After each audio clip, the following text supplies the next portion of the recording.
Ejemini Ekebo, Akobi Ewe Ayo. Ejemini Ekebo, Akobi Ewe Ayo. Ewe Tumeje, Ituloni Otueshe, Ifaloni Konfa Emora, Aibinu Gbogbo Atare, Gbogbo Meji Oka Baba. Gbogbo mẹ́ta ọba wá sẹ́, orí ló túmọ̀ ẹ̀dùn, gbogbo ọ̀nà ní túmọ̀ ẹsẹ̀.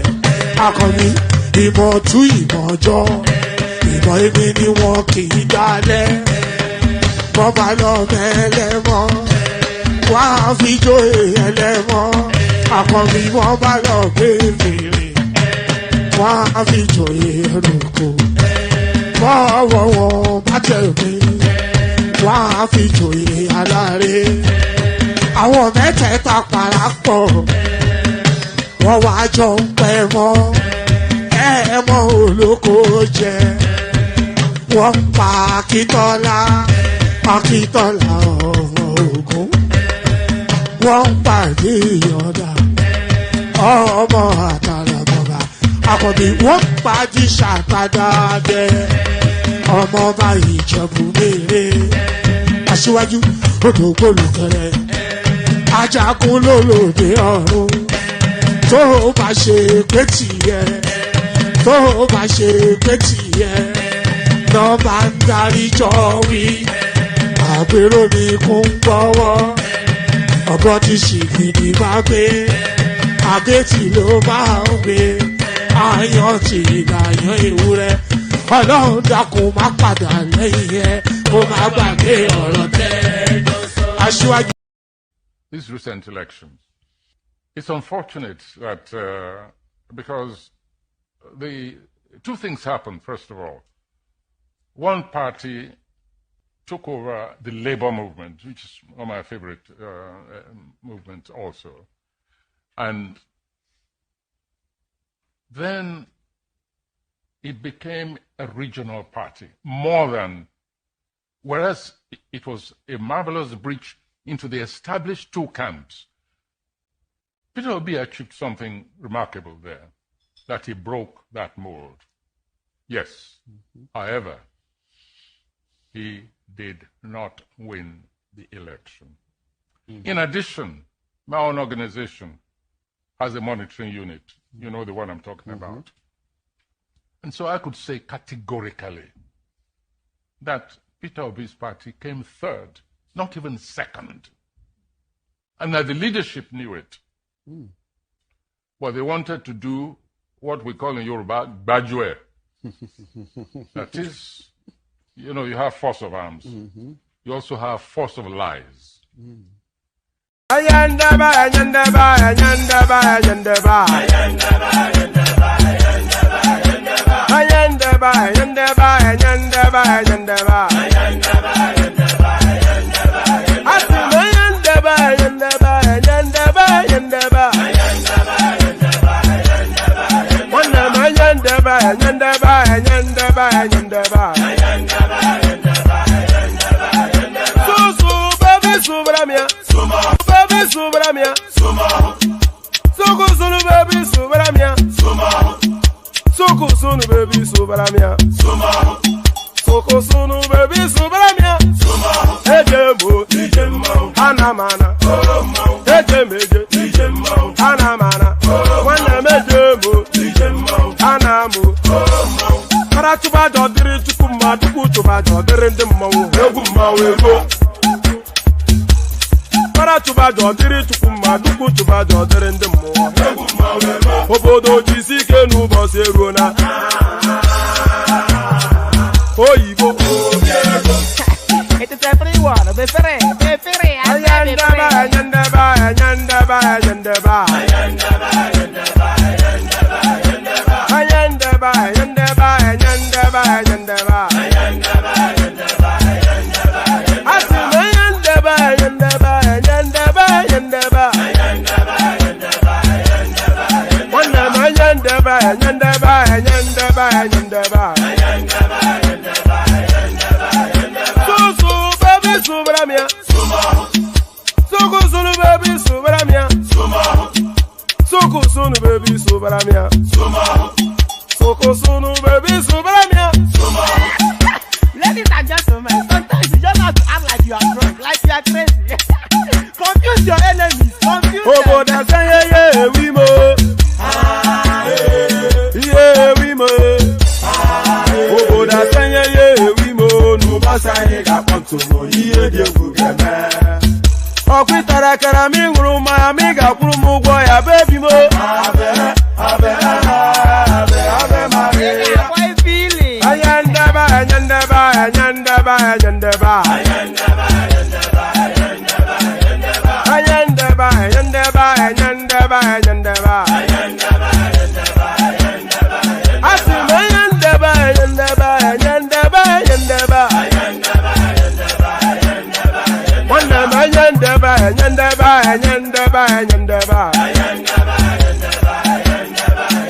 So baby subramia. Soko sunu baby subaramia. Soko sunu baby subaramia. Soko sunu baby subaramia. Ase kwa nefo ya banyi si akuna nyego bumkambasi ozo. Since I was born, but now I am getting youth. Hakuna motangu, hakuna koga book. And there it is right there. So this thing always catches. I bought a new headset, by the way.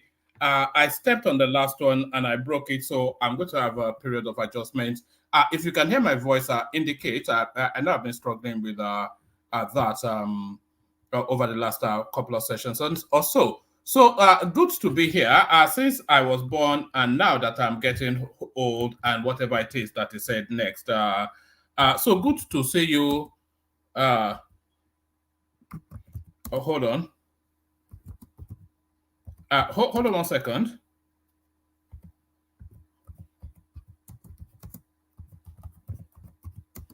All right. Okay. Good to see you. Good to have you here, and good to be in your company. So good to see you. Good to have you here, and good to be in your company. So I've got exciting news for you. And before you go to anything, click on the like button just as soon as you're coming in. Subscribe if you haven't done that already. And if you want to come and join us on the screen, the hyperlink that says StreamYard, that's your ticket to ride. So click on that hyperlink and then be part of the conversation. I've got exciting news for you. We have a guest appearing tomorrow. But it's nothing to do with Nigeria, though. It's bigger than that space. It's going to be this guy here, who a lot of you may already know. So let me put him up. So it's going to be this guy right here, Check in Effect. So he's an American, Check in Effect. So this is his platform. It's fast tracking all the way to 500,000 subscribers. Only really started not that long ago. So this is a Check in Effect. It's presently in Kenya, but is going all around the world. Meeting nearly any and everybody. He was even in Nigeria. He did a Nigerian series all over South America, all over Latin America, of course, the Asian cusp. So this is him in Nigeria right there. You can see the Nigerian flag. So Check in Effect will be joining us for tomorrow's session. I am excited by it. He's a good friend of this platform, but I will be interrogating him in the manner that we have interrogated our previous guests so far. And by the way, I've got other Nigerian politicians that I'm working on as well. So just keep steady to the space and I'll bring them as they come. So Check in Effect for tomorrow. A popular name. An American, a world traveler. So I'll send the link into the comment section for you to bookmark that. I am very excited by it. So that's Check in Effect joining us tomorrow. So that's Check in Effect. So that's Check in Effect joining us tomorrow. But today we're having a session. And by the way, go follow him as well. Go check him out in the interim. I think you'll delight in his work. He's one of the most exciting voices out there globally, not even globally. is a part of that passport bro movement, but is really more of a traveler. So all of that will be wrapped in a conversation that we're going to have with him tomorrow. I am so excited by it. So be excited and make sure you join us. We're going to be bringing you international flavors as we come across them and as they make themselves available. I'm also speaking to a Nigerian girl who has an unusual life. So if she accedes to it, I'll bring her on, and I think she may catch you off guard. So a lot to come, a lot to come. So a lot to come, but what comes today? Another day, another usual. Actually, yes. Let me start it off with the headline piece. So I want to play you a clip now, and I'm pretty sure that most of you have already. Let me see. Did I even? Oh, hold on. Yes, I'm going to play you a clip now, and I'm pretty sure that most of you have already seen this clip. But they talk about corruption in Nigeria, and they talk about institutions within Nigeria being hijacked, and there is no. And by the way, there's only one single politics that the North plays in Nigeria. There's no mystery to it, and it is not hidden. Their politics is the politics of violence. So they use all they have within their wit and will to make sure that they have a stranglehold on the instrumentalities of violence within the Nigerian space. And once they have that stranglehold, which they do, they control the army, which is the main and most potent instrument of violence within the Nigerian space.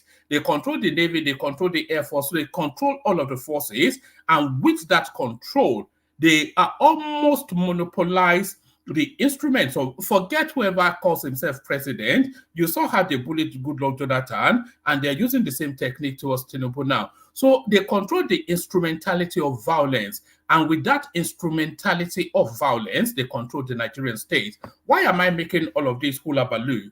Watch this. What's your name? I'm Kabiru Mustafa by name. Huh? Kabiru Mustafa. What local government? Oshope local government. Where are you from? I'm from Maitwe. Where in Maitwe? Where are you from originally? Kaduna State. From where? Kaduna State. Kaduna State. I'm Alkali Monde by name. Okay. Yes, I'm from Kaduna State. Okay. I'm living in Kampala with my brother. With your brother? Yes. And you are coming out under what local government? Lagos Island. Local government. Yes. Do you have a family house in Lagos Island? No. Okay. What's your name? Luka David. What? Luka David. Luka. David. Where are you from? From Kaduna State. Kaduna State. What local government are you coming out from? Oshope. Who gave you the indigenship certificate? National. What's your name? Zakaria Arab. Where are you from? Kaduna State. Lagos. Lagos. Where did you get the indigenship certificate from? I'm staying with my uncle, so I went. Your uncle, speak up, please. I'm staying with my uncle, Lieutenant Colonel Gambo. Shogba Yoruba. Shogba Yoruba. I can hear what I can. Shogba Yoruba. Shogba Yoruba. No, ma. Shogba Yoruba. Yes, I can hear you. Gbami lóhùn padà ní Yorùbá. Níbo ló ń gbé? I can't. Shogba Yoruba. Níbo ló ń gbé? Níbo ló ń gbé? Ta ló fún ẹ ní certificate? Ta ló fún ẹ? Ta ló fún ẹ? Ta ló fún ẹ? Local government wo ló ti wá? Kòsọ̀fẹ́. Ẹ stop ẹ, kí lorúkọ ẹ? Kí lorúkọ ẹ? What's your name? What? Speak up, please. Where are you from? What? Kaduna. But you are coming out from what local government? Oh? Ta ló fún ẹ ní certificate? Kí lorúkọ ẹ? Níbo ló ń gbé? You don't hear Yoruba? What state are you from? I'm from Kaduna Kaduna State. State. Ta ló fún ẹ certificate of indigenship, Lagos State? Bring it and let me see your indigenship certificate. That paper that they gave you from the local government. Huh? Where is your... Let me see. Yes. Show me this. We'll show the local government. One by one. We'll show the local government. Most of them cannot speak Yoruba at all. I don't know how. Where's the second one? Also from Oshodi local government. We want to know how it is being done. Thank you. So there it is right there. So they are recruiting for the army, and they are recruiting allocations from states. And well, do I even need to explain what just transpired? You also it yourself. So for the army to be representative of the entirety of the country, they recruit state by state with varying allocations to each state. So they want an X amount of complement from each state. But Mukhtar Danladi from Oshodi local government area, who doesn't know where his father's home is in Oshodi local government area, and he doesn't speak a lick of Yoruba, he tells you that he's from Kaduna, but he will be representing Lagos. The total was that 5-7 people, and that is it right there. So this is what goes on, and we're in bigger problems than we can imagine that we are in. And our biggest problem is this sort of going on. I don't want to start the session in a tribalized tonality, but you can see it. Do I need to draw a picture? I don't need to draw a picture. I mean, goodness me. Goodness me. I am Muktaru. And where are you from? I am from Kaduna. And where are you representing? Kosofe local government. Kosofe. I mean, what's that?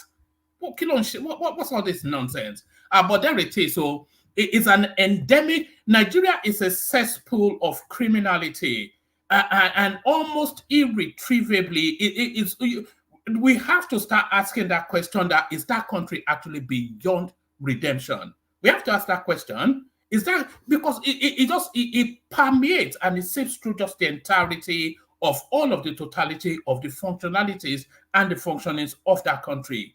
Everything corrupt, everything. Look at that. Then I am from get out of here, Omali. But there it is. That is what we're contending with in Nigeria, and Tinubu feels that he has the panacea to that. Dream on. He will steal his own and pass the baton on. He will steal his own and pass the baton on, but will he be passing it on to this? This is octogenarian. Is that 70s? Is septuagenarian 80? Whatever genarian he is, he'll be 80 when he's running in 2027. Atiku set to run for president again in 2027, despite our past setbacks. So there it is. It's unbelievable stuff. And when it rains, it pours. It's a gift that just keeps on giving the Nigerian space. Pardon me. Pardon me.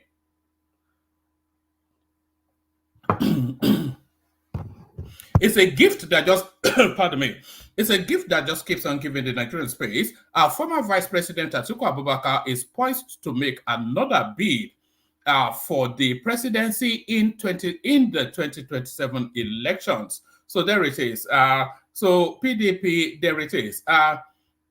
This announcement was made on Wednesday, January the 3rd, 2024, by Daniel Bwala, the spokesperson for the presidential campaign organization of the People's Democratic Party, PDP, in the 2023 election.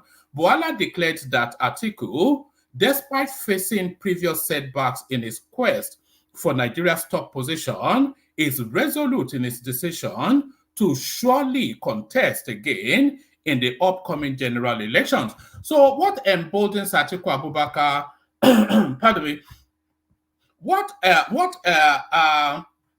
emboldens Atiku Abubakar is this new now found, it thinks what he has found in Chicago, he thinks that is weaponry that he can leverage in 2027.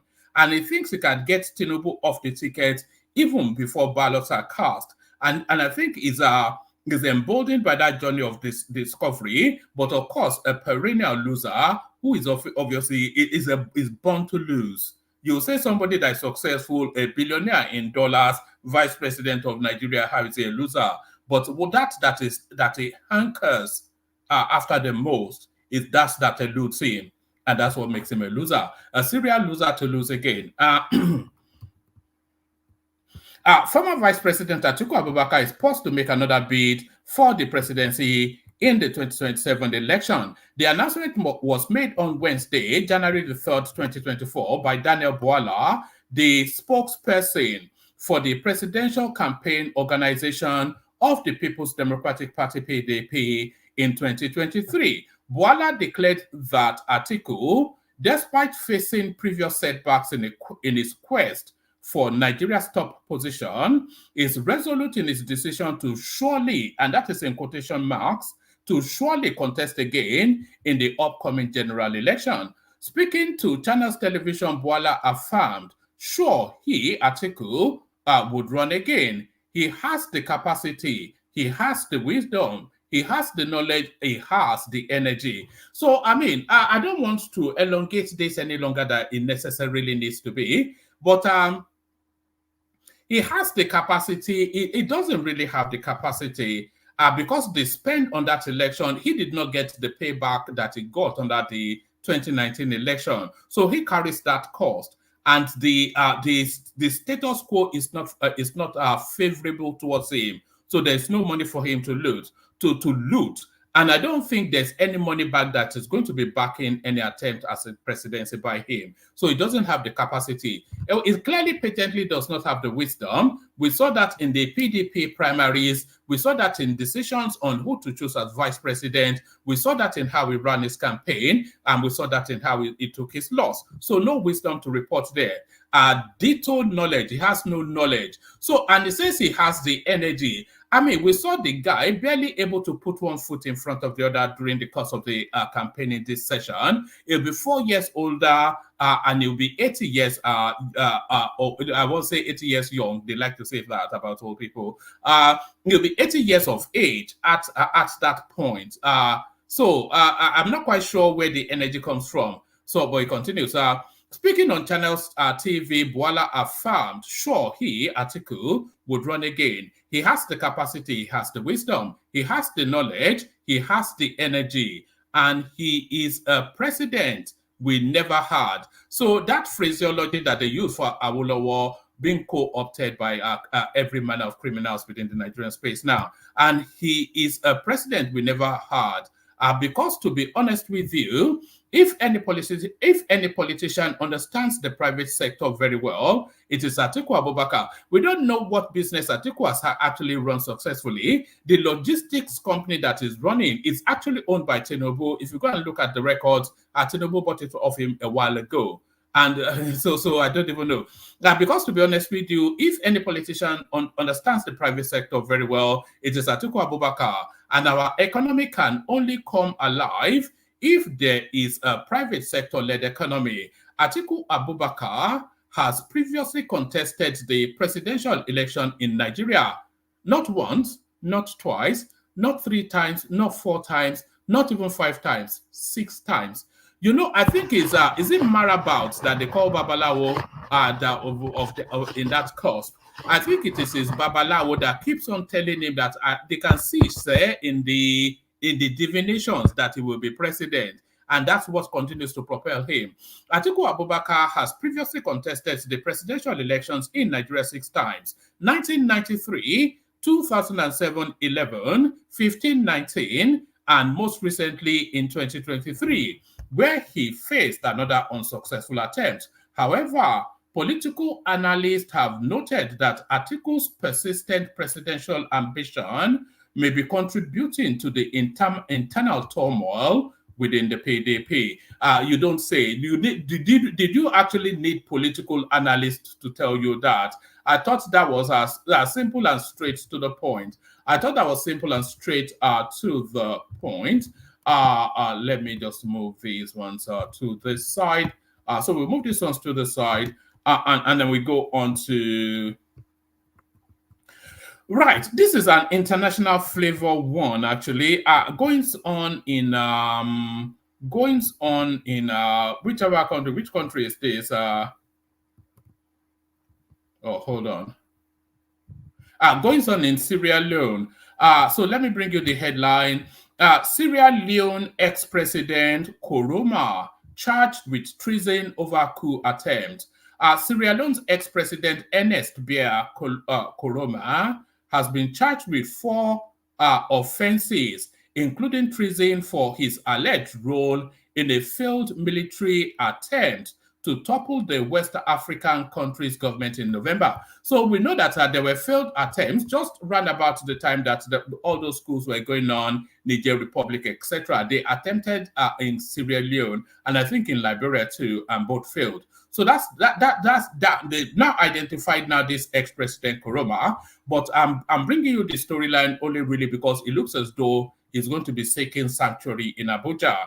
ECOWAS set to airlift Koroma to Abuja tomorrow, Thursday. So that would that be today? Yeah, no, that won't be today. That will be tomorrow. Let's see. So yes, ECOWAS set to airlift Koroma to Abuja tomorrow, Thursday. So I'll just give you a few. It's not that long a read anyway. It appears all is set to airlift former President Ernest Bai Koroma to Abuja tomorrow. Sources revealed this to correspondents that airspace approval has been granted for the aircraft to fly through to Abuja. However, it is still a wait-and-see situation here in Freetown, as President Bill is yet to give his nod.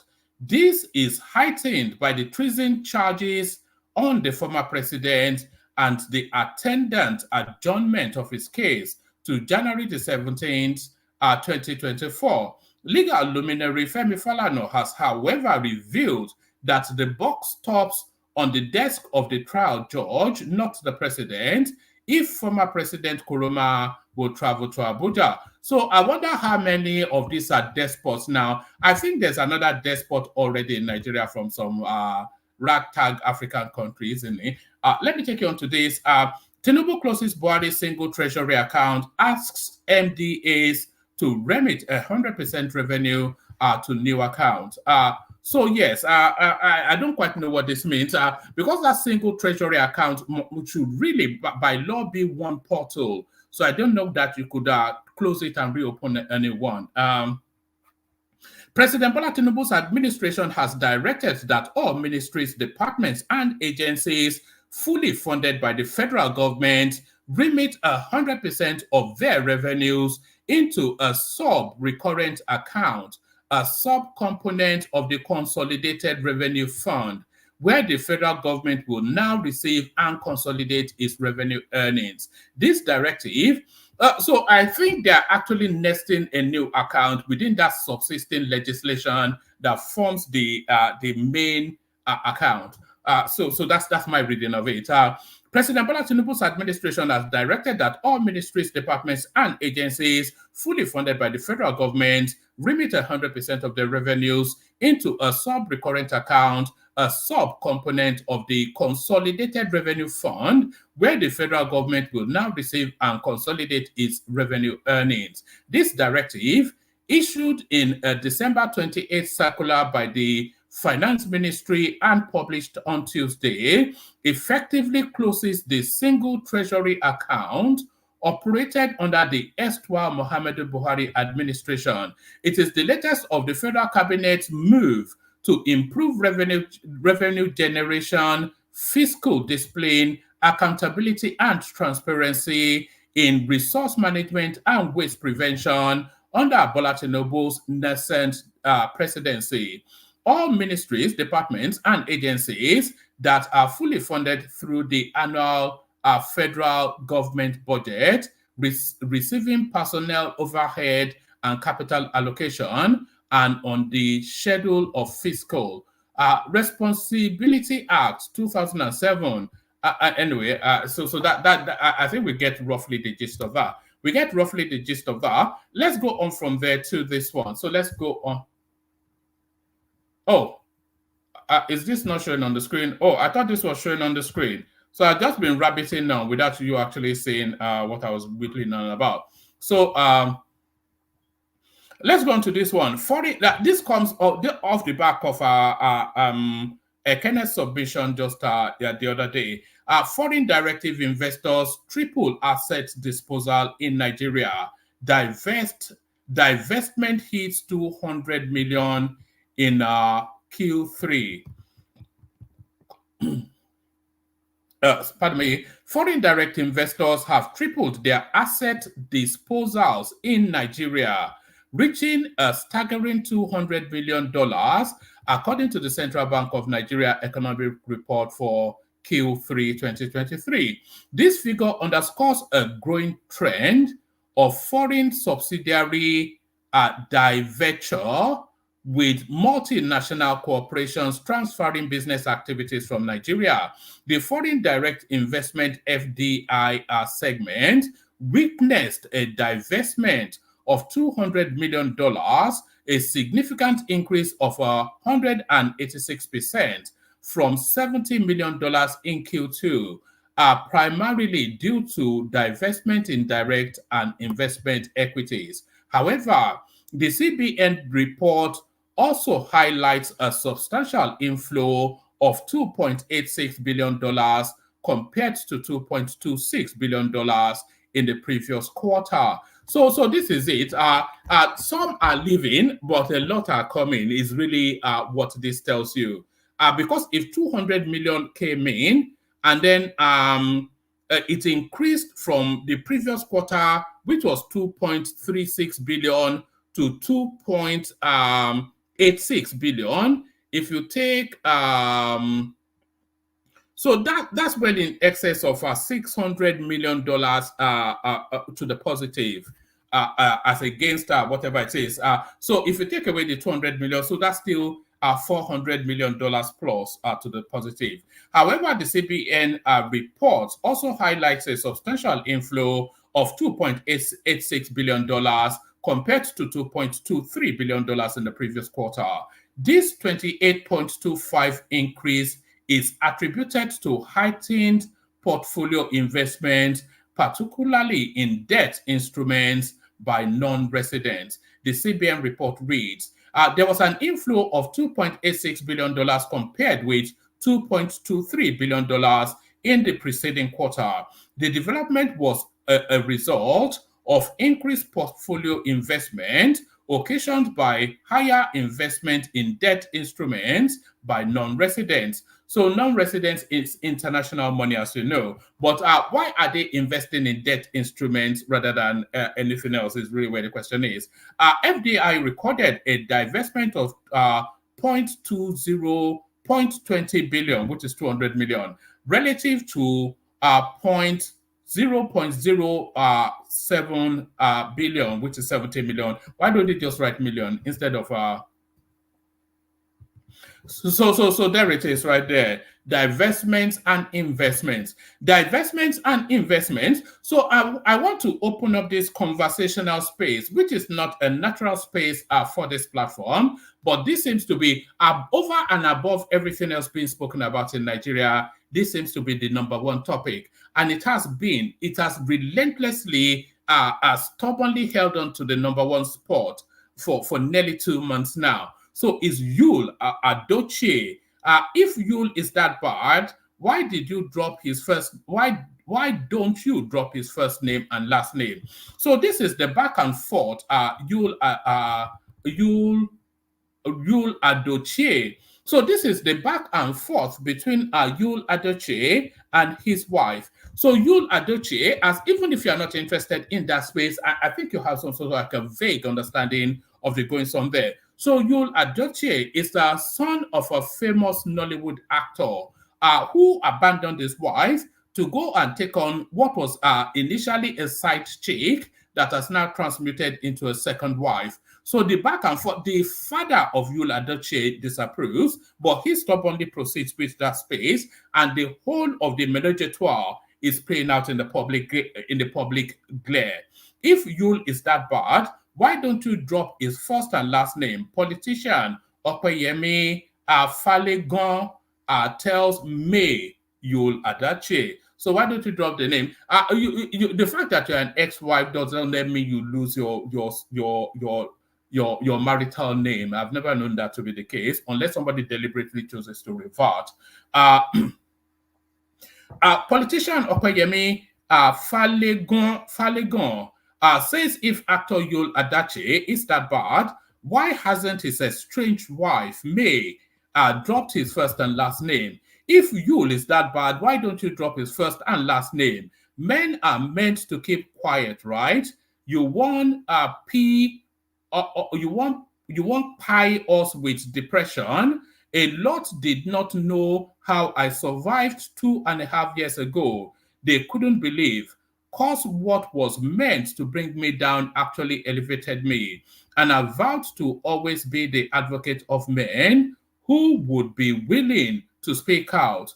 What was meant to silence me actually gave me a breakthrough. So this is him now attaching somewhat some solidarity to whatever it is that it's just it's not a space that is uncharted territory for this platform, but it's certainly what Nigerians are talking about the most. They are not talking about anything else outside of that storyline. So let me give you a few more spaces there. You filed for divorce, but you filed for divorce, but have refused to drop my name or return the bride price I paid. Yul Adochie continues dragging estranged wife May. So it's just I don't know, man. I'm not fully deeply in that space. It entertains me, but I'm not fully there. So anybody that knows that space can hop on. Actor Yul Adache has continued dragging his estranged first wife May for filing for divorce and not dropping his name or returning the bride price he paid. The actor, who turned off the comment section of the new call out he posted on Instagram, claimed that he had asked May to return the bride price he paid, but she and her people refused. So I'm not quite sure if that is tradition that you return the bride price. If she returns the bride price, do you then revert her to how she was, to the chaste, innocent dancer that you met? So do you return the years that you took off her if she returns your bride price is the question. Still, like the last one in that space, and then we move on. Even if Pete Adochie has confirmed that I came through the door, even Pete Adochie has confirmed that I came through the door, not the window, unlike some thieves. Rita Adochie shades Yul and Judy as she visits Pete. So I don't quite know what her role is here. Who is she in this whole menage a trois? Who is she in the goings on here? Rita Adochie has paid a visit to her brother-in-law, Pete Adochie, to discuss marrying into a family the proper way. The actress shared a video. Let's see, do we have the video so I don't have to labor through? Yes, I think we have the video. So let's just see what she has to say. She wants to marry you. This one looks 60 odds to me. Oh, nnukwu di m dị nwa. Nnukwu di m nụrụ m oke ego. Inwe di, inwe ezigbo di kala aka ka m na-anụ. Igbo. Di kala aka ka m na-anụ. Onye sị na ọ dị ya mmanya kụọ isi na wọl, enwere m di. Ya kurie isi akụ. Ụwa m ụwa tụ ọzọ be ndị be dochie ka m ga-arụbi na nnukwu m mma. Ụwa m ụwa tụ ọzọ be ndị be. All right, let me stop it right there. Firstly, I don't understand the language, but more importantly, there's football in the background, so I don't want to get the copyright. So let me just give you the readout. Rita Adochie has paid a visit to her brother-in-law, Pete Adochie, to discuss marrying into a family the proper way. The actress shared a video of her visit online. In it, she is seen sitting beside Pete, whilst the veteran actor holds her hand. She then begins talking about how she was properly married into the Adochie family. She also tells Pete that the Adochie family has been treating her well. I came through the door. I did not come through the window, as she said, and Pete Adochie shook his head in agreement that she did not come through the window. And that is why I am proud to be where I am, Rita added, and Pete also agreed with her. Rita then hailed the Adochie family and said she will always want to be one of them. My husband's father told me that my husband's father told me that anything polygamous home, he doesn't want it. And that is what we will maintain. And that is what we stand in. Is it a lie? Yes. So a member of the Adoche family agreed from the background. She has continually accused her nephew, Yul Adoche's second wife, Judy Austin, of coming into the Adoche family through the window, while stating that Yul's first wife, May, came through the door. In the caption of her video with Pete, Rita wrote, even my great husband, Chief Pete Adoche, the Ogadagidi, I won't attempt the rest of it, has also confirmed that I came through the door and not the window. So I so much love and respect you, my great, and then on and on. So anyway, the endless back and forth that is the Adoche family. So the endless back and forth that is the Adoche family. Let me just give you this as a headline. So I'll give you this only as a headline. CCECC completes track laid from Port Harcourt to Aba on the Eastern Narrow Gauge Railway project. So there it is right there. Nigeria slowly being networked by rail. And I saw this on their YouTube channel as well, I think, or their Instagram, something. So they are confident in the work that they've done, the Chinks. I'll bring you this one as a headline as well, because it's something that occurred today. A lot of you would have seen it. Maybe some of you want to talk about it. At least 4 pied as gunmen attack Wisdom Supermarket on the outskirts of Abuja. So it wasn't actually even a theft, a robbery attempt. It looks as though they just entered into that space, opened fire and left, which is to tell you then that it was an act of terror. But what is the abiding aim of it? What ultimately are they looking to gain from all that? So that's really the question. What are they looking to gain from that? I think that's sufficient enough of a readout. So let me play the Kegite music. There are only about not sufficient enough people in the room. So if you want to join, come join. But first, as soon as I load them up. But first, to the Kegites. Water, only water, only water, where they see ma. Water,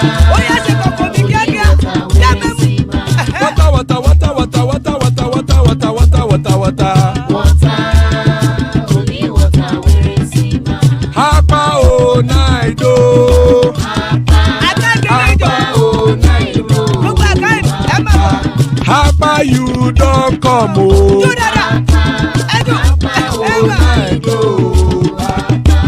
Hapa oh naido.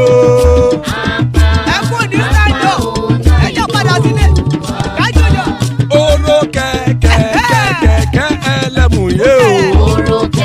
Ide shodi ya keke elemu re o. Bobby master keke elemu re o. Chief Latif keke elemu re o. Erukulele elemude. Erukulele egbe elemudodo jare o. Erukulele Ghana ti de egbe body o. Ọmọ ẹlẹ́yẹ ẹyẹ o ó dilé o. Olúyẹ̀lá ẹyẹ o ó dilé o. Petro Sodana ẹyẹ o ó dilé o. Petro Sodunke ẹyẹ rẹ̀ ó dilé o. Ẹlẹ́kọ̀ ọ̀run mú ìní o.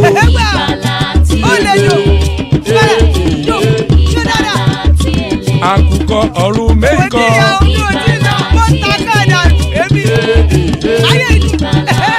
Ikú kò ní ríwà gbéṣe o.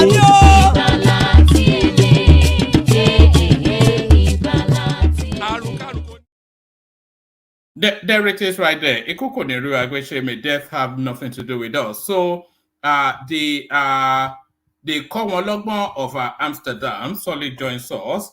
The Basharuga Are Ona Kakanfo of the one-man platform, the majestic King Emeka is here, father of the bride Ajan Lekoko. So the conversation takes place.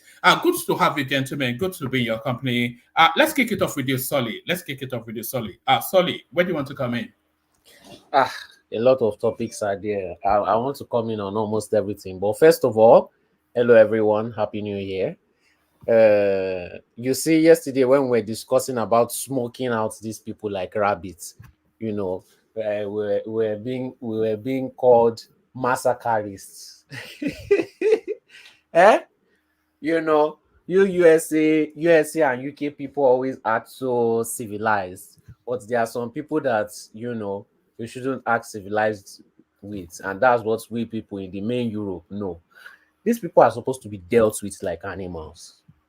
Look at how they are behaving like animals. There are some people that should not be on the street. Sorry to say, there are some people that should not be in human population, even in prison. Sorry, which topic are you speaking to? The Abuja incident. Oh, all right. Okay. Yeah. There are some people that need to be in cages because they are like animals. It's just senseless, is the point. If it was a robbery, if it was a terror attack, it clearly was a terror attack. But if it was a robbery, there's still no excuse. But it's just mindless. That's just the real thing, mindless violence. I've got all the videos here, but I dare not show it. I'm sure you've seen them. I only saw one video. Yeah. It wasn't so. Everybody is always with the vast amount of elites that live in that Abuja. I'm shocked at the amount of violence that goes on there. And it being such a small space as well. And it's meant to be the marquee signature tune of Nigeria. You'd have thought, of all places, they'll secure Abuja. Yes. Things that I cannot even imagine happening in Lagos. Imagine this happening in Lagos.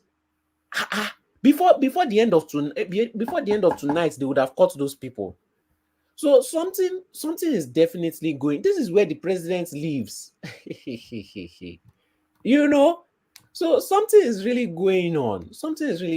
Even this last year, the president allowed plenty people, the whole public, to come to his residence, and nothing really happened. So something is really going on in all these states. You have to get rid of these people. You have to lock them in cages. Even in prison, there are two separate prisons. One is called a hole, or a tiny cell, where they allow you to come out maybe 1 hour a day. And there's another one where you have general population. The reason why you have a hole is because these people are so bad, you can't even allow them to be with the other prisoners. That's how crazy they are. There are a lot of crazy people that need to be locked up. This is probably someone brainwashed. We don't know if it's a cult. We don't know if it's some kind of Islamic group. We don't know if it is for an agenda. We don't even know. When I say we should put motion sensors and cameras in the forest, I was laughed at. It's still a laughable idea. Nothing has proven you up. It's still a laughable idea. But what option do we have left? All right. Okay. You ask what option we have left. You still have the floor. But let me share with you this guy's response to that question you just asked. He was promoting terrorists along with some other governors. And that all that talk about the Buhari administration downgraded, decimated, that it had no effect. And they were advising President Tinubu not to follow the example of Buhari, to be decisive in dealing with insecurity. The NBA president also spoke along the same lines, saying that security should be a major priority. The same also statement was made by Mr. Peter Obi of the Labour Party, who said securing Nigeria should be a major priority. Now, what is there to rejig in the security architecture? And do you agree that President Buhari, rather than addressing security, in fact promoted insecurity by looking the other way for the better part.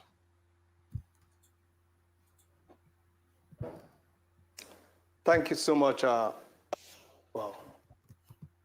Okay. There's a cut in communication. I can hear you. Thank you so much. Can you hear me, Dr. Dabatwe? Yes, clearly. All right, good. Please go ahead. Thank you so much, gentlemen. I would say I agree with the opinion that General Buhari in the last 8 years or thereabout did virtually nothing, and I mean virtually nothing, in our fight against terrorism. If anything, he promoted and enhanced our hardship as far as the fight against terrorism was concerned. It's unfortunate that we are talking about our number one citizen as a then, within the period of the last 8 years, a period which I refer to that Nigeria had no political leader. We saw all the lines of actions taken by the, do I say, political strategic level of decision making. We saw all the lines of action taken even from the presidency. We saw how ministers who had business or things to do with terrorists were made to remain in their positions as ministers. One was even in charge of our entire national data.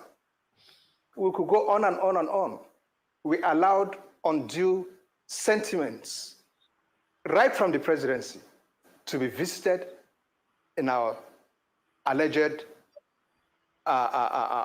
purported plan or action against terrorism. You could read religion, you could read tribalism, you could read ethnicity, and so on. It's unfortunate. And at the subnational level, we had governors, especially up north where I come from, under that administration, that had all sorts of romance and unholy relationship with terrorism, degenerating to a situation where some of them were even talking of amnesty. It was shocking to some of us. Amnesty for who? You tell me they are repentant terrorists. Repentant from what? We are soldiers. Our duty is not to come here and grant repentance. Our duty is to hasten your appointment with God to heaven or hell, where he will grant you penance. So for us to be bringing large number of men from the forest who hitherto were armed and taking on fellow Nigerians, then on the appearance of soldiers, they drop their weapon and you are compelled as a professional to take them PWs and you bring them back to us and say they are repentant what? And then you give their godfathers sitting in government houses to begin to talk about amnesty and even referring us to how amnesty was granted to some chaps way back in the under what was his name? Yeah, President Yaradua in the creeks. It's unfortunate. So now we have a new administration in place. In the last 6 or 7 months, I have not seen a change, so to speak, from what has been happening in the last 8 years. We will hope that the president now is not listening to some ill advice coming in from some elements or people who have sympathy with the last administration to him as to how to fight terrorism. We have an ample opportunity now to change the guard in how we fight terrorism. We should not. I appeal to my colleagues in the military. I understand very much what the rules of international law of war says concerning PWs and so on. I must tell you, gentlemen, if we've got to fight this war, and come out of it unscathed and make sure that we don't eventually leave this war for our grandchildren to fight continually because of our attitude, then we've got to face this war and face it with all the brute it calls for.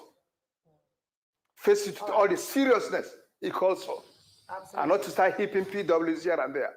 The more PWs we gather, the more we are heaping up a reserve force for belligerents who tomorrow will face our children.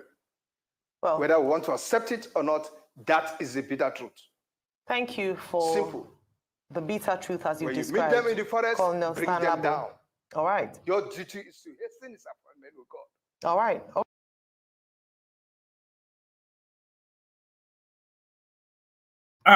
All right. I just wanted to bring that into that conversation, Solly.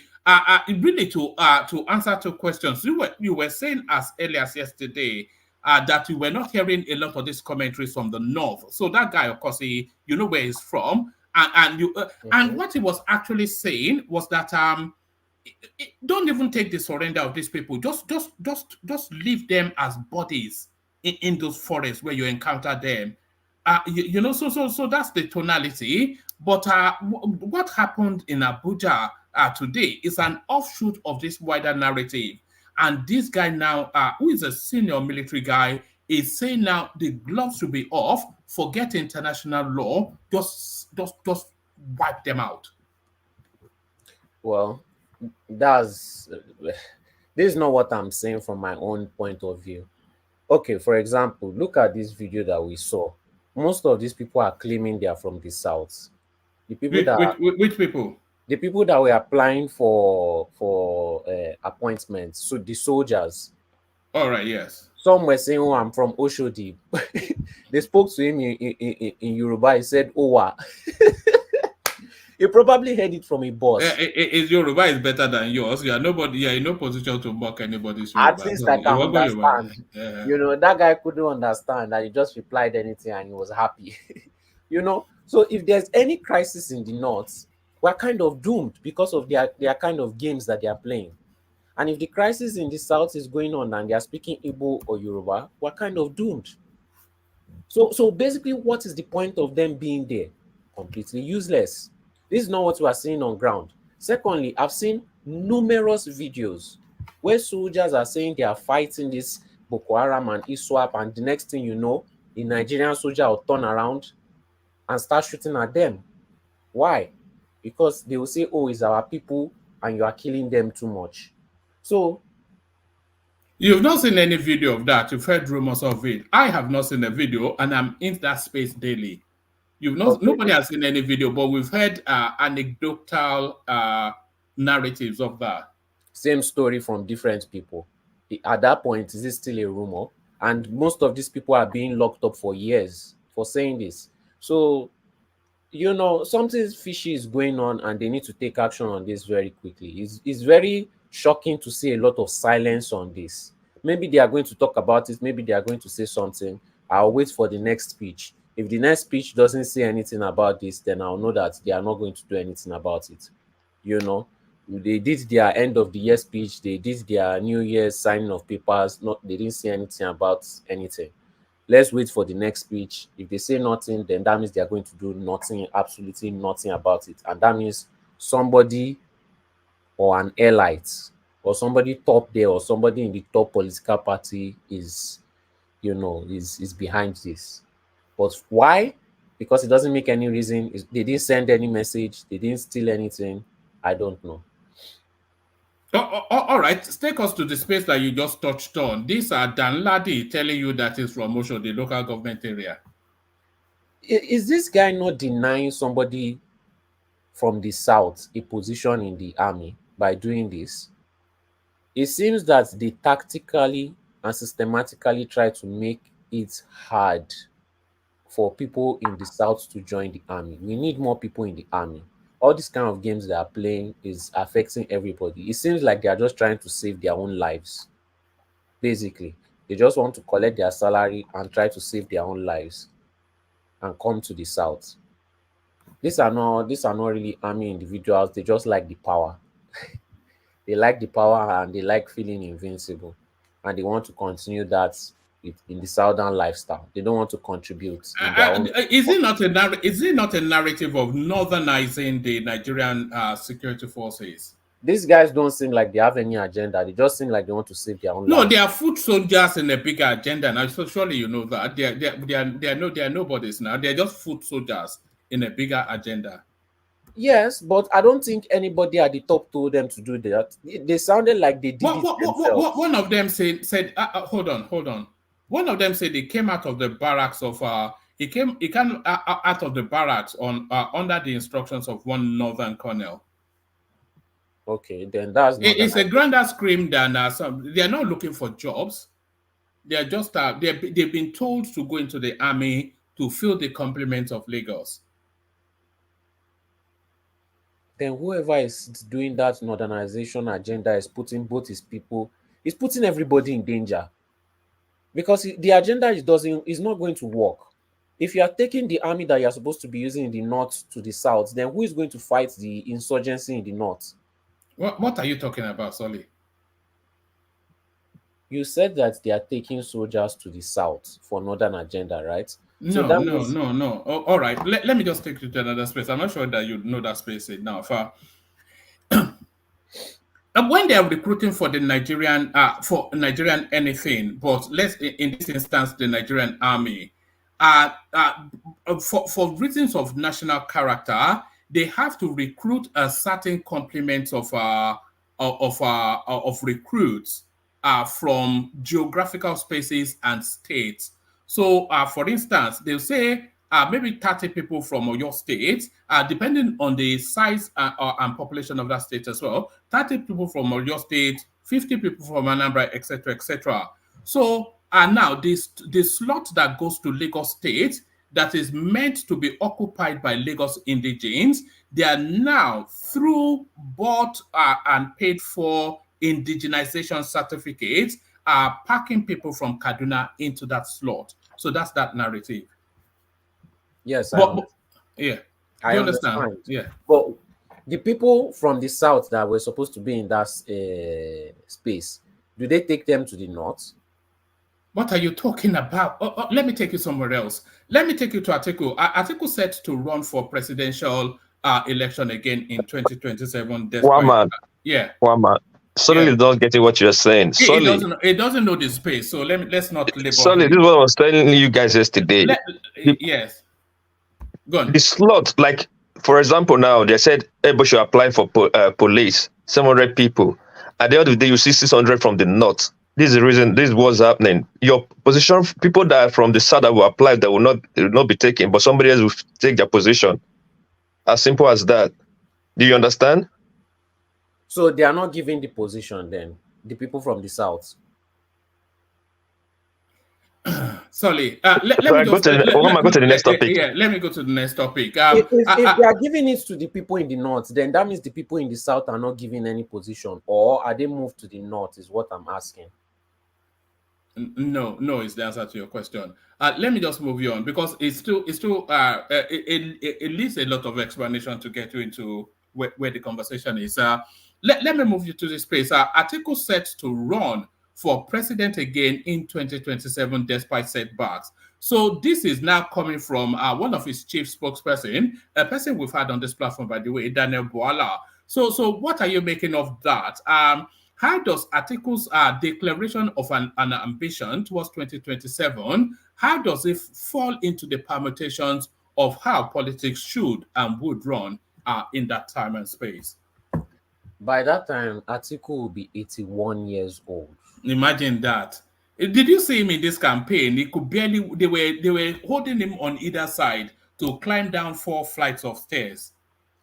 Atiku is so arrogant that even if he's 81 years old and he's on wheelchair, he's going to drag PDP all the way down just to fulfill his political ambition. Maybe somebody, a prophetess, or somebody has promised him that presidential position because he seems obsessed with it at this point, you know. But he already dragged PDP down in the last election, and if he does this, he's going to use the next election to finish PDP. Pata pata. When I said people in APC were smarter than people in PDP, I was mocked again as usual. But look at it. How is this supposed to work? How does this go with the agreement of you take it from the north to the south and from the south back to the north? This is greed in its entirety. The top people in PDP are going to all run to different parties, therefore making the party weaker and weaker and weaker again. It's like all these kind of CEOs that don't know when to quit and continue to drown the business until it is fully finished. You know, so I don't see it working if nobody in that party is there to sit down and tell him the truth, and challenge him that he should go and sit down and find another person, maybe like Peter Obi. Then they are all going to drown like the Titanic. All right, brilliant. Let me take you to one last space and then I'll go on from you to Emeka. Are you following the Yule at Doche storyline, the back and forth going on there? Not really. I think they're just using it to gain clouds. You think so? Yes, I think so, because it's not that deep. This guy is that deep now? Is it not a menage a trois? What you're a French speaker, so you should know what a menage a trois is. I'm not a French speaker. All right. Is this like a three-way love triangle playing out in the public glare? Yes, they are. It's. I feel like it was authentic at first, but now they are capitalizing off it. They are using it for organic growth also. You know what usually happens in this thing is it breaks out in on the social media, and then and then they play it out for public sympathy. So everybody wants to be the last person to the person to have that public sympathy, and they never give way. So you come in, you start seeing them on Daddy Freeze and whatnot if they are not there already. Washing their dirty linens in public. That's is for public sympathy, isn't it? And not that it takes them to the bank, but it converts to the bank, because they get a lot of deals, they get a lot of advertising, because they have organic engagements, they have organic audience, and that's what advertisers are looking for. So in the long run, it helps them. So normally, if they kept quiet about it, maybe they will gain 10,000 followers. But if they keep milking it and milking it, it can grow all the way to 200,000. So, the sky is the limit for them. They will keep on. They can even milk it to the end of this year, if possible, if the story keeps on going. Because they've been milking it since last year. They won't let us rest. I don't think anybody's requesting their information. They are just forcing it on us. So it has turned to business. But it keeps the public entertained now. People will be in beer palace now. One fighting for May and the other one fighting for Judy. Punch and Judy show. it keeps them distracted too. That's the bad thing, because once Nigerians are not distracted, they start facing the economy. But it's just a distraction, unnecessary distraction. They don't learn anything from it at the end of the day. All right, brilliant. Let me show you this, Solly, on my way to Emeka. Do you know this guy, Check in Effect? Yes. He even came to Nigeria. Yes, so he's going to be on the platform tomorrow. So turn up to put questions to him. Oh, okay. I'm still here for the budget, though. You guys have been. Yeah, Emeka is here, so hopefully he's had a good read of the budget. That's the territory of Emeka and Kulata. So those are our budget people until they tell us they are ready. Otherwise, we'll just be talking Bulabalu and Bulaba. Yes. Because understanding this budget will help us track what they are doing properly. Because these people, we don't want to go back and start checking. We want to know everything face on. All right, brilliant. All right, brilliant. Stay steady. Let's go on from you, sorry, to King Emeka, see if he's ready. Emekus. Yeah, good evening, woman. Thank you very much. Once again, we're on this special session. Good evening to the comment section and to the viewers at home. Don't forget to like, share, subscribe, as well as grab your cup of whatever you take and invite your friends, family, loved ones, and enemies to the one-man platform, the best Nigerian political commentary platform. Yeah, one man. I've started reading the budget, but I'm not yet through. But I want to speak on some things that I've seen so far. I know a lot of Nigerians will be thinking that the Ministry of Defense is the ministry with the highest budget, but that's not true. It's actually the Ministry of Finance, 9.3 trillion naira, and out of that 9.3 trillion naira, 8.5 trillion is to service debt. That's 35% of the national budget. So we are servicing borrowed funds with 34% of our budget. A quick breakdown: capital expenditure is 26%. Salaries, that's personnel, is 33%, which is just salaries and their allowance. Then we have overhead such as electricity bill, running costs, fuel, newspapers, photocopy, and the rest. That's 42. They are all approximately. So if you add up everything, it should give you 101, but approximately give and take. That's the rundown. So the top 5 ministries with the highest budget: Ministry of Finance, 9.3 trillion; Ministry of Budget and Economic Planning, 4.4 trillion; Ministry of Defense, 1.5 trillion; Ministry of Education, 1.4 trillion; and Ministry of Health, 1.2 trillion. So that's the top 5 ministry with the highest budget. But again, typically when you go deep into this budget, but before I speak more, I'll say our journalists are very, very lazy.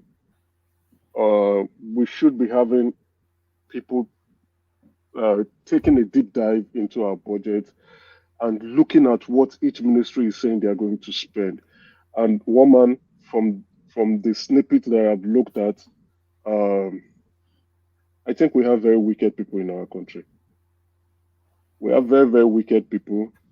And we have people with no conscience. Nigeria is a very beautiful country, blessed with lots of mineral resources. But I think Nigerians are the problem to Nigeria. So if I take out 8.5 trillion, which we cannot do without, right? We have to pay interest on the public debt that we have. So they've budgeted 8.5 trillion to pay interest for both internal borrowings and external borrowings. So, and I'm now looking, the budget that I'm currently scrutinizing now is the Ministry of Finance and the Ministry of Budget and Economic Planning. I don't know if you have the budget with you, you could just do a quick rundown. What I can see generally, I can see not only the Ministry of Finance and Ministry of Budget and Economic Planning, other ministries too, budgeting for IIPPAIs, that is the integrated payroll system. Now, it is very strange to find out that these ministries are budgeting for this application that has been installed, that is responsible for capturing payroll for civil servants. Why are they budgeting sums of 1 billion? You see, IPIS onboarding, IPPIS installation, recapitalization of IPPIS. So you see that across, even on other ministries. You see that and you're wondering what is going on here. Then the ministry that is really giving me some great concern. I've not gone into defense yet. The ministry that is giving me great concern now is the Ministry of Budget and Economic Planning. Why do I say so? They have on the line a budget line of Gavi immunization for 1.37 billion for immunization. Who are they immunizing? And why is the Ministry of Budget and Economic Planning responsible for immunization? You know, Gavi is a pharmaceutical company, right? Then you also have, under that same Ministry of Budget and Economic Planning, military operation, 100 billion. Why is the economic Ministry of Budget and Economic Planning budgeting 100 billion for military operation? That is Lafia Do and other operations of the armed forces. Why are they doing that? That comes under security, surely. it should go under security in the sense of the Ministry of Defense should be responsible for that. So why are they now budgeting 100 billion for that? What is the essence? What's going on? That is where I expect our journalists. That's why I say our journalists are very lazy. That's why I expect our journalists to begin to ask these questions. I'm not saying don't budget, but why are you budgeting it? This is not your purview. This is not what you are responsible for, right? Then there are other things that are questionable. You also have presidential amnesty program for ex-militants, 65 billion. I thought we are done with that during the Jonathan and Buhari administration. Why are they still budgeting 65 billion for amnesty program again for transformed ex-militants? Now you see the reason why insecurity will continue in that country. If I go and blow up everywhere, I will go and tell the government that I'm a repentant ex-militant, and out of the 65 billion, they will treat me well and take me overseas with my family to go and enjoy life. Then you also have international sporting competition, 5 billion. International sporting competition. That's not even ministry. Under what? Which ministry is that? Under the ministry. That's what, the Ministry of Budget and Economic Planning. That's why I say that plan, because if I take out, so Ministry of Finance has the highest budget, right? 9.3 trillion. But if I take out 8.5, actually the Ministry of Finance does not have the highest budget. It is now the Ministry of Budget and Economic Planning that has the highest budget, which is 4.4 trillion. So it's actually the Ministry of Budget and Economic Planning has the highest budget. And then that ministry is a ministry that is well funded, because most of these items or most of the items being budgeted may not be funded. So they might not give them the funds, and probably they will not do anything with the money. And out of that, they might now carry this budget expenditure to the next year, that's 2024. But the Ministry of Budget and Economic Planning and the Ministry of Finance, those are budgets, those are ministries that are funded. You must fund them. You must fund it. And under this Ministry of Budget and Economic Planning, that is where the 50 billion student loan is going to. Not even Ministry of Education. So the 50 billion is that not does that ministry not come under the presidential purview? No, but no. The under the presidency, right? The presidency has its own budget line. So under the president, you also have the national security or intelligence committee. Let me read what those guys have. Under the presidency, you have. Even the presidency is not so bad, but you still have questionable items. You have the State House, you have NIPSS Kuru, you have Bureau of Public Enterprise, you have EFCC there, you have NFIU, you have the Bureau of Public Procurement, you have Nigerian Extractive Industry and Transparent Initiative, you have Nigeria Atomic Energy Commission and its centers. So you also have the Chief of Economic Advisor to the President. That's the office. You have National Agricultural Land Development Authority. So the National Council of Climate Change, National Agency of Science and Engineering Infrastructure. You have them under the presidency. So they share the same, they come under the presidency budget headline. But this Ministry of Budget and Economic Planning, there are so many questions. Then there's a 160 billion naira for the purchase of an SUV. I think that's for the minister. And you know who the minister is? Is that not who is it? This was his name, the guy who ran the campaign for the president. Is it Alake or no, not Alake. He's the former governor of It's not Lalong. It's not Lalong. Plateau State yes, governor. The former governor of either Plateau. Plateau is Plateau State. It's Lalong. It's Lalong now. It's not Lalong. It's not Lalong. Baduje or what's that his name? Former Plateau State governor was. Is it Bagudu? No, it's Lalong. Bagudu. Yes, it's Bagudu. No, Bagudu is Minister of State Defense or something, isn't it? I don't think so, but it's Lalong. It's Lalong. Okay. He's the campaign director. You know. If I see his face, I will remember anyway. Yeah, so the one that is given is the one that is taken out from that resigned as minister to Senate. No, that's not him. That's not that one. He's not that one. I know his face very well. That's not the one. No, it's not that one. Okay, let me just Google him out so quickly.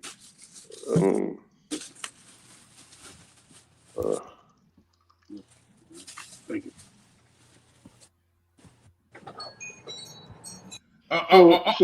Yeah, carry on. Yeah. So we have there's a 160 billion for our next review. I think that's for him. Then we have an interesting one is the consumer credit fund of 100 billion. I think what the president is trying to do about moving from a cash-based economy to a credit-based economy. I think that is the allocation for this, right? So that's what they're looking at. Then you also have then on that if you go to page 1005, you have 75. That is just 75. The name, not anything, not like provision for 1005. page 1005.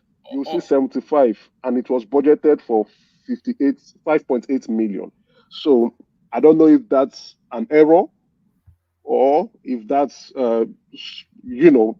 but again, I should be expecting the ministry that actually prepares the budget to not be found wanting with to have this kind of poor budgetary control. Just a budget line, and it has its own special code, because for each of these budgets you have your code. So there's a code for it, and then it's been budgeted for 5.8 million. 75 alone, that's a number, 75. So you now have what you're painting is that it's not a people-centric budget. It's not a people-centric. No. It's not. It's not a people-centric. I have huge hope for Nigeria, right? I do, and I've been on other spaces where I've berated people who keep saying, "Oh, Nigeria is doomed." But I will tell you, this budget is not a people-centric budget. From what I can see so far, is not, because you keep finding people budgeting for softwares. Someone even budgeting for certification of a program for 3 million, 8 million, 10 million, and you are wondering what is going on here. You see, I'm just looking at this. I've looked at three budgets, three ministry. I am not happy at all, and those ministries are where most of these funds are going to go into. And this Ministry of Budget and Economic Planning is giving me a great deal of concern. Overall, I would say it's not a people-friendly budget. If you also go to the Ministry of Finance, you still find the same thing. In my opinion, I still stand to be corrected. This is clear budget padding. This is, if it's not budget padding, there is a weakness in budgetary control. You are having people software application. Yeah, I saw some with Microsoft licensing fees. Yeah, that's fine. Even if it was over budget, even though the amount was over budgeted for, but it makes sense. But there are some applications you're like, okay, what happened to the existing one? Like now the same Ministry of Budget and Economic Planning, they have one for they want to a training for budget coordination. What happened to the one that you were using before? What happened to the previous software? It's not like you are doing an upgrade. It's a new overhaul. So what do you want to do? So you understand? Then there was one I saw on Ministry of Finance where they were talking about infographic software. Infographic, but I know the Ministry of Finance has infographic software. So what are they budgeting this for? Then you have the budget type new, and you are seeing what they are budgeting for. These are not ongoing projects, but these are fresh projects coming up. And you're like, hell no, there's a problem with these budgets. It's not people centric. It's not. I don't think it's going to change the country. Are you somewhat disappointed? I can hear an undertone of disappointment in your voice. Yeah, I'm very disappointed so far. I'm not done yet. I'm still reading through. picking up ministry by ministry. Once I'm done with this Ministry of Budget and Economic Planning, I'll go back again because what I wanted to do initially was okay, where is the funds? Which ministry is going to have the highest spending? I looked at it. It was Ministry of Finance. So I went to look at okay, each of the budget island, where are they spending these funds? So I saw that okay, the Department of the Debt Management Office would be spending 8.5 trillion. So, and out of that 8.5 trillion, 8.32 trillion is going for debt repayment, interest repayment. So I like, okay, this is not where the funds will be going into. Then I left that and I went into the Ministry of Budget and Economic Planning. So with budget and economic planning, they'll be spending 18% of our total budget alone. So if a ministry is spending 18% of our total budget alone, and we're seeing concerns like on this, then or technically, yeah, I don't think 2024 is less. Well, we should discount it off. How long are you given this budget? Because I have the anticipation that we will see at least a minimum of 2 and almost certainly 3 supplementary budgets in the course of this financial year. Yeah, you may be right, but I might be looking at 2, right? That might be coming up. So but again, that will not depend on. It may be coming from the Ministry of Defense if they have more spending. I'll still go over there to look at what they are doing. But I think they did a good job because I perused it yesterday night.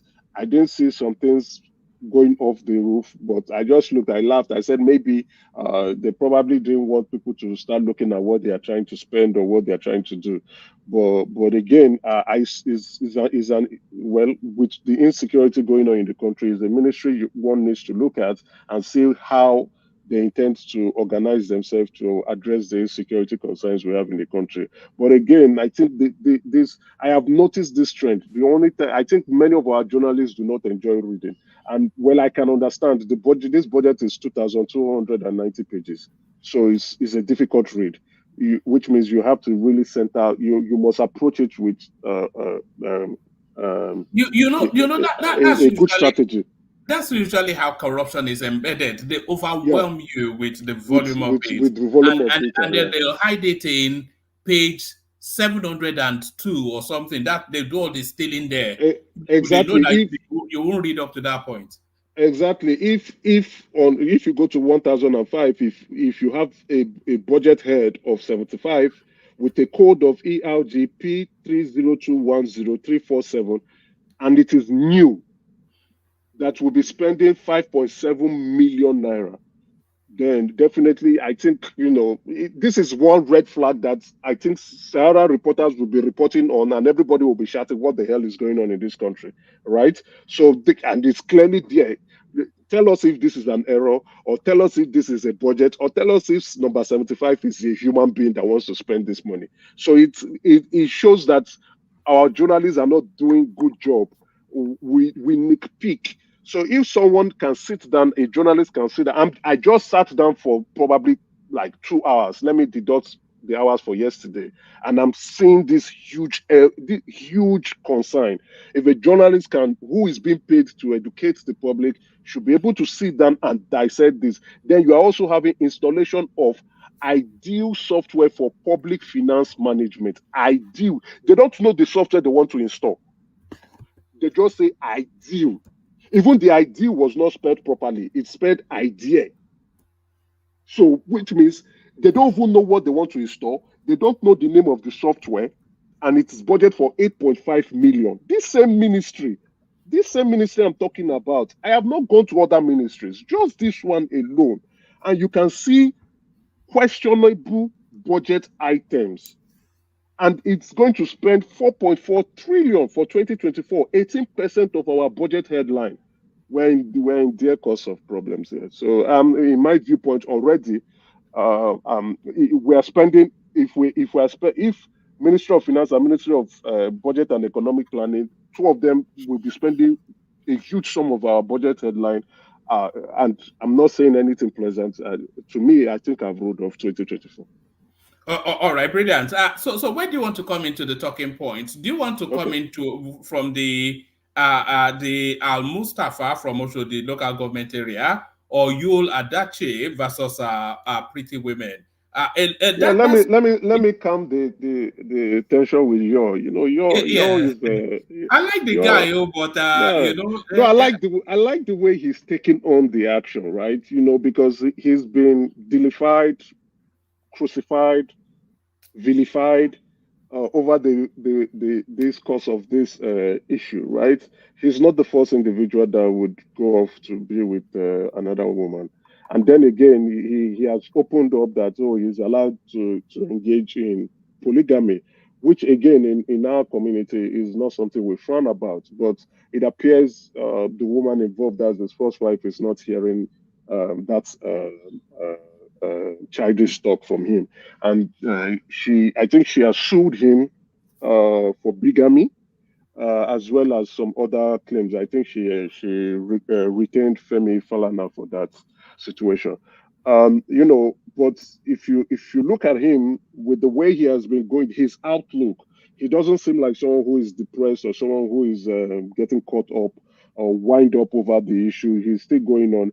And with this one saying, okay, yeah, with all what you're doing, why don't you drop my last name and return my bride price? I think he's right. Culturally, that's what we do from the southeast. If you say you're not getting married do they again, return bride price? I thought yes, that yes, was yes, yes, yes. If you're not getting married again, you will return the bride. Your family then will what do return you the bride return? price. Do you return her to the status that she was before you married her? Oh no, no, that's not the case. Look at that. It's a man's world, Abi. But you do return the After you bride don't price. use the woman, you don't use all the juice come up for your body. Well, fair point on that anyway. But I know you request for the bride price, and the woman's family return the bride price, and then she goes off. Then you drop the last name. What are you using the last name for? You're using it to open doors for yourself. Why are you answering his last name? Yeah, and you say you don't want to get married to him, you want to divorce him. What kind of shenanigan games are you playing? Drop his last name and move on. The other woman has given birth, hasn't she? Oh yes, that was I think that was what caused the problem, not the I think when it was the But May the has result children of the May has children for him as well. yeah May is May is his first wife, where he started his family, where he was struggling. Then he now became a well-known actor, right? May was his struggle love wife. Then when he now started making money, I think him and this lady, you understand, they started partnering together. Then the funds started coming in through the expansion of the Nollywood industry, and he got carried away, and in the process got this lady impregnated this lady. I think this lady was the lady involved. Will I call her where she's the second wife? Let me use the term the second wife. Was previously married, but left her husband for Yo Edoche. Did she When they leave have, her matrimonial home and then meet y'all, or she left her, was she still in that marriage when she met you? yeah, that's the story. I don't know. The rumors were that she left that marriage to go into the street, and from the street she saw Yo. Some are saying she left that marriage to directly to Yo's bosom. Or some are saying she left that marriage to Young's bosom and also was still playing in the street. So whichever you want to make out of those three analogies is up to you.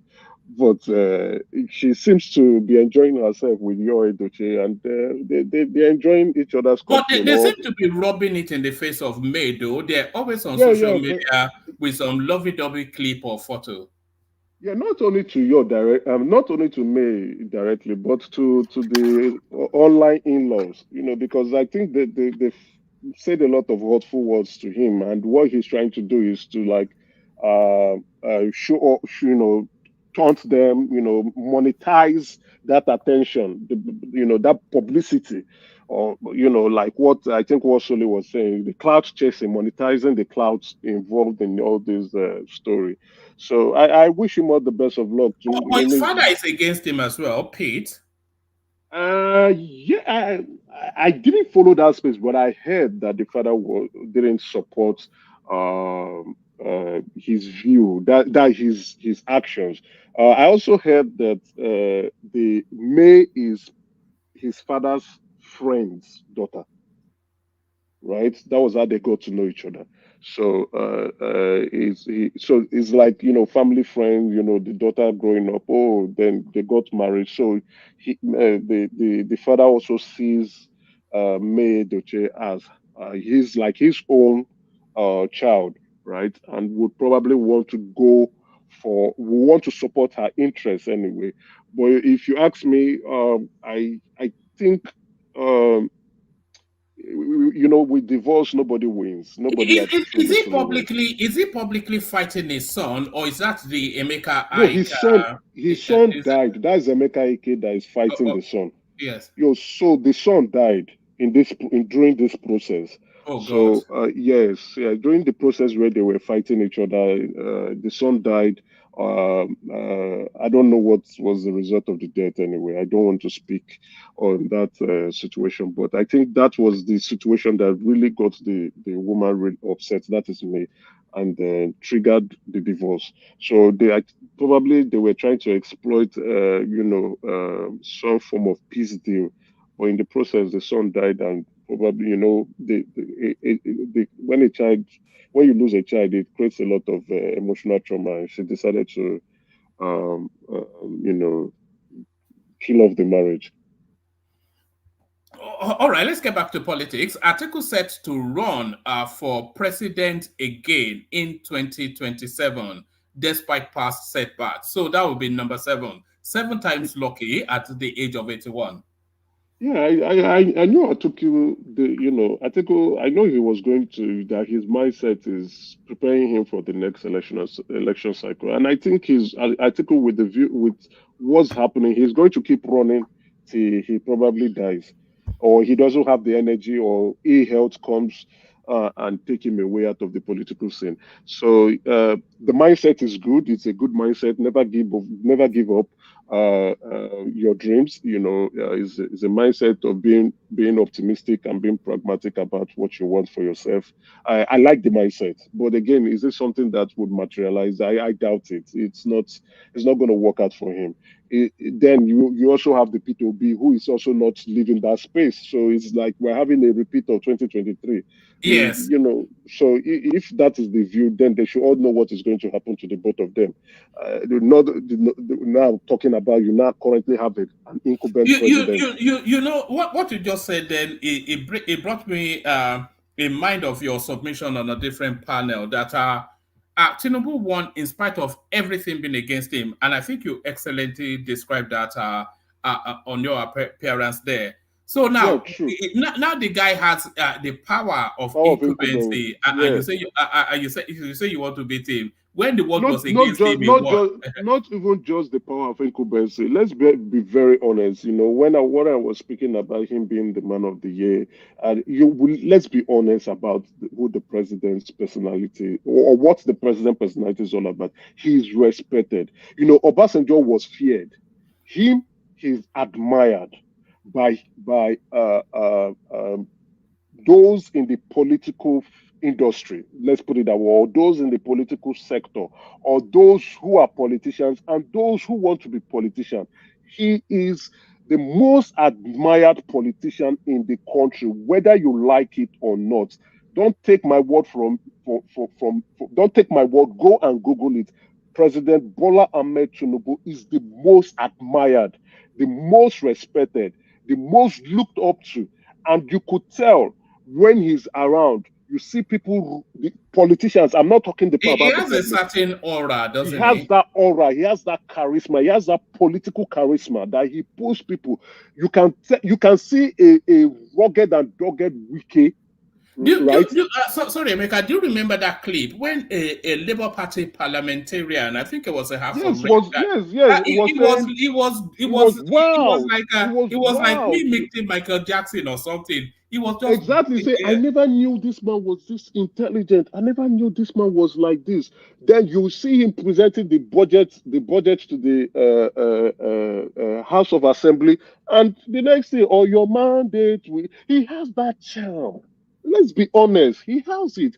Then him having that kind of gift, and then with the power of incumbency, he's not just a president, he's also a leader. And he's not just a leader, he's a leader of other leaders. You understand? He's on the pedestal, and that was why the Time magazine gave him the man of the year. They gave him the man of the year. Did you forget? Did you forget? I will forget about delivering that point. And some people were coming to pulpit to how if I slap it to be covered for that place. The Time magazine gave it to him, and they were going to go and bombard that woman because let's be realistic. If your aspiration is going into politics, you should be picking a book about Bola Ahmed Tinubu to be studying him. And if you are close to him in respect to power, you admire who the man is. And a lot of people who have interacted with him keep coming out to say he's a good man.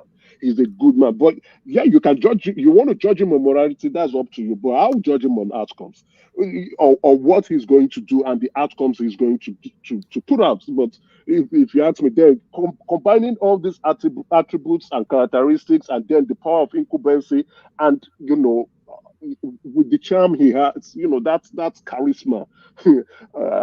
I think 2027 would be a very dirty blow for both of them, P2B and Atiku Abubakar. They will not know what will be hitting them left, right, and center. All right, let me take you to this space. Dan Ladi from Osho, the local government area, who wants to be a soldier boy. What are you making of this clip that went now? viral? If you watch this tape, they were calling a lieutenant colonel. I don't think many of us picked up that. Probably. Yes, I He was that. calling a name in the lieutenant colonel. I think that's the individual they need to go and start investigating. So that individual who is giving them this certificate of origin that indicating that they are from specific local government from Lagos State that's the individual that should be investigating and saying, come on guy, what are you up to? You understand? Because he's the one that is giving them the cover to be recruited into the Nigerian army. So this is fraud, if you ask me, in my view. It is fraud, if you ask me. So even many of us who were born and grew up in Lagos for most of our adult life would not even want to claim this. We will not go ahead and say, even though we have the rights, right? Because we were born in Lagos, we paid most of our taxes in Lagos before we even tried to, move out. We have that right, we have that entitlement to say, oh, I'm from this local government, and nobody is going to question you for that. But then again, we don't do that. Then you now have people who has not even visited Lagos. They just entered the next available lorry and came to Lagos, and they're already giving them a certificate of origin from a specific local government. It's a shame. It shows the scam going on in the country. Emeka, you only have to wonder how many more spaces in the South this replicates. Oh, no, you are wondering towards the future. What has happened in the past? That's what you need to look at. So how long has this been playing? Don't think about the future. How long has this been playing in the past, and how many of them have actually been integrated and has taken that Lagos State slot? Not only Lagos State slots, the South, those from the South. How many of them have actually perpetrated themselves into the Nigerian military? And for how long has this been going on? So a thorough investigation. I will still drill it down to the weakness of our journalists. Our journalists are a bunch of jokers. We don't do good journalism. I don't know if you're aware about an individual who did an excellent job going to get a fake certificate and went into the NYSC. I think he will be on finance. We covered it here a couple of days ago. The guy went to Cotonou and yes, within 6 weeks. Yes, that was good. That's good journalism. That's good journalism. That's investigation. That's investigative journalism, not the one that stupid. Imagine if they gave that guy. Imagine if they gave that guy a medical degree, and then he ends up in a hospital killing people. Straight, sending them on first flight tickets to hell. You understand? So that's the loopholes we have, and if we have a strong journalistic body in place, we should be able to identify all these loopholes and close them. Because if you have good journalists who like in the West, you have journalists that covers entertainment. This one covers education. This covers fashion. This covers in entertainment. This will cover sports, music, and the rest. We don't have. I don't think we do. The journalists should correct me. I don't think we do. Many of them are now. I don't know what's wrong with them. Some people are hailing the useless Ghana refugee that they are handing a piece of paper to be writing novels. You understand? And they say that one, that's not investigating. He's gone quiet, hasn't he, over the last few weeks? He's on the run now, isn't he? Politics is over. They are no more paying him. Nobody is supporting him anymore. He's over. So the last time he was begging for funds, they should support him. Now you understand. There's I think a guy from Austria or where that is going to sue him or has sued him recently. You understand? He's a bunch of nuisance, and true, those who practice journalism know that it's a nuisance. But it is, that space, that headless mob space. They really love that boy so much. They love stupidity, so they can go on to become to support stupidity. Well, anyway, stupidity. People who are drawn to stupidity, you know what they are. They are stupid people too. All right, before I go on from you to rational mind, do you think Nigeria is beyond redemption? No. Nigeria is not beyond redemption. Like I always say, Nigeria is a beautiful country. Nigeria is a country that can cater for our needs. Everything on top of the soil, underneath the soil. Weather is fantastic. Climate is really good. Everything about Nigeria is beautiful. The problem is just we, the Nigerians, that are not okay. We come in different forms, shape, and sizes. Tribalism, ethnic, social, religious problems. You also have those with the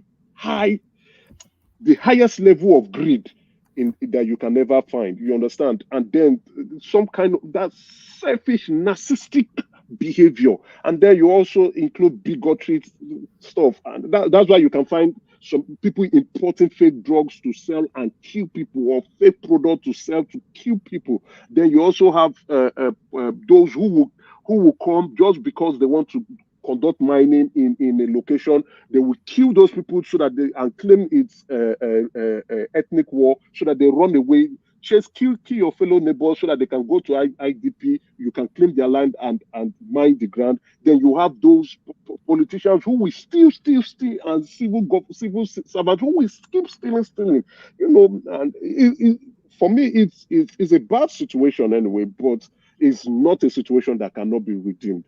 I believe with the way we are behaving currently, that we've been broke, right? The scarcity of the purse now would make us begin to address ourselves and begin to correct the measures or the silliness that we have. Nigerians are the problem, not Nigeria, the country. So that's why I was saying, before you remove the peck in someone's eyes, first of all, remove the log in your own eyes. You understand? A lot of us would want to complain without providing solutions or what you think would be okay, or some of us want to castigate the country and say a lot of things. But these people are not alien to us. Our political leaders are not in mass. They are people from us, that from the public, they went into political offices. So they are part of us. The behavior they exhibit are a behavior that we are all known for. Let's be very realistic about this. So that's why I would say I won't judge people based on moralities, but some people want to claim holier than thou. And once you begin to go toward that line, I'm like, hey, you're a hypocrite. Get out of my way, because if I give you power and I give you money, you will act worse. So don't judge it. But again, what I would expect is we can still continue to hold our leaders for what they are supposed to do. The best way to do that is to specific issues. That's why I love what Oshomole did yesterday. After the preliminary hearing, the Senate hearing yesterday about calling the defense chief, that's the chief of army staff, chief of air force staff, and the chief of some defense people staff. mocked him for that, that he was just grandstanding. Oh, I know it's from the headless mob space. what they did, what the Senate president was doing was, okay, let's say prayers, specific prayers, that specific action items that we will hold them to. And after that, after the prayers were said, he stood up and said, no, this is not enough. This has been going on. We have to call them. They told us they can fix the security issues in the country, right? When they came for confirmation, let's call them back. Let them come and tell us what they have not done wrong. Let them explain to us that if that action was so well coordinated that even the locals got wind of it, talk more of security agencies so that cannot hear what was going on, this coordinated attack, let them come and explain to us. And that's a way of holding them accountable.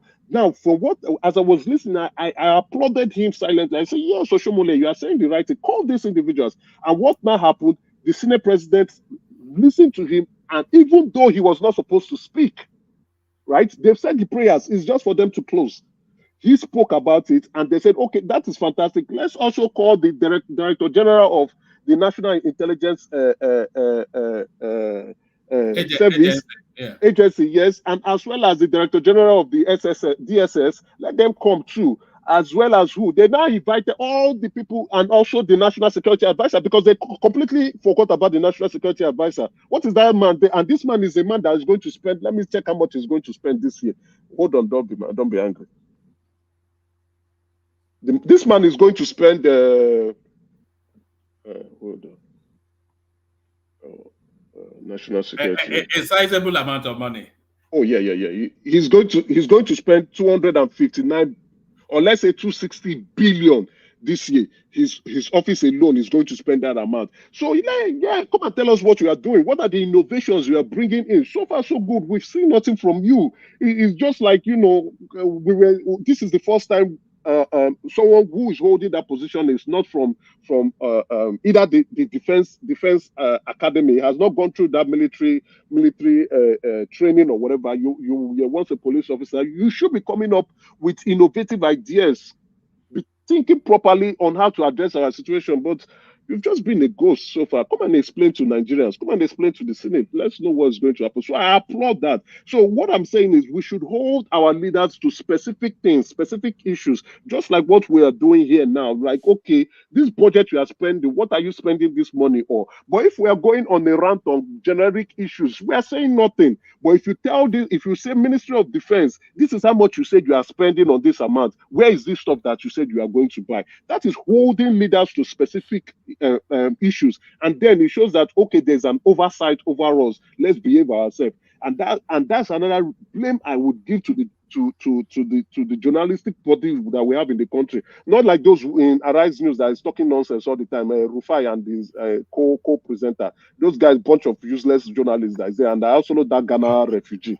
We want people who would come up and do this job, and they'll be able to do it very well, so that we can keep making this commentary, holding our leaders to task, and that is the only way we will continue to make good progressive step into the future.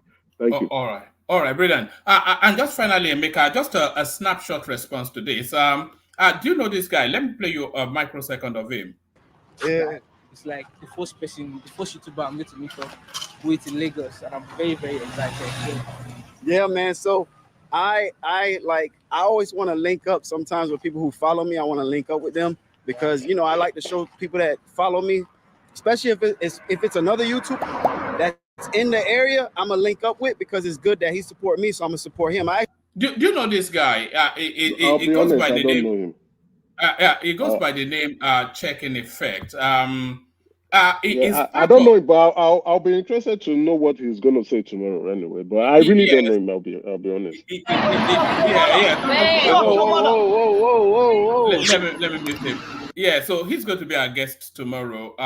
Quite a big name YouTuber. I think it has about 400,000 thereabout.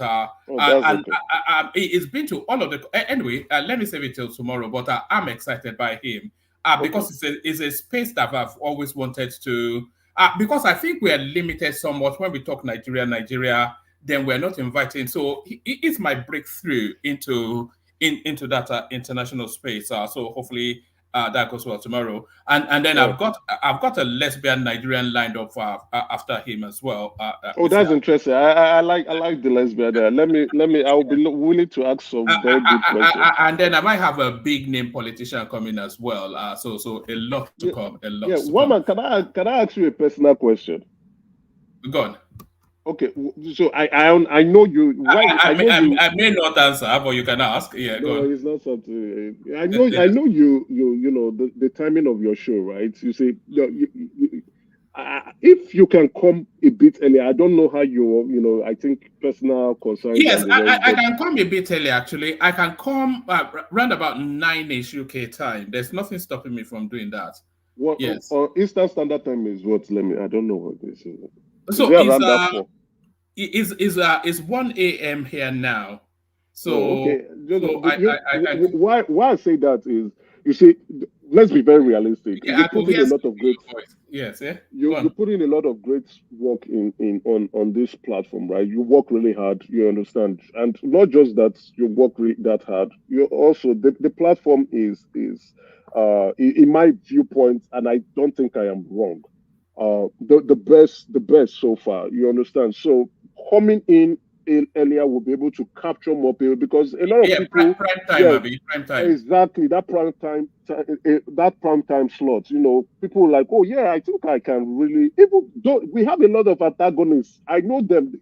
And those who enjoy listening as we speak, they are listening as we speak. Exactly. That's why I keep saying. You will notice I keep saying invite your enemies. There's a reason I keep saying that. Invite your enemies. In fact, we probably have more enemies listening to us than friends, if we are being honest. Of course, but the enemies. You can see that in the likes. If you look at the viewership and the likes, then you know that you have more enemies watching you than friends. Yeah, but they can't do it. The reason is that they can't do it because there are some things that we agree with. There are other things they won't agree with, but at the same time they keep listening, because why do they listen? We come up with the facts, we come up with evidence. It's not like we are talking or ranting. It's not a ranting space, it's not a wailing space, it's not a space that we come to cry, or a space where we come to express bigotry. Yes, we fight sometimes, which is interesting, sometimes we must now. Look at how strong the personalities here are.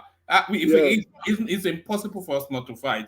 Everybody a big fish, Yeah, but our opinions are are really being backed up with some good verifiable facts and evidence. You understand? So it's a show. Once I don't know how difficult it is or challenging it might be for you, but coming up that early will capture in more people who would want to listen more. So because they are getting a different perspective into what's going on in the country. Analysis that's going, like yesterday. I didn't watch yesterday's show, but I wasn't on yesterday, but I watched it later on, and I was really impressed with the discussion and the commentary that was being given, and then the one about giving us some fresh insight that I was not aware into, and that was how we got to know that it's not truly Fulani herdsmen that's creating this problem. It's actually locals looking for gold or whatever under the ground that's killing their people and chasing them coordinated. Before we knew it, we saw the Senate also discussing about this issue. So when the girl came out, her name is Maria Habila. That girl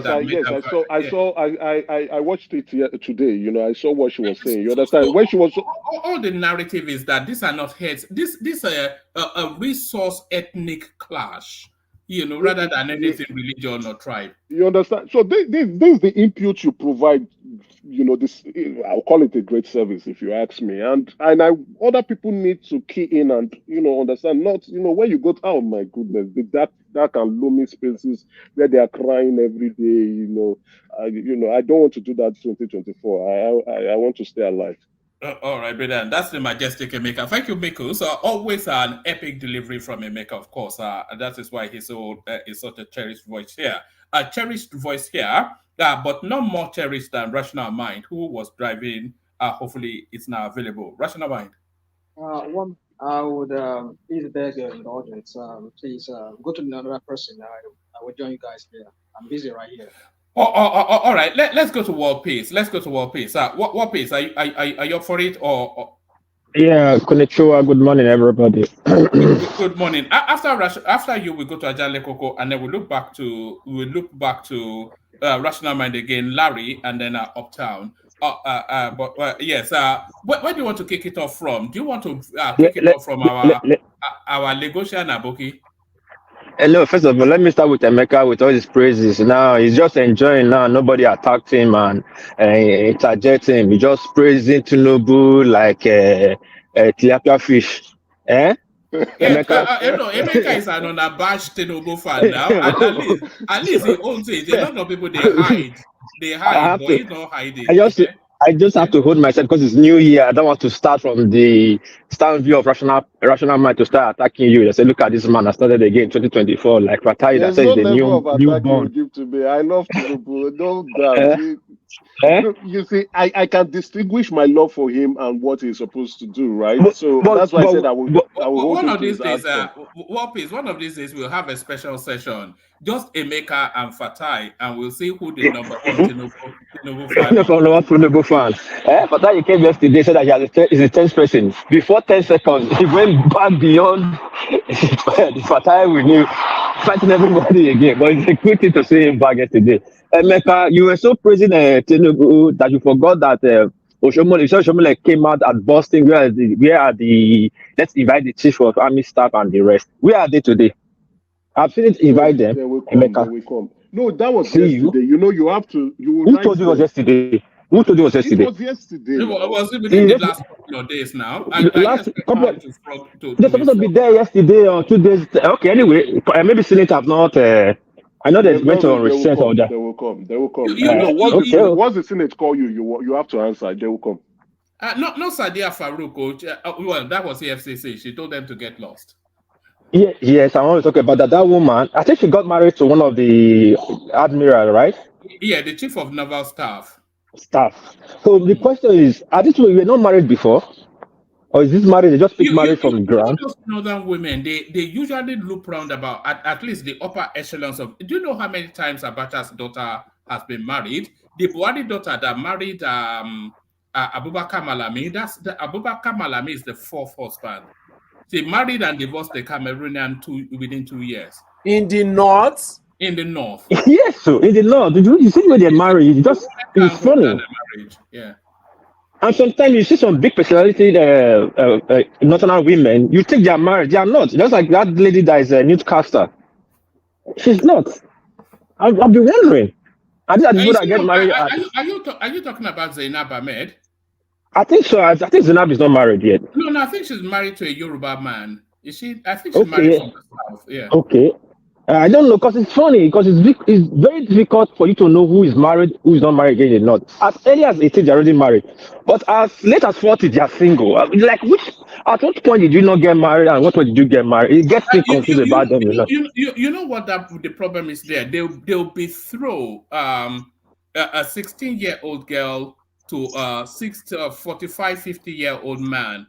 So by the time she's in her mid-20s, certainly no older than the man is done. By the time the man is done. Yeah, that's why they have a lot of them, sugar mommy in Abuja and in Kano. Anyway, that lady, they should invite her. I don't know the kind of power show she's. I don't know. This FCC have to put his. That man has to stand his authority right now. It's not English. You know, these are the problem of when you appoint administrator. It doesn't really work like that. Sometimes you appoint a tyrant. It's somebody that's on the seat. If she hides behind her lawyers, there's nothing you can, unless you are asking them to force her extrajudicially. Some of these cases, one man. See, you know, every law, in every situation, in every circumstances, and in every how will I put it? In every law you make, the citizens will find a way to bend it. They must find a way. They look for a loophole. So every criminal will tell them they are innocent. If you invite her, she will always look for lawyers where they are so rich, they have money. They can look for sound judges to buy their way, to give them some kind of injection, not to arrest them yet for one case or the other. They will look for doctors to even bring out cases that they are not even sun fit. They cannot even see sun in the afternoon. Not just to go there. So you have to do some certain kind of Gestapo style You have to create a commission. This kind of people you create, that's why I like American, you create like a commission, like a RICO commission, you create a commission, which is just his body that has no interference. The commission will have its own judges and lawyers and everything. Is beyond the reach of of Nigerian court and Senate. So when they come for you, they pick you, they go and do whatever they want to do with you. They can release you later, or when you get to court, your lawyers can come and talk, or they can and do the much they can to get you a deal. But first, get this person arrested. Get some information out of her first. You know, it's so funny, man. Anyway, then let me go to this Nasarawa state. I barely said I saw this morning before I entered your platform. One man, it was it robbery or was just a terrorist attack or just a clash? One man. What are you talking about? Which story? Which story are you talking about? Nasarawa, the one, the supermarket. Is it not Nasarawa? No, that was in Abuja, wasn't it? Or was it in Nasarawa? I had it. That's funny. I don't understand because though I saw it from a blogger, they said the armed robbery in supermarket in Nasarawa. I don't know. I've not really read it. I just saw a picture of people lying on the floor. Yeah, they said in the outskirts of Abuja. So that might have been Nasarawa. Yeah. Yeah. So was it armed robbery or was it a terrorist attack or what? No, they didn't describe it as an armed robbery, which is what mystifies people. It sounded like an act of terror. It's getting funny now. It's like people are just doing revenge attack, community attack. We came to do something about Abuja and Nigerian military or police architecture to do something very, very, very drastically, very, very fast. Because otherwise, it will blow out of hand. You know, it will blow out of hand. Well, I cannot speak much of that. It just happened now. So let's wait and see. Then what's the next topic, one man? The next one is the Kaduna youth claiming to be indigenous Lagosians to enter the army. Yes, that's a very interesting one. One man. Did you see the clip? No, I'm not seeing the clip, but I've seen the picture. I believe it's the clip, the picture of somebody standing. Yeah, hold on for 1 microsecond. It's important to see the clip. Hold on for a second. What's your name? I'm Kabiru Mustafa by name. Huh? Kabiru Mustafa. What local government? Local government. Where are you from? I'm from Maito.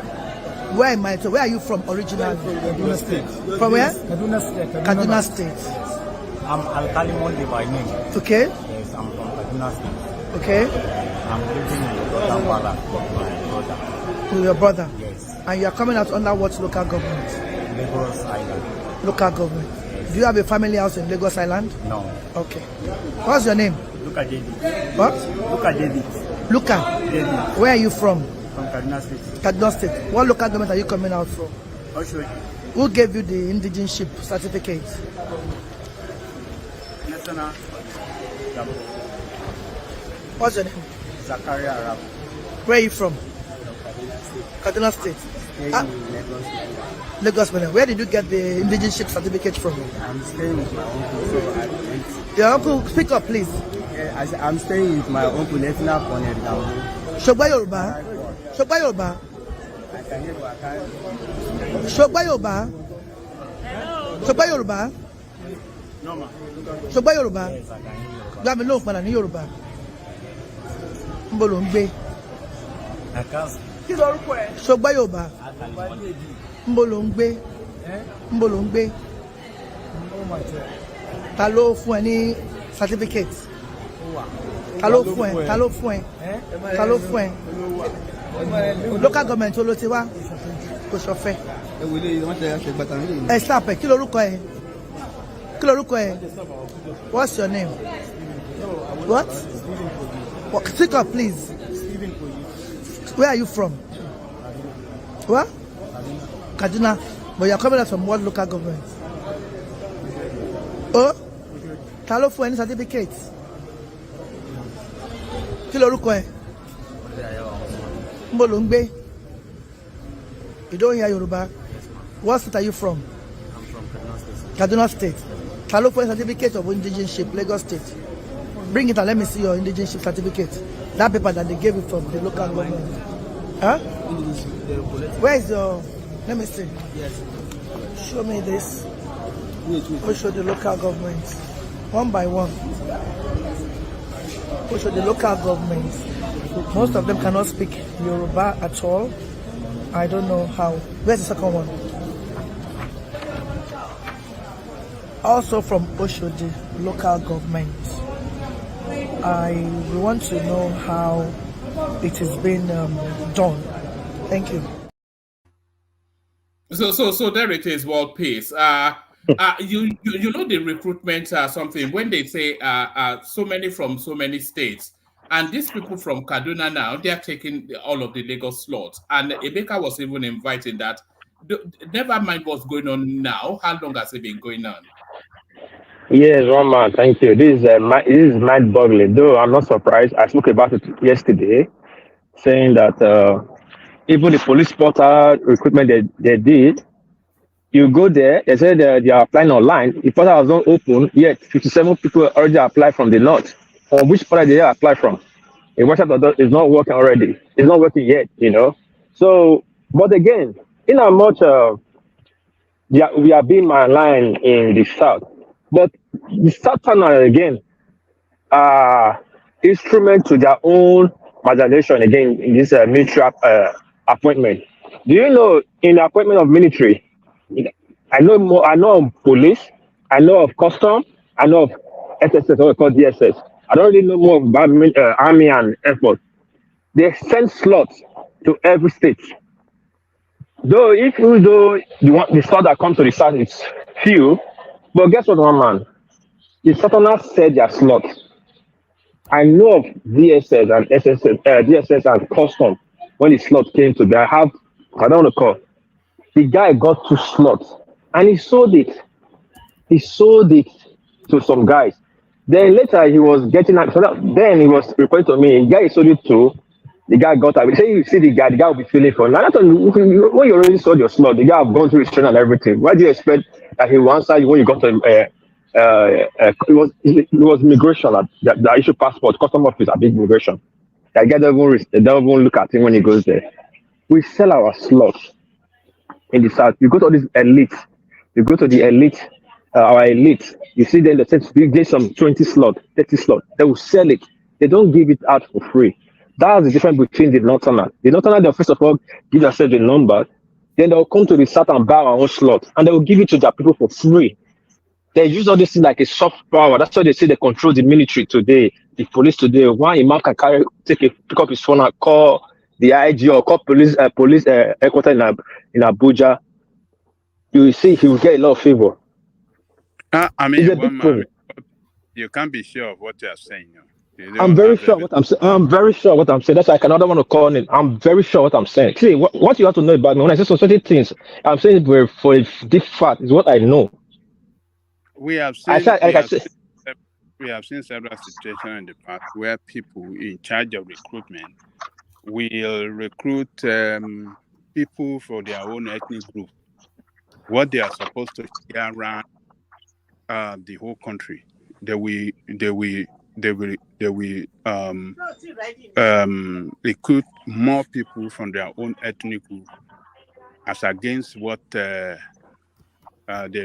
recruited from other parts of the country. I've seen a situation where one woman, I can't remember the position she occupied, but the video was out some time ago from the east. She everybody she recruited were from the east, and it happened in the custom as well during the time of Buhari when they carried out recruitment. They recruited most people, 80% from the north. So it was the senators that stood up when they were interrogating this recruitment and said, how come that you have more people from the north than the south? And then they have to cancel that recruitment, and then they said they have to share it equally among the geopolitical zones.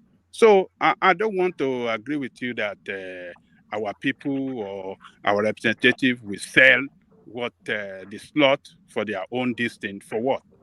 Baba It's Jalo mostly the Koko. people of recruitment that have No, but carrying out this shenanigan. Baba Jalo Koko. Can I say something? They do. Yeah, come in, Larry. They do. They sell it. They do. They sell it, particularly those from the south. Before I left Nigeria, I was so close to the National Assembly, and I know what was really happening there. They do. So they will sell it to who? At they what? sell it At, to anybody at what that has the money. hold on. So, who is going to buy it? Who paid? At what amount? Yeah. Okay. I wouldn't want to. At a point in the year 2018, they sold CBN for 1 million naira in National Assembly. And this was basically by people from the south. 1 billion naira. 1 million naira. For CBN what? CBN for which position for CBN? Yeah, it depends. Slots now, slots. CBN slots. For 1 million naira, 1 million. Yeah. 1 million. Now, but Jaloko, that one is too far. Before Jonathan handed over at the Accountant General office, the Accountant General office was 650,000 for per slot. It was sold by a pastor in charge, one of the pastors in charge of the national whatever church in Abuja. He was saying it was 60,000. Jaloko, I'm not saying things I don't know. I have cousins in JSS, I have cousins in the NDC. They will show him, they will marry this thing. One of the guys with the Sam, the commander. Do you know how he got his slot? They share slot to. They don't just employ police just like that in Nigeria. You think you just work a position, you employ. You know, they share slot to traditional rulers. They share slot to the governors. They share slot to the elite. If the traditional ruler do not stand for you, you cannot enter police. You must be recommended. People set their slots. They share slot to all these Arewa chairman, they said something the Sultan did not give their own ads for free. I can tell you for a fact. That's the good thing about the north to the south. Like I said in my English, I said though in amount when they are sharing this, when they are recruiting, did not have a larger number first, but the fewer number we still have, which is how to continue to manage ourselves. We sell our own for free. We sell our own. We don't give that for free. We don't call our cousins or call people like, okay, come and take. There's police. If you go to some elite houses where there's recruitment, you see people from different states in their gates. They want to buy slots. You will see different people. Meanwhile, our own people, they don't give to our own people. That's a big problem. We have to say the truth. We have to say the truth. I'm not saying they're not marginalized when it comes to a recruitment. Yes, there's that one is there, visible. But the fewer ones that come too, we'll still sell it. They will still be raising further, especially those people who sell to come and help or to listen to us or to bow down to us. How would they not bow down to you when you sell it to you sell it to them or you sold it to them? But when you give them what they are looking for, like they are looking for a job, you get come and work, take. People will respect you. My cousin is working in Nepal. It was all right. Navigate back to the conversation. Yeah, navigate back to the conversation. Yeah. So okay, let me go back to this. These are one of the things that is happening. First of all, they are taking our slot in the south. I think our southern people that really want to work want to get into the ministry, don't have the opportunity, and those that have the opportunity are not interested in the opportunity. That's why these kind of things are happening. It's very sad that these people are taking their slot and they are using the southern slot. How can you claim who gave them the what piece? Is it not a case that they are weeding out the southerners? I'm not sure that because there are no jobs in Nigeria, so I don't imagine that an opportunity will open up in the army and the southerners will not want to take it. No, one man, what you understand? See, the problem of Nigerian recruitment, you know, I don't know, we are very intelligent, but at the same time, we allow those that is less intelligent to draw the structure for us or give us, tell us what to do. When you are bringing recruitment, you have to bring out recruitment in different categories. We have a lot of graduates in the south that can start from the rank of lieutenant, and you can employ in the cyber space, the accounting space. You understand? That's how you employ. When my cousins are employing DSS, it didn't start from street specialists. It started from the computer forensics. This thing. It made a 2-1 upper in computer science. You know, so you have to employ people in different categories. I don't think they are looking especially to the officer cadet. I think they are looking more to the to boots on ground sort of soldiers, because that's where the need is. Yeah, they don't need. Yeah, you need boots on ground, but if you employ people of boots on ground, you still got you employ all categories now. But you have more. You have probably on the boots on ground more. You know, so that you can balance this education. Even though you're employing 1,000 soldiers, probably boots on ground will be 800. 200 will be a special office. If that boots on ground, they still need command and control to direct them. You still need engineering corps. You know, so you don't just employ only boots on ground now. So, but the problem, what I see. When we bring out employment, there's no category, then people will be less interested. Person that have studied so many years in university, you tell him to come and start from a cadet, a Korofo level. He won't be interested now. He won't. That's why you see sometimes in police that time we have more people in the south in the police, like police, DSS, immigration, even Air Force that need education to get into a certain post. You know? But when you come to the army, we are not there because they recruit from the scratch, and nobody wants to go from the scratch in the south. It's very sad, and this thing is affecting us a lot. That's why you see sometimes our president or anybody we have as the president will be hand bound behind his back, because who are you giving command to? They're all northerners. They feel the military, they feel the army, the air force, the immigration. So when you say one thing, they'll do the other. It's not good. We must balance it. We must balance demography in our military so that we will not be saying like Dela like that this popular Nigeria take over Nigerian mind. No, These are the things that embody these people. One man. Let me leave the floor for the next people to come in. Thank you. All right, you don't want to. Okay, let me go on from you then to Ajanle Koko. Let me go to Ajanle Koko. Are you ready to go, Ajanle Koko? Yeah, let's go, man. Yeah, yes. So it's I'm not sure that I fully agree with what Peace just said there.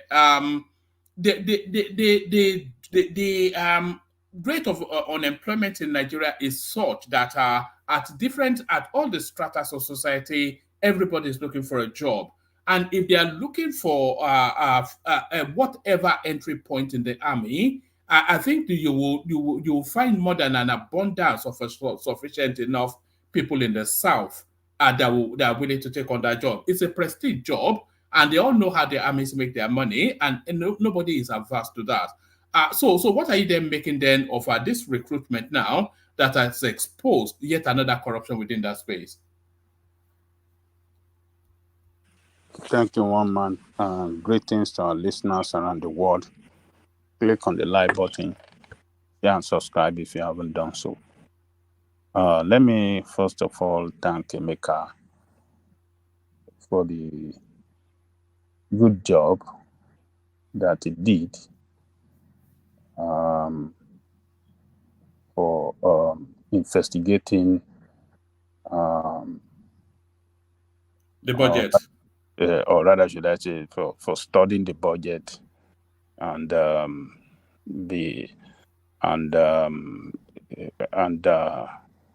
was able to detect some wrong, or should I call it corrupt insertions? Yeah, corruption. Corrupt insertion into that budget. So I think he said it right that our journalists are not doing their job well to stand up against politicians. And when you have journalists that cannot question the politician, cannot use this kind of document to expose them as corrupt and as not managing our resources well. It just tells us that our democracy is in is shambolic. So I think I want to give kudos to him for that job that he did, for taking his time to study it and unravel some, corruption that already injected into that budget. So thank you, Emeka, for that. So for the recruitment, I think it is sad that people that are doing this recruitment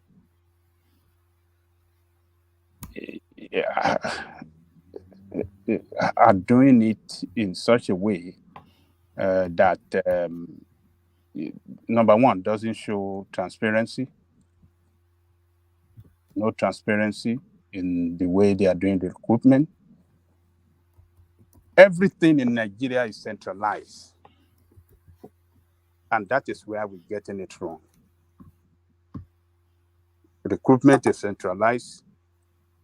The command and control is centralized. Deployment is decentralized. Everything centralized. And that's why we cannot do it right. Recruitment should be carried out in each state of the federation.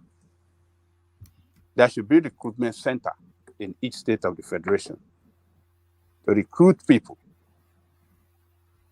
And after recruitment, training is another ball, is another is another thing entirely. But recruitment is, to get it right, there must be offices or center for recruitment in each state of the federation. That is how you can, if you are allocating 500 to each state, once each state achieves that 500, they stop. And those recruited, they can then take them to the center for training. That is how it should be done, not a central where, not a centralized recruitment in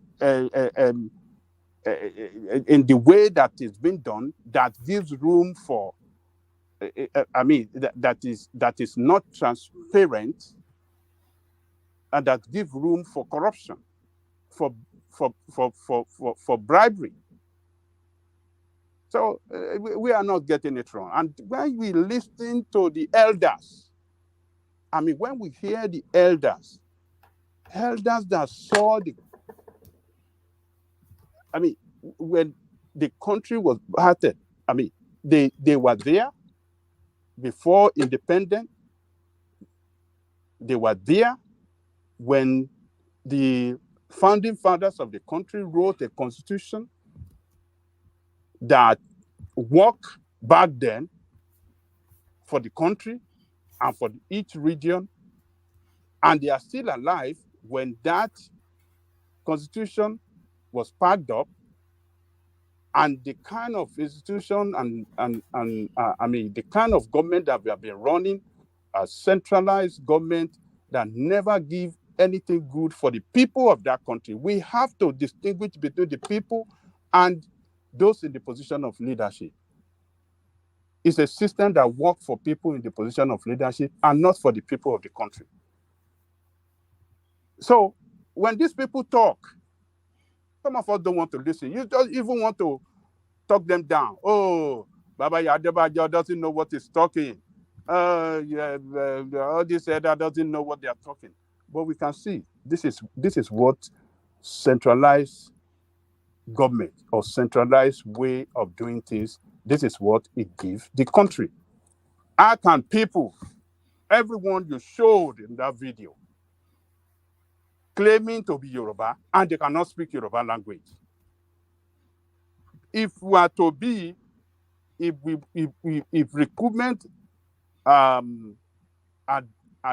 if there had been that we carried out this recruitment at the state level, the engineer of that government, of that state, we turn up for recruitment.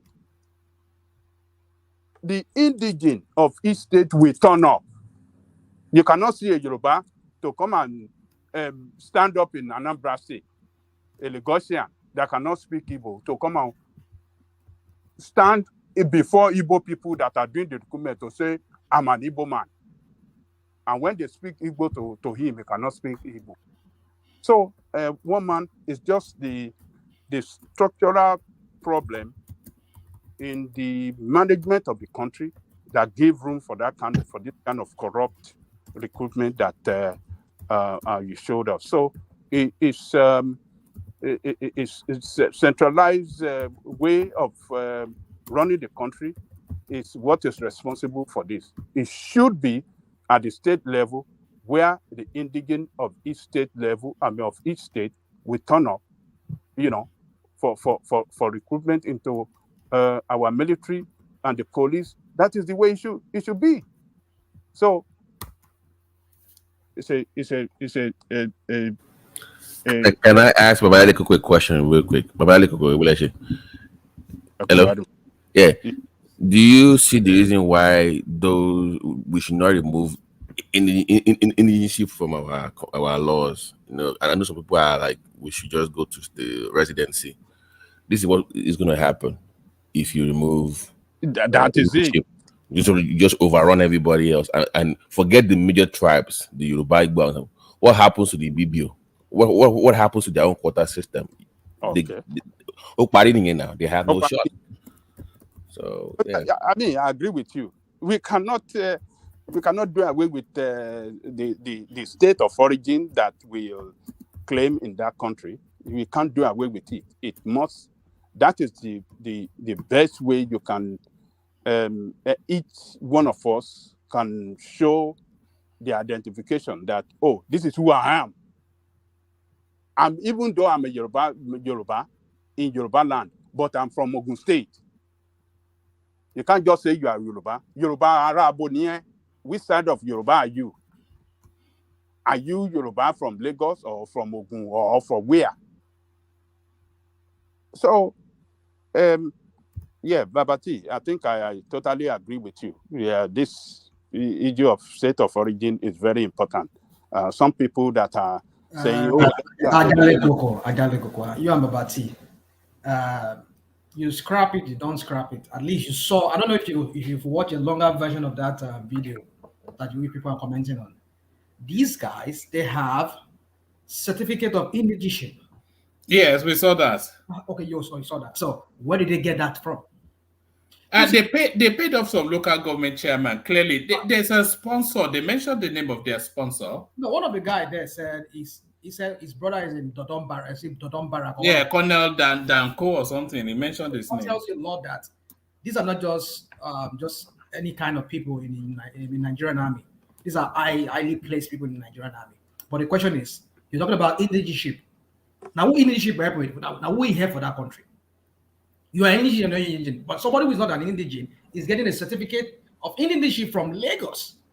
Come on, you see, we can argue all this thing about indigenship or non-indigenship. My point is this, is that when you run a system that is not transparent, you have a master that calls himself master strategist there, who was talking about recruiting 50 million. No, rational man. Yeah, going in the wrong direction. Hold on. Jacking Sorrow. Why every time now? Is it Tinubu that no, you know me very well. No, you are going. Hold on now. What is Tinubu? Hold on for him. Let him land. Let me land. Somebody that said he's going to recruit 50 million youth into the army. You are the people that you could refer to him as a master strategist. You would think that this guy from that is a crap of a manifesto that he was brandishing all about during the election. You would think this guy has everything all figured out. And now look at what we're seeing. I mean, you can argue the point that it's too early, 7 months. But then 7 months into the what somebody just read just told us a bit of what he read from the budget. You could tell that this is a guy who doesn't even care. All he just wants to say is that he wants to be there in Aso Rock, to be called Rakadede, to be called a president. He doesn't even know what is being what is even assenting to. And if we were a Robert Stamp National Assembly, quickly they just passed it because they know what they know what they've seen there. They know what they're going to get from there. They padded the budget on their own too. So you see, when you run a system that is built on corruption, on lies, that is what you get. This is how you get the kind of thing you get. This is the same person that was talking about data and data will go job. Now we are now seeing the importance of data in that country. That if you are from a state, there should be a data that you're from the state. One chairman cannot just go and give you. It's just like me going. I want to go and get you. I'm not a US citizen. I want to go and get US passport. I know people can fake it, but in the real database, if you're not there, you cannot be given. It can give you a fake one. But the point I'm trying to make here is this: that if everything is done in a way by everything is synchronized, the data of everybody is in a system, this kind of thing will not happen. But when you have criminals at the head of affair, they run the system. Are we surprised to see these kind of things? So my point is this: is that you people can argue the point of your leadership or not the leadership. That is not the main issue. Anybody can come into that country, walk into that in Nigeria, and claim to be a Nigerian and claim to be a Yoruba person. We just see an example of that now. So my point is this: is that until you put things in place to check that kind of things, we will continue to have this kind of things. So that's just what I want to say. But such a mind, back in the 80s, I remember, even if you're going to use indigenship to recruit people, they went through the KBSs we approved. Okay, this man is. But they went through the local government. No. Back in the days, they involved the traditional rulers to verify who you are. So you come with your elder and your KBS, your ballets. We say, okay, this person is from my community. Okay, give us 10 from your village, give us 10 from your local area. The KBC or your imam or your pastor or we then vouch for you that we know who this person is. That's the way it was done before. I don't know what that changed, one man. Babati, they still have that system, but the problem now is that they now give special status to people like the elite, the governors, like all these Arewa youth chairman, you understand? Even if it's in your state, Arewa youth chairman in your state might have 10 slots. They forgot the KBC and the ballot, I believe. They still have, the KBC still have, but now they give to other status. Like now, for example, like the Arewa youth chairman in your state is from the north, but it's in your state. He will have like 5 slots. He will not give it to Yoruba man, he will give it to his people in that state, you understand? And they will get approval. Approval has to be there. But they will sign it, he will sign the approval.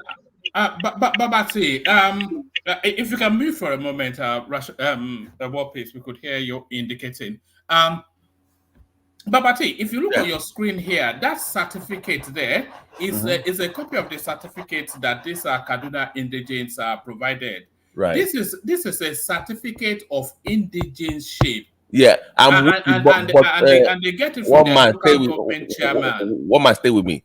Back in the days, this person will have been asked they will have checked with the ballet of his community that will vouch for him that is truly from exactly, that exactly, Babati. That's why I came from. You can come with your document all you want.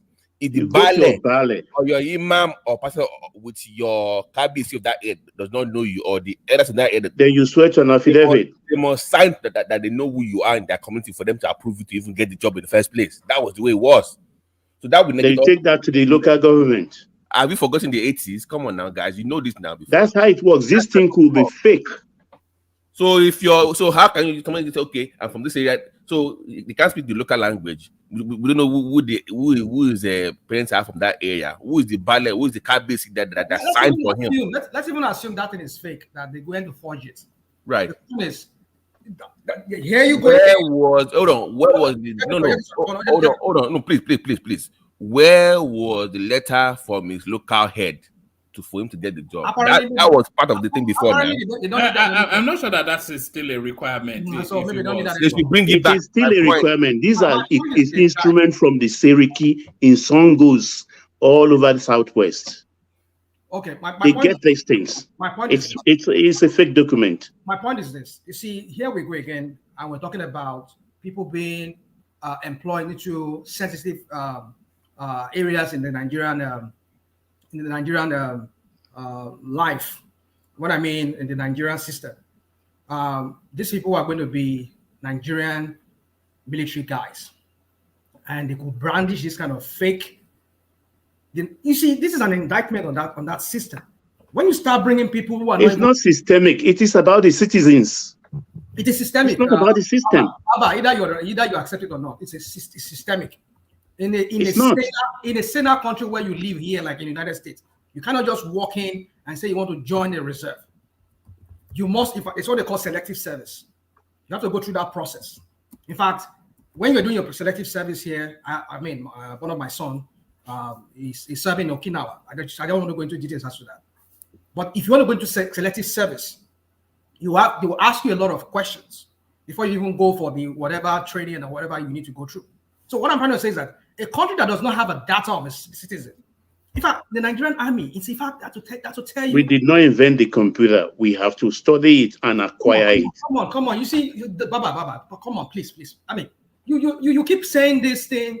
I mean, you just want to always compare us with America. That is really what gets my goat all the time. When it's expedient for you, you will find a parallel between Nigeria and America. No, I don't do that, except to attack your own part of an argument. You have never done that on this platform, Baba. I don't do that. I have always quarreled against it. Let me learn my point. We are midgets. They are America is a giant. Don't give me that BS. That's a BS. My point is this: is that I don't speak bullshit. Rational mind. Please mind your language. Okay, please. Mind your language, please. I just said to you, I beg you, please. Now, what I was trying to say is that the Nigerian security system, you cannot employ people that you cannot vet. You cannot even determine if they are felons. You want to bring them into the Nigerian security architecture. But then here we are going, people brandishing all kinds of certificates just to get enlist into the army. It's an indictment on the system that we operate in that country. I fear. That's why we see when people like what we just saw some few days ago, when some army people were just fighting some other law enforcement agents before someone had to get them arrested. You see, when we don't have a system that works, this is what we get. Garbage in, garbage out. That is how it is. You cannot give what you don't have. Whatever you give, you will get it back. So my point is this: is that you are employing people like this. They are brandishing some kind of certificate of origin that they're not even from there. And you, the army, you are accepting that. For them to Can the punishment for fake documents in Nigeria? What's the document? This is the government document. Can the punishment for fake documents? There is a law. This is a government document, right? We have one sitting in the Aso Rock there that forged. She want money. Guy, so let's not do Tinubu again. Who has the floor? One man. Don't give me that guy. So my point is that for the fact that people are not being punished for their crime, that is why everybody gets away with it. And that is why we all come here every year by year. We continue talking about this crap of a country called Nigeria that will never move forward because of the way. All right, who has the floor, please? Let us take the floor. Let Ajale Koko have that interjection, and then let Ajale Koko take the floor. Okay, thank you, Waman. It's clearly like a lot of people don't know what's going on. They don't have insight what's really happened, and that's why they are coming up with free certificate and all kind of stuff they're saying. And people that have the insight are not really talking because one way or the other, they are involved in it. But I will advise everybody that's talking here to stop that narrative that certificate those guys parading is fake. They could be arrested for that. It's not fake. If it's fake, that lady would have said it there. Everything you are saying that is original. Nigeria's system change day to day. It's only we that don't know. I just told you guys. I'm not saying you take my word for it, but go and do your investigation. There's 6 slots to people in every state, regardless who is who. The elite. If they give it to the imam in Lagos, they give him 50 slots. Lagos, if he share the slot to people that will give him certificate of origin or whatever, who he give it to, whatever state it is. But the problem is, they give more slots to the north, and the few slots we have in the south, we'll still sell it. We should face the bitter truth. We always want to make excuse. That's why these people keep getting away. We will stay on the right track. Listen, this is the thing. I'm not saying that is not a possibility in Southwest because it can't happen in the Southeast. There is just no way. But I'm saying in this case, actually, this is not the first time. It has always been the case. It has always been the case. But Who said it's not happening? Who said it's not happening in Southeast? No, I don't. I doubt. I It's very highly much doubt. unlikely to, because they're very rigid in the way they administer their space. I very much doubt it can happen in the Southeast. All right. I have that say, but I don't want you to go into an expanded conversation. I'm not going to the expression that this thing. Baba, what's going on here? It happened in all the region. Yes. Depend who have the slot. You understand? And just that did not use their as a soft power in the military to have a hold. We decide we use ours as a privilege or a status of influential. We sell most of our own.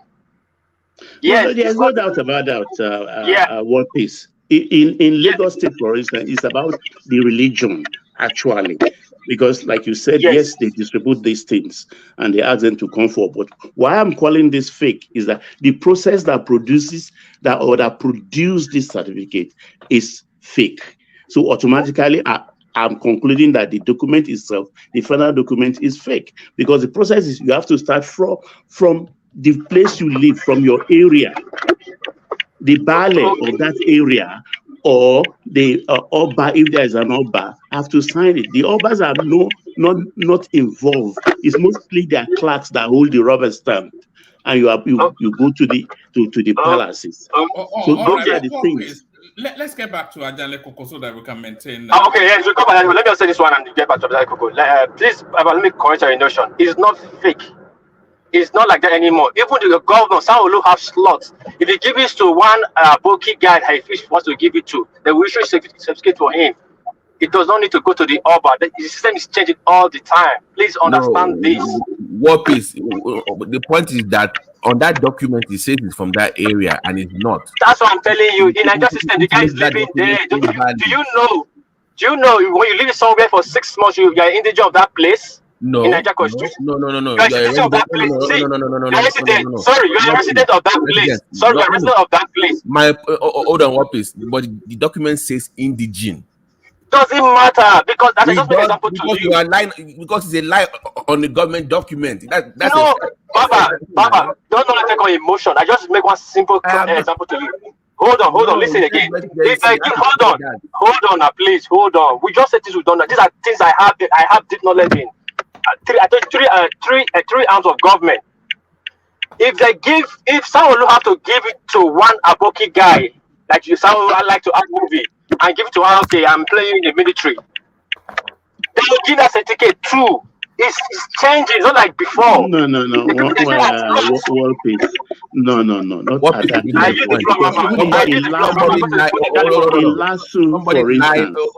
Somebody lied on a government document saying that they are an indigene of a place. That is false document. You lied on a document. That makes that document invalid because you lied on it. You're not from there. So I don't know. You can't be comparing a residency to apply for that job. They said the requirement is what? Indigenship, right? That was requirement to get the job. Obviously, you're not from there. You got a government document saying that you're from that area, which means you lied on that document. Exactly. That document is not admissible to get the job. That is very simple and basic. It's not that complicated, guys. Not that complicated. All right, back to Ajanle Koko. Wama, will I get my time back? Yeah, you get your time after Ajanle Koko. Yeah, I'll come to you after Ajanle Koko and then to Larry, who has been waiting patiently. Okay. I see this document as fake. I don't think that anybody will be given this opportunity or given a slot. I mean, let's take a look of it. If at all they are selling this thing to each state, slot to each state, they have to go through the governor.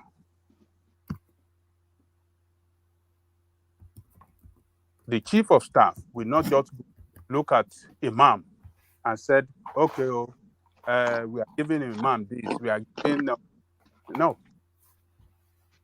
They want to follow the right process to do this thing. They will not just throw it around. If it's shared among states, that's what I'm saying. If it's shared among states, the first step at every state is going to be the governor. And the governor is the one that will now throw it around to say maybe they will have their own formula of sharing it among the leaders. Local government and some other leaders around, across the state. So, Ajaniko, sorry, you are wrong. Let it ride.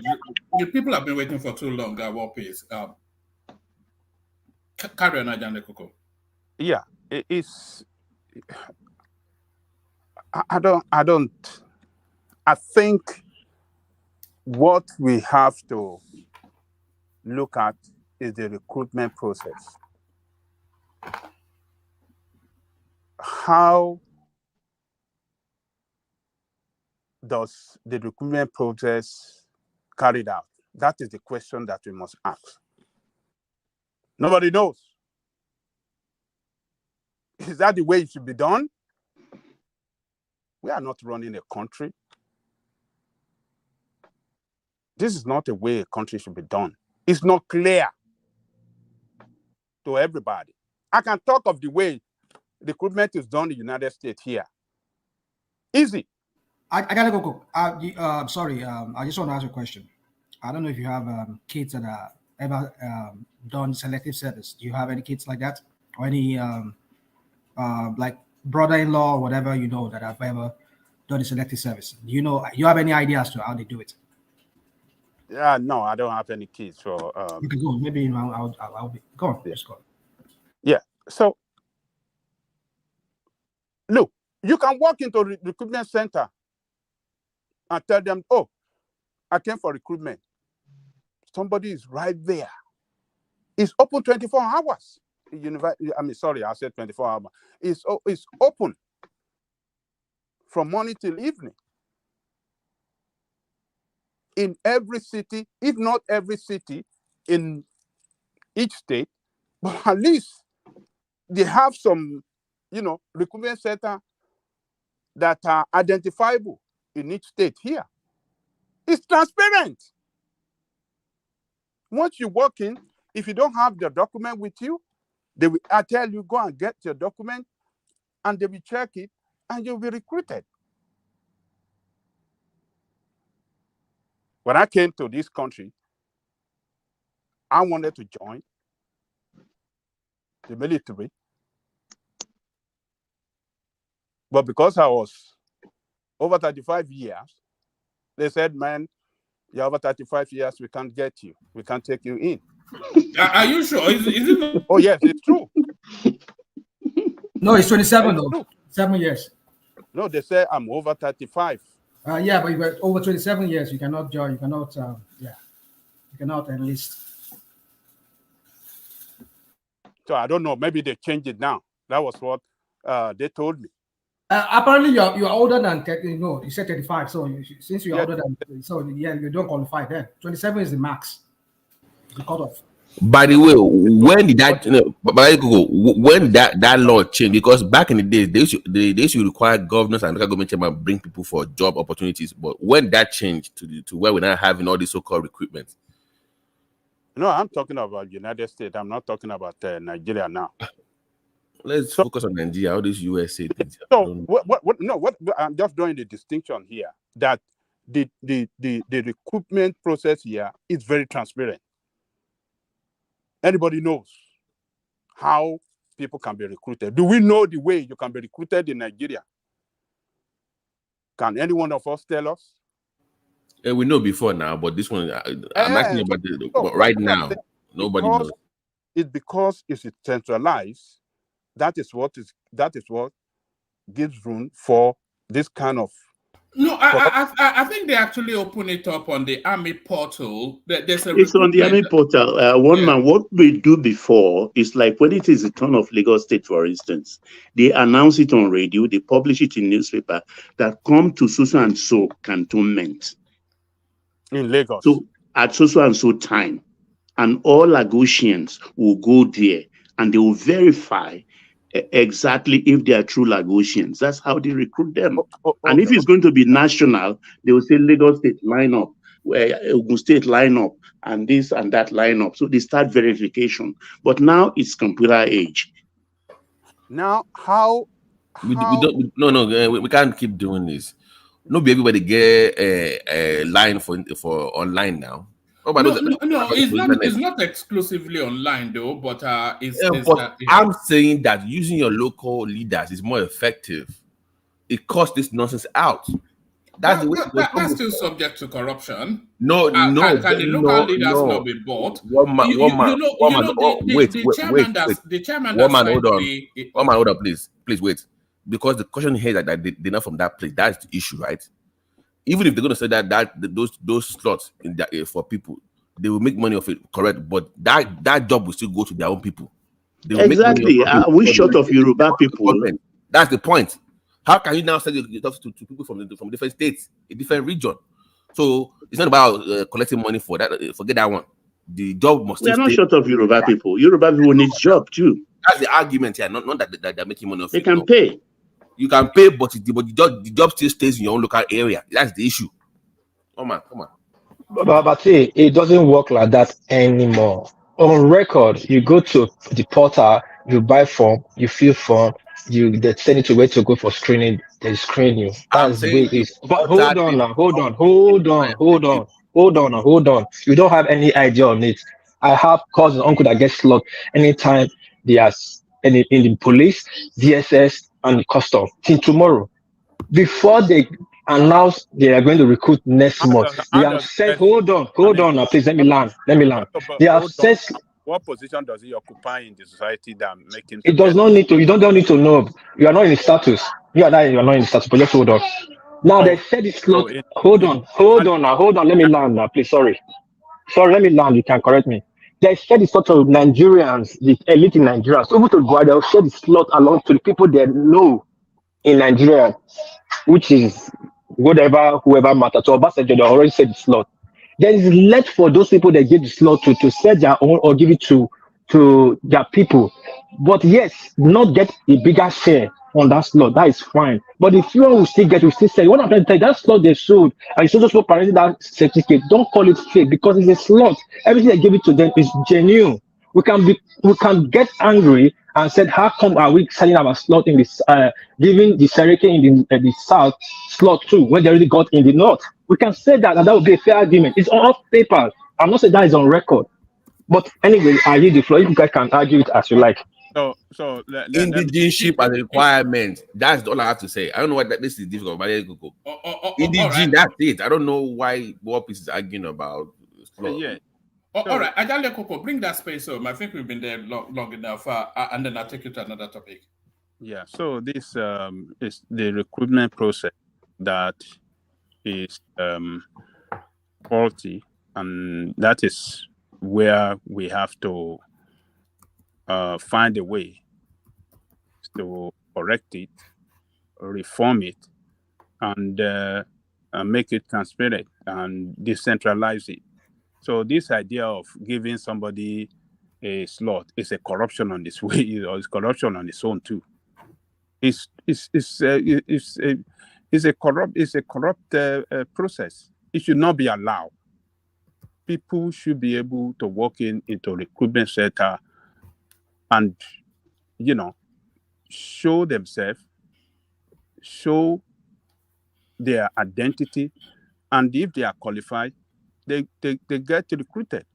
But this idea of going through giving slot to somebody, that is the corruption right there. And that is where we are not going to get it right. But on this certificate, I want to tell you, no chairman will sign certificate of indigene for anybody that it doesn't know. That have background. Dangerous. It is not possible because they know the implication of it. They are not going to sign certificate for person they don't know. They don't know where he lives in their locality. They have people on the ground across the local government Looking area. for job. Even the local government chairman's wife has brothers, has sisters. Not even only that, they have a structure, the political structure. They know the KBAC. They know all of them. So how can somebody from so particular part of the local government saying it's an indigenous of so, and it can, and the thing local government will just sign a certificate as an indigene without getting fact from people from that area, particularly the KBAC. He have the phone number, local government chairman. One man, I want to see. I want to see that ballot letter that is required. Show me that letter. I want to see that letter. Show me that letter. Who signed this letter? I want to see it. This is fake. It's fake. It's either some civil servant colluded, issuing out some fake, or themselves, fake this document. Themselves fake this document. Oluwole. Time. So let me leave it there, one man. This is not the system have problem. We have to decentralize this recruitment process and get things right. That is my suggestion. All right, brilliant. Let me take you to this place. A condensed response to this. CCECC completes tracks laying from Port Harcourt to Aba on the Eastern Narrow Gauge Railway project. So, we talk a lot about infrastructure in Nigeria, but quietly, as we continue to lambast and lampoon whoever is in a situation as the president or the government, quietly, the infrastructural deficit of Nigeria is being addressed. We've completely forgotten the Kaduna-Abuja Railway. It's just something we take for granted now. Lagos-Ibadan has been running for going on. It started under, was it a year and a half to Buhari living? So that's been going on for 2-3 years. They are completing now the rail tracks from Port Harcourt to Aba. Lagos-Ibadan Expressway already virtually completed. All these infrastructural deficits, the big ticket items, they are quietly being addressed. Thanks to Buhari. And also, it's quite pointed to note that this is an Eastern Railway, and if you add that to all of those what's it called? All those ports that are being opened as well. So that narrative of marginalization also very difficult to continue to hold on to. Is it the state? Is it a collaboration among the state? It's a federal project. It's a federal project. Okay, yes. So Tinubu is responsible for this. No, it's a carryover from Buhari. How can they build a rail track in 7 months? It's a carryover from Buhari. But why narrow gauge though? Yeah, that's just the thing. That Rotimi Amechi has to explain that. A lot of people argued with him that all this narrow gauge is but it's putting a further but it's putting an expense further down the line, isn't it? Why don't you just budge the bullet and make it dual whatever it is? Standard. But that's what's happening all over the world anyway. Narrow gauge. Yeah. No. Because it's cheap. All over Africa, in Kenya, in Tanzania, that's what they built. Chinese. Well, one man. It's a good thing to see this, that they are trying to do something. But in this modern age, I think we should have gone past this. We should have done better than this. So it's just the laying of track that is completed. When will the train itself going but to. that's the main job, isn't it? Laying the That's the tracks. main. Yeah, the Well, train is just buying. It's like buying cars, isn't it? You just go and buy them. well, the economic importance of this is very huge.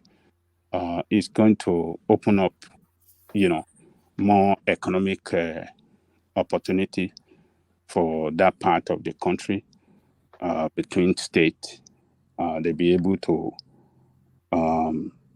trade and, transportation of goods and,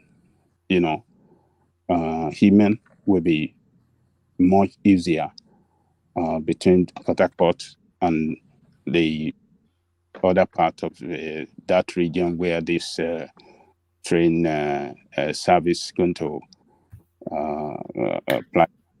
So it is definitely where infrastructure goes, development will follow. That is what this is going to bring to that part of the country. I mean, the East is known for enterprise. And if you put infrastructure there, very quickly the indigents are able to quadruple their economy. Oh, that is right. That is right. So infrastructure will bring development, and development will bring economic growth. Economic growth. And that will tackle insecurity as well. If they will be too busy going to work to be doing unknown gunmen. Yes. One man. Oh God. You are impossible. I'll tell you now. The idle mind is the devil's workshop. By the way, woman, don't they have like a dry port coming up on that axis that will link to that rail line? So no, they should, because that's the economy of it. That way we can stop hearing that we don't have seaports and all this. They have about 5 now. We have Calabar. You have I think there's one in Onitsha. You have Onne that is already returning. No, I mean like revenue. If they have that dry port and they can move their goods from PH easily down there, so we stop hearing about not having port and all that BS all every 5 minutes. You see that narrative of marginalization, it will very quickly become untenable. There'll be no substance to hang it on. You have the second Niger Bridge, which is probably the marquee project of the Buhari administration, in spite of him being an Eastern hater. You have this seaports opening up. You have this rail track completing. Very difficult to continue to claim marginal. It's just you sound like an unreasonable person if you continue in that. Yeah, I've been here. Unreasonable. Let this move. Yeah, okay. No comment. Let us move. Yes. So I think yes, it's going to open a lot of. We open up economic opportunities in that area and that part of the country, and development will come in, economic activity will improve, and wealth will be achieved. So what we are going to have at the end of the day is the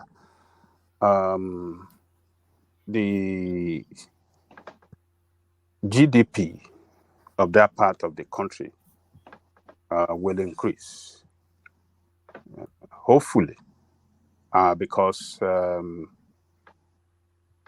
the East, the Southeast contribute the less to the national GDP of that country. So if this infrastructure, fully,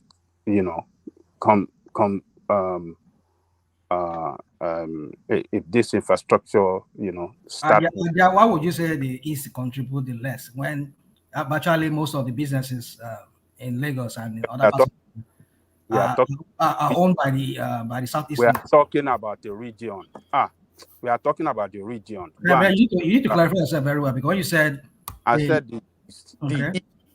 The East. Okay. the Eastern Nigeria contribute the lesser than others.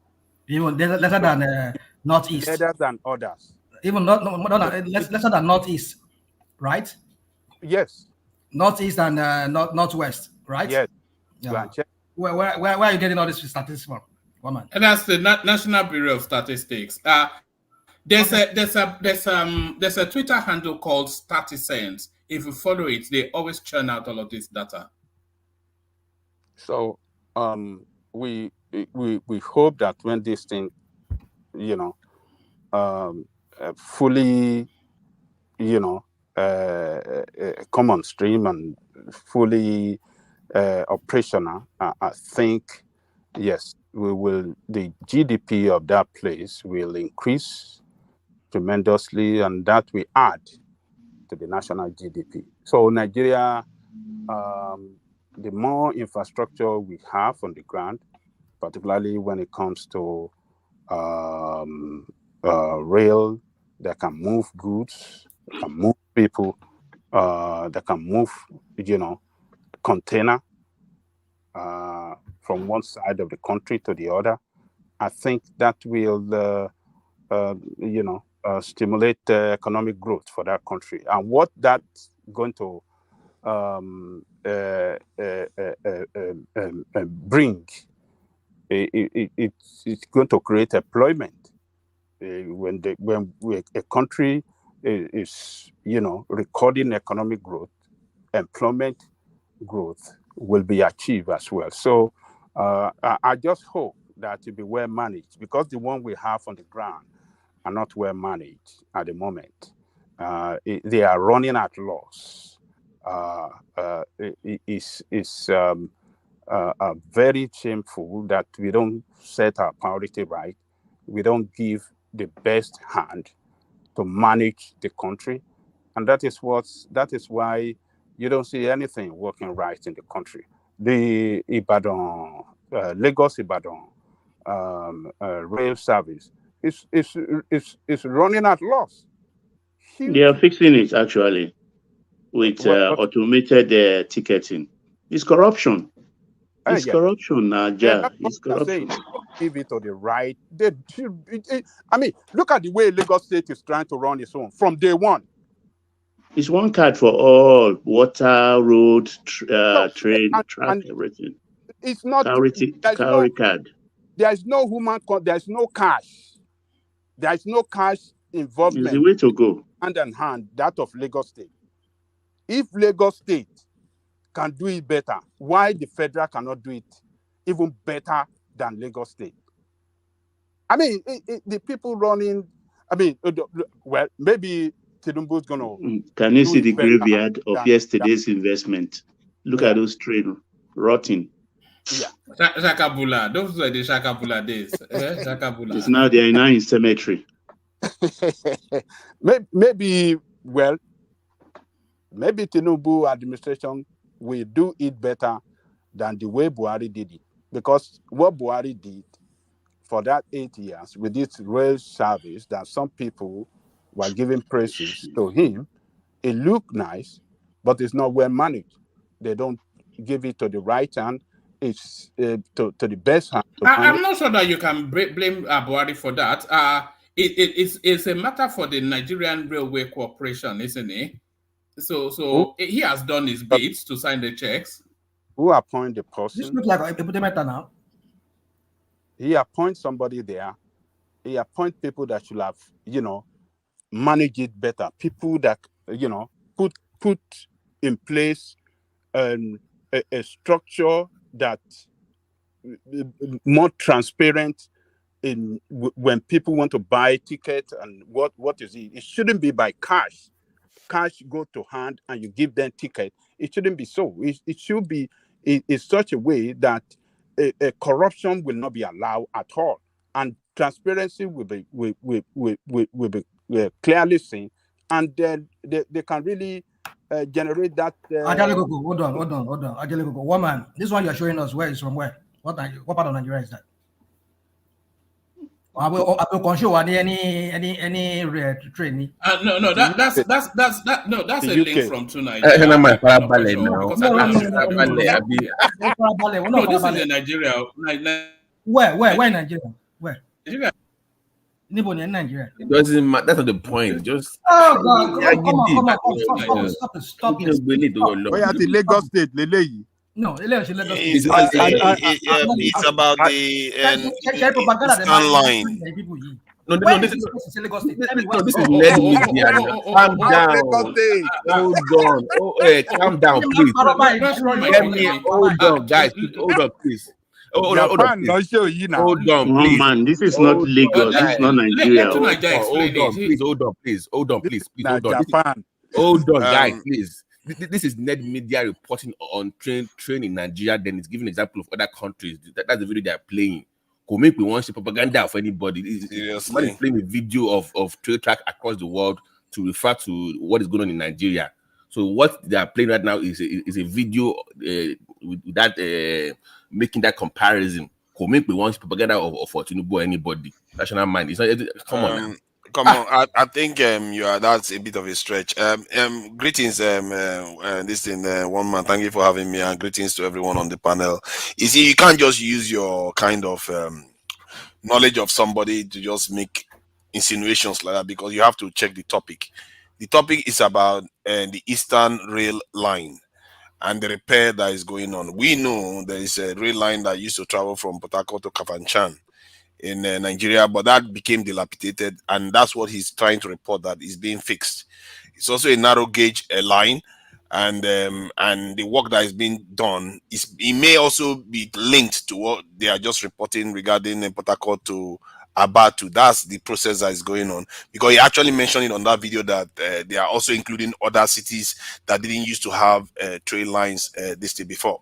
So that is what is going on, and I must say, Buhari, from that point of view, did some good things. He really, in terms of infrastructure, he really tried to lay foundation for Nigeria. He did a lot to Nigeria. We have to be fair. Just because it's from the north, people just don't want to. He built a new wing in Amrita Mohammed. It started, completed second Niger, completed Lagos Ibadan. All of these things. It almost completed the Lagos Ibadan Expressway. This one now that the Chinese are completing, nothing to do with Tinubu. It's all Buhari's project. The only thing he failed is he didn't fulfill the most important Nigerians ones, which is the security. And that's the problem. Even no matter what Tinubu does, if the security remains bad, it's not going to be worth it. As I remember, Jide in TVC is very pro Tinubu. Jide even said it himself. That guy that supports Tinubu like crazy. He said, no matter what Tinubu does, as long as the security still remains the same, nobody will remember anything he does. And that's why he has to tackle that issue. Carry on. All right, bring it to Madam Lekoko. So, I hope this one will be well managed. I hope the train or the coaches they're going to bring will be a modern one that can stand the test of time, and not like the one that we have seen several video of his broken down along the Ibadan Lagos Expressway several times. Even when we were growing up and we used to have Nigerian Railway Corporation back then, you can never experience train broken down. It's never possible. I didn't experience it. I don't know. I don't know train breakdown. I don't know. Huh? I don't know. I don't know. It's just in this Nigeria that we saw train broken down, and people will be there waiting for Amtrak breaks down. Awkward doggo in those days doesn't break down, but very slow. But doesn't break down. Trains break down in the UK. To Nigeria, we tell you.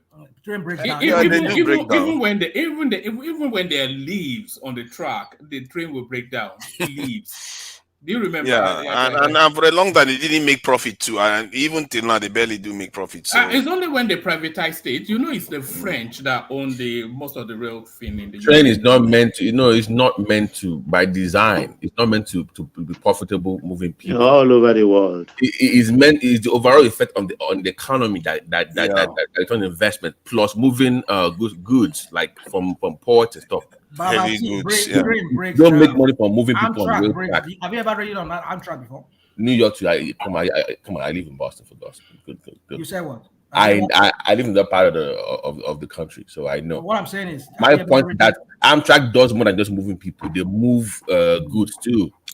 Heavy goods. Yeah, Heavy goods. You don't make oil money. too. You don't make money moving people on rail. That's a fact. Go look it up. So I don't know why. That's I highlighted that because Ajah Lekoko was a little bit frustrated that they were not making profit in the Lagos Ibadan one, something like that. So you shouldn't expect profit. If anything, if they make profit, they will reinvest into the system to expand it. That's what they do in the UK. They don't, it's like a strategic investment to stimulate the economy. Basically, that's how rail tracks are used. So that's to be expected. So Ajah Lekoko, take it easy. I don't know whether it's because of corruption in the case of Nigeria, because that is always an element one has to watch out for. But maybe it's not corruption; it's just the feature of rail tracks, the way they operate. Let me tell you this. Yes, it's meant to serve the people and stimulate economic growth, like you said. But with the huge population that we have, if we use it right in such a way that we avoid corruption, they will make profit. They will post because a lot of people move from one part of the country to the other. And it's more convenient if they make it work well. It'll be more convenient and more attractive for people to use than regular vehicle. And less trailer on the road. Huh? Less trailer on the road. Less trailer on the, yes, they will make profit.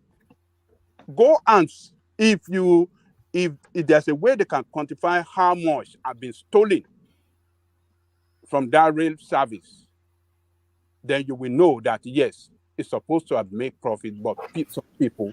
But even that Christmas discount, they were still collecting money from people. Even that discount, they were still getting the 3K from people. Ajah, this fraud thing, I don't know if it's your own time. I won't mention names, but right from the 60s, late 60s, a prominent family in Kano was taken to court for printing fake railway tickets and fake postage stamps, and they made it's part of their fortune today. A lot of stuff went on then. I didn't say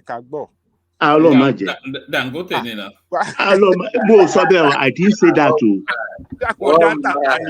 I had the rumor too. Is that I think it's no, it's not a rumor. For the stamp, I'm not saying the name. It was in court. I was young, but I read papers. So that thing has been they laundered over and over and over. Today is billion, is bank, is everything. So Nigeria has been suffering right from time immemorial. It's not new to me. Yeah, this time we are not doing good economically. So this money that is borrowed to build this infrastructure to be well monitored, should be well managed, and it should be able to. Nigeria is a big market for every. There's no business. There's nothing that you can take or do in Nigeria that shouldn't make profit, including transportation. It's a huge market. We have people in that country that moves from you know who Ajah Lekoko, you know who said who else said what you just said? There was a time that that the French president Macron came to Nigeria, and very, very quickly he made his way to Lagos, and he was in the shrine, and then he ended up in the company of young people.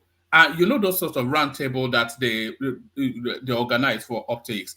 And then one guy was asking him that he says he wants to be the next Mark Zuckerberg. And Macron said to him that don't worry about being Mark Zuckerberg. Just try whatever it is. Your market is here in Nigeria. You have 200 million people.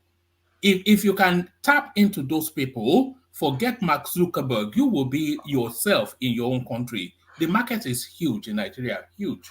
We even have West Africa, which is almost 500 million. So, Forefathers, have you resolved your trade issues with other African countries? Because what do you mean? With their ECOWAS now? They still have some restrictions when it comes to dealings amongst themselves. So we just force ourselves on them. It's not so difficult.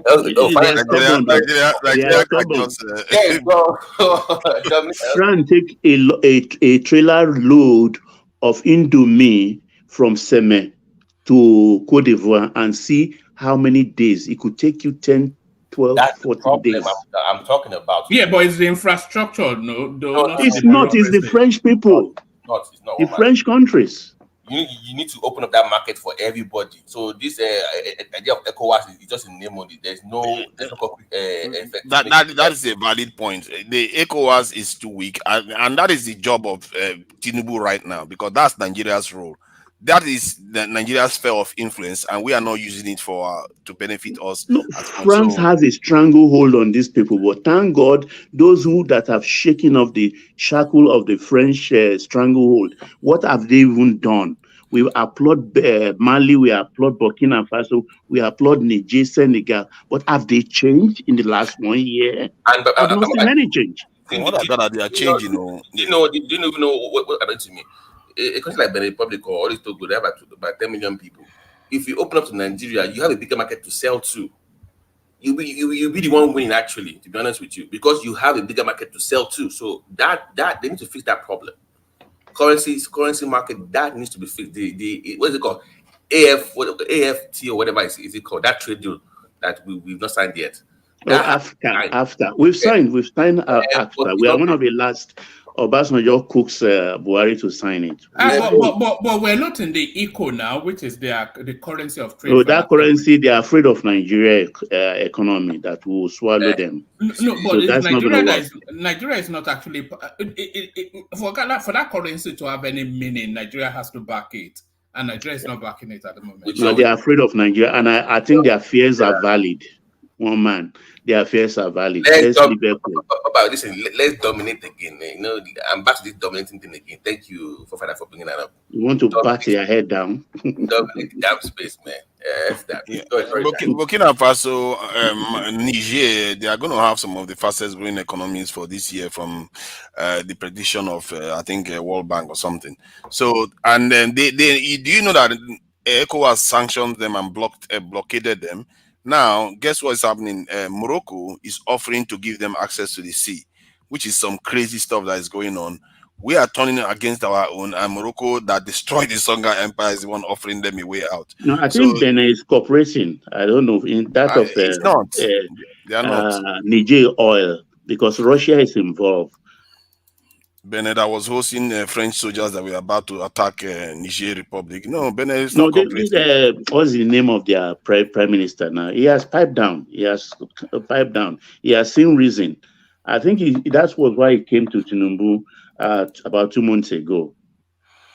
I hope they see reason. Sorry, how can Morocco offer Burkina Faso access to the sea? Because Burkina Faso, Mali, so they have oil now, so they can run their pipe there. Yeah, because the three of them have common alliance. Yes, that's the African map right there. This is Burkina Faso and this Mali. is Morocco. Burkina Faso, Mali, and Niger. Hold on, who is that? We're talking about Niger. Hold on. Burkina Faso, Mali, and Niger have forming an alliance. They've already formed a security pact. Now they're talking about confederation. So they are working basically like one nation now. And they want to work with look at the land span now. What's the logistics of that? I think it's through Mauritania. They will go through Mali, Mauritania to get into Morocco. Because Morocco controls the Western Sahara. They solved it. They will come through Benin Republic. The pipe is there already. Of course, their route to the sea is Togo, Benin Republic, or Cote d'Ivoire. Right. Yeah, That's but their that's route to what the sea Morocco now. is offering them now. So No, they that's more. not an offer now. Look at that. Look at it now. It's not No, viable for long term. Morocco controls the other countries. You see that, like Mauritania is a very, very thinly populated country. Yes, Western Sahara. I'm not talking about the control. I'm talking about the land span. Well, it's not good. It's not ideal. But what choice have they got? ECOWAS Yeah, blocked them. no, they have so then they have to find a portal to re-engage with it's impractical to go through Mali, Mauritania to It's get through not. to It's Morocco. not practical. It's not fair too. But ECOWAS is blocking them. That's the only part that ECOWAS No, they seems to have power are to do. to Nigeria. They are solving that. I'm telling you, because already even Ghana and Burkina Faso, Burkina Faso And uses who even has Semaport all the time. where's the budget even going to come from to facilitate from going all the way through all of that to get to the sea? So people like Morocco, they see an interest now because they will be able to, because they are more industrialized. You see, Morocco they'll be want able to to join sell it. a Want lot. to join ECOWAS. They've Yeah, applied. they will be able to sell a lot of things to Mali, Niger, and all that. It's in their interest. They are doing it for their own interest. Yeah, but it's in practice. They don't have the economy now. They So don't have money in Omar, Morocco. can I ask? So do you think somehow that they will accept Morocco? It's a ridiculous West I'm African asking. state, no They way, economic applied community no, now. of They West applied. African states. They West applied African now. Let me states. ask now. They applied, right? So if they applied, Yeah, let's ask the question: do you think they have a shot?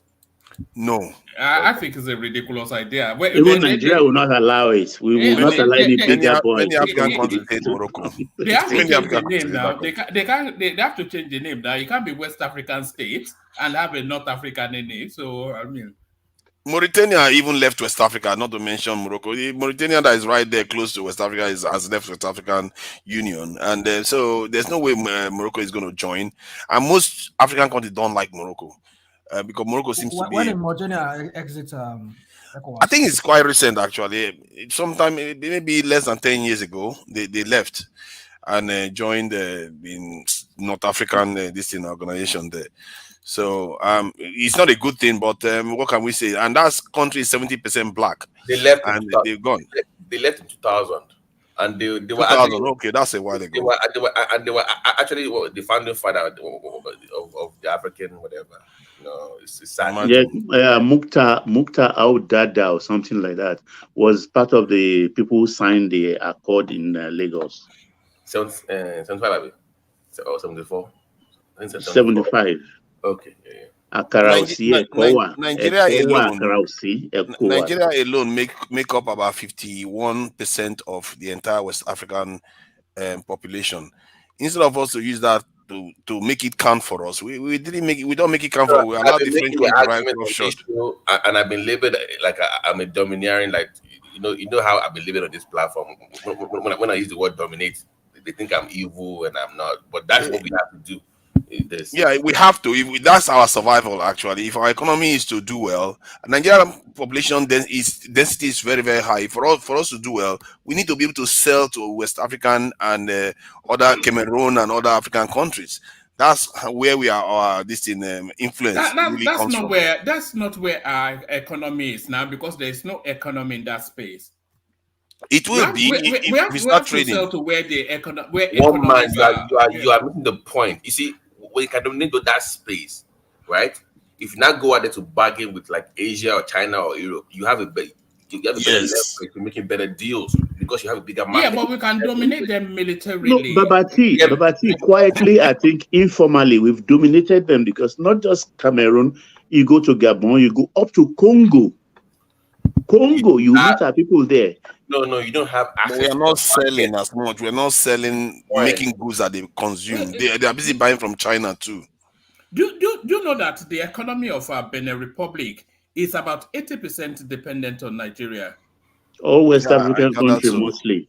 So they have no economy outside of our economy. It's not as though there is any money there. No, there's no money there. So what are you able to? They're not buying from us. They're not buying enough from us. For major, but they don't have money to buy. No, man. For major exports, they still have restrictions. Like cement, they still have some. For those countries, still have restrictions even from Nigeria. So you need to open up those space for your big companies to be able to ship or to move goods into those countries. dominate, to forget this, the mid-level and small scale trading, forget that one. I'm talking about the big boys being able to move into those countries. That's the point I'm making. You see, there's only two spaces that I see what you're saying, Babati, to dominate their banking and then to dominate them militarily so that we can influence who governs them. No, we've dominated their banking already. But in terms of their economy, they have no economy. So what's there You to can trade with build them? the economy. That's how Germany Access helped Bank, Europe GT build Bank, the economy. UBA. Because you can sell to them, then they keep relying on you, buying from you. That's how it works. China helped America too, just as America helped China. So it's a two-way, it's a feedback loop. You sell to them, they sell to you. They don't have to be buying all the way from China. So they save money by buying from Nigeria. We make more money by selling to them because we always have to buy from China. So but it's a war between you and those French dominated. So the real meaning of dominating is that they are so dependent on you they forget France. That is really dominance. Like but how do you create that dependency? What do you have? You have no industry. You are an extraction economy, just as they are. So that's a fair point. We need to get to that point. That's the argument. Tunanja, let me ask a woman the question. Now, since you are saying all of this thing you're saying, so what would be the other way out of it? I've already said we dominate them militarily and own their banking. You see, we just keep on chasing shadows. I mean, we're talking about think long term. Don't be thinking about food, right? Think about long term for your. What is long term? Man, how did hold on? How did China go to where they were today now? Long term. That's the point. Hold on. They planned long term. It wasn't for it right now. I don't think we're understanding ourselves here. You don't dominate when you don't have an economy. You cannot dominate other people when you don't have an economy. But look at how China started. Look at how Dubai started. Look at how Saudi started. They all started to develop their economy first. They had a very, very huge economy. They become prosperous. Now look at how they're doing militarily now. So you cannot just say you want to dominate people when how did they develop their huge economy? Say what? How did they develop their huge economy? That's another topic for discussion. No. By selling, by buying and selling. That's what they did. That's what I'm saying. They use them to develop their own self. They exploited the smaller countries around them. They use that too. It comes into play, bro. But woman is saying that we should rather than just industrialize ourselves first and start trading with our neighbors, we should just go and dominate them militarily. How does that even make sense? No, we've one man. Economically, we've already dominated them. We don't, but in an indirect way. Wait, let me explain to you. Okay, go on. If you go to Benin Republic, Togo, well, to some extent, Ghana, Cote d'Ivoire, Liberia, Sierra Leone, Gambia, if you don't find Igbos dominating, you find Yorubas dominating. In the market, selling, importing directly into that country. That is what is happening. That's not domination. That's why I say direct domination. No. Small scale. Do you know, Baba? Do you know that the Ivory Coast, Cote d'Ivoire, has more industries than Nigeria? Do you know? The people running those industries are foreigners. Well, yeah, they're foreigners, but they're not Nigerians. They are foreigners because I know part of that place very well. Live among them, I will tell you the story. I can tell you. I don't know if you lived among them. Maybe you're just going by maybe when you went there on a visit. I used to have in partnership with a Ashanti person. In Bassam, I used to have a pineapple farm. Okay, all right.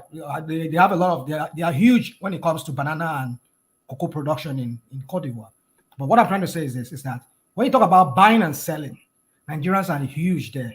Those people they call Anago.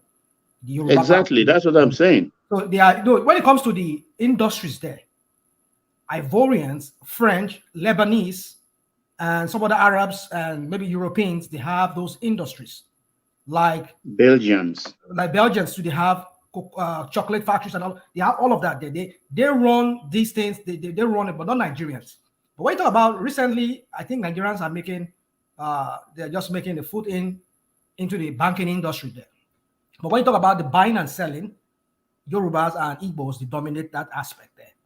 But and that's the story of all the West African countries. Well, I mean, I can't talk about, but when you talk about Cote d'Ivoire, I know of Cote d'Ivoire very well. So my point is this: is that we need to strengthen our economy first, build an economy, then you can dominate other people. You can use that influence. I don't know if you people listen to Bosin Obafaye, this guy at Arise, when he was giving. I mean, I love the way that guy just spoke about that. For one man, I want to speak about that, and I'm even surprised why you're not even bringing up this former Ogun State governor, this Baman from what's it called, from Oshoba. Oshoba. Sorabi. Yeah, from this the great man Agalego tribe. Sub-tribe. Yes, let's Aremo Oshoba. All right, okay. Hold on. Let Adande Koko round off, and then you take the floor, and then you speak to it. Rational mind. Adande Koko, bring it on. Yeah. So the laying of track is a good thing. Like I said earlier, they should get those coaches out as quick as possible and get it running. And more especially, they should get those coaches that can move goods from one part of that region to the other. I think that will help to achieve economic growth in that region. Wike has done well to put a lot of infrastructure on the ground in Rivers State. So Rivers will open up strongly economically than every other part in that region. So what I'm seeing that is going to happen there, when the refinery get back on stream, functioning well as expected, and they have this rail working as well, I think River State will benefit from this infrastructure more than every other part of it, because rivers have everything that it takes, to dominate. If they have good administrator in place there, they can attract a lot of investment into that place with this rail infrastructure on the ground that can move in and out of that state. They have the oil, they have the economy, they have the infrastructure. Rivers will turn out to be another Lagos State if they have a good infrastructure that knows how to manage the economy well. And that is what Lagos State has been able to do for the past 23 years. They were able to use, some people, one of them will say, oh, yeah, federal government presence in Lagos for so many years, the infrastructure they left behind helped Lagos State. Yes. So this infrastructure, if they have people that can manage the resources and then position the River State very well before investors, this infrastructure will make it Rivers more attractive because they have the economy, they have the oil, they have the infrastructure. So investors will like to go and invest there because there are petrodollar industry there. So it's going to be very good for Rivers, and I hope some southern eastern state as well can make an effective use of this, for their economy. So let me leave it there, woman. All right, brilliant. I think we've lost Uptown. That's a shame. But let's go on to Rational Mind. Happy New Year to you. The floor is yours. Come into the conversation at whichever entry point you like. Well, I wish everybody the best in this 2024. So I'm yet to say anything new in the year, but it's another year, I would say. A year that is 3 days in. The struggle continues, right? Yeah, it is. Respect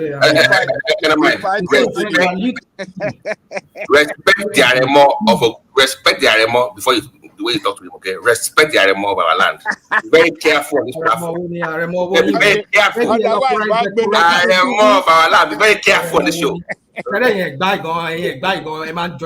fẹ́ gbé national man lọ sínú túbú tó bá respect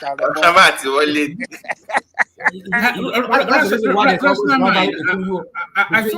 I saw snippets of that Oshoba interview, and what he seems to be saying was that there should be a special taxation for some certain types of people. And then you see, what man? You see, when I say these people are bigots, the Tinubu and his people, and those people around them, they're all bigots. I mean, that guy really proved me some suspicion about that I've always hold, that I've always talk about on your platform here. That these are bigots. I mean, you would talk about. I mean, so many things he said there. I don't even understand what the man was even talking about when he was talking about what Tinubu has achieved and blah blah blah. And I was like, what is this man talking about? I mean, I don't blame you because you're on the table eating with him. So what would you say? Your kids and everybody, they are all having position in every government, virtually every government, like the Bull government. I think some of his kids, they were having some, I don't know, political position or whatever.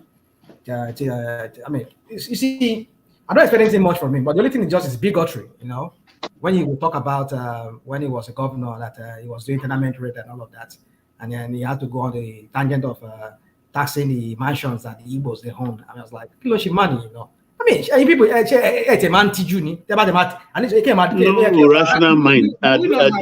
Rational mind. He was talking about property tax for state to generate IGR. Why must he not name Igbos? But it started with Abeokuta that when he was there, he started with naming of streets. He was not referring, he was just suggesting why some states are poor, that they should look at the property taxes. That's what he was saying.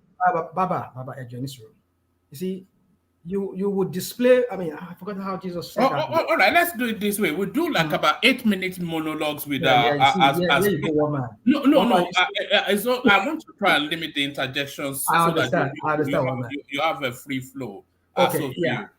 So, in the context of when they were asking him about the Igbos and the politics of the Igbos and all of that, look at how he just went. And they have to play politics of this and that. They have to play. I mean, when Yoruba people were doing their own politics, did they? I mean, you see, woman, I don't want to because already I've been getting some vibes from some people here. They're not even Ajaleko this night. I've been getting some vibes from him too. Like if I start now going on some kind of thing on Tinubu, really on Tinubu and his bigot circles, you think maybe I'm just again we're coming 2024 again. I'm still lambasting Tinubu.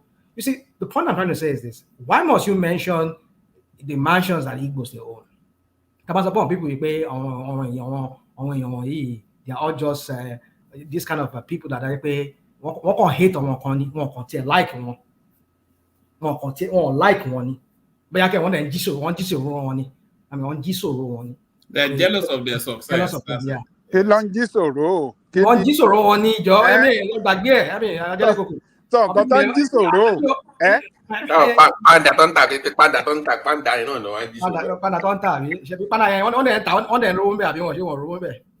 jí sọ̀rọ̀ national mind ẹ̀yin Yorùbá jí sọ̀rọ̀ national mind.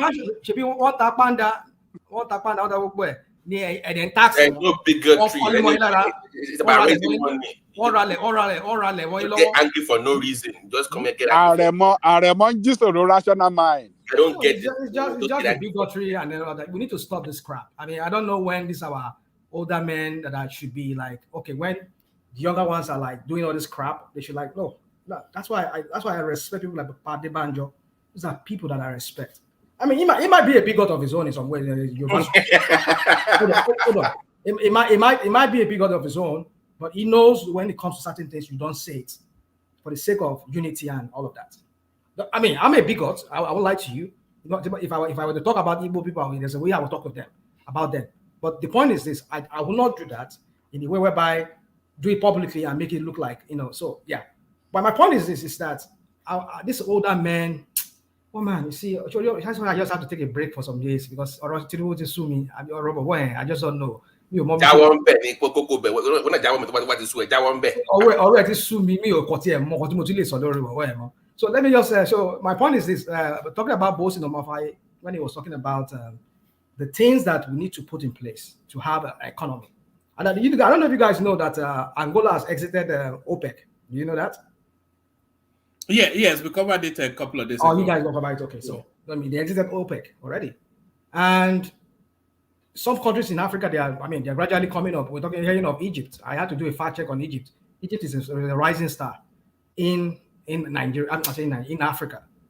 So Egypt has, in fact, if you go to the what's it called, the tourist part of Egypt, Egypt is oh my goodness. When it comes to tourism, it's huge. Egypt is the best, one of the best destinations now for tourism. And then what is Nigeria doing? I mean, you see. Yeah, you can't draw parallels on that score now. Egypt is a global, gradually civilization came out of Egypt. So the little things we have in Nigeria, how well, I mean, they go to that Badagry there, the 4-story building that we have there, the slave trade house that we have there. Go and see how crappy, let me not even use the word, how crappy that place looks. In a saner society, I mean, God, don't get me started on some things I don't want to start saying. They would renovate, they would bring in experts and they would kind of like renovate it and restore it to how it used to look like. So as to attract, and there was a time I went to that, what's it called, that slave center in, that was way back in the 90s. I had an American friend, we came together and went there. I mean, the guy was like, you know, but recently when I went there, was it last year when I drove past through there? I was in Nigeria. I went through Benin Republic. I came here. I just had a stop there, and I was like, "Oh my goodness, it's an ugly scene." Even the signboard is rubbish. Oh my goodness! I mean, I was like, "Look at!" And you want tourists to come to? I remember like many years ago when I went there with one of my American friends, because the guy was like, he wanted to go back to his roots and find out much about his roots, and I think he traced it between Dahomey. Between the Benin Republic and that Badagry area there towards the Yewa side. That's where he said he located his ancestry from. So I brought him there, went there, and then we did all of that just to see how the point of no return, is that what they call it, where they put those houses, where they house those slaves. I mean, a sinner country it's a national treasure. The fuck though, by the way. Look at that budget that Tinubu just made now. Hello, budget here. Cannot budget the fund renovation of historical centers. Yankari Game Reserve, yeah. Recently we saw a picture, we saw a video of a military guy killing an elephant, endangered species in Nigeria. I mean, I just like why can't we get things right? Look at what this guy read to us. I mean, some of the few things he said he read from that budget. How many can you say it's people, like you use the word woman, people centric there? No, everything is all about them. Buy motor for this one at the Lalong that will be going back to Senate. I think they said he won his case in Senate. Will be going by and you start, and if you remove him, if he eventually go back to that Senate, another person comes, and I'm sure now that even now, I'm sure that maybe he's even collecting double pay now, collecting pay as a senator, collecting pay as a minister. The same thing as Umai is doing. You see, you are running a system that is not, Nigeria is not meant for people. It's not meant for Nigerians. It's meant for these thieves, elites that are there. How much are they vested? One man, please show the Badagry thing I sent to you. They renovated it already since 2 years ago. No. The level they could do. This is not. Do the fourth wall. That's the big. That was a little bit bigger than the one in Ghana. Have you been out? Have you been out of the Ghana one? Look at how majestic. Look at how. Oh my! These are people that appreciate. Can make more money. Is it the one that we renovated? That guy is joking or what? That is in Cape Coast, and that was like what they call it, forte. I've forgotten what it's called. Where they have the point of no Can't even return. paint the building right. No, not this one. Now, this is the first story building in Abi. Yeah, that first story building. Look at how it looks That's like. what he's referring to. Look That's at why I the said roofing, it's not crying out loud. decrepit. Not this Look at the one. walls. Come on, man. That's how antique look. It's not this one now. No, it's not the antique. Yeah, I'm missing the point about this. They Is will not the restore this thing back. You mean look at that? Look at that budget when they just. I mean, how much did they vote for these national treasures that we have? All these things we're talking about. Look at I think in Calabar there now. You're hearing of this silverback gorillas. Is this what kind of gorillas Jesus is they Christ. have? We really They're lack almost getting presentation. extincted there now. A single country will not protect those wildlife. The one they have in Badagry is called the fourth door. Is bigger than the one they have in Ghana.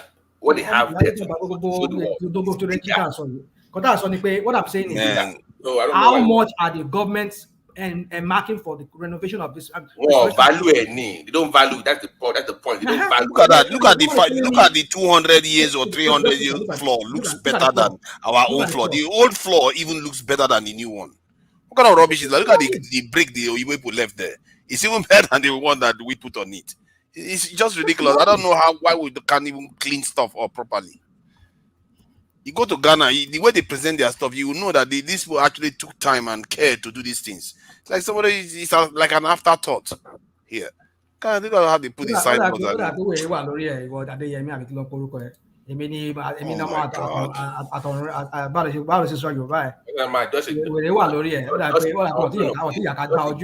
Ignore comments. Oh my God, man. Yeah, no, it's just some. I know, They get me rounded up with this. Just ignore that when you're talking. We should go and get the people that did it for Ghana to do it here. If we cannot figure out how to clean somewhere up.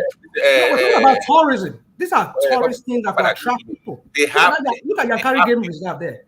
There's so many wildlife that are going extinct there. They're killing those wildlife. We just saw one. Listen to me.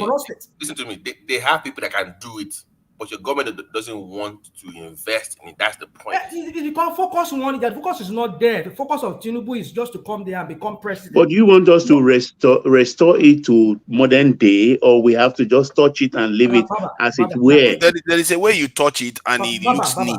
There are experts. That's what they do. Okay, let me give you an example. I was at this is this 15th century cathedral in Frankfurt recently. It's still going. They keep during the World War. They told me that. I mean, according to our guide, he said they destroyed that cathedral. But if you go there, you never see any. You never believe that this. They show you the how it looks like when the Soviet or the Allied forces when they drop bomb on it. They will show you how it looks like. But now if they show you how they restored that thing back to how it. I mean, close to how it used to be. I used to live about 16 centuries ago. Or was it 15 centuries ago? They show you. These are what these people do. You pay them, they will do it. They are trained to do it. But I don't know and we have so many professors in Nigeria that are having archaeological degrees or whatever crap degree they have. We can't even bring these guys in, and it's okay. I mean, all they care about is governance, how to pocket money, make money, become president, become vice president. That's all they care about. They don't care about the people. You just hear somebody just read to us some budget here. I mean, some of the part of the budget. Look at how it's all about just them. I don't know, man. I don't know. I mean, guys, I don't know where all of us are going. I've seen that gallery that they have in Lagos, that art gallery, or that I don't know whether it's not public. I think it's private owned, and it's so excellently presented, the artwork and everything. Yeah, I think that's how. Yeah, that was it's private, by the way. I've seen, and it's free. And it's free by the way. That's literally world class. Hold on, one voice. You mean the random museum that the Oba No. This one is in Tikikoi. It's this woman who type big gele all the time. Yes. All over No. That's a private. Yeah, that's a private enterprise now. That kind of lady is kind of person that you should do this sort of stuff because they think things through. They know how to put information and art for people to consume. You know that woman opened the second one in Abuja, by the way, like last year. Yeah, that's right. She has another one in Abuja. Very good. That's very high standard that she set there. That's even kind of standard I want to see. Even the one that Wiki was sometimes to complete, they blocked it in the Senate. You know, he wants to finish that Millennium Museum of Nigerian Art It's supposed to be by that tower in that tall thing in Abuja. They're supposed to have a museum by that thing. They blocked the funding. But I don't think the way I am a lover of art, and I don't think, because if you even go to Igakusoko in Idumota, that's where you even see things, the true history of slavery. The chains are even still there. The first houses that came to Lagos, everywhere they sell foreign currency, everything is that in Igakusoko in Lagos. We have a lot of stuff, but publicity, we don't get to publicize them, or we are just too busy to care. Baba, I know some of you must have met people here like that. Some African Americans here who wants to come over there just to see some of those things. Just want to go back and see. I mean, look at what Ghana is drawing to themselves. I mean, we're talking about a country that also is going through a high inflation. They made 2.7 billion in 2 years ago. How much? 2.7 gentlemen, let Rational Mind have a bit of a go, because I'm keen to get to Larry, who we've not heard a word from. 2.77 billion. Just imagine if that one comes into Nigeria. Because of the homecoming. Sorry. Let Rational Mind flow a bit. Rational Mind. Baba, why can't we do? See, why I'm going off this tangent of this tourism and this or that is because of what I'm saying. That Egypt is, even if you go to Sharm el Sheikh there, if you know how much it costs. I had somebody who went there recently just to go and you have this what do they call it? This what's it called? I can't think right now. Just go there just for you can call this there. Tourism, sightseeing. Tourism is just resource center. They have it on Sharm el Sheikh. Is that what they call it? I mean, it's a very popular place in Egypt. The amount of money that is just pouring into Egypt, not even just this pyramid there that you go and see Mike, maybe I should not have said national treasure because of the history that is associated with that building, which is maybe slavery maybe I should not say national treasure, but we also have some other national treasures rather that we could promote. We could bring people to come see them and pay ticket, even pay visa fee. We can make money through all these things. But because we have people like which Rational Mind? I just mentioned some of them now. I just mentioned Yankari Game Reserve. That game reserve, you give it out, make it like, okay, look at the safari people go to in Tanzania and in Kenya, and also in Botswana and Namibia and what's it called, in South Africa. They have lions there. I mean, should they get to at their place? We have Yankari Game Reserve. We have one there too, very close to, is in Niger State there, close to that river there. They could turn all this thing into some national treasure where people can go there on like, you can just go for camping. I mean, I remember those years way back in the 80s, 70s. We used to go out for camping. Do people even do all this anymore? Recently, I mean, Arise was showing us, there was this Arise girl, one of their journalists there that went to Cross River recently. And then you could see those chimpanzees or those gorillas hopping from one tree to the other. I mean, is it silverback gorilla they call it? I mean, these are national treasures. We could bring in experts and make them just make this. I mean, give this wildlife protection, and so people can be coming to see them, and they will be paying for it. But no, that's not their own point. How to become governor in Aso Rock, how to become the next chief advisor to the presidency, and all the crap. At the end of the day, when they live there, there's nothing that gets done to the people. We don't see any impact in the life of Nigerians. And we're here talking about promoting them. For me, woman, I just don't know. Like Bosi Mamafaye said, we're not going anywhere if we don't put our house together.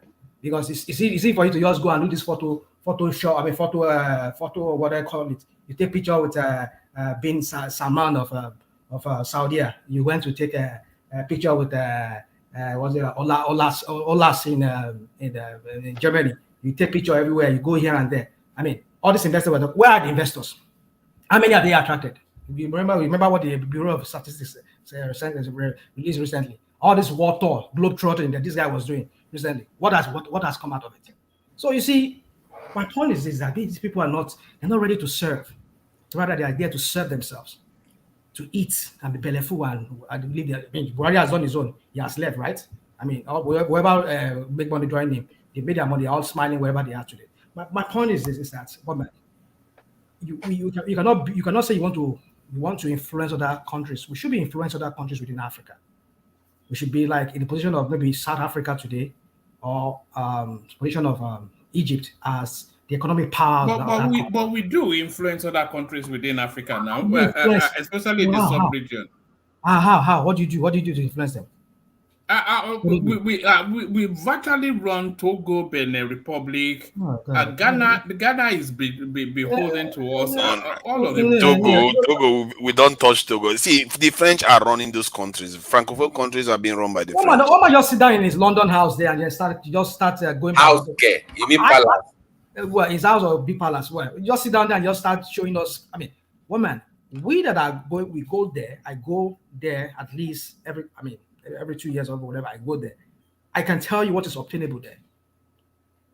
You guys said Nigerians, they own shops there. Like if you go to Togo in Lomé, you see some of those shops. Nigerians, they own them. Some of this fairly used clothes shop. You see them or bill. They sell them in bills. They import them. Even like cars, Nigerians, they bring in cars too. But my point is this: is that that's about it. I tell you, Nigerians are disrespected. Nigerian citizens. If you see how they treat us in Cote d'Ivoire, even in Togo, in Benin, they disrespect us. But when we close our border, what happened? Huh? When we closed the borders a few years back, what happened? That's the only thing they came to beg. Yeah, well, you can say they beg, but the point is, okay, look how they were treating Nigerian citizens in Ghana recently when Mbubu was there. They had to send Vice President Yoshiba to go and talk to them. I mean, that one I think was born out of jealousy. Well, you can say it's jealousy, but the point is that if your house is not in order, look at our citizens. I mean, like some people were just murdered in cold blood. They did not, they were just because they were Christians or they live in their own land, ancestral land. Some people just came and snubbed their life. But your president never went there to just say, "Oh, I commiserating with you" or whatever, or even fly in one of the military, whatever, and go there just to show sign of force or whatever. No, he's just sat down in Lagos there. I mean, I said this guy's a narcissist. This guy is it's not about himself. He doesn't care. All he just cares, he wants to be president, wants to go into the annals of Nigerian history as a president. That guy doesn't care. I mean, how do you expect other countries to care about us? When every day what they hear, in fact, they stop. I mean, I think they stop even some international media. They even stop. I mean, look at what we just had about 5 people killed in Palestine. The whole world we hear about it. You see protests, mass protests everywhere, here and there. But when Nigerians die, the life of a Nigerian does not matter to these criminals that are leaders in Nigeria. How do you expect them to? How do you expect our fellow African countries to treat us with respect? They disrespect us because they believe that even in our own country, who are we in our own country? So that's the point. If your president, your country does not treat you right, does not see you as very, very, the life of one Nigeria is very, very important to them. What does it matter to other countries, our fellow African countries? They don't count us as anything. So my point is this, one man, is that if we want to influence other countries, we need to build our economy first. Economy first. We need to build our people first. Then that will translate into our economy. It's a gradual process. Tinubu should not expect that he will just come and fix the problem once. If he can invest in the people, which I did not even see in that budget. Look at the money they were spending to give this and that and that. Not only parastatals or government agencies. It's even more than the combined money they will be paying, they will be giving for education in that country. What kind of a serious country? And you say you want to come and transform the country. When the education of the people that will transform the life of that country in forms of industrializing it, creating skilled laborers, it's not even there. So how much? Rational mind, it's not education that is the problem. Look at Pakistan. Their security issue is the biggest problem we have. Of course, I'm just talking about. I'm just using that as an example. Let's just leave that security. Because Pakistan is educated. You say what?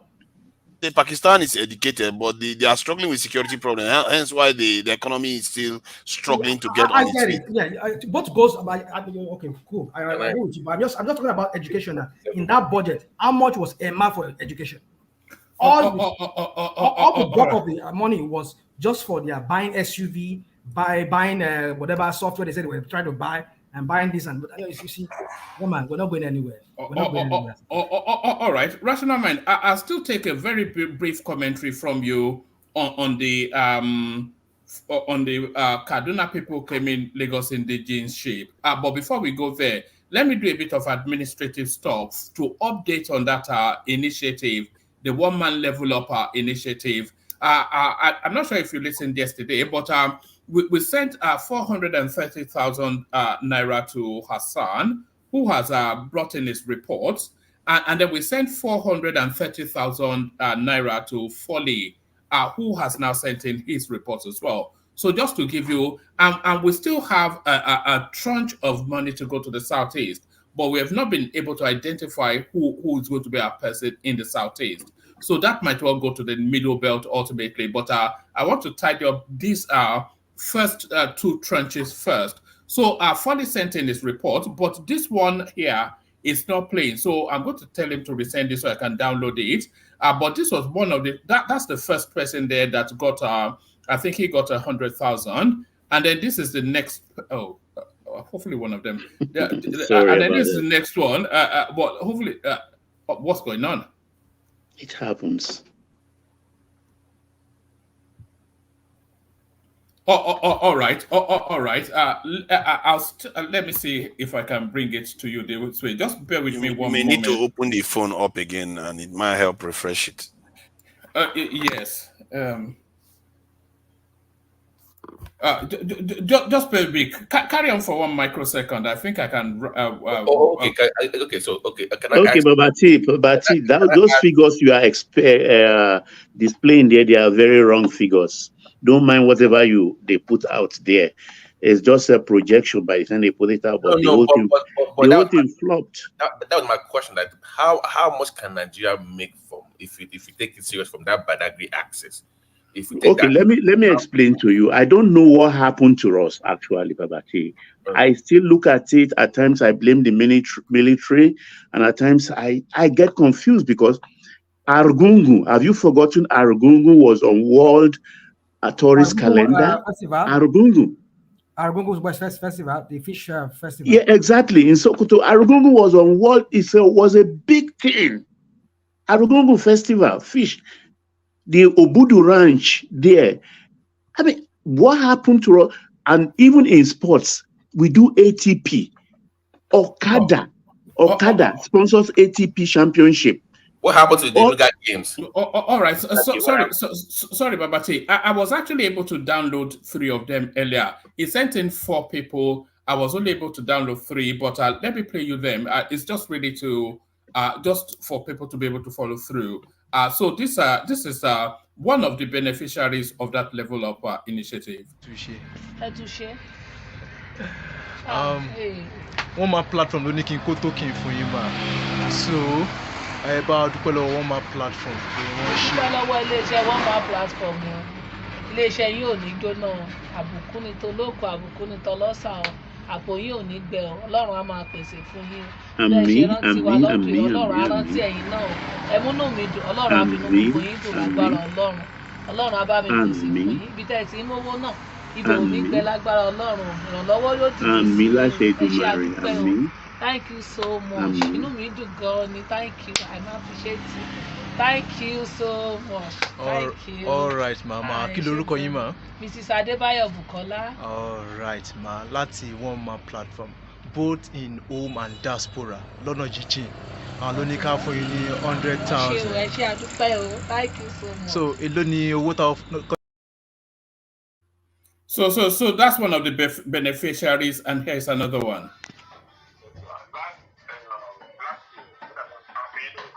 Bẹ́ẹ̀.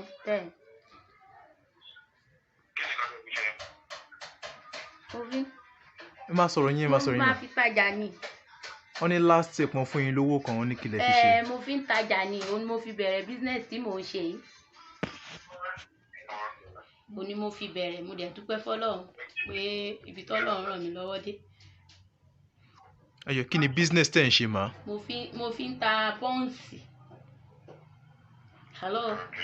Wọ́n ń gbọ́ yín. Mo fi ń ta bọ́ǹsì.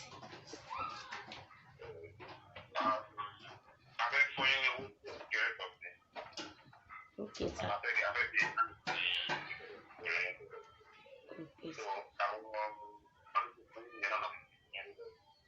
Okay.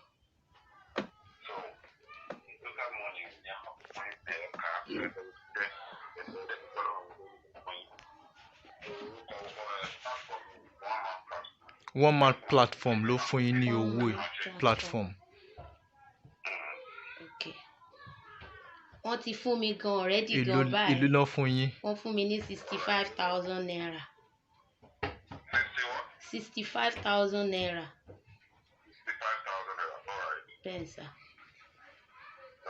So ẹ dúpẹ́ Wọ́n lọ́wọ́. ní ẹ ṣé o, ṣé Wọ́n máa kò ṣe ẹgbẹ́ ni one man platform. Ẹ ṣé o, Ọlọ́run á ràn yín lọ́wọ́ o. Ibi tẹ́ ẹ ti ń rí àgbà náà ò ní wọbẹ̀ o. Àmín àmín Ọlọ́run. Ẹ dẹ̀ ní dààmú o. Àmín. Gbogbo bẹ́ẹ̀ ṣe ń ran àwa tá à ní lọ́wọ́ Ọlọ́run á máa ràn yín lọ́wọ́ o. Amen, amen, amen. Ẹ ní ṣubú ara, ẹ ní ṣubú ẹ̀mí o. Ọlọ́run á túbọ̀ máa gbé yín lọ́wọ́ sókè o. Ẹ ṣé gan. Àmín. Hello.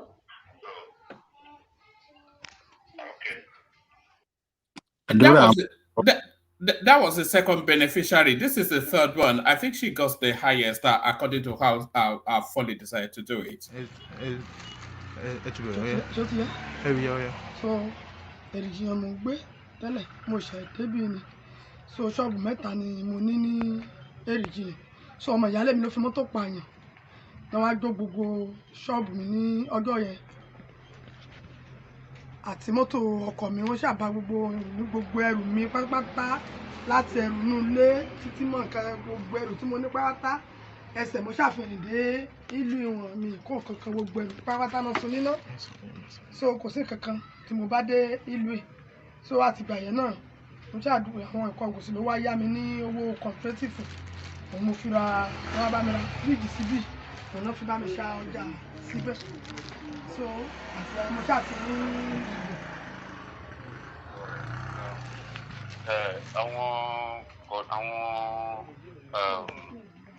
one man platform. Àwọn náà ní ká kúrò ṣàp sí àwọn tábà rí pé wọ́n ń gbìyànjú ní environment wa. Àti business wọn. Ìdí nìyẹn tí mo fi fishing out lára àwọn tí mo rí pé ó yẹ ká fún ní owó yẹn. So a máa bẹ̀rẹ̀ sí ní ṣe ìbẹ̀wò sí ní ẹ̀kọ́ kan. Lóòrèkóòrè. So owó tó wà bẹ́ẹ̀ yẹn a fún yín ní pé àdéhùn ọ̀sẹ̀ bá ní láti platform láti one man platform. So ẹ kàn try kí a fi ṣe ìtẹ́dúpẹ́ lọ́wọ́ wọn bẹ́ẹ̀. Mo dúpẹ́ lọ́wọ́ iléeṣẹ́ yìí o. Kẹ́ tó dúpẹ́ ìjọ ìmọ̀ bímọ ìrètí ẹgbẹ́ ni wá so tó wà lókè òkun tó wà ní diaspora so ẹ máa sọ iye tó ń fún yín kẹ́dẹ̀ dúpẹ́ lọ́wọ́ wọn mọ́. Mo dúpẹ́ lọ́wọ́ gbogbo ọmọ ẹgbẹ́ tó fún mi ní 150,000 lórúkọ Jésù ẹgbẹ́ náà ò ní túká o. Ọwọ́ wọn máa lọ síwájú o. Ibi tí wọ́n ti mọ́wọ́ náà Ọlọ́run máa túbọ̀ máa bùkún wọn ní o. Lórúkọ Jésù ẹgbẹ́ náà ò ní dàrú o. Yóò máa lọ síwájú yóò máa pọ̀ sí lórúkọ Jésù. Ibi tí wọ́n ti mọ́wọ́ náà owó náà yóò máa dé lákòóní rẹ̀ lórúkọ Jésù ẹgbẹ́ náà gbogbo ọmọ ẹgbẹ́ kọ̀ọ̀kan àmì o káà náà ṣàmì o. Àti ọmọdé àti ìyàwó àtàwọn ọmọ wọn lórúkọ Jésù ọ̀kọ̀ọ̀kan ò ní yọnu nínú ọdún yìí o. Tẹ̀síwájú lẹ́yìn. One man platform. One man platform lórúkọ Jésù ilé ẹgbẹ́ yín àtúbọ̀ máa lọ síwájú ẹ ní sọnù ẹ ní gbogbo ẹ ní dẹ́nilẹ̀ o ayé ò ní rí inú ayé ò ní rí àdúrà yìí á kan gbogbo wa lára o. Àdúrà yìí á kan àmín àṣẹ Èdùmàrè. Àmín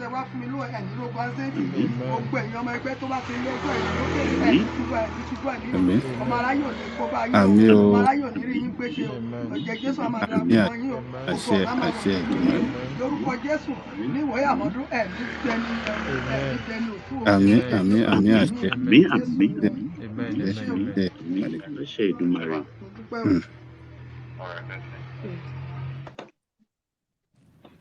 One man, I bless you. God bless you. Yeah, so there it is. Thank you, Baba. God bless you all because, of course, we canvass for the money, and as ever, you guys are very generous with your wallet. There were 4 people that he gave the money to, but one has not downloaded. So what I'm going to do is I'll find a way to download the one from Hassan, and then, of course, download the one from Folly, and then I'll put together a montage. But Solid's directive is to give them strict instructions that it is not Christmas money, it is not spending money, it is not money to meet their immediate needs. That money should go directly into their business, so that business goes up a level. So that's the whole idea, just to bring them up an economic bracket. So that's the whole idea. Thank you for the people that are turned up with their wallets, and thank you all for the people that turned up with good intentions. So there it is. There's still a tranche to go to the southeast. As soon as we identify somebody that can handle that, then we go there. So that's the update on the level up so far. Rational Mind.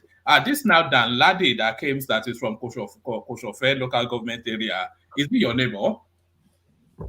Well, maybe it could have been my neighbor. Well, I was still young. Maybe, I don't know. Maybe he was born when I was still in the north. Anyway, yeah. So yeah, I mean. Oh, your rational mind, no. Jomi abi. Your rational mind. Nígbà tẹ́bi tí kó tó lọ sí Amẹ́ríkà ìgbà tẹ́bi yìí ń pa. Abi. Oh my goodness. Anyway, yeah. So you see, I said it at the beginning when I was interjecting at Popo. I said these people. I mean, how can you have a security, the military? Now, if any other thing should be of, how do I say, like, for you to that you need some kind of clearance, security clearance. It should be the Nigerian military, because people that will join that outfit, they are people who should be of sterling character, people who have no. I mean, if you know what it takes for you to join the U.S. military here, the kind of rigorous training you go through, even the vetting stage, when they will vet you before you eventually they let you go on any tour, as the case may be. You go through some, we have what they call the social security number here. They will run that, and they will do background check on you, making sure that you are not a felon, and make sure that everything is okay about you. But then, if people can just go to New Orleans and go and get this kind of thing that we're talking about, I mean, that tells you that Nigeria is a year country. You wonder why. I even wonder why countries like, well, maybe for their own security reasons. I mean, why would they even want to share intelligence with our people? Because they don't even know if the other person they're sharing intelligence maybe is a sellout. Because the country called Nigeria, they don't even do any background check on him or her just to know if this person that is acting in behalf of the Nigerian state is not engaging in espionage. They don't even know. I mean, how do you expect the US or any other country to want to even share intelligence with us when we're not even vetting our own personnel? I mean, if they see these kind of things, I wonder if the US or any other country wants to share intelligence with us, because people like this can be brandishing so-called certificate of indigenship that did not really emanate from that place where they claim to have come from. And the Nigerian military allows them to enlist in the army. That tells you a lot that kind of military is compromised. You don't even want to even share intelligence with them. Hold on, you used this intelligence a few times. What is the purpose? How are we going to compromise the intelligence? Can you give me an idea? Because okay, I'll give you an idea. Let's say, for example, there is there's going to be let me not go. There's going to be like a terrorist attack on some a U.S. installation here, and say U.S. installation in. Okay, let me use the reverse. You want to send military personnel to come to represent Nigeria here in some kind of thing here in America. And do you think if they know of this kind of things, do you think they will allow them? They won't ask for more information to just make sure that this person you're sending. You see, I can't just give you a scenario right now. My point is that the reason why I'm asking is because the only people that will we can leak the information to, it's also linked to them. So I don't see that as an excuse not to share intelligence with us. No. if they are willing to share intelligence with Israelis that spy on them, and they have, do you know that they have Israelis people in American jails that are spying? They can share intelligence with them. Let's not go to that. So I don't subscribe to that. Don't use intelligence. I will subscribe to that. I will not do business. They are using that as an excuse, and you are buying into it. People of questionable character. Yeah, because the Israelis you're talking about, they vet all their people. If anything happens, they can hit up when I mean hit up, they can just call the Israeli Defense Ministry or whatever they call them and ask them, can you give us this person? Can you give us a lowdown on his history and whatever? Let us know who he is and blah blah blah. They will do that. And fingertip, they'll just all this profile, everything will come up. But Nigeria, we don't have all of that. Somebody was just saying to us a while ago that they were budgeting money for what they already have. You just imagine kind of some software that they already have, maybe in the ministry, they are budgeting more money for it.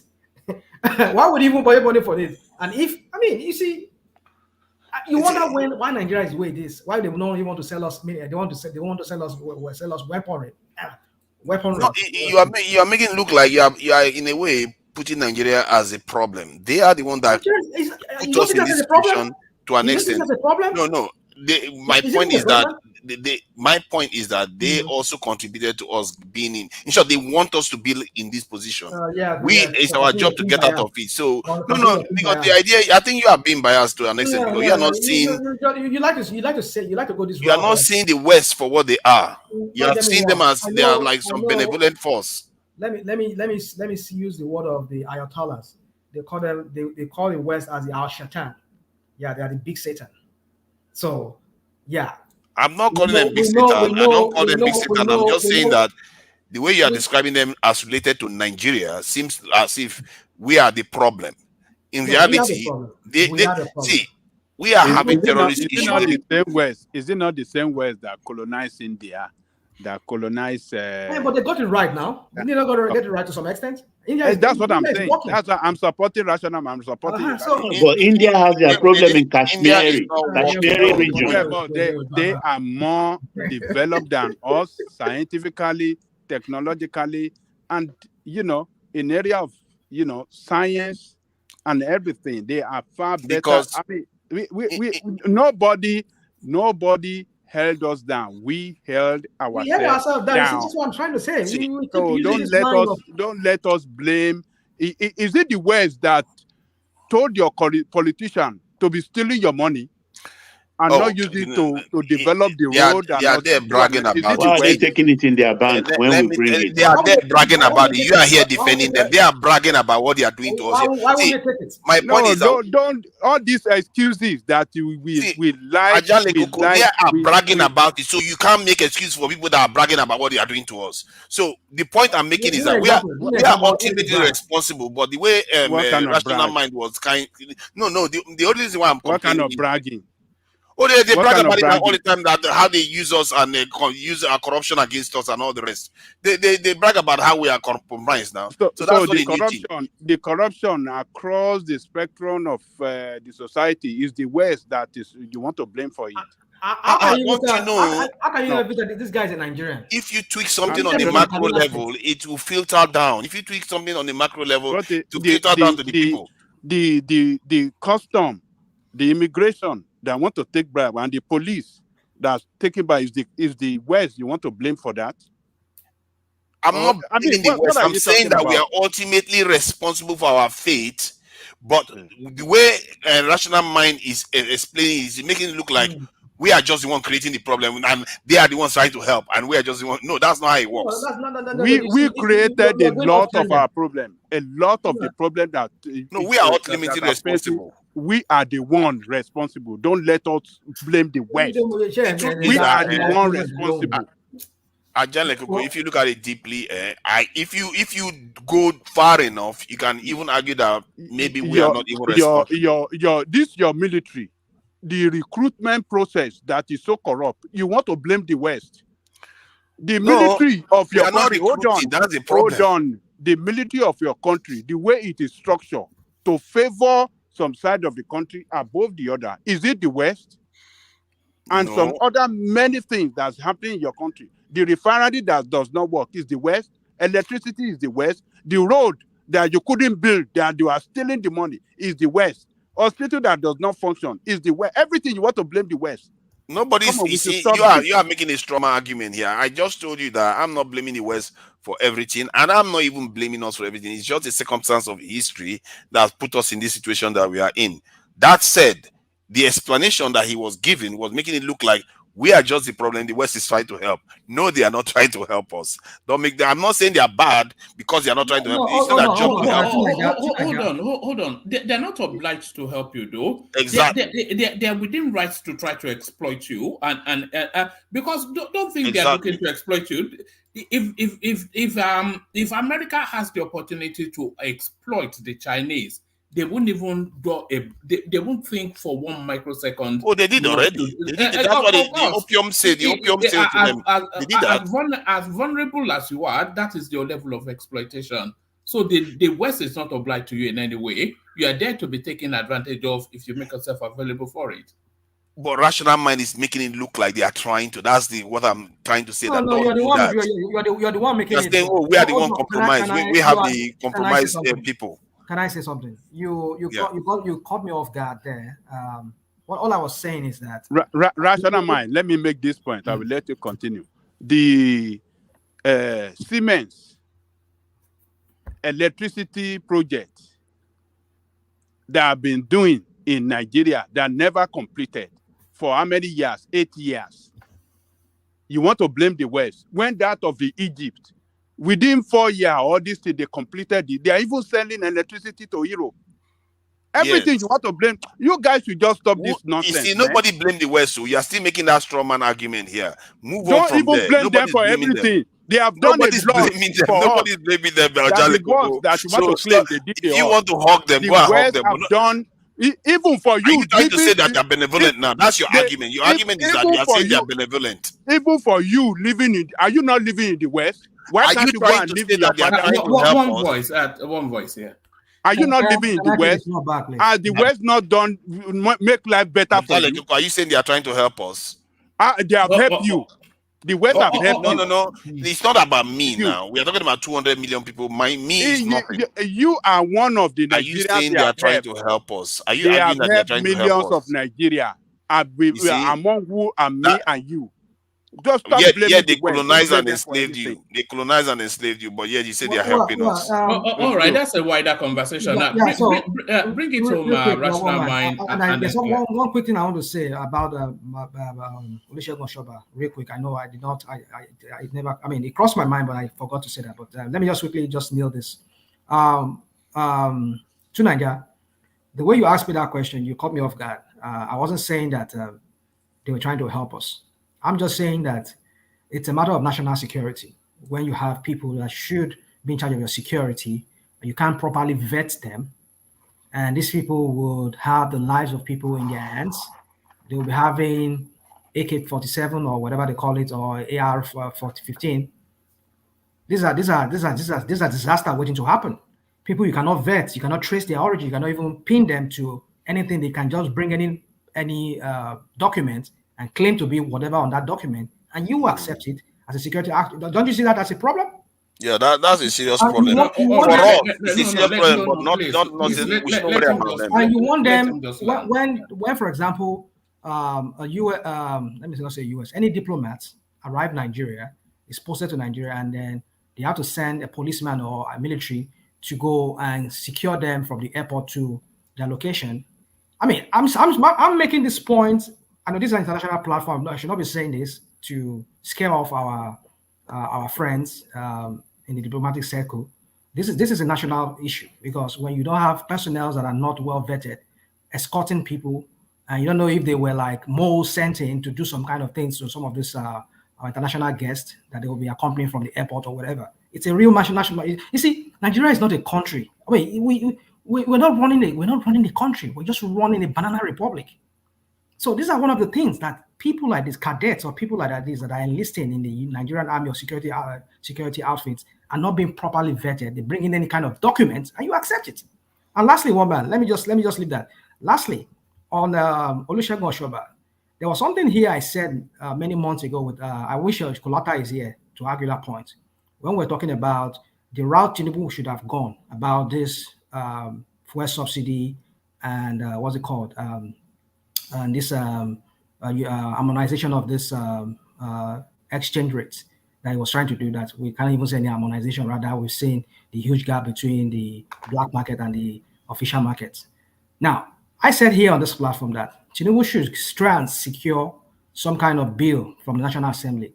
Make it like, I mean, I know they have anti-money laundering kind of, I know there are laws, they will find a law to really prosecute whoever, but make it like an kind of like it's a terrorist action if you keep so amount of money in hard currency in your house, and if you are found wanting, they will confiscate you and they will send you to jail and really make people pay for their actions.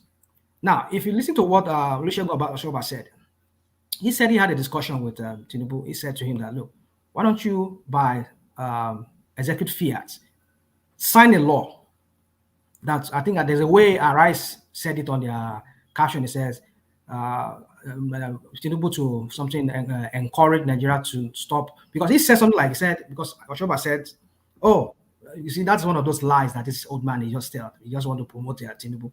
He said, oh, Tinubu, when they came in, they already the exchange regime was just all messed up. You see, Nigerians now, they were just keeping money. Nigerians will change, they will change $20, they will keep it in their under their pillow or in their whatever. They'll just keep a little money because what he's trying to say is that, of course, we know Nigeria. He's not talking about people like him. How many vulcanizer, like he said, use the word vulcanizer, and maybe Taylor can go and say, I mean, somebody that is looking for money to buy bread, is now say you want to go and change 1,000 naira into $1 and keep it because the naira is not stable. I mean, how many of them? If not people like himself and his own kids that are well off, and people like Tinubu's sons and that are buying these dollars and keeping it aside and keeping it away and making it so scarce in the system. Now he said he's going to advise Tinubu to use an executive order to prosecute any. I don't know, maybe there's a way he said it but I made that point here. I wish Kulata is here. I said to Kulata that there's no way out of this thing if Tinubu does not make some kind of law, like it is it's an offense against the Nigerian state to, when you have no business with hard currency and you are keeping it, hiding it, hoarding it, you are killing the economy because the naira keeps falling and falling, and it's impoverished a lot of people. A lot of people are losing their job because their employers could not hold on to employ them anymore, cannot continue employing them anymore. They could not get the foreign exchange they need to go and buy materials that will make this able to be productive. That is a crime against the Nigerian state. That was what he was saying there. That he was saying to Tinubu that Tinubu should try by executive order make it a crime. So, but then for me, I don't think he should do that by executive order. He should use the National Assembly, put a law like as a terrorist act against the Nigerian state to hoard that money and catch people. Don't let them go. Make example of them, and you'll see that people would start acting and getting themselves straight. That's just what I want to say, one man. Oh, all right, brilliant, excellent. I suspect he may not be there, but let's attempt Larry. Larry, are you still there, Larry? You've not said a word. Hey, hello, man. Unbelievable. How did you manage to maintain your cool in the midst of all that rowdy back and forth? Yeah, it's good. It's good to listen to people sometimes. All right, I can hear the unmistakable sound of sleep in your voice, but before that sleep gets the better of you, let's hear from you. Come into the conversation at whichever point interests you the most. Okay, yeah, I think let me start from this particular one. You see, this particular one, I think from where I see it, I think it's just a way to rubbish the president. And this is coming from the part of where the guys in the army, right? This is not just a state. This is the president's state. And they did this. And this is, the peculiarity of this with Lagos. Now, I think this is also a shame on Benson, Babajide Benson, because he's the chairman, House Committee on Defense. And if Lagos is getting this, then, so that means they are not even afraid of anything. Because I can't imagine a Buhari being a president and someone will now take the slot in Castina and kind of like put someone from the south. So, and this is actually another time that we're having a Southerner as the chief of army staff. So what happened? So, and we keep saying we're having insecurity. This is the genesis of it. They did a lot of things. Even the Boko Haram, they said they were trying to like, oh yeah, repentant Boko Haram and all those things. They did a lot of things. So you can't talk of insecurity without tackling the foundation of insecurity. Do you even have military guys that really love the country?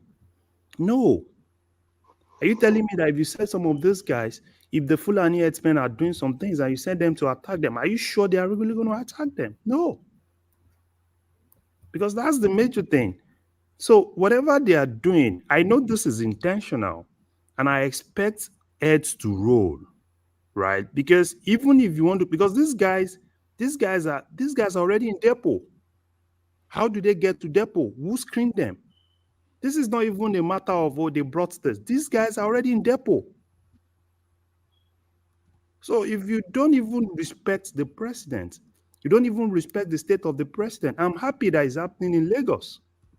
I'm happy that it's not somewhere else in the south. Because this actually outrightly shows you, because it's not just one person. You know, it shows you that the respect is not there. And that's where, you see, for me, all of them, I can tell you, even, I don't know what to say. Even the NSA, Ribado has been there since, let's say, like almost 7 months now. What exactly has he done than following Tinubu everywhere? That's what all of them have been doing. It's been an unfortunate appointment, that Nuhu Riba. I cannot see anything that qualifies him for that post. Yeah, you know, sometimes, right? Sometimes we can naturally say, okay, fine, let's change the status quo, right? Let's bring someone else. So I was expecting him to be proactive, but what you see is just that, you know, you see him in Tinubu is traveling to this place, Ribado is there, all of them are following him, and you know, all in the name of you're looking for foreign. Which foreign investment are you looking for? Every time Tinubu travels, almost all the ministers are with him. All in the name of we're looking for foreign investment. Which foreign investment are you looking for? You can't even fix your own country. So who's going to invest in a country? You know, it's a global world, right? Everybody sees all those things. So are you telling me that if I'm a foreigner, right? I heard what happened in Play 2, and I will now take my money to that country? No. So as far as I'm concerned, so this is just telling us that this is what is happening in the army, and they don't even have respect for the president, and they did the same thing for his own state. So that's what I just see in this whole thing, right? It's intentional to me. All right, let me take you to this space. I want to this space might not interest you. If it doesn't interest you, just say it, and then I'll move it to another talking point. ECOWAS set to airlift Koroma to Abuja tomorrow, Thursday, which will be today. So Koroma is the ex-president of Sierra Leone. And when we had that mini wave of coups all over the West Africa, there was an attempted coup in Sierra Leone as well. And they're saying that this now former president, Ernest Bia Koroma, that he was actually the instigator of the coup, and they're charging him for treason. But ECOWAS is trying to snatch him from the hands of those people and get him into Abuja. Let me just give you, it's a very short read. It says, it appears all is set to airlift former President Ernest Bia Koroma to Abuja tomorrow. Sources revealed to correspondents that airspace approval has been granted for the aircraft to fly through to Abuja. However, it is still a wait-and-see situation here in Freetown, as President Bill is yet to give his nod. This is heightened by the treason charges on the former president and the attendant adjournment office case to January the 17th, 2024. Legal luminary Femi Falana, however, revealed that the buck stops on the desk of the trial judge, not the president, if former President Kuroma will travel to Abuja tomorrow. So Abuja now seems to be the home of African despots. I think they are trying to get the guy from the Niger Republic into Nigeria. And I know that quite one or two African despots already residents in Nigeria. So do you have any thoughts on this space? Or I can move you on to yeah. The only thing I would just say is this. Someone is charged for treason, right? And where exactly are we against Niger and every other person? Because it is just trying to do the same thing Niger did. So, ECOWAS to me, I don't see ECOWAS to be serious. He attempted a coup. They are backing him, but they succeeded in a coup in Niger, and they are flogging them. So what are we saying? You said you are against coup, right? And someone was charged for trying to overthrow a government, and you want to shield him. Why? I don't know. So, as far as I'm concerned, ECOWAS is not serious. And there seems to be a ridiculousness to him as well. Yes. Woman, that Sierra Leone matter is a very delicate thing. I think that would be the best thing because any little thing can ignite another civil war in that country. You mean the best thing is to move him out? Just move him out, yeah. Because if they he's due in court on the 17th, and they are trying to get him out today. So how is he then able to attend court when he's already fled the country? Well, it's I don't know how true. It could be a setup too. It could be a setup. This guy used to be very popular. I think during the Sierra Leonean War, he was also a popular figure too. And anything could ignite that war there. Like a civil war. We don't want that repeating itself. So that's. I'm not saying it's. It should face the music. It should face the music, but if that would bring about peace, because it's still a fledgling democracy they have there. They have there in that country. So if they succeed in sending this guy to jail, some people can just take up arms against the state. Sierra Leone is a very small state and relatively not really stable at the moment, even though they've been having a democracy for some years now, but it's still, the volatility there is still high. They could just descend again into another chaos. So the best thing is just let him just exit if he can. If you see how they did that coup, and they said they were freeing up prisoners too, and at the same time, that tells you how easy it is to overrun the Sierra Leonean army and take over the reins of affairs in that country. So if this guy being a former warlord himself, or he was one of those RUF members back then. He was a warlord. He was a warlord. So the best thing is let him just exit. Yeah. So that way. But when taking all these despots to Abuja, I think it will be the third one now. The despot. We don't know what they have. That was what they tempted Charles Taylor to come to Nigeria, and then before they handed him over. Ended up in ICJ. that was Baba Yabo, wasn't it? So who knows? They might hand because this guy too. I think he has. I think there are some reported. Because during that Sierra Leone war, there was a lot of atrocities that were done by the RUF and other militia groups. So I don't know. Maybe it's one of those people that are being wanted by the war tribunal. So, but then if he is, maybe that's another treatment they're going to give him. If he lands Nigeria, they'll just hand him over to and they did to Gbagbo and what's it called and Charles Taylor. So just hand them over to. But I think the best thing would let him just exit, because we can't afford to have another Sierra Leonean war, another blood diamond and all of that. If you know what I mean. All right. Back to Larry. Bring him that space, and then I'll take it to Atiku. Yeah. So for Atiku, I can just for Atiku. Atiku is not just serious as far as I'm concerned, and that's when you have people that have a lot of money that they think they can just spend. Because as far as I'm concerned, I don't really see him. I see him as someone that that just want to like, yeah, I want to be in that space, but it doesn't have a chance. It doesn't have a chance. It's even going to be worse in 2027 for him. I don't even see him getting that vote because the way it is now, it's not going to get hold of Northwest. Because Northwest, I see Northwest, the way I've been seeing some moves with El Rufai recently, El Rufai is coming out in 2027. And Is that the only thing that can stop? Because yeah, I've been seeing those moves as well. He went to take that title with the Awujale, I think, and then very quickly you saw him in Abuja, in Daura rather, kneeling before Buhari and all of that. So El Rufai started to campaign already. He's been to see Obasanjo too now. Yeah, yes. Do you think El Rufai, and this is Dolari, do you think El Rufai is the most potent threat against Tinubu in 2027? yeah, the problem is the Northwest, right? Tinubu has been able to decimate the North, right? By holding, Tinubu has Northeast now, but Northwest is the issue. And Northwest is trying to bring somebody because the way they're looking at it, Kwankwaso might not be able to pull that crowd.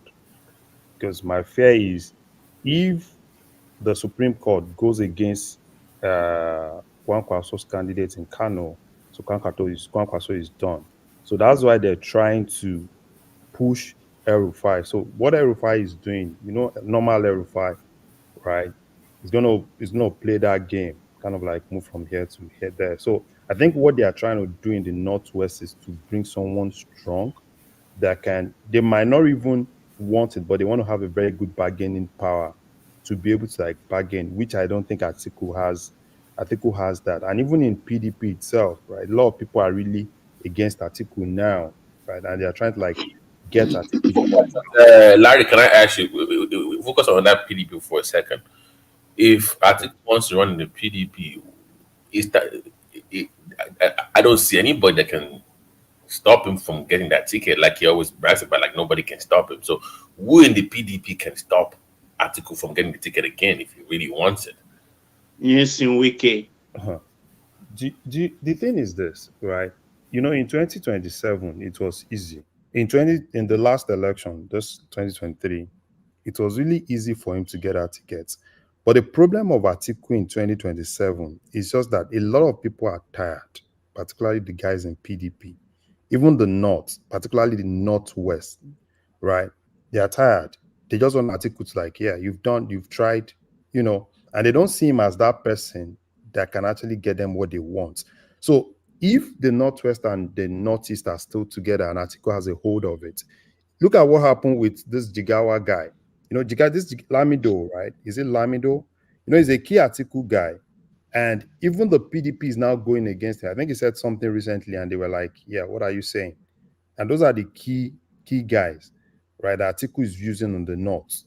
So for me, I don't see Atiku really having that grip of the PDP because you can't still leave the Wike side, right? Wike is you can. But Larry, Wiki working for the Tinubu administration, wouldn't that affect him in the primaries when he returns, when he fully commits to the PDP, going towards the primaries? Wouldn't that be a factor? Affect primaries? I mean, like, wouldn't that be used against him during the primaries? Wouldn't that affect? No. Wike, you see, Wike is just a spoiler, right? Wike is not like Wike wants to contest for anything, but Wike is just that spoiler. No. I actually about the primaries. I mean, people actually. Yeah, that's what I mean. That's what I mean because he still has. It's not just Wike himself, right? But he still has his boys. A lot of people that are not really in line with what Atiku is doing, right? And Wike is still. This is just more like it's more of Tinubu's game, right? Right. Funding some of those guys behind the door. So let me clarify. So Wike will run. You think he will run? No, he's not running. Okay, he's but he's not running, and he's not going to leave PDP. No. I'm asking you that in the PDP primaries, when Atiku is clearly going to be there, what other names do you see that can challenge him? Now you say Wike from the background, he will not run, but who can sponsor to upset or to to the balance? That way, you have names that you can provide now that you think Bauchi governor is coming in PDP. like what's his name? This Bala Mohammed. Bala Mohammed is coming. And who is that former Sokoto governor as well? Tambuwal, right? Tambuwal. So Tambuwal. Yeah. So those two, because I know Tambuwal was there last time, right? Yeah. He gave his vote to Atiku the last time, right? Okay. So that guy is coming. And that, for me, right, the Bauchi governor is not coming because he wants to win, right? I see him as someone Tinubu would definitely use. Tinubu will use the same tactics because the same tactics he used in 2023, in 2027. Now, he's now beginning to get more people to his side. And he's just going to tell them, stay in PDP, don't leave PDP. Wike, stay in PDP, don't leave PDP, right? And just fund those guys. Have you seen that the closeness of that Bauchi guy and Tinubu has been so close recently? They were in Saudi Arabia together. They've been very close. And those are the guys that are really against Atiku, because that guy is trying, because he's presently... Is he not the head of PDP Governors Forum? PDP Governors, right? And he's going to use that because the governors too are kind of like tired of Atiku, right? So he's going to use that same thing. And Atiku knows it. He knows it. So all these guys, the Dino Melaya and all the likes of them, so they've been able to decimate all those ones.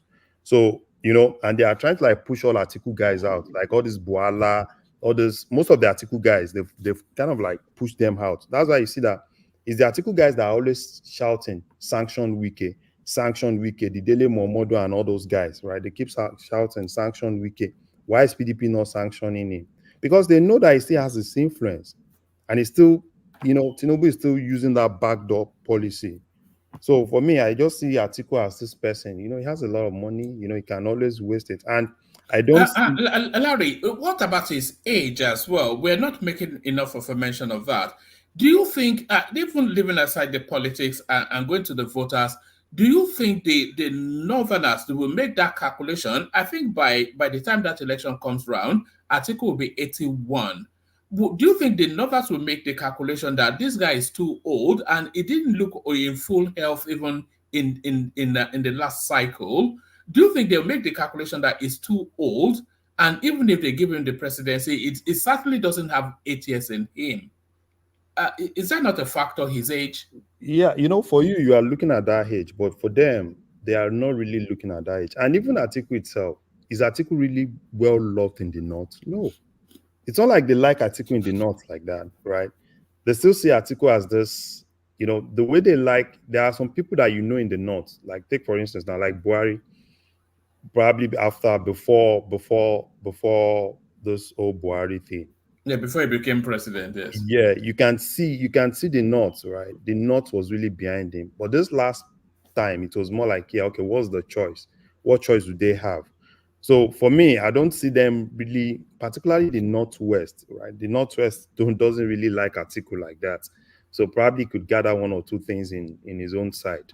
So Atiku is just normal, normal customer for me, right? He just want to come in, spend that money, and hopefully, if we could, which I'm not sure he could get. The last time he was able to get some money from Delta, and I'm not sure anybody can actually. He's not going to get that money coming from that other side to support him. So it's just going to be. If he doesn't succeed in becoming Nigeria's president, will he be considered a failure? If it's a billionaire in dollars, he was the vice president of the country. He was the controller general of customs. A lot of,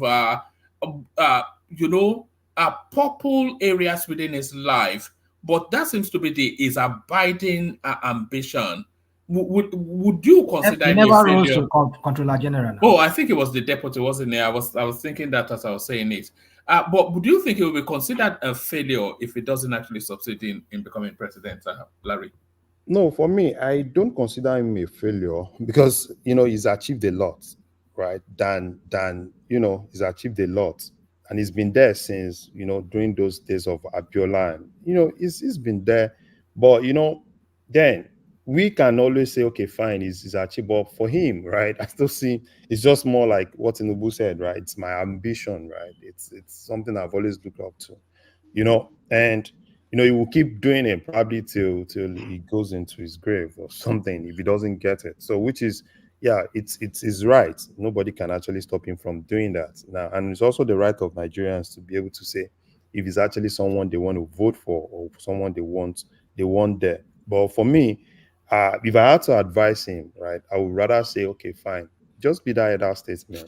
Do you think he's going to ultimately get an undignified exit from politics? No, Because I think this is his last window of a dignified exit. If he runs in, if they don't get it, if he doesn't get that ticket, it'll be disgraced. It'll be a disgrace. Can I get 1 minute, Larry? Okay.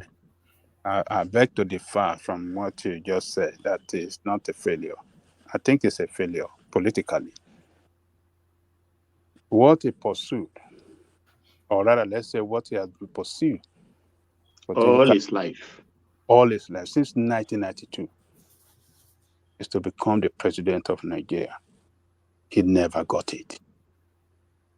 But rather, that chances of becoming it is shrinking. It's getting narrow. It's getting,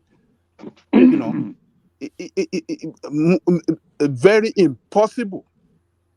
So that's what makes it a failure. Particularly the last one for Tinubu, who never attempted it once before, to slam him down. That's the end of him. With his age, he's done.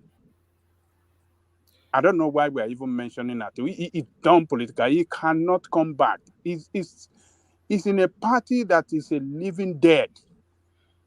It's a matter of time. PDP will be wiped out. It's a matter of time. They are dying. They've been dying since 2015. They've been shrinking in size. They've been losing ground. They've been losing people from that party to another party, particularly APC. Peter Obi is one of them, to PDP, Kwankaso to another party. So Atiku particularly is responsible for the woes that PDP is facing today. So he has killed his political career because of his greed. He cannot revamp it. There's no way he can get it back. He's dead politically. So it's a failure. Can I just add quickly? We have to be careful about saying that PDP is dead. In history, it's very rarely you find a ruling party completely dissolve. They often come back when you think they are dead. As a matter of fact, this conservative party that is in the UK, that has run the UK for about 15 years now, they thought if they had lost the election that brought them into office, which was the hung parliament, which basically was they didn't even win it outright. People thought if they didn't even win that one, they would be dead. And they barely won the election, and yet they managed to hang on to power for going to 15 years now. So we have to be careful when we do that. And I think that El-Rufai could be a danger. If El-Rufai and what's his name, Kwakwanso decide to one way or another work together. Let's say El-Rufai has bad belly for Tinubu because for some reason he's not part of Tinubu's government and he doesn't like Tinubu anymore, and he decides to cause problems. He could be a serious problem because if El-Rufai is coming as a trouble on one end, Atiku is coming on the other side, Peter Obi is coming on the other side. Tinubu's this win that he's got is 36% or so he got to win it. Or not to mention if the other parties come together. It's not going to be that simple. That's how PDP was until APC and the others came together with Tinubu and they knocked PDP out of office. So let's not just assume, because it will depend on what happens. This is another thing. It depends on what happens when Tinubu is in office. The refineries come on stream, rail tracks working, states are generating power, everything is working well. Even if there's a little bit of problem with insecurity, people will lend him a bit of support based on that.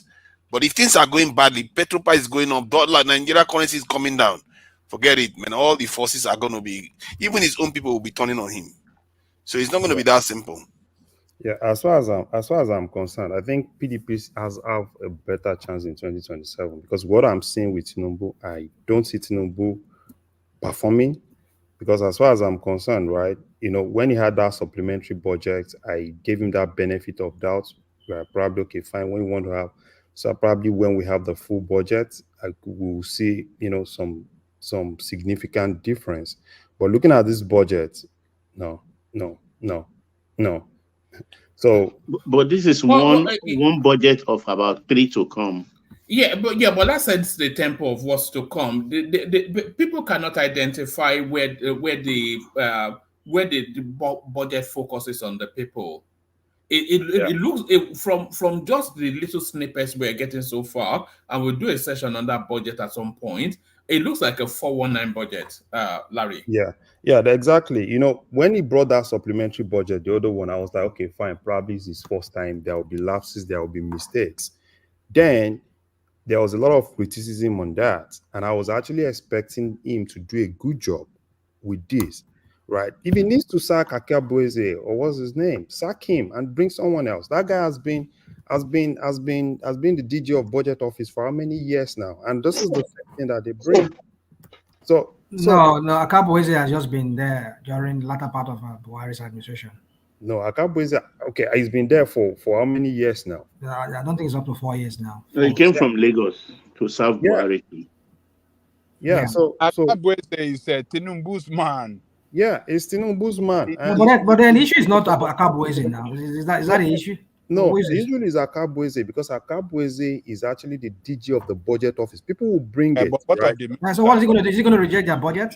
No, he will be the one to coordinate, and he needs to let let's just tell ourselves. Minister is his boss, so he just work under the minister. So yeah, but it's the bagudu that we have to hold. No, don't put it. Okay, Larry, hold on. I understand that Akabueze is the minister. I mean, is the man in charge of the budget. Yeah. But what is Wale doing that you people are? Not saying sorry. I don't know whether you are a Gbajue person.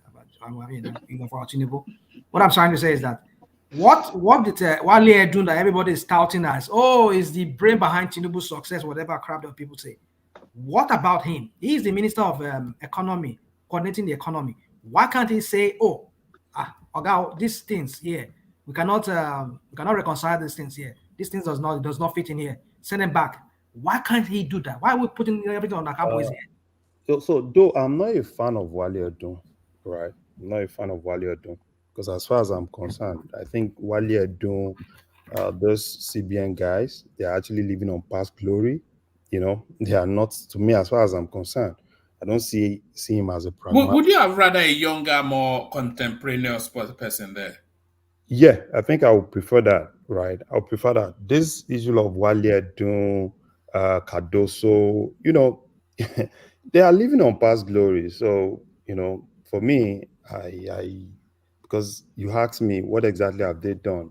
Someone like Cardoso, what exactly has Cardoso done? The only thing you did was to, run a bank, and the bank was, you run the bank down, and but Nigeria, people kind of, for me, it's not the kind of guy that I want. So, but let's put that aside.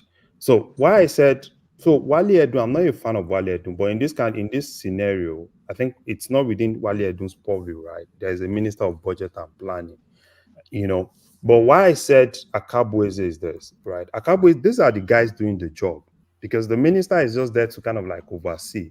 But is actually in charge of the civil servants, because when you bring budget, right, these are people that will put this into this head, put this into this sub head, and ensure that this is actually put together, and they push it to the minister, who just kind of like, who doesn't have the time to look at every sub head, right?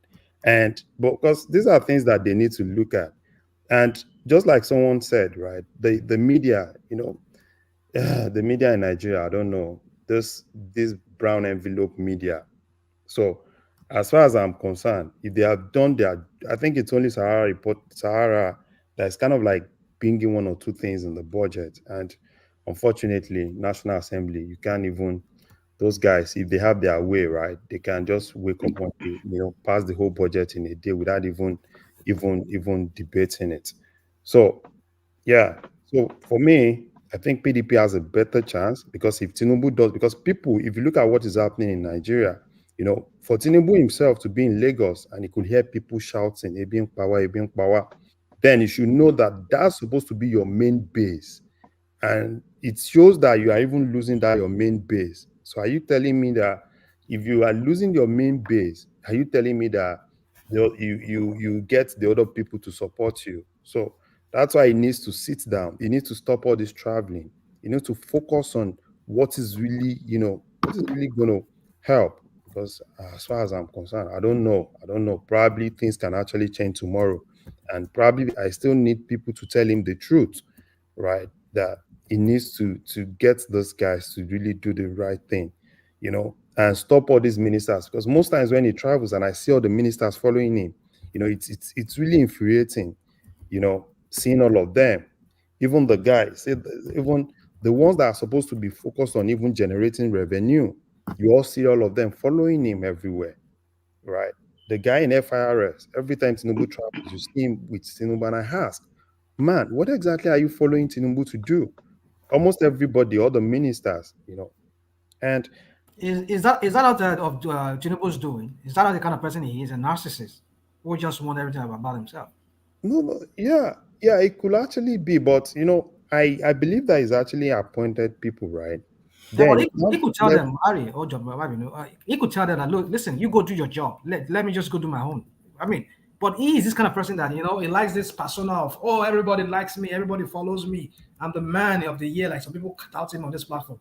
Like, Tinubu is a narcissist, if you know what I mean by a narcissist. Somebody who likes everything, like the world revolves around him. That's the kind of person he is. So even before he became a president, ordinarily when he was ex-governor of Lagos, you see people converge around him, So that's the trait of the kind of a person. He's the kind of person that he wants people to know that yes, he is the person, So you cannot have a leader like that who makes everything about himself. When we're in a deep problem if we have such a leader.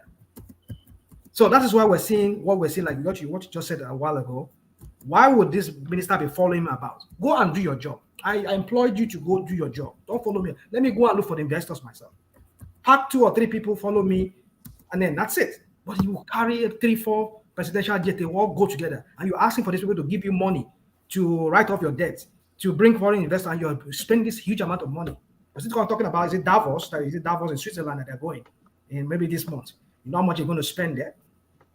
So you wonder, when I say this person is an apa, people say that I said it's a what's that English word? I just forgot that English word. Somebody who just like to spend. Spendthrift. Is that what? Spendthrift. Maybe that's not, but there's another word. No, that's too British for you, isn't it? Yeah, it's definitely not. It doesn't. Oh yeah, philandra. Oh yeah, pick that one. My concern is anybody that supports it sounds like that. That's the word. Yeah. Can I ask a Tinubu supporter that is there anything he has done now that has put Nigeria on a strong footing? Because so far everything that seems to be good about his time in office, like Dangote refinery coming on stream, Port Harcourt refinery, even electricity generation, is because of what Buhari has done. But he has been in office for going to 6-7 months, maybe 9 months. I think it was not Dangote refinery not initiated under Goodluck Jonathan. Okay, that even goes further back then. Yeah, so that's not an initiative of Jonathan. He requested. He started from Obasanjo's second term. Well, yeah, so he wanted to buy the 2 refinery.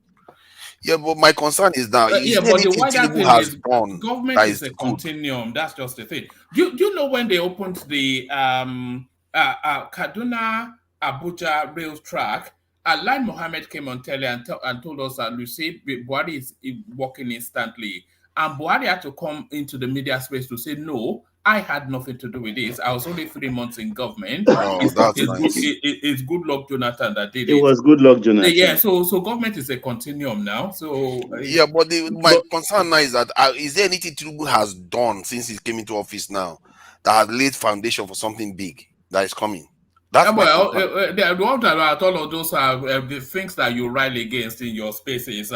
Fuel subsidy. But there's still fuel subsidies now. Everything that he's done it still remains in place. That's my concern. Is there anything he has done that we can watch out for? That this is a big thing that he has done. There's no fuel subsidy to Niger because it is not captured in the budget one, and then the money that is going to the subsidy is now intervention money. It's being distributed to the states, which we all see in real time. So it may not show up, but it is happening based on the price of petrol. Okay. Where are they getting the money that they are giving the states 3 times what they used to get? Oh no, I know that they are getting money. The currency has depreciated, so there's a lot more currency that's money in the circulation. However, this in terms of what they call it, the money for subsidies. I think between refinery, this NNPC and the government, they are doing some shenanigans there. Because if you look at the price of petrol, if they were selling at the proper price in dollars, it will be a lot more expensive than around 500, 600. We had this conversation yesterday, and somebody was, it was Fatai, wasn't it? That there is a vast stock of petroleum that still goes into that subsidy space, which is what is managing the space at the moment. I see. Okay, I'm still waiting for something big that he will do. I'm just, man, I need to measure what he can do. Maybe he doesn't actually have to do anything big. Maybe he just has to tighten up the things that should work. Yeah, maybe. But so far, there's a lot of hemorrhaging everywhere. So, Larry, I'm surprised actually. We are talking about 2027, and nobody mentioned Obi.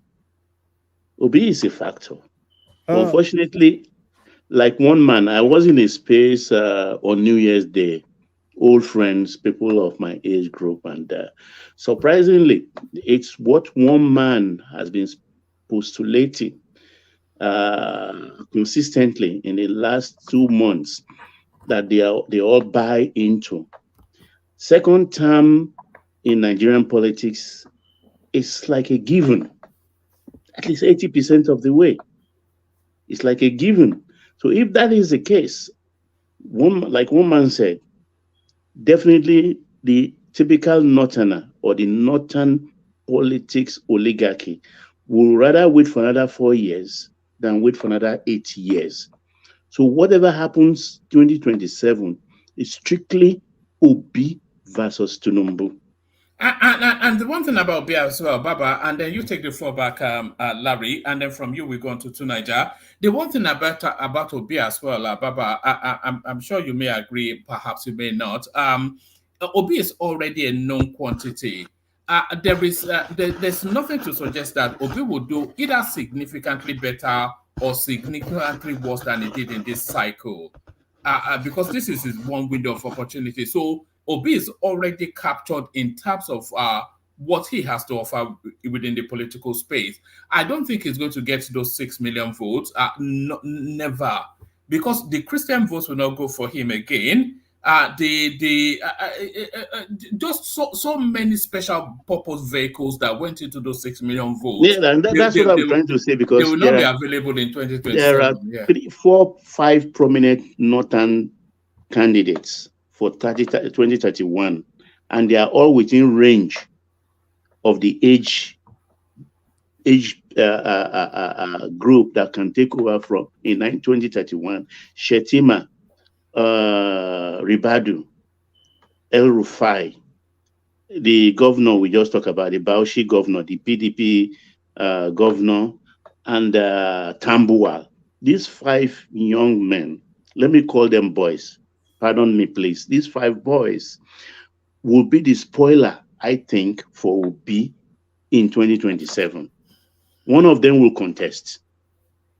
Obi's ship has sailed, and I think he knows it as well. Yeah. But one of them will contest, and when they contest, they are eating more from Obi's vote, because Obi has to go into the north.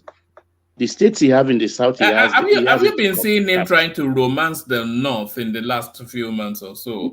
It's not cut out for that kind of thing. I'm always at pain when I see him struggle. Yeah, there's a certain cynicism and cack-handedness to his, I won't say it's feeble attempts, but the it doesn't cap doesn't quite, sit well on his head. No, it doesn't. It doesn't. It doesn't. The He problem, might get better at it. Events. No, it doesn't have it. Possibly. It doesn't have it in him. the thing is Tonight. this: It doesn't have the it problem in with him. Obi and the North is that it doesn't have people within the Labour Party that has that political weight. I would say, but in the middle belt, it does better in the middle belt. The middle belt doesn't need people with political clout, but rather he has already won the hearts of people. But those core far north, like Northwest. Are you sure that he has won the heart of the middle belt? Yeah, he did.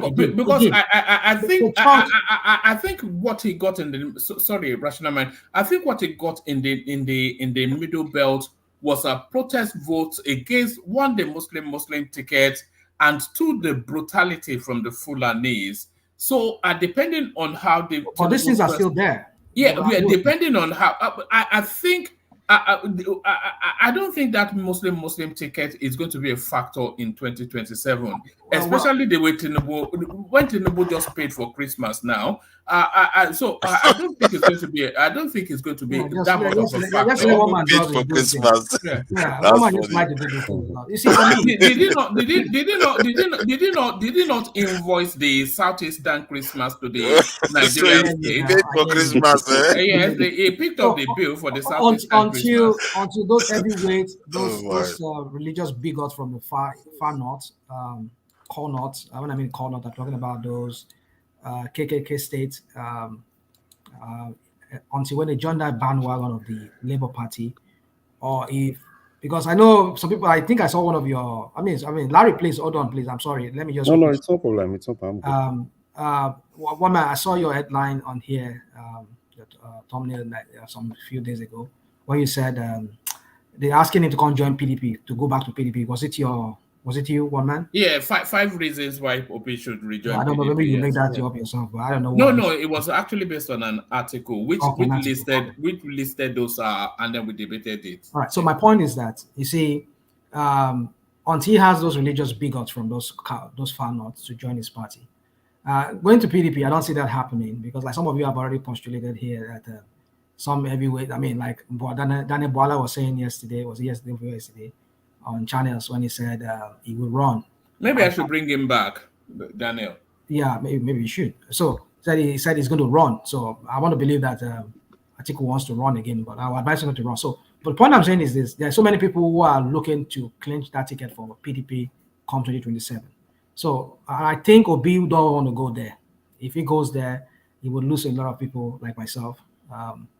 And what I'm trying to say is that until he finds people from those core north, KKK state, those Castina, Kano, KB, all those areas, heavyweights and those bigots among them, those religious bigots and ethnic bigots among them, coming to that Labour Party, I don't see him making any inroads there.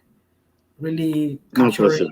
Yeah, it's not going to be possible. So yeah, I agree. He needs to take over Labour Party. I don't think he's. That's the biggest problem. He's not fully in charge of the Labour Party yet.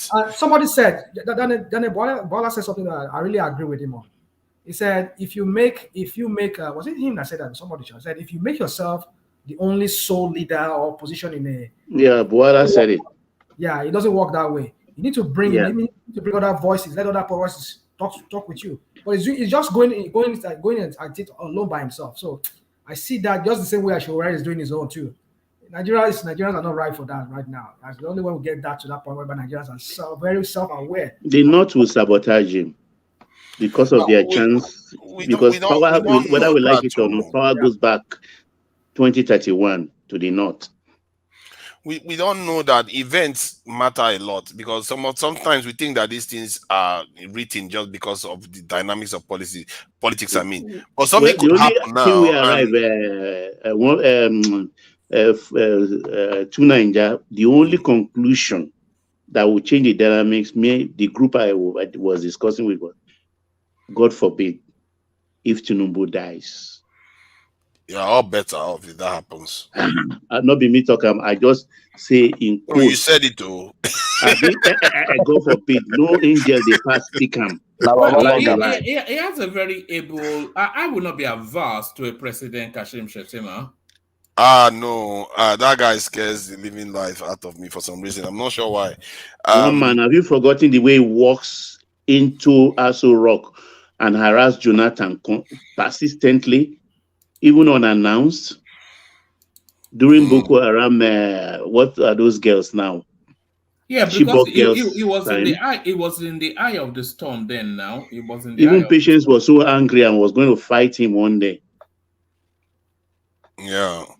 I'm not sure, but let me just finish with this one. 15 seconds, please. Yeah, I think that the events that are going to occur towards the election right now, it seems like Tinubu is like nothing is in his way. But I believe that by that time things are going to get very, very complicated. It's not going to be that simple anymore. No. Tinubu is a master politician.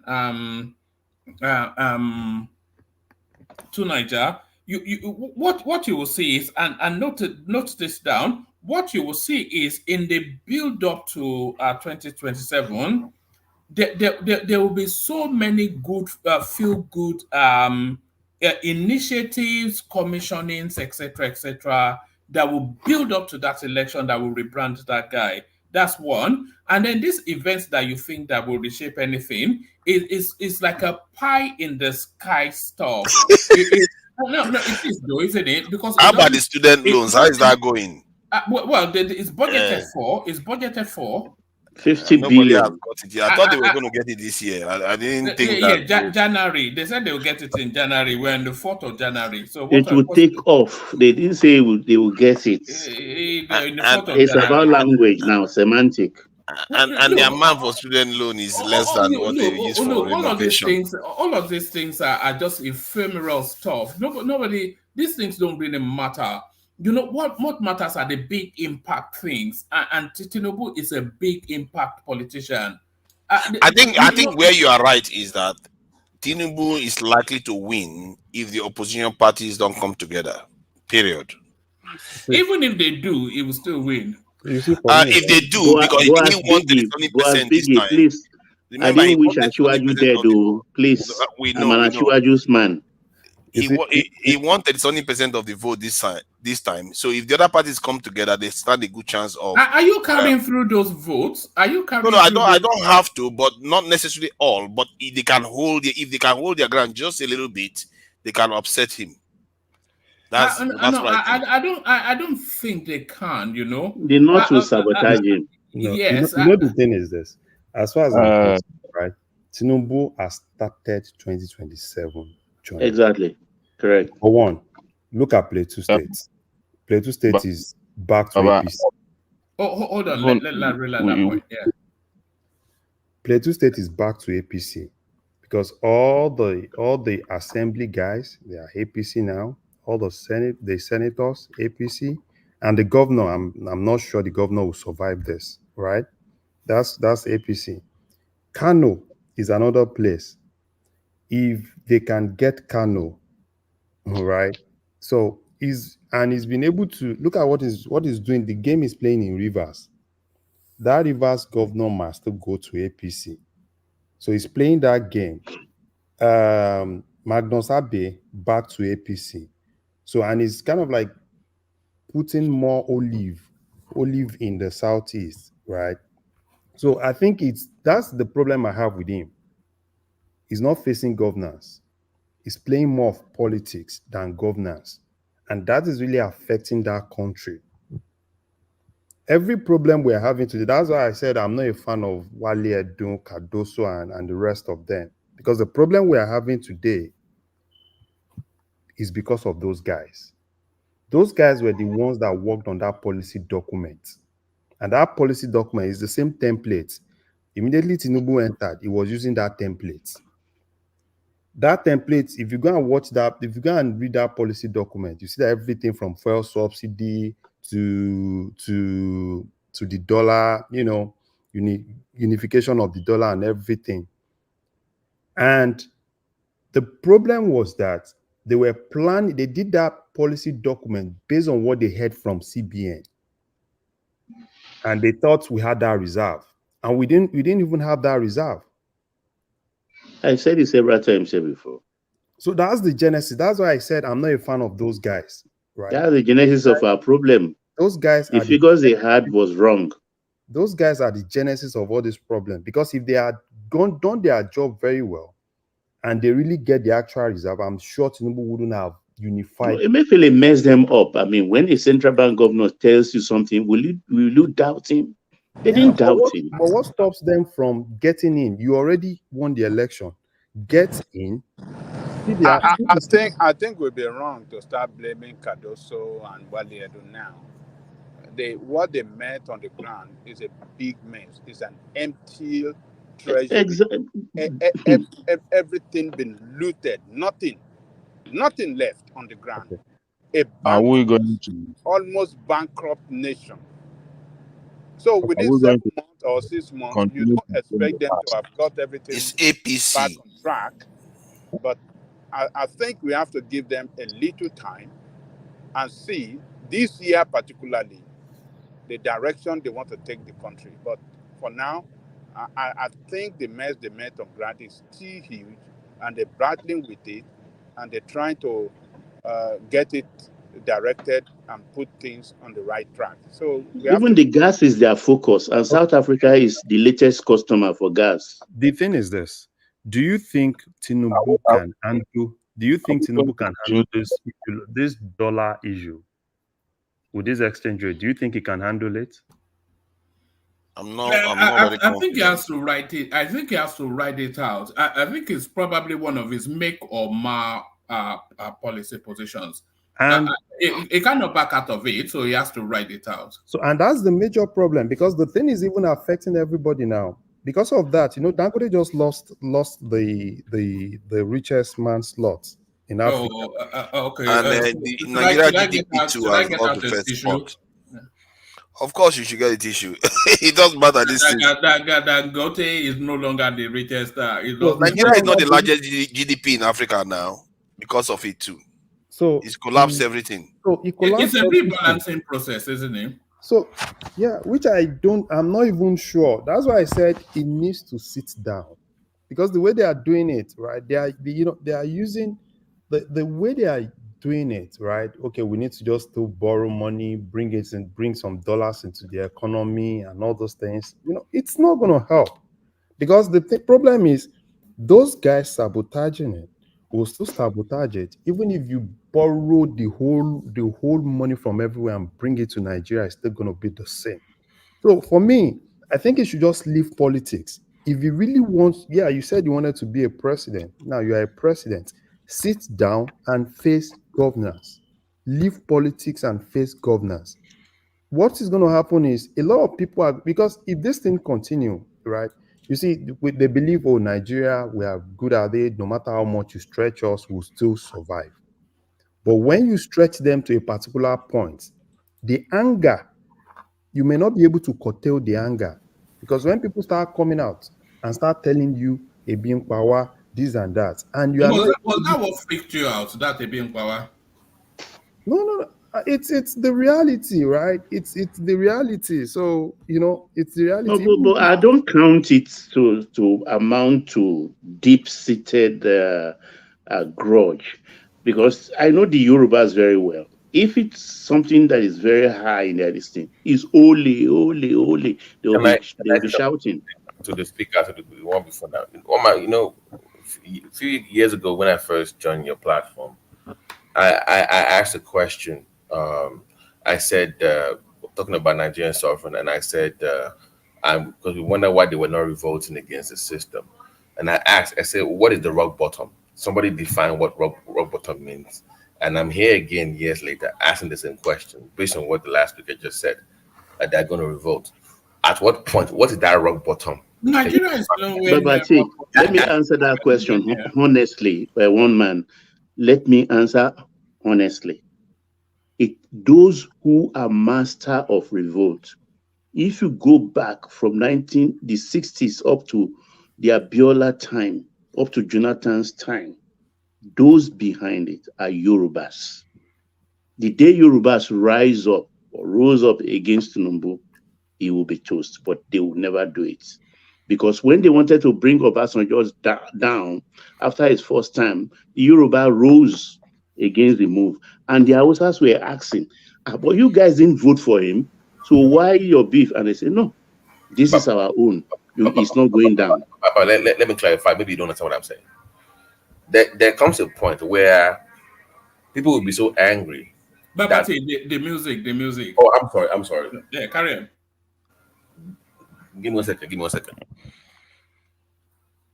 There has to be a confluence of events, things getting bad in so many different areas at the same time that can lead to, an uprising. And it has to start from the north if you have to remove it. That. So, it comes to a point. The real rock bottom will be where the political class cannot use those fault lines.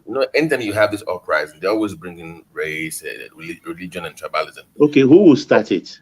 But I'm saying that at what point will it not matter anymore? That we will never get to that point, Babati. Yeah, because one man, you know what? If the North starts it, then Yoruba nation will rise up. Exactly. And that's a plus for Biafra state. The North knows this calculation. I think it's kind of anti-Yoruba kind of, that's what I'm saying. But what point do you get to as a country where you say F tribal, F religion, we are angry at the system? And one man is saying that we will never get there. So we will never get. That's my own opinion too. We will not get there. So therefore, what is rock bottom then? That means we're going to keep doing this.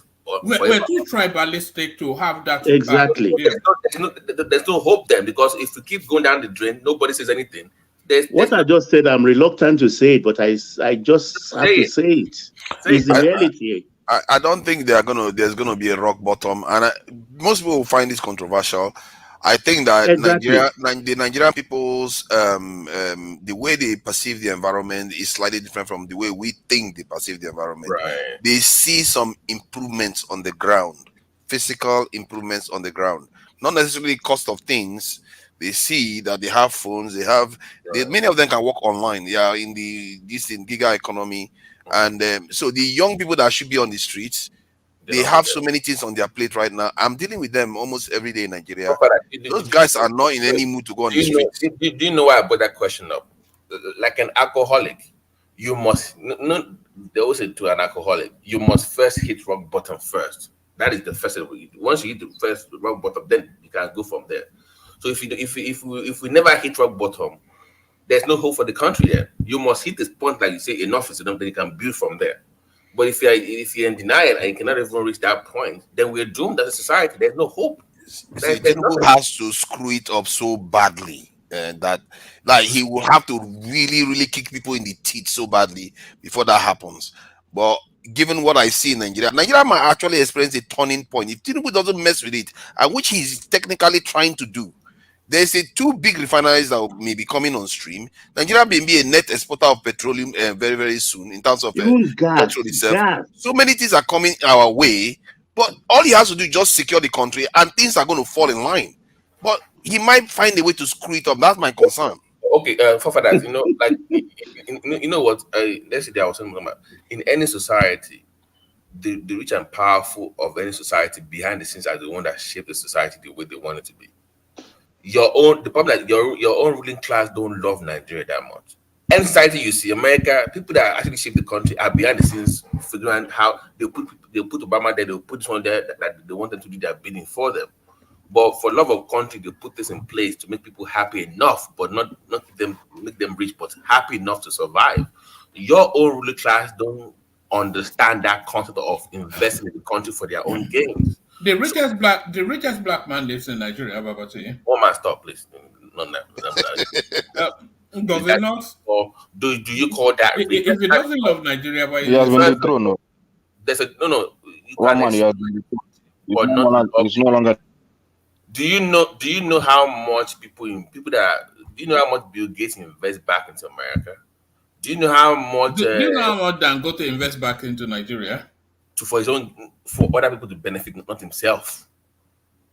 This is not about building society. Even when I went to med school, there are people that actually sponsor you as a black, if you a minority group going to medical.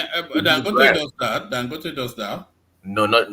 I'm saying as a group of people, the ruling class of any society, you must also always keep your poor people happy. You must keep them comfortable enough so that they will never revolt against you.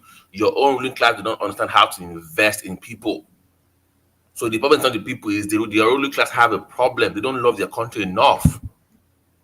So ask the question, what are the ruling class doing to keep the people happy enough to survive? They don't give a damn about them.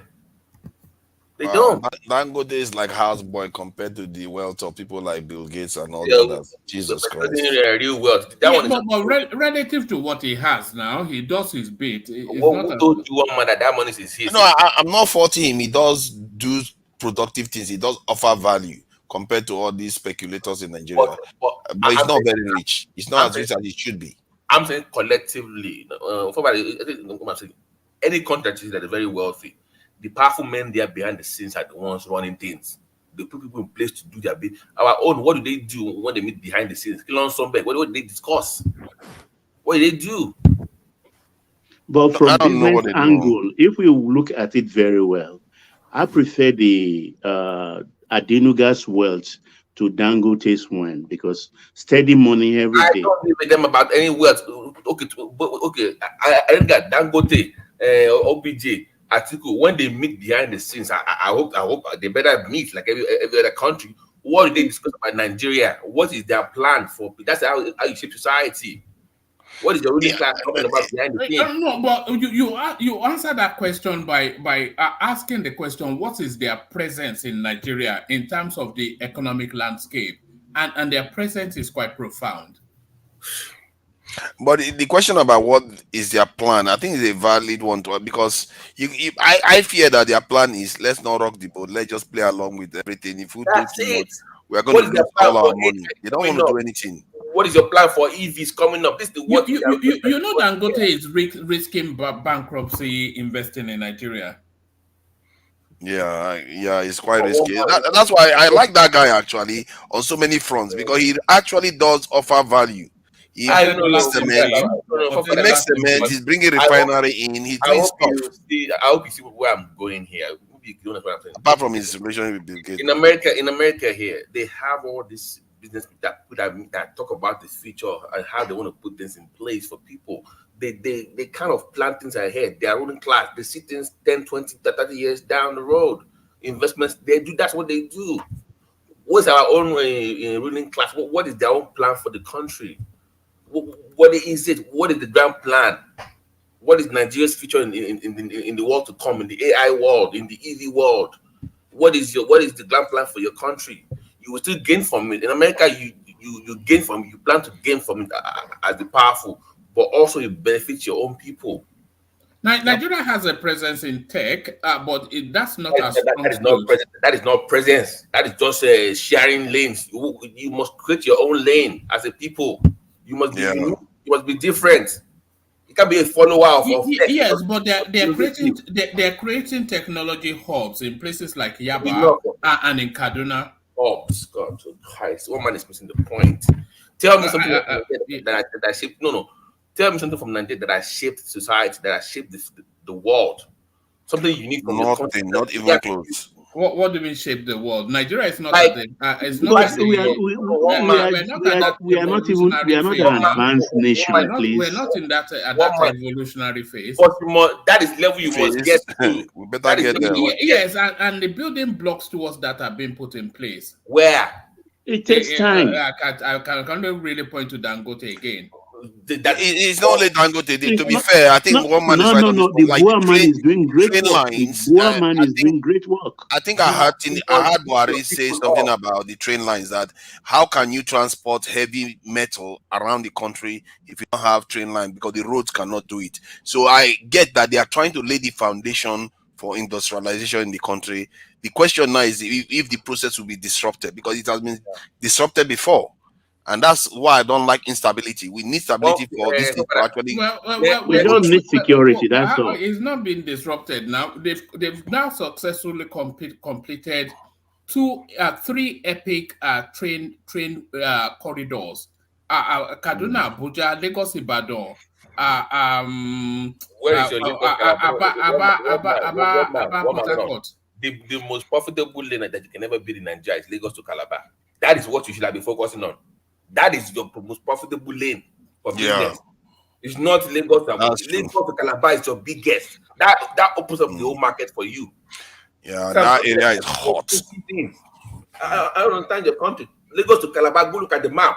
You open that. Lagos to Calabar, the economic activity in Calabar is not Calabar itself. One man is the places they stop across the lane. Spots along the line actually that matters. But we'll get there. The economy we'll get there. Step by step. The internal needs of Nigeria is southwest to the north. And then the other economic space, which is that Delta Creek region, is from that place to the sea. So it's not inwards, it's outwards. For people that studied the Lagos to Calabar rail lane, they know what I'm talking about. Oh no! You explain the importance of it. Okay, so it's what it cuts across. So if you look at it goes from Lagos to Benin. So we bring the map back and find what. Yes, I'll bring it up now. Studies for that. So it opens up the market for that. That space opens up. You can always do it with the north at the same time. Don't stop growing, but always prioritize the most important first. Yeah, but the most important is not Lagos to Calabar. Yes, it is. What I'm saying. Yeah, there are high GDP areas in that southern region. Yes, it is. One man. Yes, it is. Yeah, and the trade going on in that area can be very, very heavy, and a lot of industrialization. That's the number one trade now. So, but do we know that the deep sea port at the Lekki Free Port Zone, after the Dangote refinery, is operating already? I think Kweleram's owns it. These are warehouses where manufacturers from China and America already rented space, for which they will bring their products, store them, and from there distribute to African countries as the need arises to their customers. That's another line of business. That are you done with no. Before you say that, are you done with your African road yet? Shouldn't you have, if you want to expand? No, this is seaport. This is seaport, deep seaport. No, they were supposed to have a rail for West Africa road for you to move your goods into. Our neighbors don't have that kind of money. They depend on Nigeria. They have their own one in Togo and Benin. What are you talking about? They're waiting on you guys in Nigeria. Go and look at the road, the coastal road. That road is sponsored. That is ECOWAS road, the transnational West African road. That one is the money is there. I think ADB is involved. AFDB is involved in that. That one is secure. I thought you were talking about rail system. The road, everything. That one will be in place. They are doing it. Every country along the road, they are constructing and they will join them. If you are serious about things, you put it at top priority. You focus on it. You put your energy to it. You focus everything you have on. But you've still not said why Lagos Calabar is the most important. No. Pull up the real part of it, not the map of Nigeria. If you type in a Nigerian rail line, Lagos to Calabar, you will see where it goes to. There's even an offshoot into Aba, if I'm not correct. There's an offshoot into the east, then it goes down to cross river. It links those. If you look at the top GDP states in Nigeria, you have Lagos, Rivers State, Akwa Ibom, Imo State, Delta State, Ondo State, Ogun State. You can see that all the heavy weights are all in that region. Before you even get to a northern state, you have to go to the 10th, if I'm not mistaken. So the heavyweights are in that area. So you can see why if you link them up, even the roads, the physical roads are very busy. Not to mention if you had train lines that can. They're even too busy for my liking because the loads they carry. Those roads are not meant to carry such tonnage every day in, day out. Honestly. Yeah. Is this what we're after, BT? Let me find. Go ahead. Okay, find data and then and I then have we'll it bring now. it up. Let Larry carry on whilst we're doing that. Yeah. They even have the breakdown. But go ahead, guys. Let me find the link. So, Larry, back to you. So for me, I think Tinubu is lucky. Even though Buhari actually, did some things with, but I think he has actually laid a very good foundation for Tinubu. Yeah. With the railway, with the refinery, with everything. So the only thing that Tinubu needs to do now, if he doesn't want to screw it up, he should just please leave politics and face governance, right?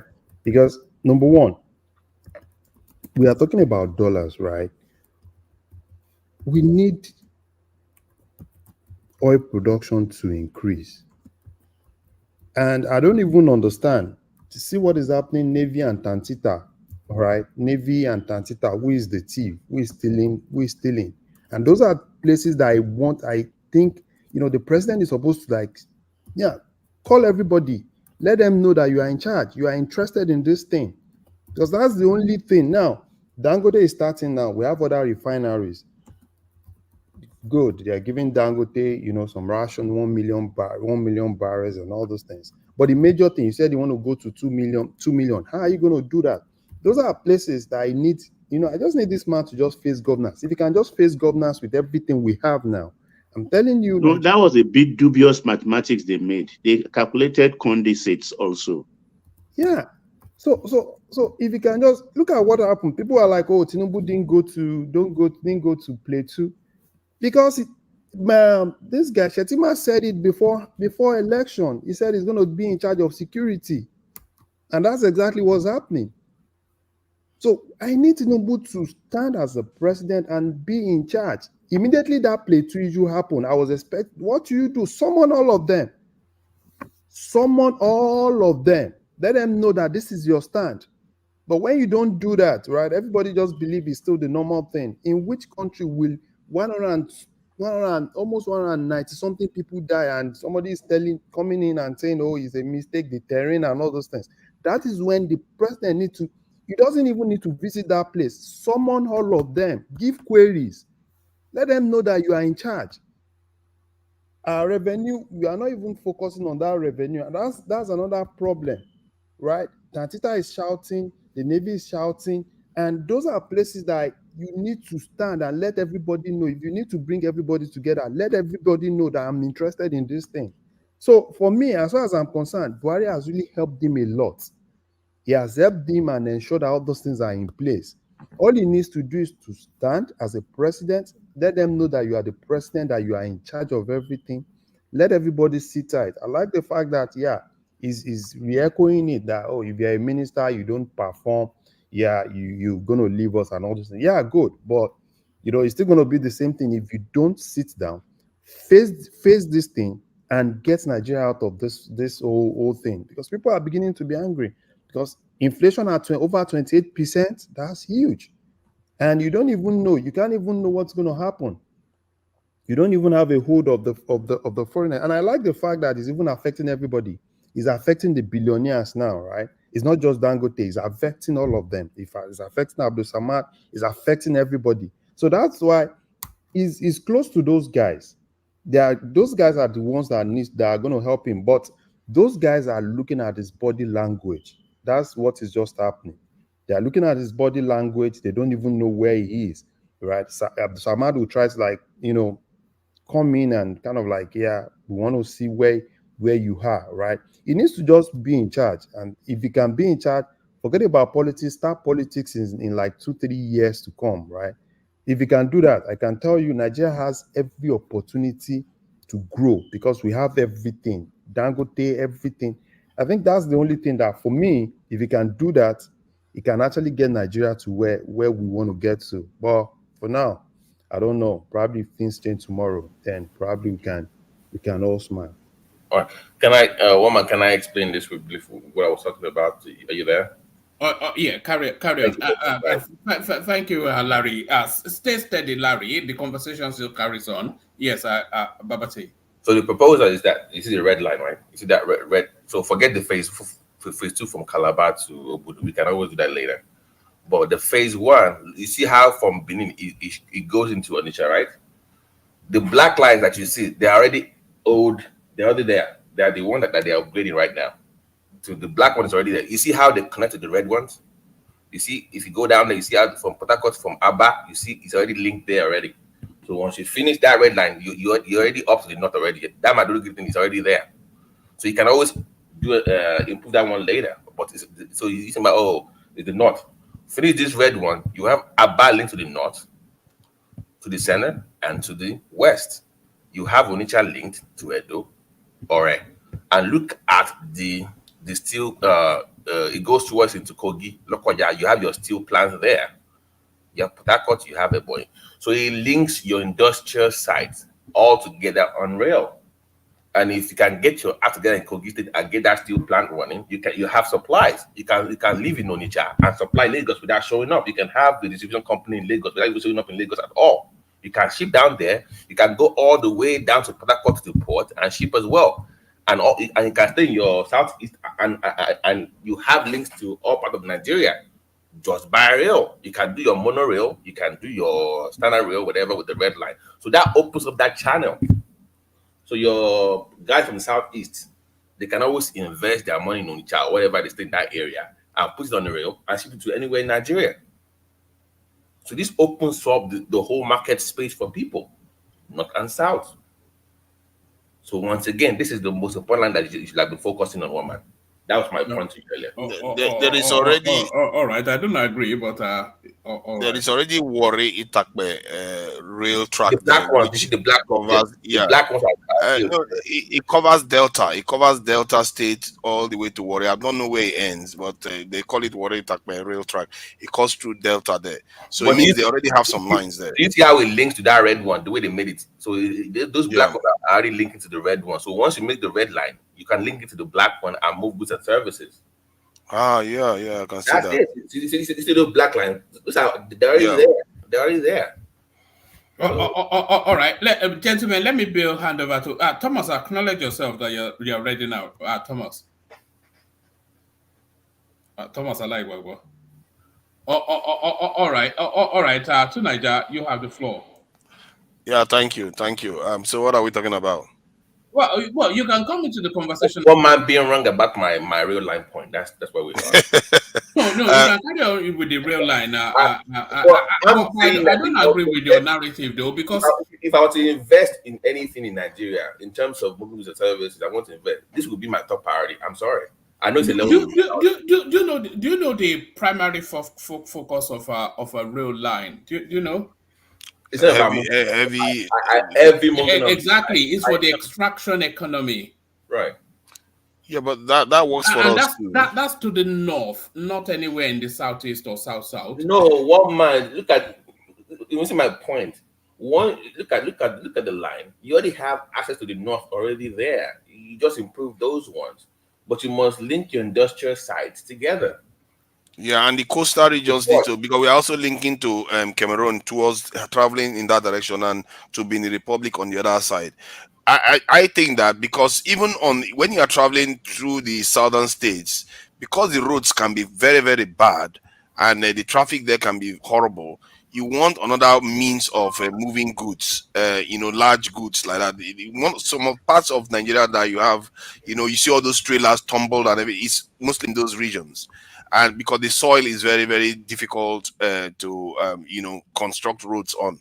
So you want to have rail track that is reliable. People can ply their goods up and down those parts, and they can get to Benin Republic and trade properly there, go to Cameroon and trade. And if they want to go north, they can go north. The pressure on Lagos reduces tremendously. The pressure on Lagos heavily. It opens up new markets for new people to move somewhere else because you have access to Lagos on rail. You don't have to go there to move your stuff there anyways. Just put it on train. You can have maybe the small office there to clear things for you at the port or Apapa or whatever. And you're in Benin, you are in Bayelsa, you're in Onitsha. That's the way it's supposed to be. And they're all heavyweights. 1 second. Thomas, are you ready now? Thomas. He's telling me he's ready, but he's not unmuting.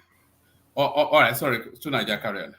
Yeah, and the states along the coast there, they are all heavyweights in terms of their ability to generate this in GDP for the country. And if you link them up together, they will be supercharged, I believe so.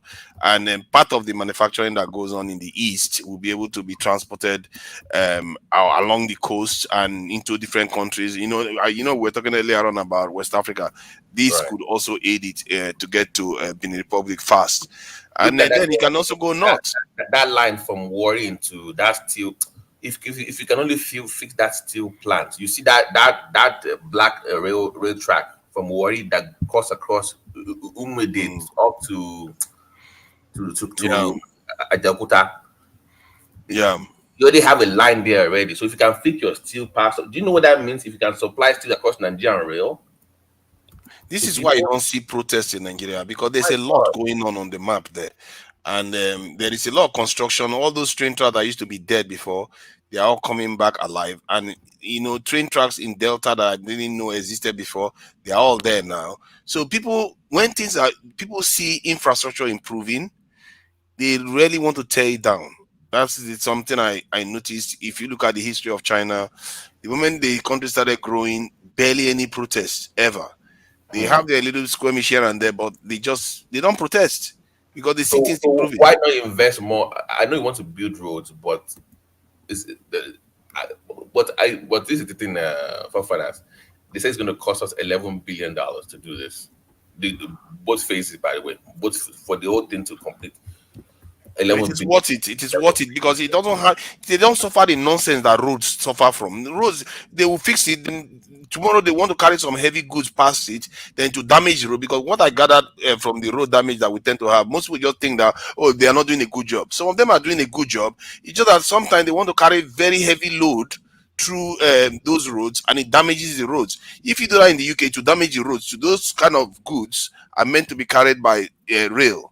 But in Nigeria, because they don't have rail in those areas, it damages the roads too. So you can see why this type of investment and infrastructure is actually very valuable for that area. The north, the soil is a lot stronger, but this area, the roads are easy to compromise, and hence rail track will be quite important if they can be able to put that in place. And when it's reaping the benefit of the road, you can then use that money to start building the roads. Yeah, you can build the road. I believe that it's going to be a win-win. Because I have ridden on the Port Harcourt to Enugu rail track before, and it's not only about just traveling. As something you need to do for your life. You link up to different parts of Nigeria because you stop, you interact with people. Everybody is there's a kind of, I don't know what to describe it. There is actually a good thing to link the country up like that, and it's a shame that they let it to dilapidate the way it did. But it appears the country is trying to get itself back to where they were, at least let's say 30 years ago or 40 years ago. If they can get themselves back there, they can build from there. Personally, I believe that the only thing Tinubu needs to do, like you said, he shouldn't be. I think somebody was saying he shouldn't be doing too much politics. If he just focuses on security, everything will just work like magic. All right. Yes, we do. So, no, I think we have Thomas. So Naija, with your apologies, let me bill Thomas to take the reins. Thank you to the super chatters. I lost connection for a moment, so it's been wiped off my screen, but you know who you are and you know who you are not. So thank you to the super chatters. We'll carry on the conversation tomorrow. Thank you, everyone. One man before you leave. The work you were doing with those those images you shared with us regarding the funds they were donating to the Nigerians, I think that is a very good thing that you are doing there. And the second lady, for some reason, I really felt I felt that one heavily. It's a touching story, isn't it? She was chased out of her, and I didn't even know until Foley sent the clip saying she was chased out of her community because she comes from just from what she said, she comes from a polygamous setup, and one of the wives, I think, one of their children killed someone with a car, and then and in anger, that community decided to burn all their businesses down. She ran from that community to go and reset up, and then suddenly she's in a shop, and then somebody just parachutes 150,000 naira into her hands. I mean, imagine that. I didn't even know the story, but I could read it from her for some reason. And yeah, well done for doing what you are doing. Yeah. Just for saying that, I'm not quite sure if you've been following that space, but we also did in the north as well. Let me give you this little snippet before I leave. This is one of our beneficiaries in the north. This is an example of what the after effects of.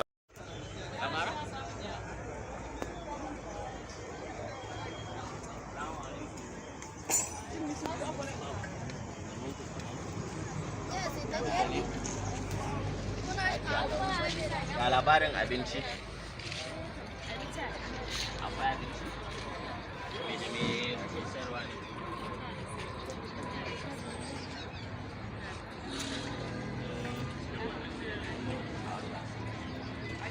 Wannan ayi mutum yana ɗan shiga da ke yi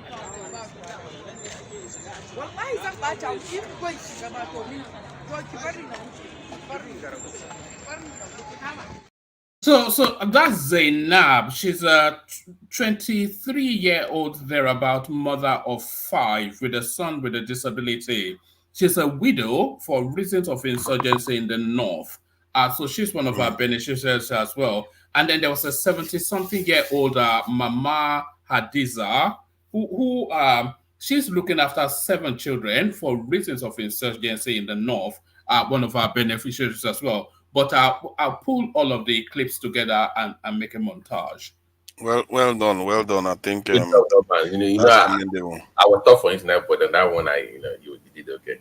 Yes, all right, thank you. It was that a compliment for you after 2 and a bit years, Babati? I thought you only came here to kick me in the head. No, I'm a nice guy, you know that. Who told you that? Whoever told you they had to be short? But no, you are a nice guy. So thank you, everyone. See you tomorrow. All right. Yeah. Sure, be waiting. When you must go right, right? No. So go ahead. Sorry, yeah. I don't always show myself with that. No. It looks like it's very hot here, Babati. It's almost 38 degrees here. It's crazy hot here. Yeah, go on, Tunaja. Yeah, as we were saying, my only concern with the Tinubu government is that he might find a way. He's almost as if he's looking for a way to screw it up somehow. Because if you think about it, he has the capacity, he has the opportunity to be the best president we've had in this democratic dispensation, and maybe the best president ever. Because all the elements are in place for him. They've restored the refineries. They're all coming online one after the other during his time in office, his first time in office. You have the the rail tracks coming on stream. Power generation have been now moved to the states. The states can do whatever they need to generate power for themselves. And if they actually take it up, there's going to be significant improvement. And all he has to do is just secure the country, really. Can I ask you a question? Because I was watching the clip. There seems to be a pushback on this. We've had this talk about the transmission part of electricity. And most people want to do some kind of regional transmission lines. But there seems to be a pushback on that. People still want to have national. They don't want that regional. Do you know why that is? Why people don't? I don't know, man. That's some kind of madness. What is National One doing for you? National One has kept us in the middle, in the backwater forever. I think states can, if it's not regional, then let the states do their thing. This thing, I don't understand it. There is mobile power plants that cost $20 million. They can power houses or up to 100,000 houses, some of them. And all you need is get the fuel to them, like gas or coal. Yeah, or whatever. that one, because they're like, oh yeah, we want states to run or to give private sector or power to generate, to distribute, but not transmit. I'm like, wait a minute, are we not back to square one again? I thought they are allowed to transmit. No, the stakeholders, I heard them talking on Arise TV, talking about we don't want. Why would somebody have regional What are you afraid of? I think I don't think that's going to be a major issue. I think the power they've handed to the states now, the governors don't have any excuse anymore not to generate power. Nigerian cities don't have any business losing power when you can get a mobile power plant for $20 million. This is a half a trillion, this is a half a trillion dollar economy, and we can't even afford $20 million 100 times over. Because all you need is the power, this in the energy to power those things, and they can deploy them within 6 months. So what is stopping Nigeria from doing this? I think because we are thinking strategically, we want to have a massive, like from Siemens and all those things to power the entire nation. But you can start small, because personally, if I was like advising the government, I'll ban this individual use generators in estates. As an estate, you shouldn't use individual generators in individual homes. You have to have a communal generator, because you have to phase out these generators, just like they try to phase out Okadas. But there's no move to try to start doing that yet. And in terms of Tinubu, with the currency, the way he's approaching the currency, there is no move to discourage people from using the dollars. I don't understand that. Why is it so keen? Why don't they care about foreign exchange, that our people are relying too much on the dollar? To the point where they want to sell a private jet, I think the aircraft of the president, and they want to sell it in dollars. It's like, what is that? You are encouraging your own nationals to use the dollar that is killing your currency. I can't for the life of me understand it. And then when they want to buy anything, they will always go to and buy overseas. That's why I think Tinubu will find a way to sabotage himself. This man, he's quite lucky when he came into office. If Tabi Buhari is the one that came into office the way Tinubu came into office right now, Buhari probably would have utilized it probably more. Personally, I believe so. Because if you look at all the things Buhari did, Buhari was more focused and he didn't have that much resources. Now, petrol prices are going up because of all the conflicts going on in the world. That is so much that you can't make it up. Tinubu is one of the luckiest politicians. Dangote refinery is coming online. Even Obasanjo didn't get that. Port Harcourt refinery is coming online.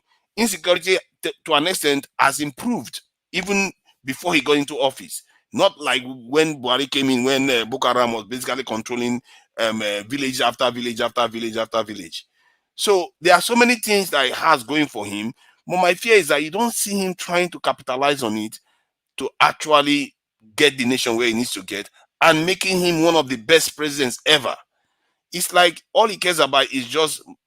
I think that the earlier speaker that said Tinubu should focus on governing instead of doing politics. He's doing too much politics instead of focusing on governing the state and actually taking Nigeria from the level that we are in to the next level. He might still do it. I don't know. Maybe this student loan thing will be a hit success. Maybe I don't know. What other program does he even have? But how much did you say that? You said $20 million. The mobile. Yeah, mobile power plant. Yes. How much can that generate? How many I think that is 25 megawatts worth of power. If I'm not mistaken, 25 or 30 megawatts. I'm reading something here. I think by in the next year or few months, this company called Electron Energy, they're going to be powering up VI, but that cost them $50 million. They're going to be giving them about 30 megawatts in the VI. You see, that I'm not surprised. But that money was always there. Why didn't they do it? That is cheap now. That's not that it's bad. really cheap. I don't understand it. Why they don't do it? Because if $50 million for VI is nothing. They have a lot of money there. And if I don't understand why our cities have. But they will cut off everybody. They don't know that we have lights now. Everybody just be looking at them from afar, like. See, Abuja don't get light. Here's the thing. These people know that if we give these people power, they will pay. They have the money to pay. They will pay in VI. Exactly. That too is an issue. Yeah. So once they pay in VI, they pay in the Koyi and they give them more. So what happens to the mainland then? True. I think that all you need is to use this mobile power plant as a backup, because it's not like the national grid is completely dead. It does come on now and again. It's just that it's very, very infrequent. You have it maybe 6 hours a day, 12 hours a day. Then while it's not on, the mobile power plants kick in. until the national grid is fully fixed. You can technically you can have a plan where you light up all the Nigerian capitals 24/7 by using mobile power plants while the main national grid is getting fixed over time. Even if it takes 2-3 years to fix, or even 5-6 years to fix, those mobile power plants will last more than 10 years. You use it to power the cities while the national grid is getting fixed. But I guess Nigeria is such a weird country that if they see a mobile power plant, they'll be like, what's the point of fixing the national grid anymore? Might as well rely on it until we kill it too. So maybe that's why they are not doing it. But I don't see for the life of me when something costs about $20 million and Nigeria of a $500 billion is still going through darkness. I don't understand it for the life of me. Why our leaders have not done this? They even take power at airports. They will be power will go at airports. Some parts of Abuja, they don't see power for days. It's like this is a federal capital territory, a planned city, and there is still no power sometimes. It's like I don't understand the way our leaders think at all. So, but we'll see what Tinubu is going to be able to accomplish with his time in office. The first thing he has done that I know we can use to test what his own plans look like is with these student loans. The petrol one, I don't think the petrol one is neither here or there. I think the only thing he gained was buy time, because if he hadn't removed the subsidies, the national coffers would have become very, very tight because of the debt servicing that the Nigerian we had to do. So he bought time with that one. But in terms of subsidies, we are still paying subsidies. We're not paying the actual price for petrol, the market price for petrol right now. So in the exchange rate that he said he was trying to unify, what did he do? We still have two exchange rates. The gap between the two is still similar as before.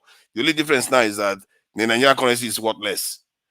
So he hasn't done very well on that front. So I'm really, really concerned about him, the way he's running the economy. Because I just feel like sometimes he came into office just to please some of his international friends and people that got him into power somehow. Because he's not doing things that you would expect a leader that wants to put the country first. A country that seems to be coming together. He's not doing those things. He's not encouraging people not to be using the dollars. If anything, he's encouraging people to use more dollars. I don't understand it. He wants the Nigerian currency to continue to deteriorate, that's depreciate. I don't get that logic. I don't know whether somebody can explain that to me. So that is what I see on that anyway. Is there any other topic that we're covering today? I think I've lost picture. There's no image of it on the screen. Let's see. Where is Thomas? Thomas is there somewhere. Oh, you don't have access to the admin thing tonight? I thought you No, I don't have access to it. He's the one that has access to it. So he's not sharing the topics that are here. Where are the topics? I think he's back now. Sierra Leone ex-president. This Kuruma business, I don't know why they want to bring him to Nigeria. I guess somebody suggested that maybe it has something to do with fear of possible civil war, if depending on what they do to him. And was it not you that said something about whether they can hand him over to ICC or something in a joking way? I don't like the idea what they did to Taylor. Actually, Nigeria is such a coonish country. We betray our own so quickly. What they did with Charles Taylor, because all those they were set up for us. That ICC, man, I was surprised recently what I found out about the UN. I didn't know UN has ICJ, and that's International Court of Justice. Yes, yeah. No. They actually one of the very first to be on that court as a justice was somebody from my hometown, Abeokuta, Ajibola, that died last year. It was a justice. So what is the point of ICC then if there is International Court of Justice? I remember Ajibola being a justice on the ICJ, but I don't know. You know what I found out? It looks like the International Court of Justice seems to have a heavier weight. Because recently when South Africa took Israel to the International Court of Justice, Normally Israel doesn't care about responding to anything. No matter how much you threaten Israel. Israel sent their lawyer to that place. They sent their lawyer to go and defend themselves because it turns out that that court can make and break certain things. And once they pass a judgment, it's almost as if the other nations are bound by it. And I was really surprised by that. I didn't know that anything like that existed. And yet we were just busy sending our people to ICC. It's like ICC set it up for the people. The people that they can be treated anyhow. No wonder America didn't sign up to it. While there is another one behind the scenes. So I didn't know that that existed. But this is what we do now, isn't it? We sell our own whenever it's convenient for us. Look at how quickly Tinubu wanted to go and invade the Niger Republic. That's the only time I see him want to do international stuff properly. And then the rest is ignoring West Africa. But our Senate stepped in, even though it had there were tribal reasons for that. So, but that is it's like at least they stepped up and they were responsible. But I didn't get that move either. Your first few months in office is war, and I'm like, bro, no. There was no chance. That would have been a terrible idea. He's lucky the Senate stopped him. As a matter of fact, he probably was begging them, please stop me. Please stop me. I don't want to do this. Because if he had got there, oh my God, the blowback would have been big. And I personally, from my point of view, from my own analysis, I think it would have been good for us as a nation and good for the Black continent as a whole. Because what we are doing, we are asleep right now. We don't seem to engage with things. And if he had gotten a pushback from that, and there will be international involvement because, Wagner is involved, all kinds of, then we actually get involved in first world interaction and confrontations. And that will open our people's eyes. I know Nigerians are lions. They will wake up and they will feel what it feels like to actually be alive in this world. The problem is that before you know it, Nigerian Senate was like, don't even try it, because Northerners will turn on him. He went back on that one. And then the French ones that wanted to attack from Benin Republic, another brother again wants to help the colonizers attack Niger. Those ones, they had they had a rating because they saw that Niger went and signed a defense pact with the other countries like Burkina Faso and Mali. But they saw that the conflict is going to expand more than they are willing to risk. They backed off. That's what happens when you are your brother's keeper, and it helps Nigeria. If Nigeria had that kind of mentality that Mali and Niger and Burkina Faso have, if Nigeria had it, I don't know why we don't have it. I really don't. How did Mali, Niger, and Burkina Faso manage to do what they pulled off within how many months? Oh no, it took them a year or so. But Nigeria hasn't been able to do that. Niger, can I quickly chip in one or two sentences? Yeah, go ahead. The problem is that most West African countries or other people from other West African countries, they don't really trust Nigeria. They don't like Nigerians. And an average Nigerian is domineering. They thought we are too proud and too there's a lot of pride. So they see us as a spoiled brat. And our guys, if they are wealthy. So that is the reason they always think that if we collaborate totally with Nigeria, Nigeria will take over their country and take over everything. So they say that. No, I'm just trying to tell you, if you deal with, I've had a lot of them as friends or classmates before. This is the perception they always have about Nigeria. And I see. So for Burkina Faso, Mali, and the rest, they were bonded together by a common language, which is French. And the way the Francophone countries always look at the Anglophone. So if to say we are lucky, of course, unfortunately, Ghana is not directly beside Nigeria as a neighbor. If Benin is English-speaking country, and we also have Ghana beside, maybe the three of us can bond together easily. Those ones that bond together with Nigeria easily is Sierra Leoneans and Liberians. Ghana sees us as a competitor, so they don't really like Nigerian too, to be frank. So that is what I want to say. I think if they truly dislike Nigeria so much, they wouldn't be part of ECOWAS, would they? So to a point, they are willing to work with Nigeria. And I think at the height of Nigeria's power was when we were able to create that ECOWAS, at the height of our power. But very quickly we lost that power, so we didn't finish the job. Because ECOWAS should have become a military alliance too. And that would have sealed the deal completely, because that would have killed the French control of West Africa. But obviously, that's the hardest thing to do, and Nigeria never managed to get to the point where they can do that. Hence, imagine they managed to have ECOMOG. ECOMOG is a freak event, really, because that's not how nations do these type of things. If it's like having NATO, but it's not a defense pact. That's how ECOMOG is. ECOMOG is if they have something to do, then they just come together and go and do it. But they are not a defense pact. If you attack one nation, that nation is on its own. But NATO, they are a defense pact. If you touch one nation, you touch all of them. But ECOMOG is not like that. So I think that's where Nigeria's power stopped. You know, we didn't finish the job. If you had finished the job and united this in West Africa as a common this in defense region, I think maybe our fate would have been different from what it is right now. Because any nation would know that if you come to that area, as a matter of fact, coups will be less. Because coups will be considered as an aggression. You know, you will not see coups. The region would have been a lot more stable. Because if you have a coup against one country, that's if you have a coup in a European country, now the other European countries are going to gang up against you to remove you from office.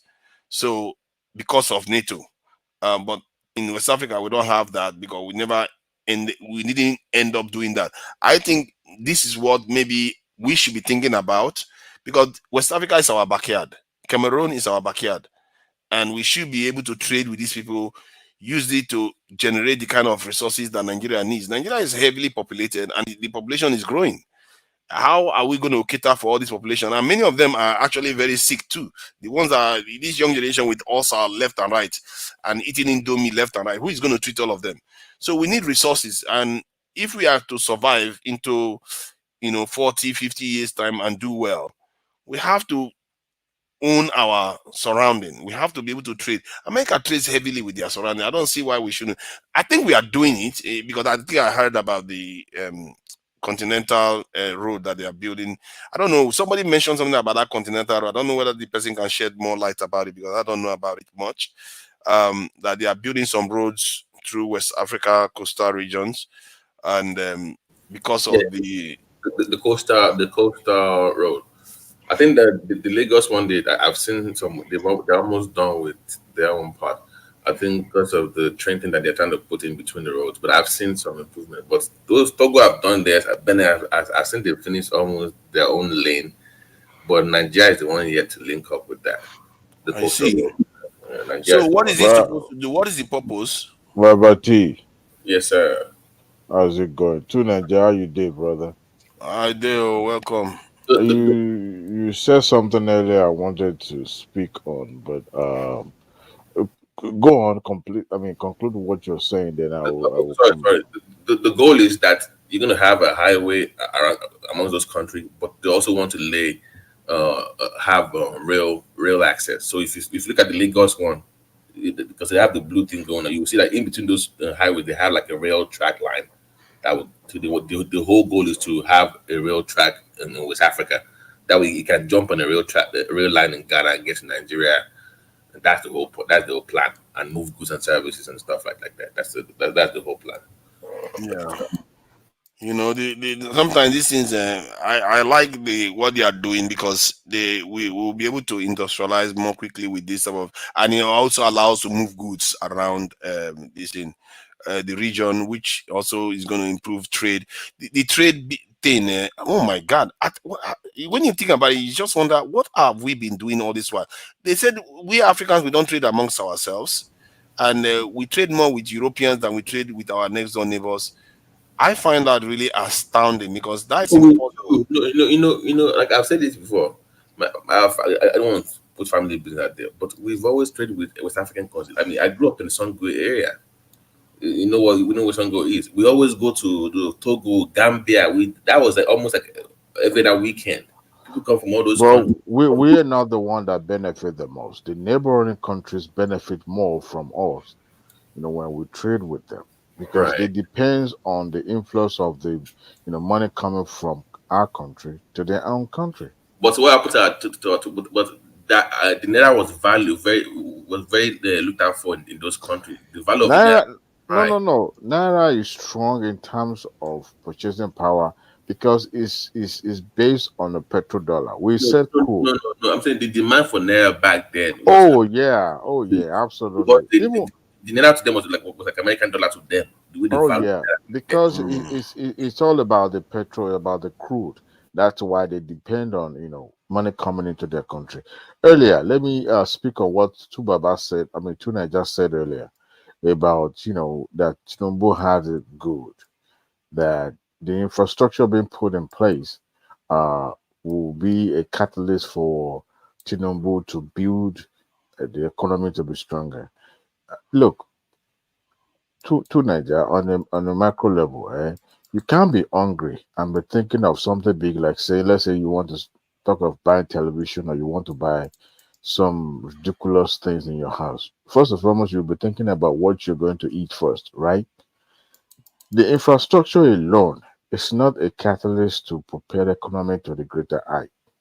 You can erect, build infrastructure, and then without a concrete plan on how to transform your economy to the point that a common man will feel the impact of that infrastructure that you built, that will be a meaningless infrastructure. Yes, rail are built, but as of now, what is the impact of that rail on Nigeria? I don't think Tinubu has a good. Let me break it down a little bit. Before he assumed that office, it's always been said on every media or every truthful platform that whoever emerged as a president is going to have it rough. Why? Because what we were doing was more or less like when you put pancake on your face, trying to look good, but you're ugly as hell. We were broke, like Nigeria was truthfully broke. We were borrowing money left and right, even to paid salaries. So it's like living a fake life. You are subsidizing to a point that people are even confused whether we were running a social government because it wasn't even more capitalist in nature. So government subsidizing every phases of our life, and then importation was free flow. People can even import common thing that they could easily pick up in their backyard or in their little farm. So what is the essence is that we were spending money frivolously, people living ostentatiously. People in government are not even helping. So we knew that we are going to have it hard, whoever becomes the president. Now, to build economy is hard. You know why? Because public governance is hard. You govern. They say you govern. You campaign in pros. You govern in. No, I miss. I didn't get it right. But you Reversed it. understand the gist, Yeah. right? So when you campaign, you say you want to do this, but you now feel the pulse. You realize that you are at the bottom. You're scraping the bottom. Right now, everything we've done so far is bet on the outcome or the outflow of our crude with the hope that the market will be favorable for us to be able to sell at certain rate so that we can get enough money to fund some of the plan or some of the things that the government proposed. So why are we having it hard? And I always argue that no matter how we're trying to live in austerity lifestyle, so whatever we expect from government, the amount that government will say will still not be amount of it's just like mopping the ground. What I intend that the government would do, Nigerians have been so traumatized for a very long time that they don't have the patience to even wait for a day to have their life transformed. But it takes time.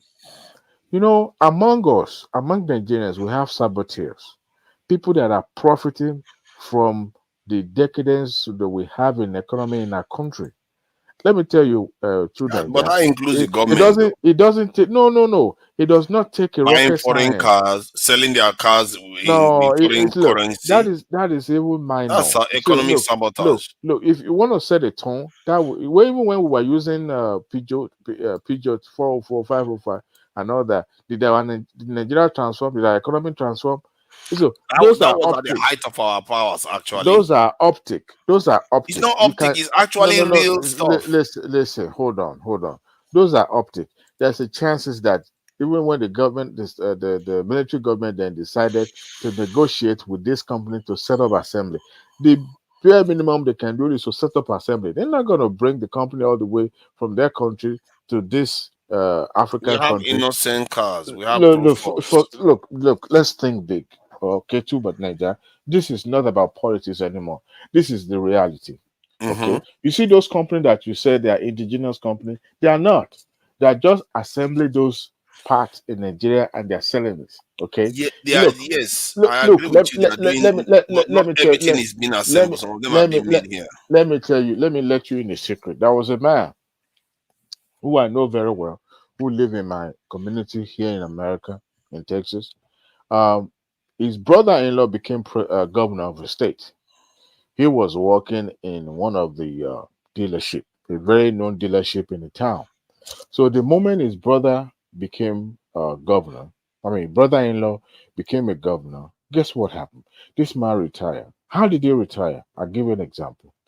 He struck a deal with his employer to supply the administration of brother-in-law with Toyota vehicles. Okay, but if the administration were to buy that vehicle directly from what do you call them? Japan. Japan is the producer of Toyota, right? Yeah. Okay. It will cost more, but they struck a deal and they sold those vehicles at a rate that was much more cheaper than the international directly from Japan. And this man retired on that. He retired from America and moved completely back home to Nigeria. I won't mention the state. What am I saying is that, look, Nigeria, if despite that the vehicles are not produced in Nigeria government can also negotiate. Look at what someone did. Yes. Oh my God! Hold on. Let me break this down. Let me break this thing down. We are not look. Don't let nobody deceive you. To Nigeria, nobody is manufacturing vehicle in Nigeria.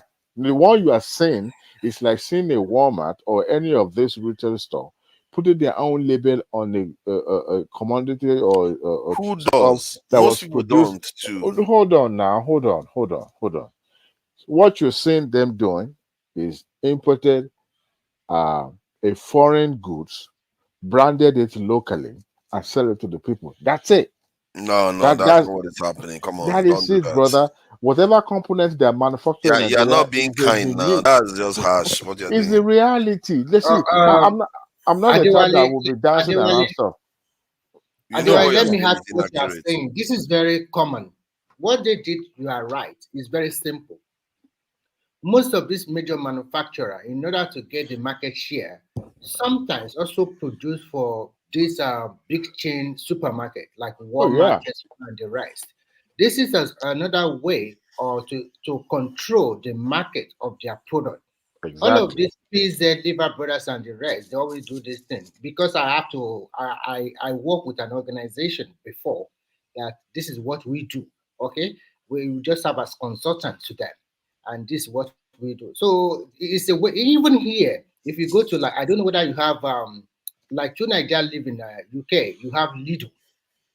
And sometimes here we have like Christmas, maybe to Primer, like you have in UK.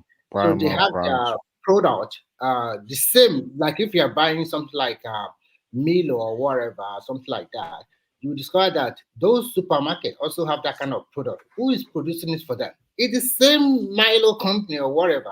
Exactly. It's a way to control everything. It's a good market strategy. Okay. Yeah, it is. But we are quick to jump on the bandwagon that we have to patronize us. Look, I'm not saying we should not patronize Nigerian control market or whatever.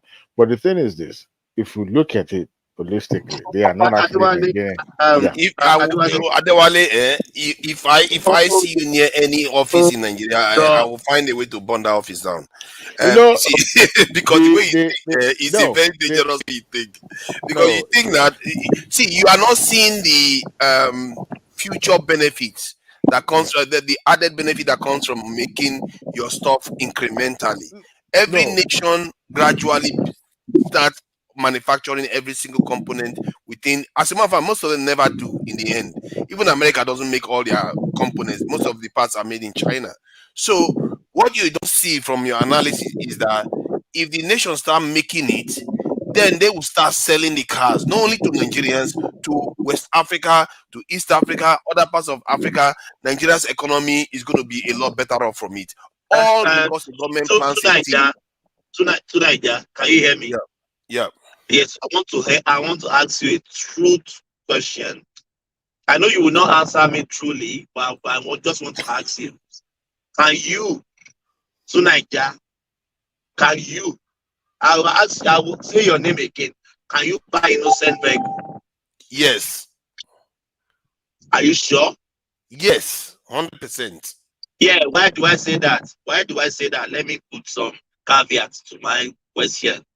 Is it the same car that is breaking down in 6 months? See, the way I look at it is that when you buy it, as long as it's worth it, you're not just going to buy it for a exorbitant price that you can't afford. As long as it's worth it, I will buy it. Yes, and as long as it's safe, I will buy it. Yes, it breaks down, I will still use it because I know after 1 year, 2 years, 3 years, it's going to get better. That's how nations change. Let me describe a scenario to you. This question.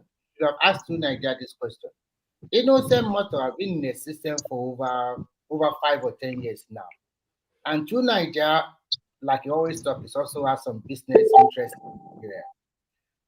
So why can't you buy it 2, 3, or 4 years ago if you want to patronize assemble in Nigeria? Because I will not say totally manufacture in Nigeria. So why don't you buy them like they have truck, they have buses, they have van, they also have this luxury SUV or something like that.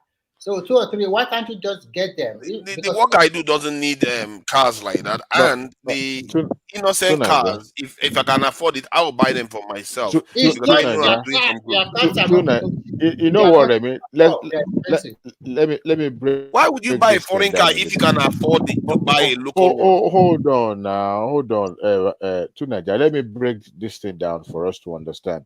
You know the way this thing played out. Okay, you have innocent matter, important part of the component of the vehicle, including the engine. I'm not sure even the body, the main body, the exterior body of the vehicle. Actually, they only fabricate the body in Nigeria. That is it. Are you sure they fabricate the body? Okay, let's just assume that they fabricate the body, That's right? What they, but everything else on that car is being manufactured in China. Transmission, wiring, everything. Okay, so goddamn thing. So the person importing goods from foreign country, selling it to Nigeria, right? And the person like Innocent that is importing the engine, assuming that is manufacturing the body, the exterior body of the vehicle in Nigeria, but importing the main part of the body of that vehicle from the foreign company. And the person who is importing goods like Dangote, importing rice, importing all sort of things. What is the difference between the two? There's no difference because the money they are making money for the foreign company. They are both buying from foreign company and they are paying for those goods in a foreign currency. There's no way Innocent will be paying those company that is importing the vehicle from in Naira. But if those engines, if those major part of the vehicles are produced in Nigeria, owned by Nigeria, controlled by Nigerians, then I will now understand that the money that we are paying for it is going into Nigeria. But the moment they are still paying, they are buying those things from foreign country. That means our money is still flying around. It's a capital flight. See, what is right? Okay, go ahead. I quickly just want to put it. Actually, most of the auto parts, they are being produced or manufactured in Asia and Mexico. Because there is this particular woman I work with before I moved to Finland. They work directly, they supply some auto parts to Toyota in China. And most of the parts are being sourced from Japan, some in China, and some also in Mexico. And when they now, because Toyota have a plant, a big plant in China, they have in Mexico, they have a lot in America, and I guess they also have in is it Singapore or the rest. So actually, no country can manufacture the whole vehicle by itself. Most of the parts are coming from different parts of the world. But if you control the technology, yes, they control. Like America and Japan, they are big player, and also Europe, especially that's Germany. when you have the edge. Germany, I guess, Germany and Belgium, and sometimes France. France is also included. So the way it works, for Innocent, he just bought the chassis from China. They brought all these chassis as a knockdown. It's not different from Dangote that importing rice and it's repackage it it's a knockdown chassis, in Dalico market. and then you put them together. So this way they pay lower duty. Okay, let me add what he said. What he said that they actually do. He said Chief Innocent Chukuma, Chairman CEO Innocent Vehicle Manufacturing IVM, has revealed that his company only imports engine and lights, as all the electrical aspects and other equipment are sourced in the country. So only engine and light is what they import. So and he cannot come openly and come and lie about that. To Niger, in a vehicle, what is it that makes a vehicle a vehicle? The engine and the tires and all the other things. No, forget about the tires. If you do not have engine in a car, that car is just an empty. What about the technology? Yeah, but the iPhone microchip is not manufactured in America. It's manufactured in Taiwan. It's not, but it's controlled by American. The taxes are paid in America. It's manufactured in Taiwan. You're right. If it's manufactured in Taiwan, so part of it also manufactured in China, because they have issue with the company that was doing the manufacturing, the first come in China one time. But the company. But how do you know the parts that Innocent is using? He's not the one that gave them the design to make it. How do you know? You don't know, because all he's saying is that the purpose of America. Okay, so it's not easy for him. The purpose of calling it indigenous company is defeated. Then if they are the ones giving it out there, but that because that's how all companies are. Do you think all companies, their parts are manufactured in the country? Wait, now I'm not saying that they cannot, but they can't tell me that the patent of that engine is owned by Innocent. There's no way. That's what we are talking about. But if you hold that patent, if you hold the license to that engine, okay, then I cannot tell you, okay, you know what, it's 100% I think you're making it look like a car engine is so special. I know in Nigeria that made an engine. We see, if you take your heart out now from your body, every part of your body is useless. You'll be dead in a second. If you take an engine of a vehicle out of that vehicle, can the vehicle move? Yeah, but the same thing you can say about any other product out there. A car is assessed by the engine that is used to move. Okay. If the engine, if Innocent can manufacture the engine, the chassis, everything by themselves, then they have the patent to it. Then they of course it will be their own 100%. And if they can do that, of course they are in. But Nigeria doesn't have the steel mill and all the stuff that they need to do that. So that's why they are using China, like America uses Taiwan. Like I want you to buttress this, but this is what I know, and this is what my father did. When I was growing up as a teenager, I follow him, and some of my brother will follow him. We go to get tires. There is this guy in Ibadan, Odutola, manufacturing tires. Yes, we will go there to get new. We get new tires and we sell it to people at what is called Dubai. Selling those people, they just wait. We just do it today and they'll give my father money in the next few days. It's easy. We got also some brake pad or something, but those ones I don't know how my father got it. Maybe they were imported because he was working with CFAO in Ibadan that time. So we got the brake pad. We a lot of things. The battery. We also get heavy duty batteries. We get at the time we are buying the Daewoo new one. We are selling them. Daewoo, Kia Motors, Peugeot 504 GLs. It's just like a dealer. Everything together, auto park. So that way, it gives me more knowledge about how this thing runs. Nigeria was super good about that time. Most time, when I was growing up, I never see my father friends or people around us buying used vehicle. All of them buy new. Who's going to ride used vehicle?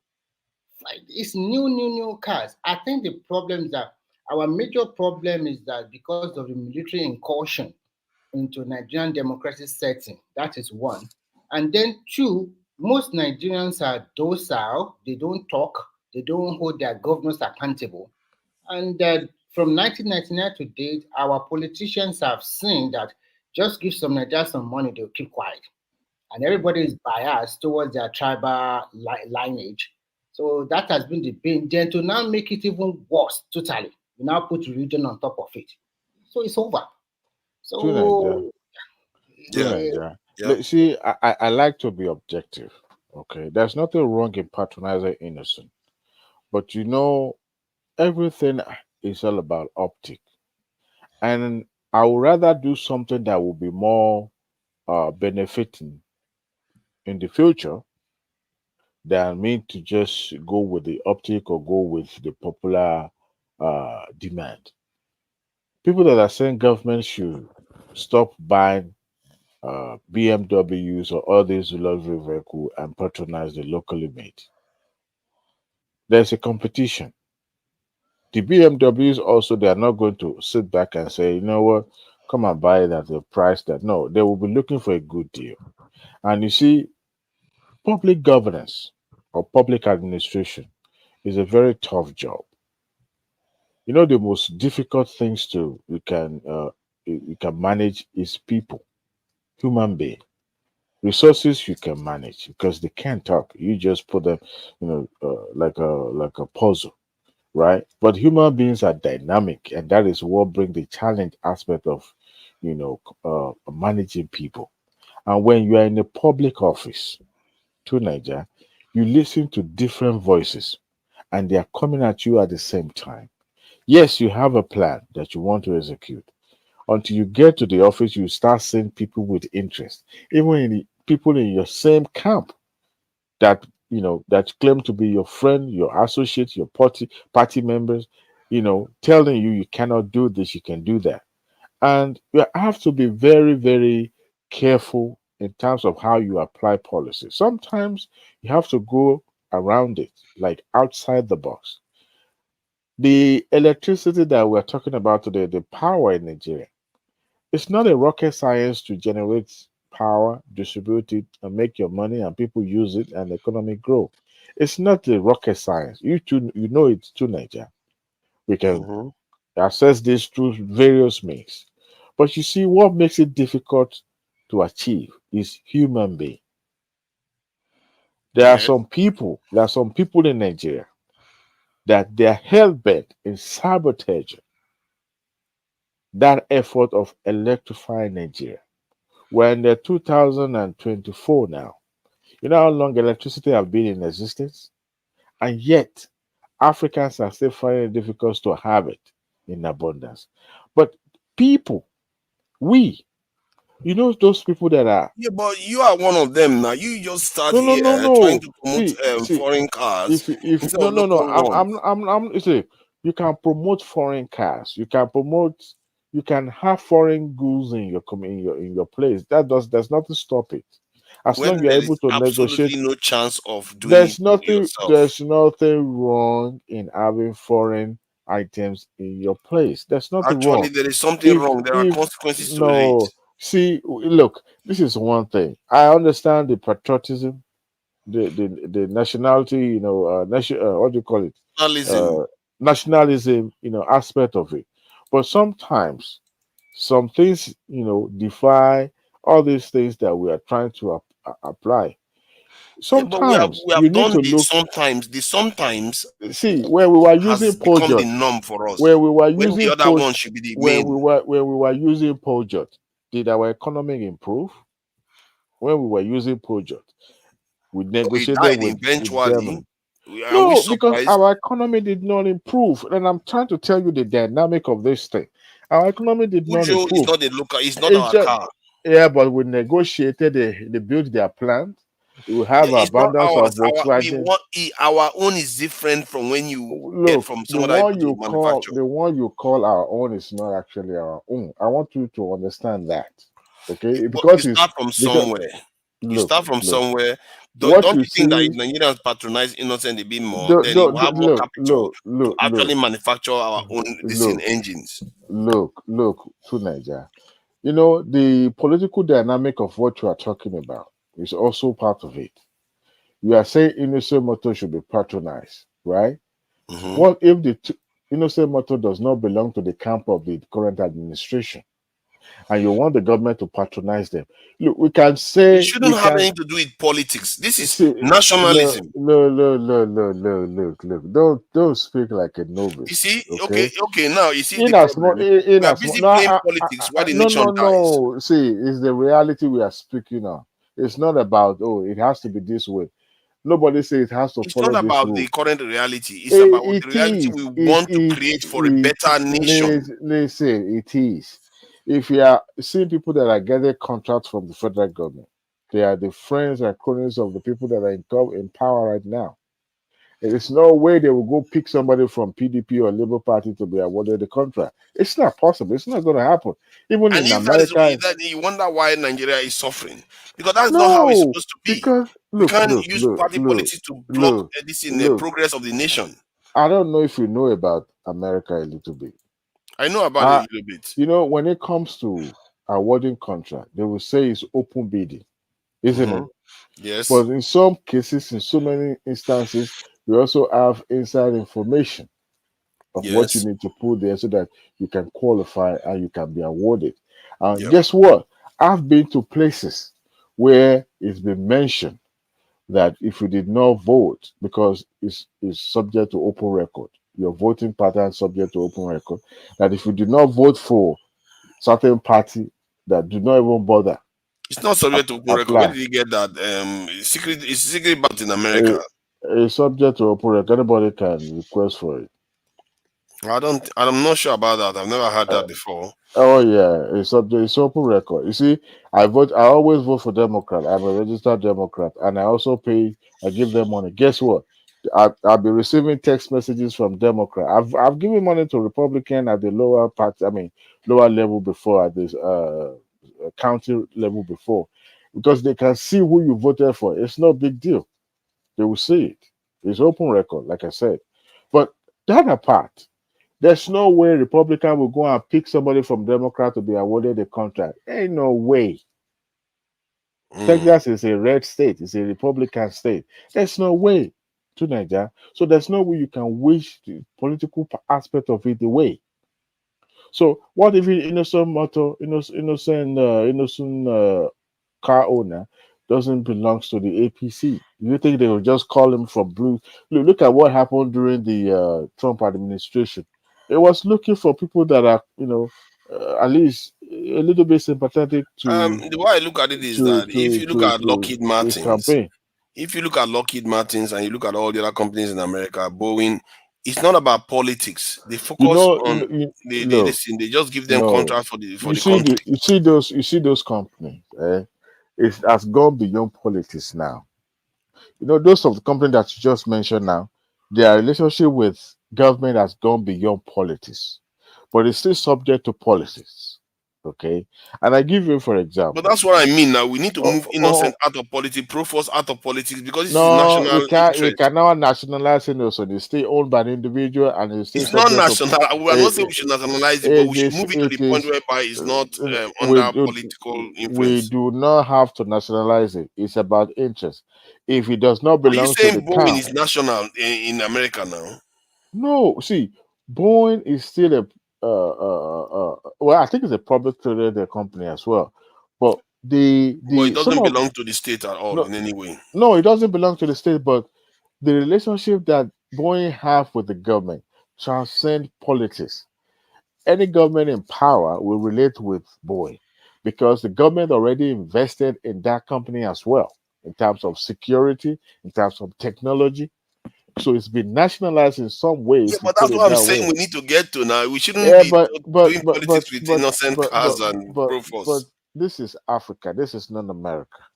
even in America, it's still subject to review. It's the human beings now, Because isn't it? no. The human beings will need to change their ways. That's what I'm just Look, saying. to Nigeria, government or governance is not about. It's not like business.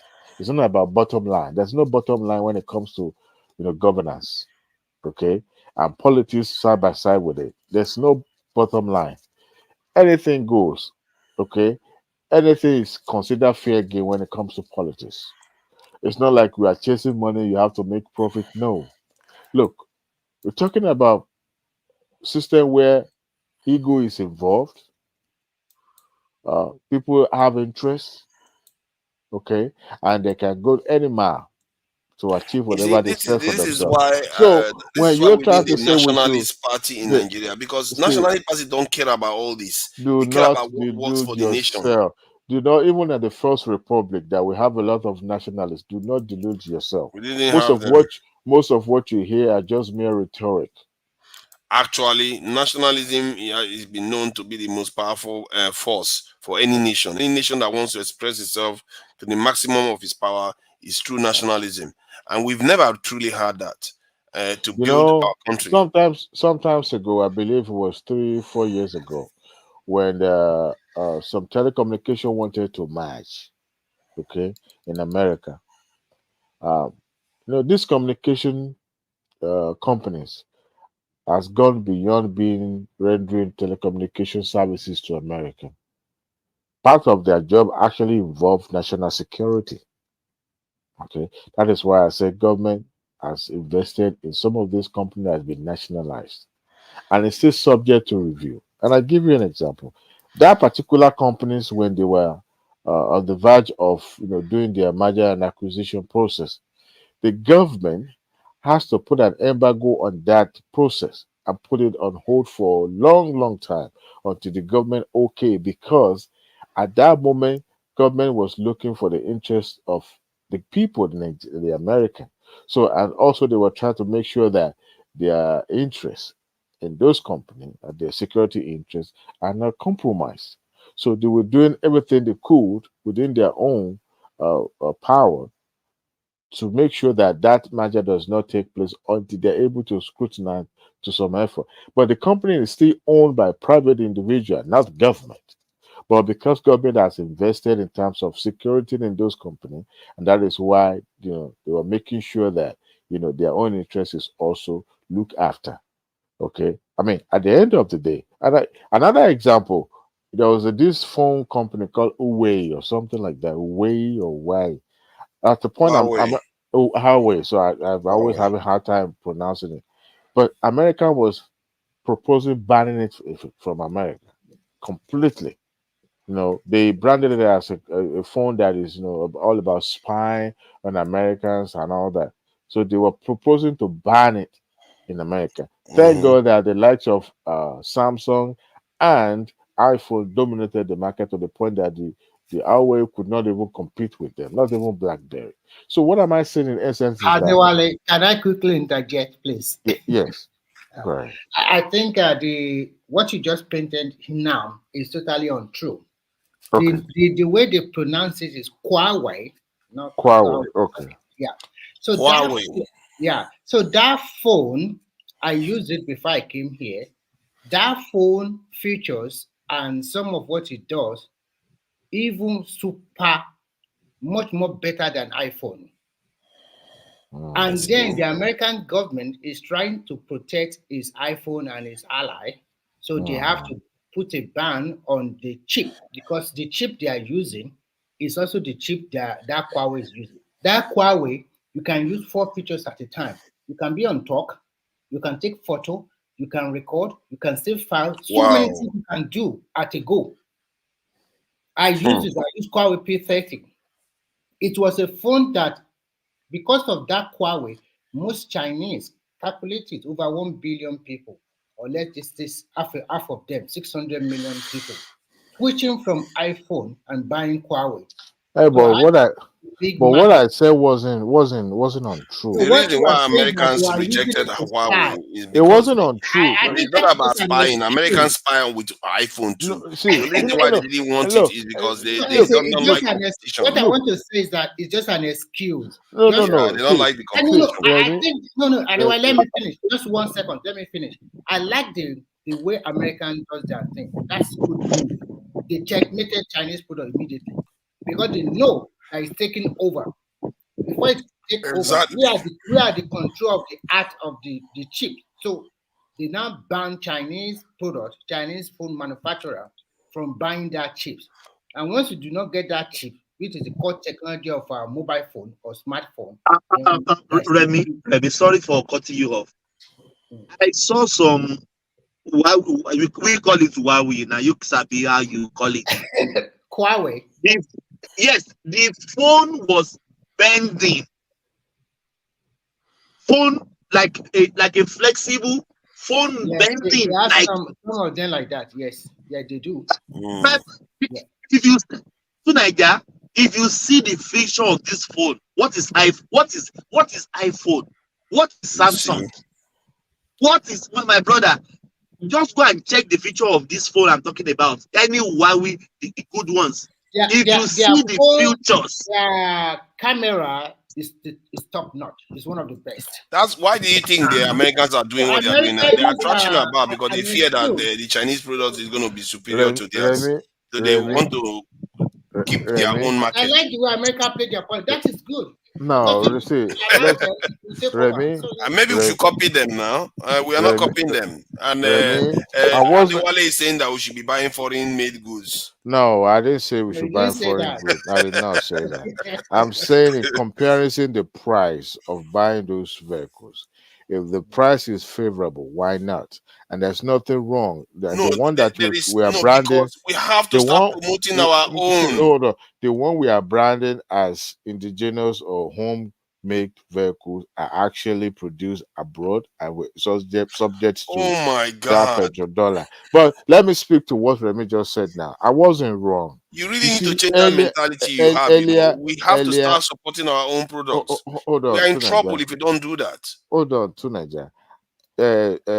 Remy, I said earlier before I spoke about the Huawei's phone in America. I said America does not own those companies, but because of their security interest in some of those companies, they make sure that the interest of America is being guaranteed. And that was what led to them completely opposing Huawei from invading the market in America.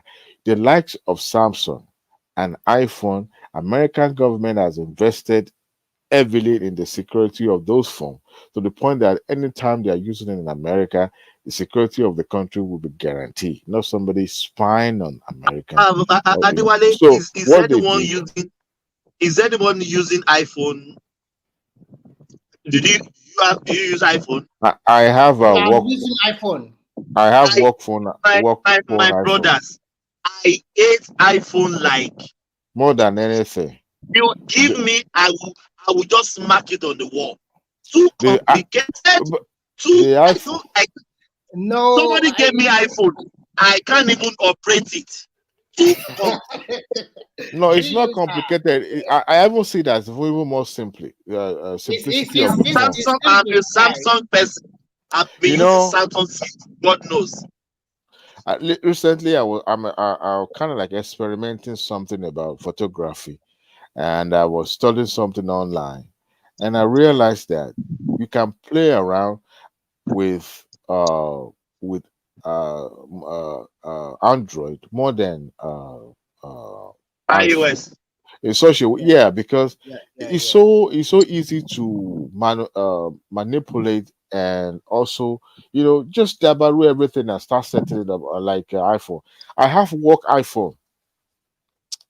I've been using work phone. I mean they changed it for us last year, and I was praying that they would give us Android, but because of the security involved, no, in fact that phone, if anybody steal it today, nobody can use it in the world. You cannot even open it. You can't use it. Even if you try to open it, it will track you down. They will find you. You can't even use it, including the laptop. So everything is useless. So even the one that they took from us, they had to go and burn it completely because of the security involved. They will not even, in some places that they will give you to go and use for your own, and they will wipe it off. Lie, lie. They burn it. They incinerate everything, both computer and that phone. So what am I saying is that since they gave us that phone, I never like it for a day. Once I get home, I just turn it off and throw something in my bag or something. I just walk because I don't really like it. But like I said, American has invested heavily in terms of security. As a matter of fact, there was a rumor, I know, like a conspiracy theory, but in every theory there's always some level of truth in it. There's some building in New York or Washington, I think it's New York, that those building has no window. They're just building. And some of the telecommunication technology in America are being warehoused in those building. And also that's where you have the how do I call this now? Not wiretapping, but sort of eavesdropping kind of settings in there. Because as it is right now in Nigeria, the likes of MTN and Glo, they are also in partnership with the government. So government want to eavesdrop. Can you imagine the telephone line to Aso Rock is completely open to the public, or anybody can access it and call it? Can you imagine? So it has to be securitized in such a way that it will limit the access to those phones. So government has already invested in that in collaboration with the company itself, right? So that was what American did with Huawei, and at the same time, of course, the jealousy and the competition aspect of it. It's possible that those promoting iPhone are the one that in collaboration with the government, so that they can push Huawei away from America, because they are considered to be an invasive product where they will try to flood your place at the cheaper. I even compete with you with some of the features of the one that you have. So yeah, but to Nigeria, those companies, that innocent car that you mentioned, they are just like when somebody import a vehicle or import something, it's still subject to this petrodollar of a thing, because government is still going to subsidize it. But when you have a foreign national that are willing and ready to sell to you at the cheaper rate, but because you are blinded by the nationalism or whatever, and decided to patronize the one that will break down on your way to Lagos to Ore, which one would you rather choose? So I think common sense would dictate that we pick the one that is more durable, at the same time cheaper in terms of price. All right. But earlier, I don't know if Tunaja is still there. Tunaja has dropped. Oh, okay. Anybody still there? Yeah, I'm still Oh, here. okay, I'm cool. listening. Tunaja was talking about, Tinubu, have it easy, and and I was like, look, man, there's no easy way out for him, because the person that left the scene was just managing the situation before his departure. What you see happening is a country that was living on a borrowed and a fake life, where every part of our life has been subsidized. I'm not saying there's anything wrong in subsidy, but at least you know that the company, your income is enough to subsidize what you are, consuming, your lifestyle. All right. And they want the public outcry about governments being linear, at the same time smaller, and also in terms of expenses is reduced. I, I support it, but that's not the reality, because the amount that you spend on some of these things that you're talking about is not enough to even feed a small town in a given state. So what you see happening is a collective measure, whereby we're trying to lay a foundation, uh, perhaps build a different source of income for the country, other than just depend on the petrodollars. Because when petrol crude sector is on the down slope, then the other sector can pick up. And I think the government effort to put searchlight on the mining of national resources is a good effort. We've seen the community communal crashes, as a result of this illegal mining and all that happening in the north. I think the man is set on a pedestal that is going to, catapult Nigeria into economic boom, but not yet. Nigeria wanted a miracle, and there's no miracle anywhere. If it's too good to be true, that means it's not a good plan, right?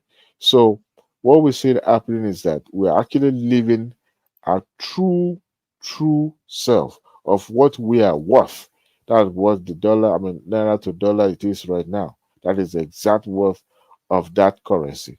Because there's no way for a country that is not, you're producing a crude, you're selling it, you are not refining it, and then importing the final product and subsidizing it to your subject. To me, that is just stupid, pure stupid. Let them buy at the rate that is clear, that is open, of course, that is justified. Nobody has to. You can't have 4 cars and you expect government to be subsidizing for you. No. And the government, the current administration's plan to ensure that if you have more than 1 vehicle, then some of the things that you benefit, you no longer benefit because, it's considered to be a privilege to have 2 vehicles. All about people who doesn't even have one, but they have to pay a exorbitant price, transport fare. So to me, it's something that we have to weather. The country has to weather this tough time for us to be able to at least understand and to live well in the future. If we're able to, government is stabilized. The administration is not even thinking about, of immediate. They are looking at in the future, because immediate means pumping money into the economy, giving out incentives, and who would that help? If anything is considered free, my brother, run, because there's nothing free in life. Okay, and when you keep pumping money into the economy and you are not producing at the same rate, it's an invitation to catastrophe. Because at the end of the day, you are just printing money. For example, what happened in America? Adewale, when Yeah. I entered this country 10 years ago, I saw some things. If you go to the park, you can do your party there. The barbecue is free, the gas is free, everything. Somebody to said no. He said, if you know what they are taking from you, Adewale, if you know how much tax I'm paying in this country, that is what it is. Somebody has to pay for it. Paying in this country. Somebody has to Sometimes pay for they pay it. me my wages. They will say gross something, net something. Then they will cut the tax. Then they will pay you the one is going to. I will just put my head in my head and say, oh yeah, what is going on here? So Thomas, why can't you go 1099? Be an independent contractor then to save money on tax. Not every job is allow you to do that. Everybody in the country is an engineer now. You should be able to do that. I don't have my company yet, so I'm working under a company. So if you have your company, then you can just have an LLC and have them pay that LLC, and you employ the LLC. You can still be employed to them, but it's like you are working. Your company is working for them, not the individual.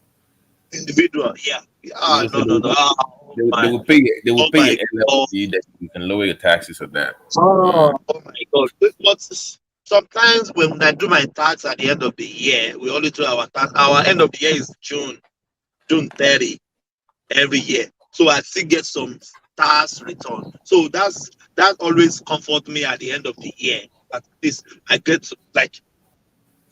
since 10 years ago, I've been getting $10,000, $5,000, $6,000. Like last year, I got $6,000. Almost. Can you send my account number in the income? In fact, me too. I'm interested in. Don't you guys get tax return? Forget it. We want your own. that 10,000 yellow line. You want my own? Ajọba gbé gègèlè ni. I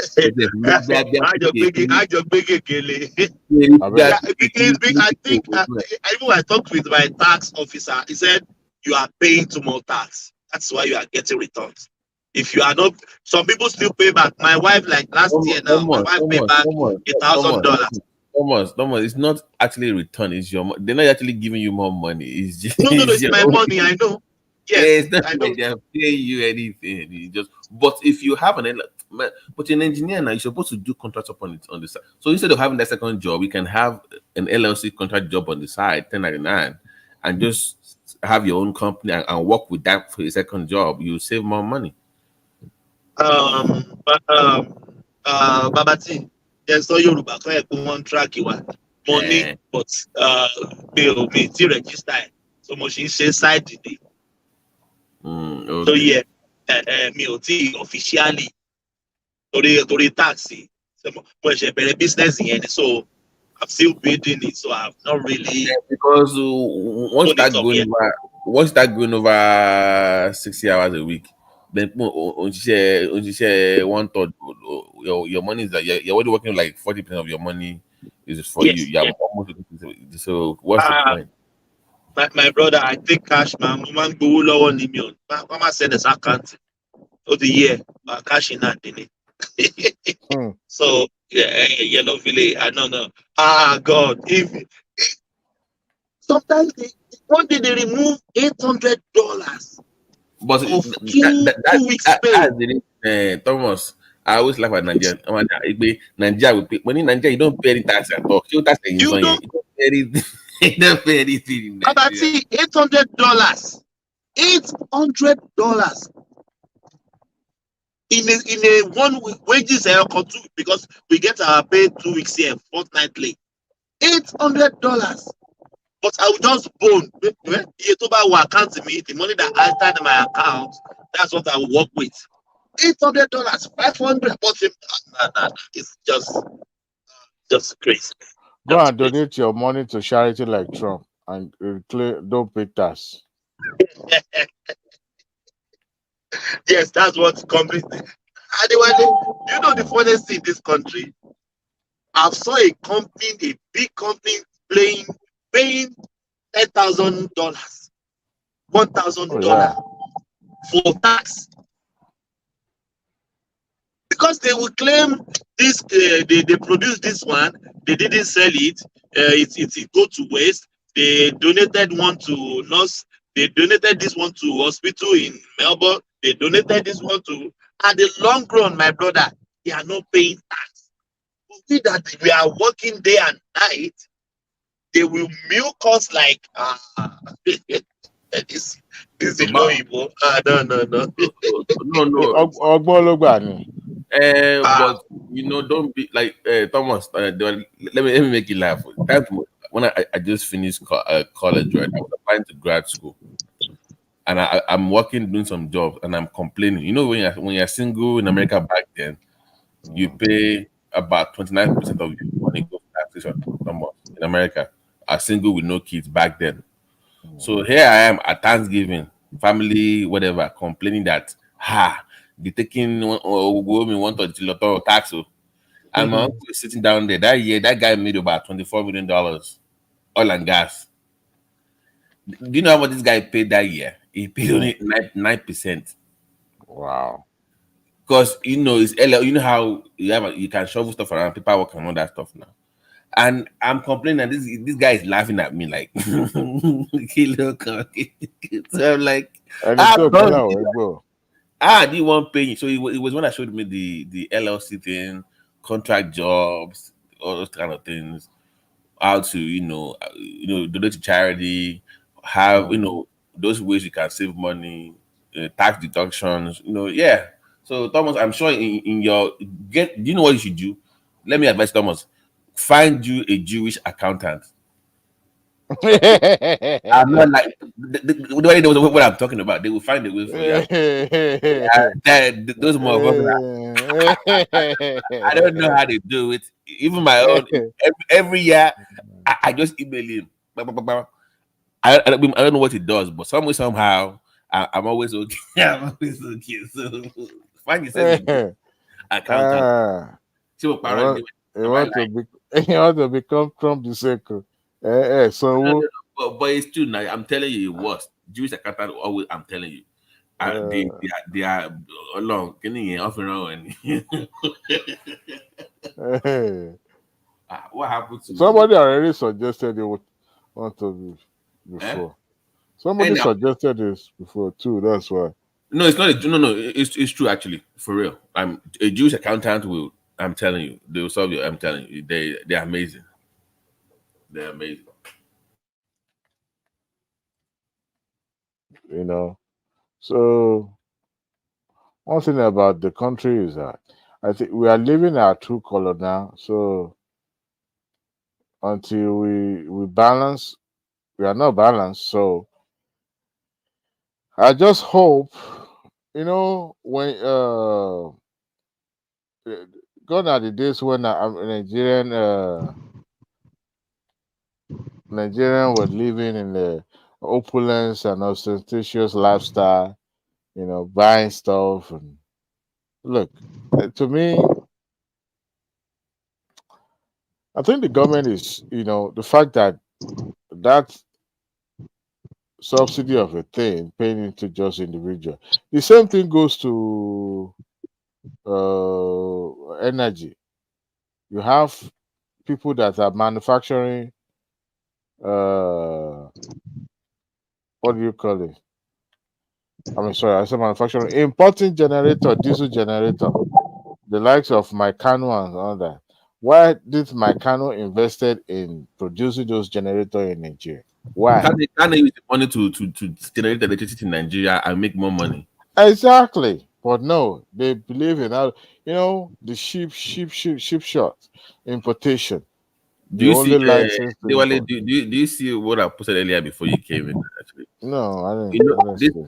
By next year, no, I think this year, this company called Electron Energy, they're going to be supplying the whole of VI with 30 megawatts of electricity for the cost of $50 million to power the whole of VI.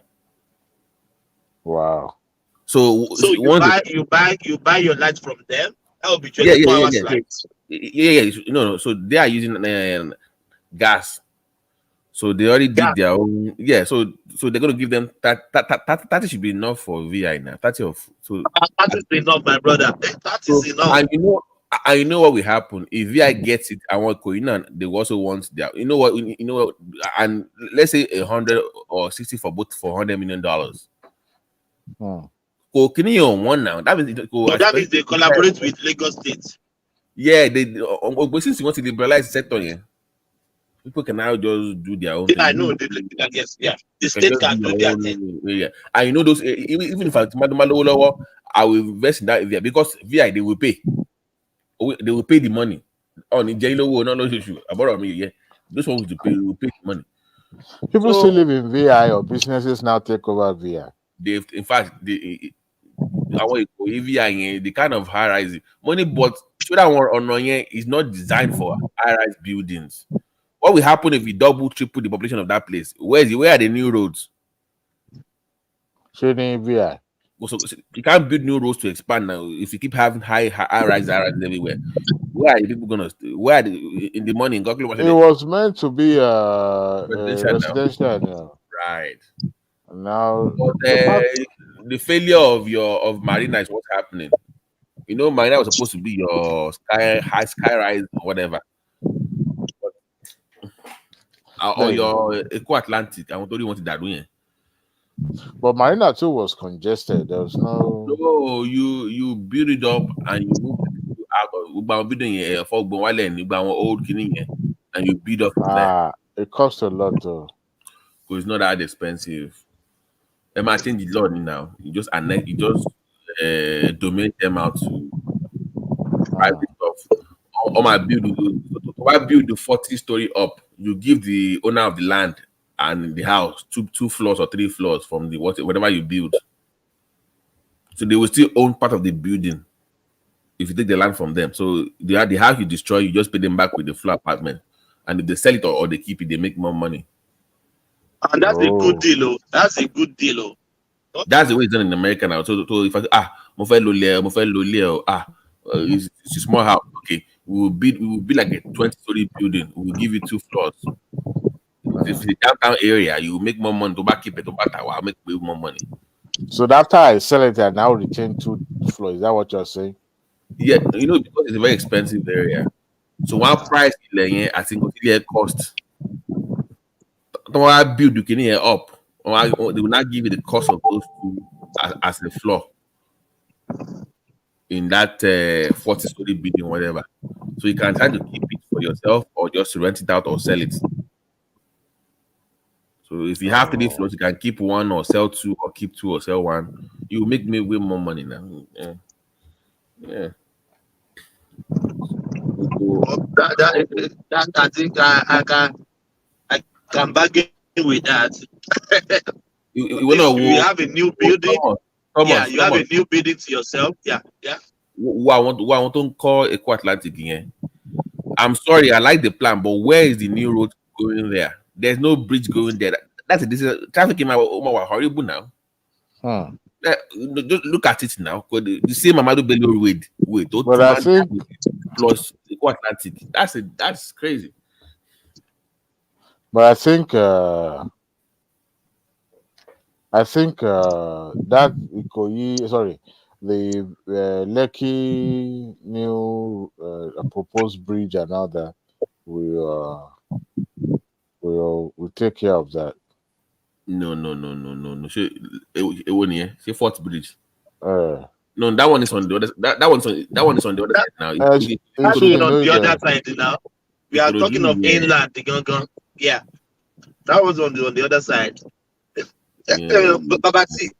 Babati, I wanted to build in Lagos before. The last solidate Molos in Nigeria, in fact, Thomas, if I go back to Nigeria, open making local Abuja be on my hometown. That Lagos is a no. I don't even care. I will go. I told my wife we are going to Oyo or Abeokuta. That's where we are building the next the house. Lagos. I saw this. We already got land. We already got land. We wanted to start. I said, nah. Moti ní Lekki sẹ́ wọ́n ti kọ́ already àwọn 2 bedroom tó máa ń kọ́ bí estate wọ́n ti kọ́ gbogbo ẹ̀ wọ́n á nílò ní $32,000. Okay, 2 bedroom not bad. Má pé go and investigate. Ó ní ẹ̀gbọ́n gbàgbé ọmọ kí ló dé ibẹ̀ máa ń flood every year ni flooding level ẹ̀ mo ní pé kí ni cheap díẹ̀ ara fún púpọ̀ cheap now. If I have anything in Lagos, it will be investment. But me living in Lagos, the traffic, the flooding, the pollution.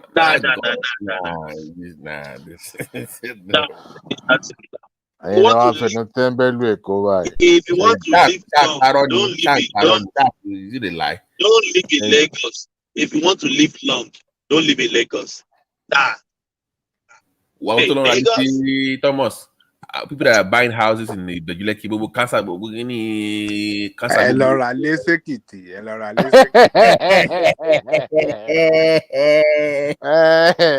what is wrong about that? Look, you'll be surprised that if you bring your house in Ado Ekiti, it will be worthwhile. Baba Jale Koko. It's an imagine. I want to need Koko. Kàwé bẹ́ẹ̀ ni àbí mọ́lá kàwé bẹ́ẹ̀ ni mọ́lá kàwé nínú gbó. I know about everybody. Living in the half 10 Belui. Oh my shit. That's around Ogun State to me. Okay, Ogun is peaceful now. In fact, I can even live in Ifo and just drive into Lagos and have fun. But to live in that Lagos, maybe I can't do it. There's no place like Lagos in Nigeria.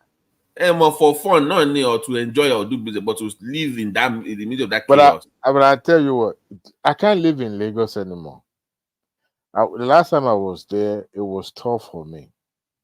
I could not even driving was a tough man. By the time I'll get home, my body will be aching, and I'll be like, God, all the people that I attend that I was supposed to, go out with me, help me drive around, they were busy doing their own thing too. The person that they even got for me, like maybe a driver or something. Even the pollution, your eyes will be red. The guy travel. There's nothing like when you sit back and you are being driven around. But the person that was supposed to do that for me even travel. I could not even go to my hometown in Ekiti because it was too long and too much for me. But Lagos is the stress of that place. Even the downfall. There was a time I went home. That was 2014 about when I went home there. So I was given a vehicle, a Passat, one of the very nice vehicle like that. It was more or less like a luxury car to me the way it was built. And I don't know, I took the car for a spin. I said, let me go to Bagada area to somewhere to see somebody. I was just few blocks away from where I was going, and this downfall was coming to hit me. My brother, I turned around. I said, this is a bad omen. Me was in Nigeria. I turned around, took the car home, returned in, and took under a court. I said, no, at least I can manage to fix this one. But for a Passat of this level, for where no. So that's the kind of stress that you'll be contending with the downfall. And go ahead with this. Okay, there's no Okada anymore in Lagos now, right? It depends on where you live, I guess. Why would you even want to risk your life on? Do you even know that it's not a normal? No, the way they would be riding around you yourself, you will lose control because you'll be so distracted. It's more last in Nigeria with the downfall stuff. We had car issues. And not from Lagos, Aleba to Songo, Talale.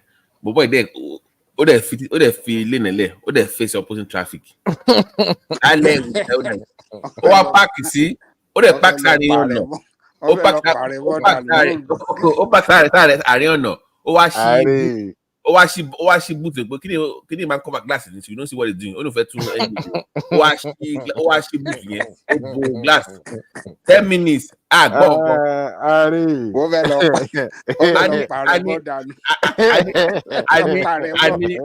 knew what happened.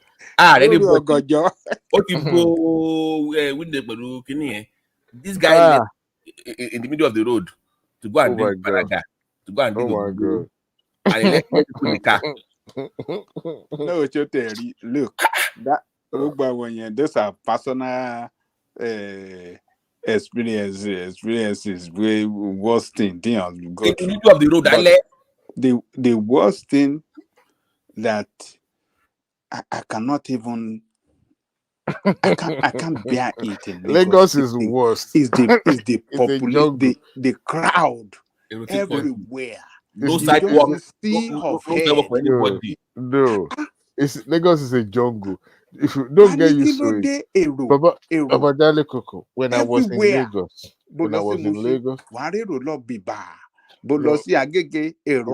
wrong place. They mention you are mentioning the wrong place. You mention where human being lives. Don't mention where anybody. There was a time, myself and my wife, we said we were going somewhere in Yanakwaja area. So I will say I will try between Ikeja and Jones. There was a particular place that used to be dual road, but I didn't know they've turned it to one way. But my sister-in-law insisted that she will follow us up to when we get to Agege Motor Road, and she will now come back to Anthony. We told her, don't worry, because I was the one that was driving. Then she started taking us. You know this place where Falana has is Shimban and Ikeja.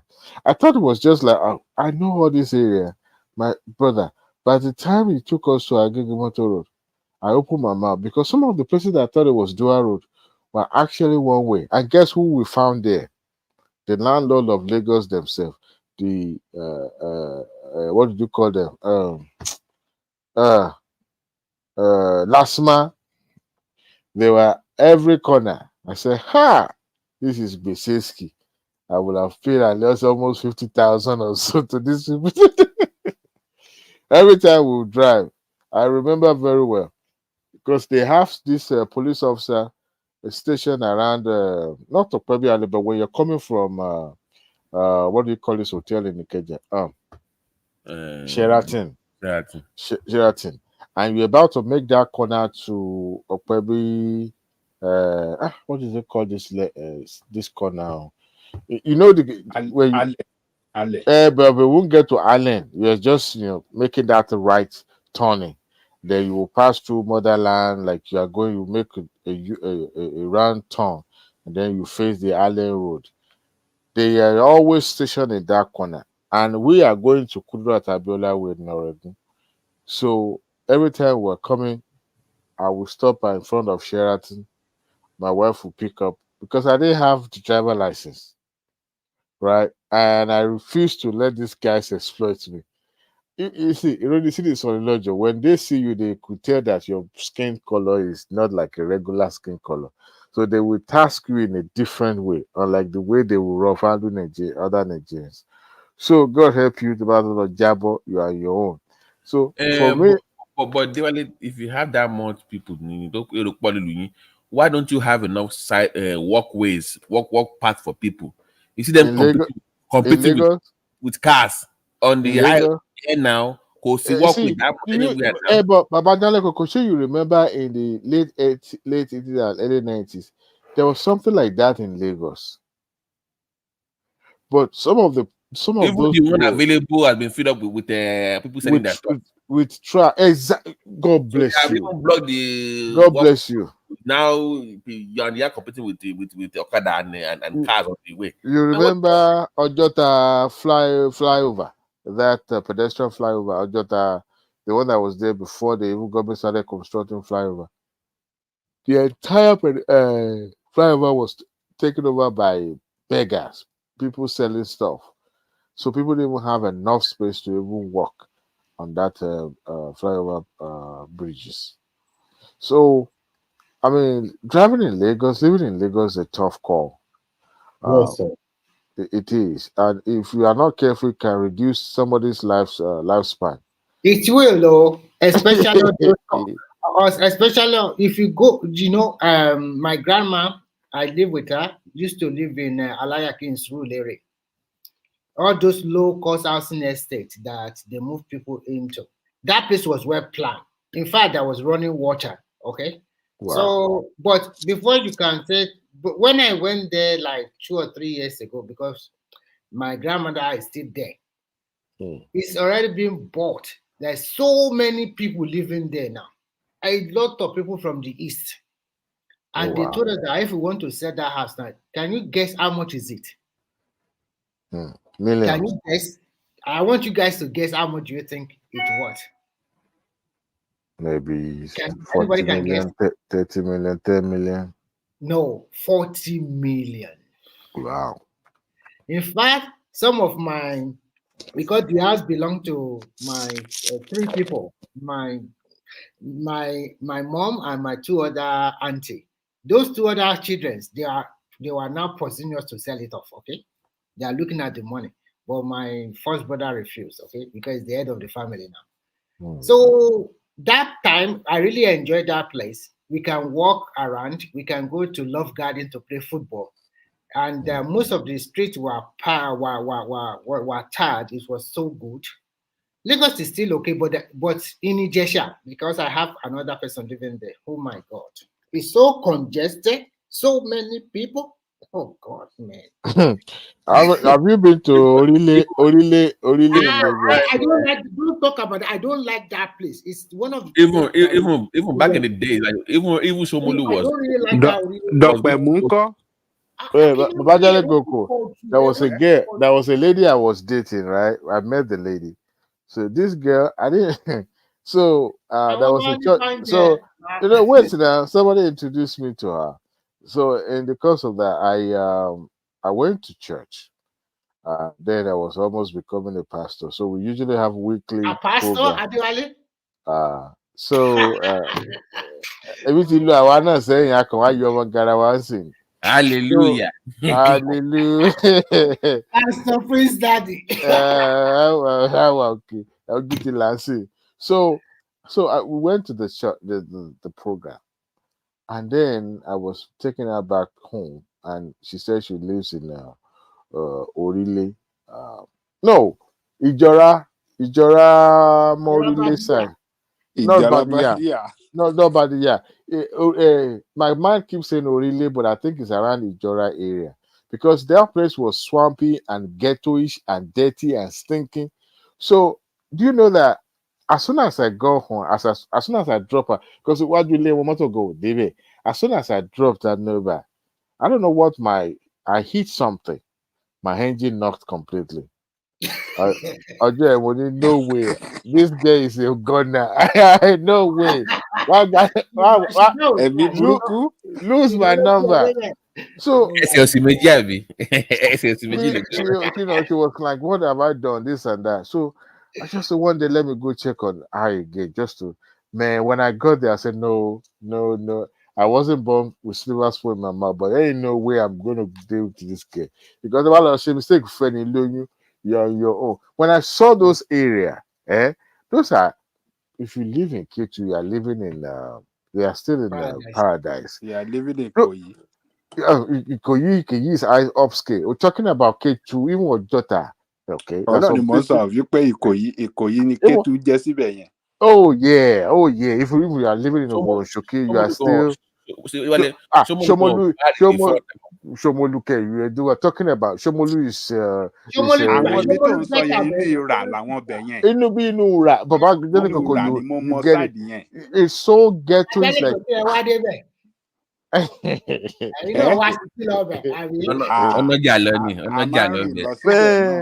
it was a terrible. I said, no way. I'm not messing with this person.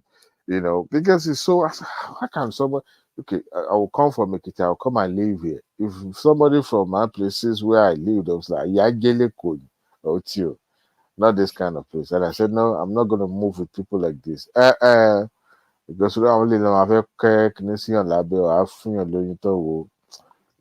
Pẹ̀lú bí bẹ́ẹ̀ ṣe wà sún àpètè tó mọ̀ pé èrò pọ̀ ń bẹ̀ yẹn bìbà. Abajale Koko. Pọ̀ ń bẹ̀ bí ẹrù. During the daytime, there was a time that the light of Itire was okay, but to a point it's now rubbish. Yeah. My sister used to have shop in Lawansin area.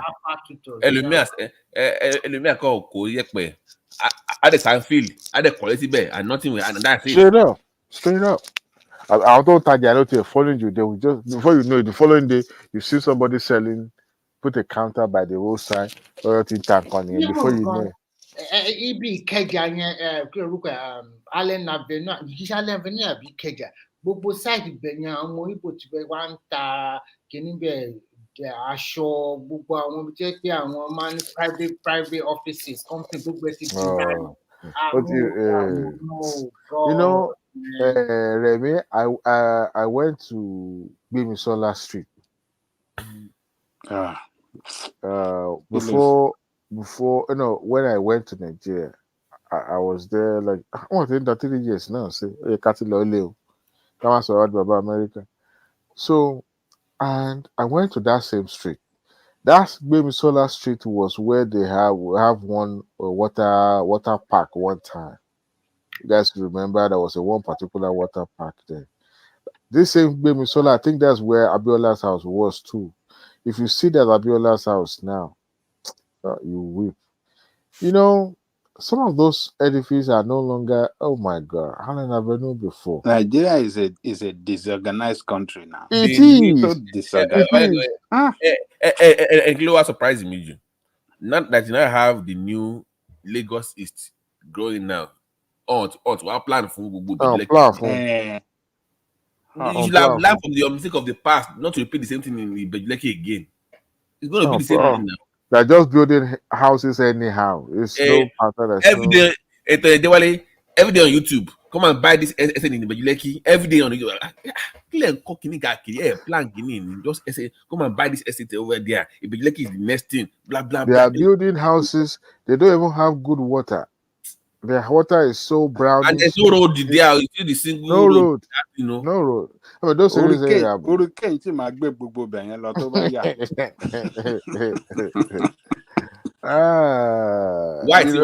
Ajale Koko. Yeah. Good morning, everybody. How are you, my brother? Ajale Koko, which side are you from the western part? Are you from your side?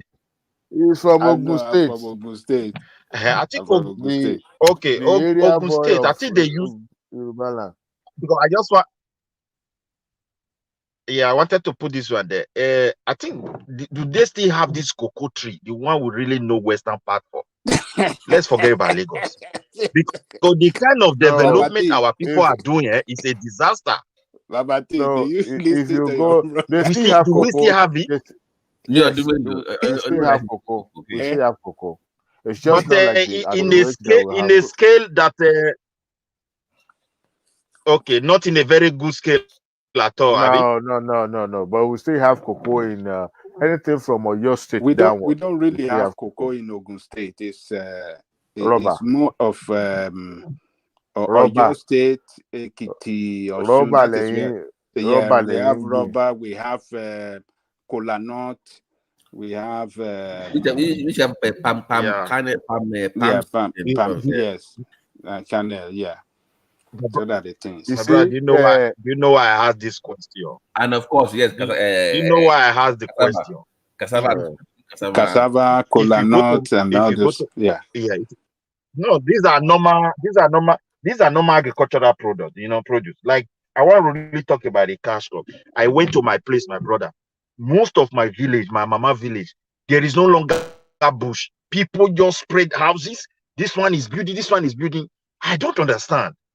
There is no future for our children. They just abuse your land and they call it development. Nobody is planting anything. We don't have rubber. We are too desperate. The private individual is gone. We are too desperate. Desperate for money, and we need a very so strong disorganized people. Yes. Not even for fame. I don't even think it's the money. It's like I don't know whether we want to be like a Rain, like Abiola. Everybody want to have that name, that fame. I don't know what is really the kind of disaster we are doing against the coming generation is too much. We borrow. We don't manage all these crops and anything. We just cut them away. If you go there, they just build houses, half houses. Somebody will be land for sale. We are building here. Here it's not developed. I say, my God, what kind of development is this? No industry, no road, no water, nothing. Just building houses like that. And before you know, erosion will not come in because they've removed the whole area, very large area. Water will chase all of them away. You see houses inside butches. Nobody can stay there. Somebody will go to their village. The guy in the village, go and build 10-bedroom mansion and be bragging that he. That one I don't understand anymore at all. It doesn't make any sense. You build a house more than 20, 30, 40 million, and you only stay there 1 week, and then you go back again, and another year will come. I don't get it. And you see, the thing is that the model of our business is a disaster because for the government just to allow people, it's like the government is totally 99% separated from the daily transaction. I keep on saying it. That's why you don't even know the one that is making the profit and the one that is struggling. No. Midwest, what is happening? So we don't register this. Midwest, what is happening is this. For all the 36 states of Nigeria, it is only Lagos State that you can see that real governance. Most of the other states, like if I were governor of Enugu and Anambra, I would tax these people of 20 million, 40 million mansion in their village. Come and pay property tax. It's true. If you have money to you read 40 million, I don't think it's a big deal for you to cover 2, 3, 4 million for me every year. And when you go to this, they build a mansion like that, and you will see the villagers. You see the villagers. They are so improvised. They are so poor, and they will go to his house begging for rice at Christmas. And you will say you are distributing rice. And also, you have increased the value of those lands that might not be beneficial to them in the long run. Yes, now it's not beneficial. Bought by these people now. What happens to the poor people? You keep selling off everything. You see, it's not that good. Who will buy that kind of house in the village? Even if you want to sell it off, who will buy it? Mr. Remy, the problem is, look, I take value to these people and know what is land remaining for farming when you're selling everything for one big guy to buy everything. I just don't get it. Because look at it, even if you have a 3 or 4 bedroom, The thing is, it is the government, it is the government that is failing us. Can government stop you Because from under building normal mansion in your circumstances, village? Can they stop you, Nigerian people? If you want to no. build a mansion Look out. in your village, can they stop Let you? me let me quickly throw this one in. Why I blame the government? You see, under normal circumstances, even in some Africa colony, like French colony, like Senegal, you can't sell one land for 2 people. The way they structure their system, and you cannot build a house without government authorization. You go to jail for it. And after complete the house, you can't take rent more than 1 month. If you do it, you go to jail. And they are very serious about these laws. Very effective. These are Africa country.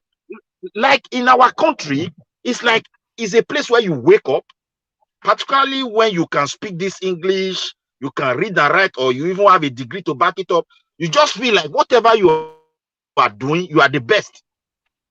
So I think we have to put our heads together and say, this is how we want it. Like what they are doing here. Everybody will fall into that category.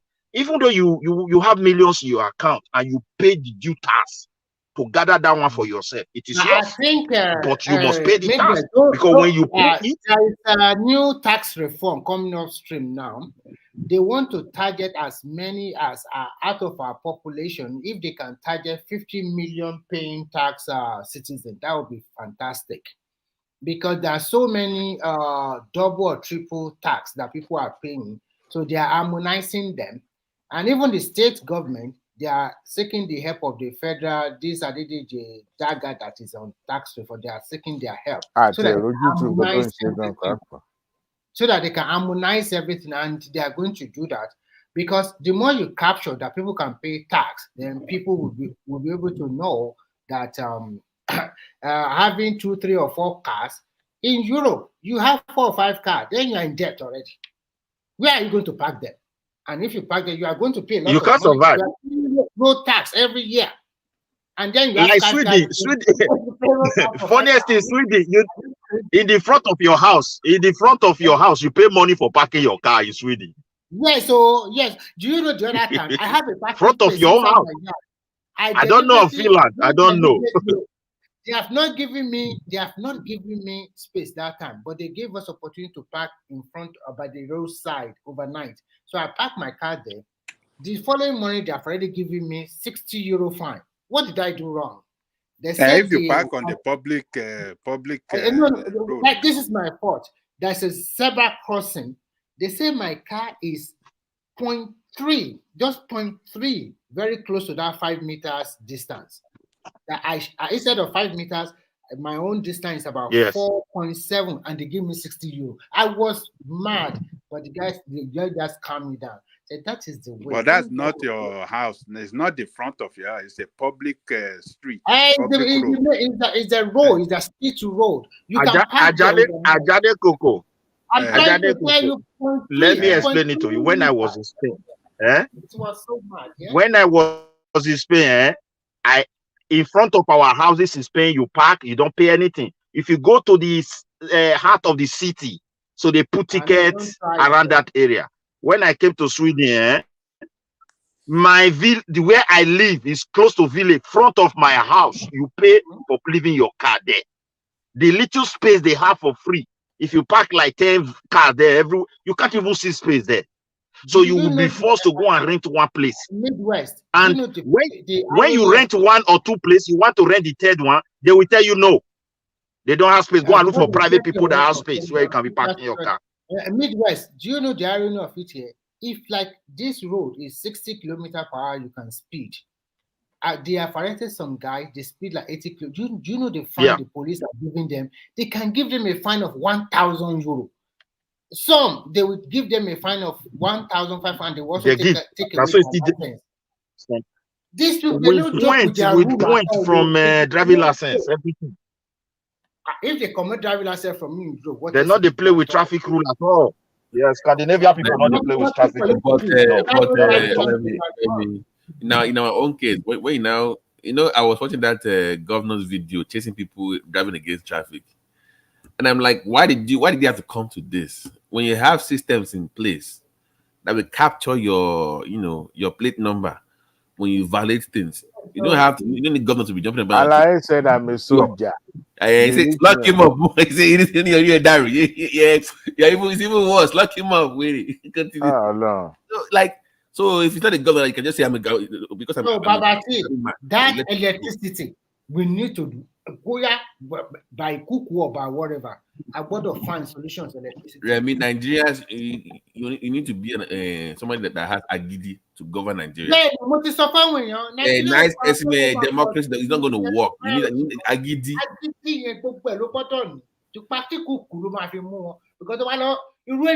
the thing is, if you get agidi, if you get an agidi man, and those measures are not in place, facilities are not in place, people are not properly trained, you're still going to, at the end, you suffer people, the little thing you achieve, another man will come, because the people will be feeling severe pain. So they will be crying for a change. The next man will come. I mean, just look at that Rivers example now. See that football. How many months have you stayed there? You want to upturn? At least Wiki did a lot of things. You just calm down for some 6 months first. How many months, Papa, you want to change? You want to feel? Who are you? You are nobody. I think if somebody unpick you and install you, you should also give credit to that guy. Take it easy with him. You are just there, few one, and then you want to show your muscle. You don't have the political clout, the financial you don't have. You think you can just fight a political war like that? It's not easy. Hello. It's trapper. Ventilator. It's not easy at all. These people here, they know they play with their rules. My point is, if Lagos does the right thing, people would live on their own.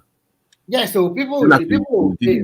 You must follow this, you must pay this, you must pay that, you must do A, B, C, and D, and you enforce it. They will live on their own. They won't even show up. Babati, there is no way you will live in this diaspora or abroad for 2, 3, 4 years. Your mindset will change. If you are agidi in Nigeria, you will calm down. By the time they give you a lot of fine, a lot of things. First tear you up, and then next thing you know, then your chance to go up. My first experience in life was in Shanghai. I used to go to that university to go and teach. I would drive like how many kilometers? About under 35 kilometers. I was just blowing like that. The road is there. Some you drive 60 kilometers. There are some you drive 70. I was driving at 80 kilometers. But in China, you have to check your car at the end of 1 year. So when I go for my car inspection, they just print out a lot of, they just give me the bill. That time, if I convert it to dollar, it's also a lot of money there. It was around, let's say, about $50 or $60. But in Chinese renminbi, it's a lot of money. So they gave me those bills. I was shouting like Nigeria. That is impossible. The Chinese just say, trying to say, foreigner, calm down, no problem. The guy just print out all the camera that catch my car, the front of my number, the back of my number. I couldn't see nothing. That's what you are trying to see about it. I understand. Remy, Lagos has one problem. Even if Lagos enforces that, what if you're a driver from a different state and you just walk into Lagos? There's no law that Lagos cannot do it by itself. Is it the point? But the problem is that you know that in those kind of countries, they have the social security number. You can't even try Lagos. You can't even. How where you are coming from? That's the problem Lagos is having. Even if Lagos says everybody, you can't escape. No. Let me wait. Listen. If Lagos says everybody Lagos, so let's train you on how to use our road, blah blah blah. Within the next 2 hours, you have new people showing up in Lagos again from anywhere from Nigeria that have no idea how traffic works. Yes. That's the Lagos is having. Just from anywhere. They had this idiot selling furniture on the rail track. Furniture. And he said, oh God, they had the army come there to come and destroy the place. He said, I know from this part of the country. My brother, you see, we need furniture. For me, I think discipline people. Yeah, the database system from the federal level, I think most of these northern elite, they deliberately don't want it to progress, because if you have it intact, most of these manipulation of forging, filling, recruitment, all those kind of electoral malpractice, everything, they will reduce. frankly speaking. And since some of the states, they are not on their own, and now they still have to follow that federal government. That is what is affecting Lagos, because if not, I think they might have gone far. That is just the truth. Because the way they are serious, if other states are serious, and the data are there to monitor anybody, whether you are from any state. But Midwest, the last election are proving that Northerners are cheating. Look at all the states, Kano, Kaduna, and the rest. How many votes in total? Every vote is now than Kano, the highest, maybe 1 million and a little tertiary. That's all. Before they used to have 2 million votes now. All those KKC, 2 million. Now you see the result now. So we are getting there little by little. They cannot come again in 2027 and say that Kano have 2 million. No, hey, my brother, no, not to say they cannot come again, no. Not to say they cannot come. They are preparing already. And when they come,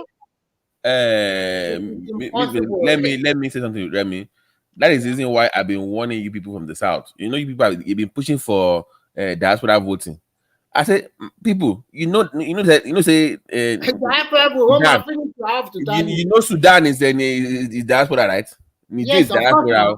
Yeah, so many of them because you are in the UK and the US. Sudan, in fact, don't even try that. Don't even try that diaspora voting. We will lose massively. They will finish you. That will be the end. They will. So that's just man. They don't know. They don't know about it. Like I told somebody, diaspora voting, if they can allow it for state level, and those states have their own database to know their indigenous people, since Nigeria is almost like state of origin, maybe it can go some way. But if you said, wait now, let me add this one. If you say we want to do it on national level, my brother, that is the end of our country. All the way from Egypt, everybody is a Nigerian. I'm just telling you, they will get the card and they will vote, and that is all. All the Fulanis will be Nigerian. They just from Guinea, Conakry, Senegal, Mali, all of them, they will vote. I tell you, it's a very big problem, my brother. And do you know the funniest part? That the Niger you are seeing, every Nigeria and Fulani announcer, the Niger government can detect that they have a strong database. All these French colony, every Nigeria Fulani or announcer that goes to Mali, they will detect it. There's no two ways. Those countries, you can't work without your national ID card. If police stop you, don't have it, straight to prison in Senegal. I think when we say we are giant of Africa, you need to travel around and see things. Midwest, I think at it is now. That is why I'm always mad with our governor in Ogun and Oyo State. I think if there's a synergy among all the 60 states of each region, a very good synergy, I'm talking about infrastructure development. I think this will spawn things around in Nigeria a lot. For example, like we are having rail line from from Okokomaiko to Ogun State. If we continue to have something like that, and then also a good business transaction between all the southwest states, and things are moving very fast, I think there's going to be a lot of improvement in the next 4 years. Especially, I just pinpoint 2 places: South and Southwest. South and Southwest. And I think if you look at the Northwest, that South. Anyway, they have a new Niger Data Commission chairman is from Edo State. I don't know what he's going to do, but that's South. It's good we call ourselves South. That place is another thing, my brother. Is another thing. The kind of money they have popped there through NDCC. We're supposed to have seen the result. So forget about all those people where they side. Are you from Delta or Edo? Huh? Are you from Delta or Edo? I'm from Edo State. Your own too, just more. I'm from Edo State. Delta is useless.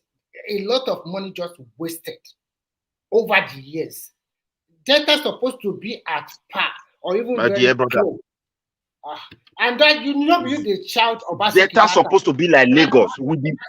Obaseki for 8 years, nothing to show. Now fight.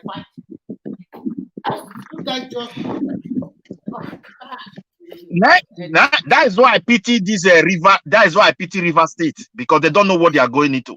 And Tinubu way in, some of them are stupid and say, "Oh, hey, don't silence judiciary." They don't even know what they are playing with. If those two guys, and if you look at the danger, the way these Ijaw people try to narrate it on the basis of ethnicity, if that place explode, it go to get us be. Because this is just a fight between Godfather and Godson. I don't see anybody who want to support Fubara will be claiming Ijaw Youth Council. Nobody is monopoly to violence. Nobody. So the other guy you want to fight is also from ethnic people, and he has a level. He has been there in all areas as far as that River State is concerned. So instead of them to take tribe away and maybe unite the youth and say, okay, this is our land, we want it to be like this, but they turn into a tribe or something. And I thank God Tinubu way, but some people may not even understand.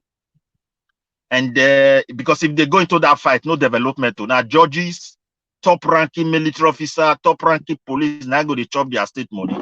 Many cases go to come out. Weekend match go to open. He go to open the other guy on too. And at the end, they go derail all political gurus of that state. They're not going to get relevant. We suffer a lot in my state for going into that stupid fight war Basek can't give us for nothing. At the end, there's nothing to reckon for it. If you go there, anyway, the thing I know, even devil, if you come back, Nigeria will clap for her. Even though the devil just come out, they go still clap. Even stakeholders meeting already for transmission for electricity. They say you can't have a regional transmission. It must be one transmissional line. I say, what kind of people are this? It's like people are dragging. If you have something to do in your state, do it. Why drag somebody else down? You see my point? Always trying to drag other people down from making progress. Yeah. I don't get it. If Edo wants to do grid, that's their wahala. Let them do it. Don't say they must join you now if your government is not serious. Let people grow at their own brother, pace. I say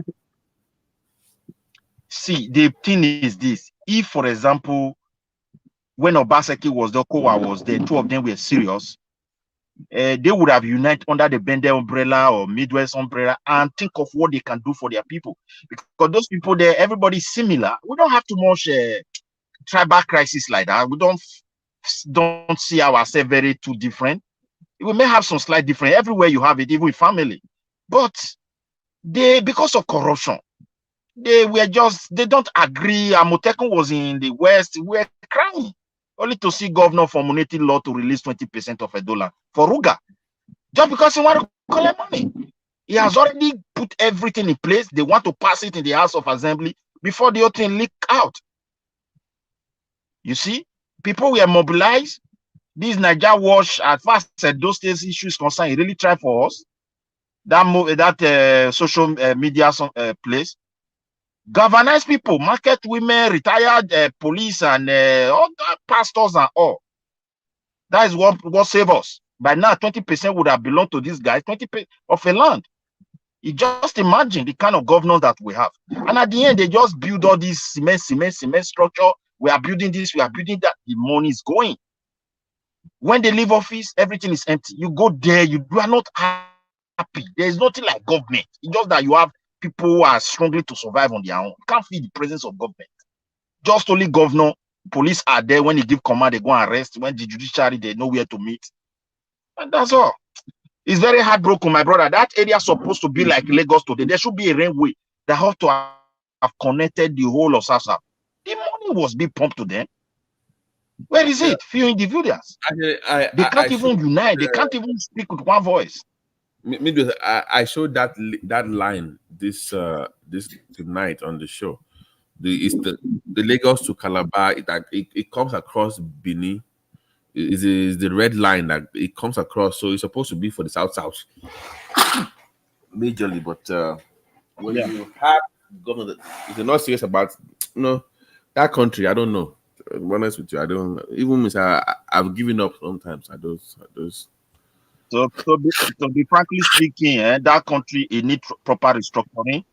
They have done a lot of harm to the system, and people have made enough wealth from that dubious system. So they want it to continue just like that.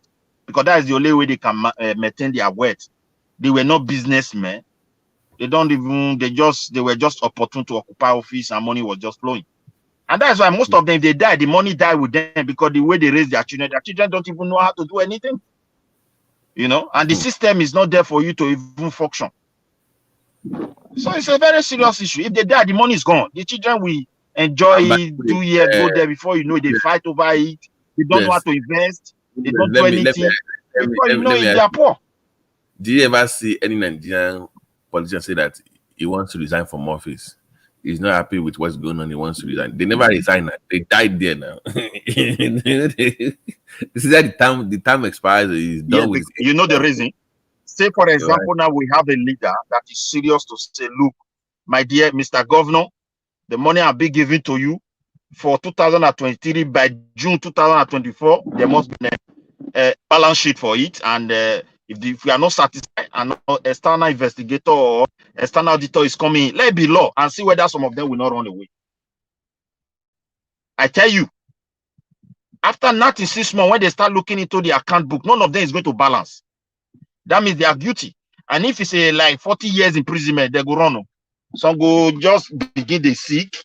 You say you don't do somewhere, you don't give out to deputy, go wrong.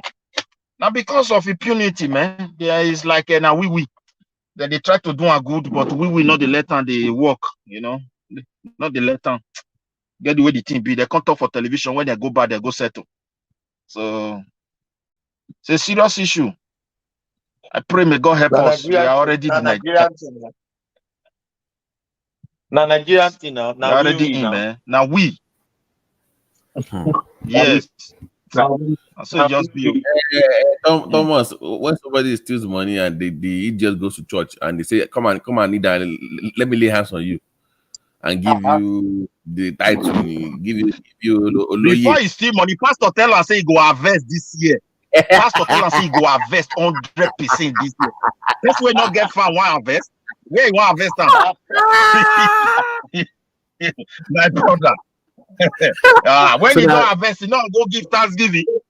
So public money, they don't program our mind. They don't program our mind. Say, I'll say good thing. You know, after you don't harvest, you go give Thanksgiving. You know, everybody I remember a famous GO in Nigeria that said he wants 10 people to come out and give one. That was almost 10 years ago, to come and give 1 billion naira each. Do you remember that video? I didn't mention them. The guy. You not mention name, I beg. For him to say that means he knows people that if you have 1 billion to give a church, my brother, you stole the money. In that there's no way. If you have 1 billion to give a church, that money was not. You didn't work for that money. Not now. 10 years ago, when money was still something. I don't know. My brother, and you know what? I know for fact. No place way bad thing. I know some people go meet my secretary. I know some people go give that 1 billion. I'm telling you. Yeah. Why they not go give? Why they not go give? No. See, the thing be say, you see this Oyibo abroad where we dey.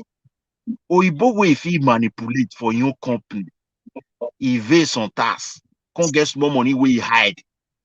That person not go bring himself come out because he get the way you go. You know, say even when you have a limited company, you still live on salary because you go declare your salary to the government, and at the end of the year, the surplus of the company will be not to the government.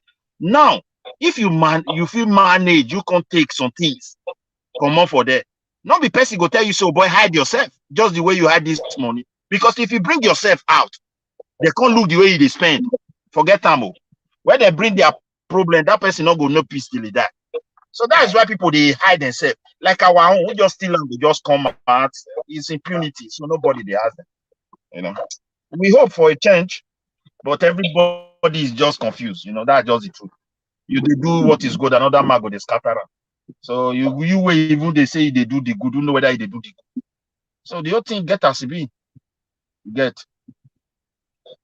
It's very painful, Sha, if you look at the reality. It's a sad reality.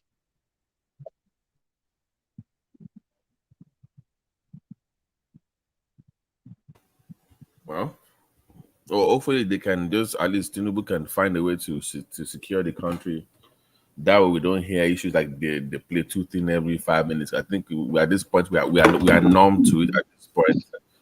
If we say that people die, it's like nothing to us, just 100. But I In don't fact, think Tinubu can do anything. look I at don't what think happened. I don't think No, Tinubu no. can. Yes. You Look at what happened. How would No, Tinubu been able to stop him? no. Hold on. Remember what happened in those states when they went to the church and killed people in that, is it Catholic church? And they just kill people in that church unresolved. Yeah. Nothing yet. How many years now? Yeah. You can't keep having that kind of. It's not a safe country to just. You see, so random just show up anywhere and just go shoot people in the church. yeah, the thing is this. Tinubu is still going to use the same Nigeria army. He's still going to use the same Nigeria police. So if you look at the even judiciary, they are involved because some of these people they set free. You would be wondering that what the army is saying. These people were caught red-handed. There's enough evidence only for them to discover that some of them have returned to their community. So it's a very serious issue. People have different motives why they are doing this stuff. Is it not the certain people that is migrating in a very huge population? It is the certain people.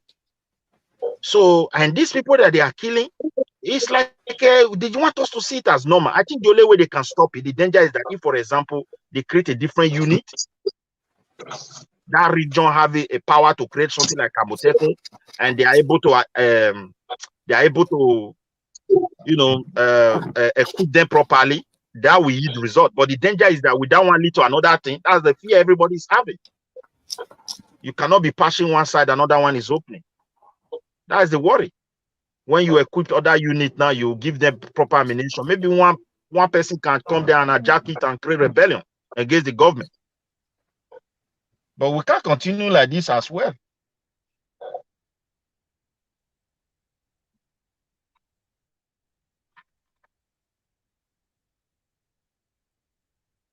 It's like nobody is there again. I think so. Everybody's gone. No, we can hear you. We can hear you.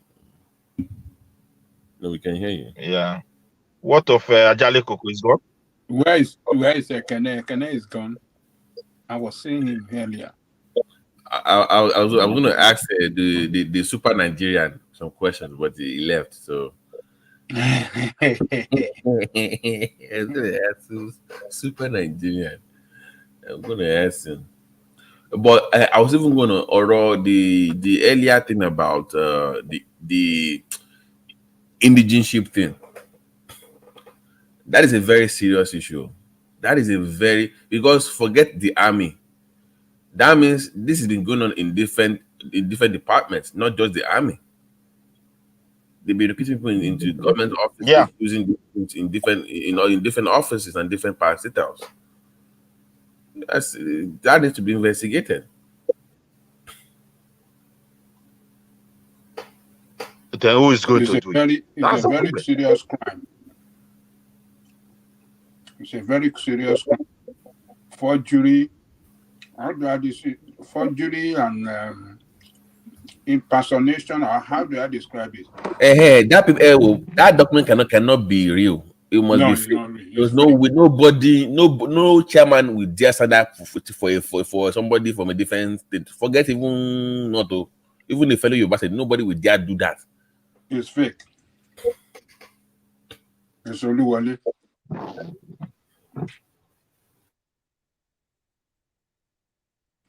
But it's good that they were caught and they were exposed. Their faces were shown. That's the good aspect of it. So, but that country, man, I don't know. That country is not. There are too many things not working. So you don't even know where to begin to fix the problem.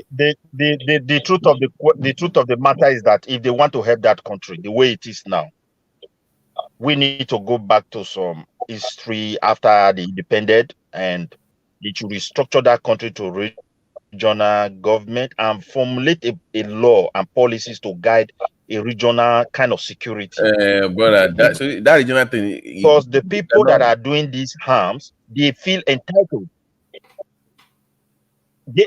this criminal fee entitled, they owns everything. That's why they are killing people like this.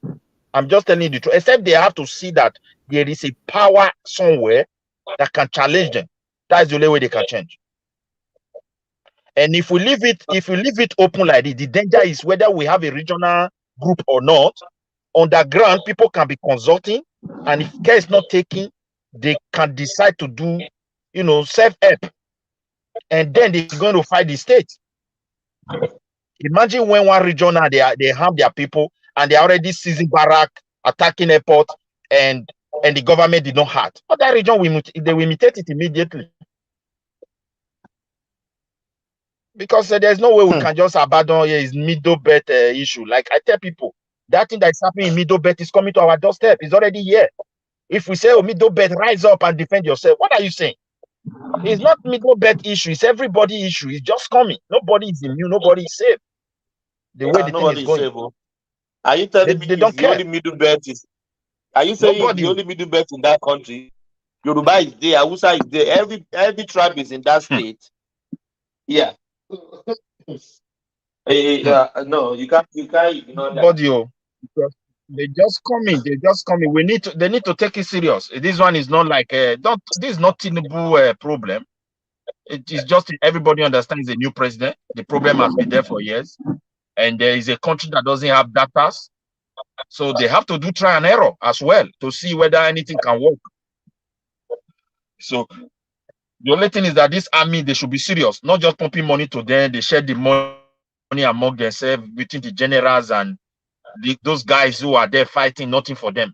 Those things have to be invested. There should be a new system for these people, how they make their eyes futures. Not just pumping money to them. We need money for this good. You pump money, they spend it the way they want. Small time they tell you, oh God, money we still need. Every single problem, it makes people to ask the federal government for money. And I think that's why people are not serious with their responsibility.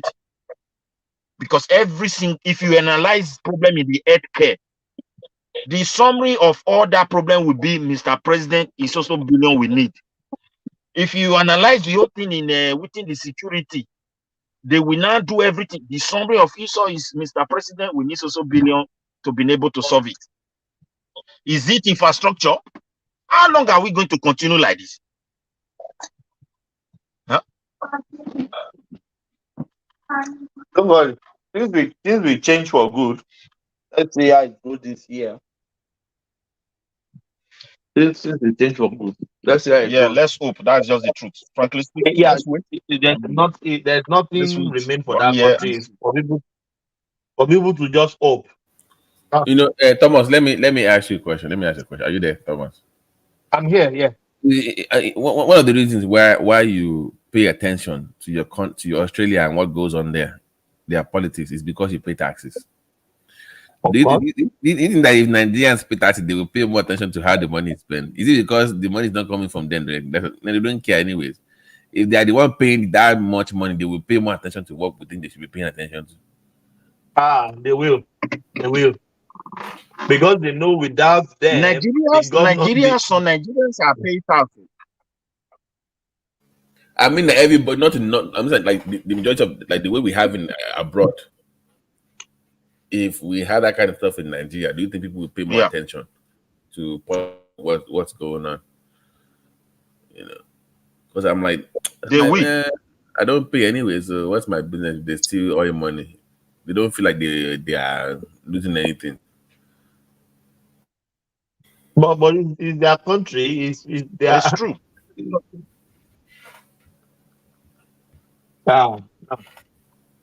We need to change things. This man there, Tinubu, he can't afford to fail. If he can't afford how much is our money now? 1,200, Abby. How much is it to a dollar now?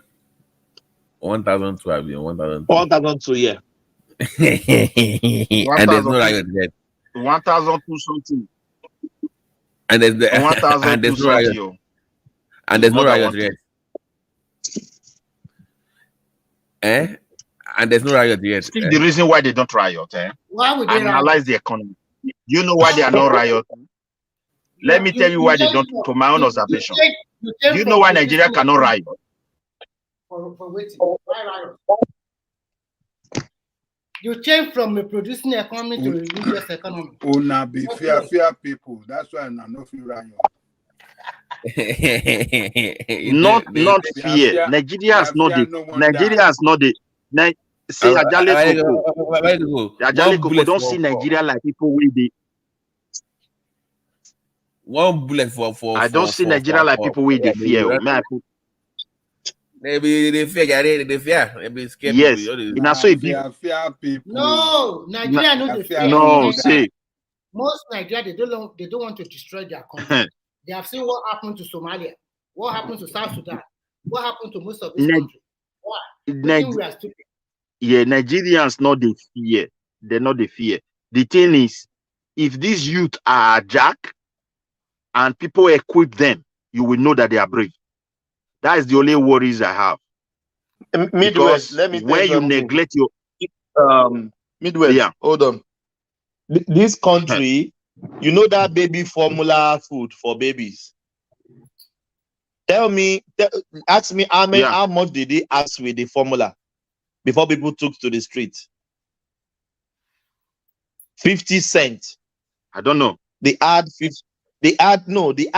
cents to baby food in this country.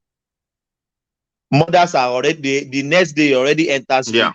Do you know what they do? Before the end of the day, they reverse it.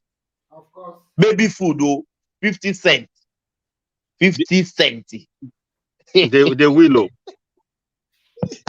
always took to the street. For Sweden, yeah, if political party they campaign. if political party they campaign for, yeah, I will do this, I will do that. You go, they tell the people how you want to get the money. If you not talk and you don't lose. Who you want us? Where you want it? Where you want? Do you know what? Is it the Midwest, do you know what is funny here? The people that are contesting for House of Rep or their lawmakers, do you know that they are meeting you in the street? They will come and talk to you. My name is so. I'm contesting for so. Nobody says you could gather people all around. They listen to you. No. They are going from house to house. No, mall, not there. Everywhere. They are talking. The candidate. Everybody they work now. Everybody they work now. They call some people they work. Yes, It's they funny if you see the electoral. If they like for me, when I witness with the electoral system, I go say now the election when they do for my country, now these people they do it. Now Scandinavian, I really get democracy. All those kind of American style where they copy. It not go help us. It took the advance for us, and all those things. America, they're not designed their home for just only America. It's expensive, and they know. How we go copy Scandinavia, all those countries, maybe like of all places, maybe like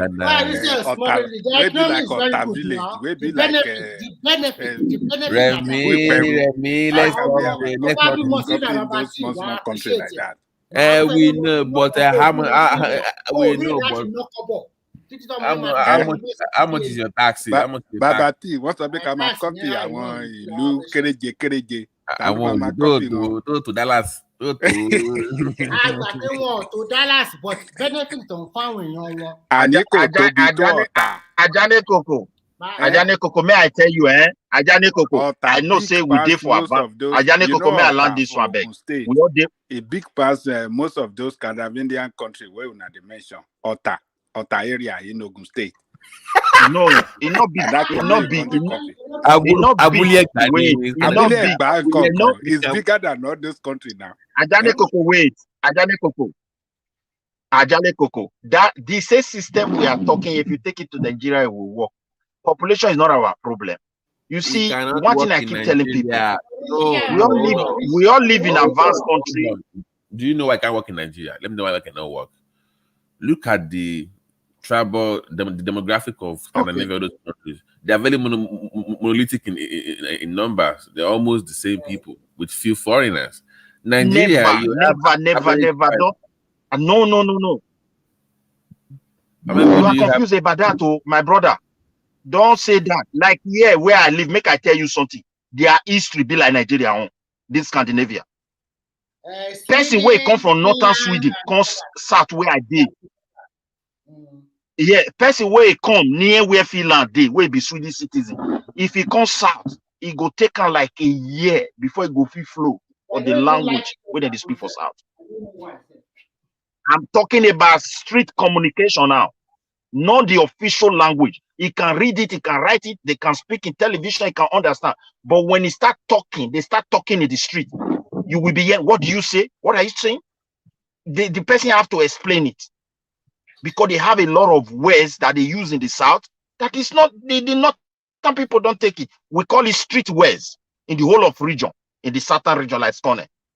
They call it Konska. Somebody from Stockholm, if he talk, person this Kanska go know say this person is not there. So they pass through a lot of things. Can I ask a question? The federal system of America. Can I ask a question? Hold on. You said you are preparing for regional government. So are you going with the Yorubas when that happens, or are you going with how is that going to work for Edo people? You see, all these things that we ask sometimes, we use it to bring confusion. If we agree, we want to go to regional. There are people. I'm asking you. Wait. No issue like this. Let me answer in a way. I can't say yes or no to you. You see, Edo have leaders on the traditional level. They have leaders in the political level, and they have people. All they need to do is to sit down and have an arrangement. You see it now. It's not like you belong here. We should not be using this Igbo style to be addressing ourselves. We are bringing confusion more. I don't know that you understand. You belong here, you belong there. It's insulting people. So when people sit down, they will look into things critically. It has happened in the past, and we can still do it. Even the West you are talking about, there must be a political arrangement to make it work. So this one they are saying regional government. This is my. Remy, want to go and old people. Don't be when you say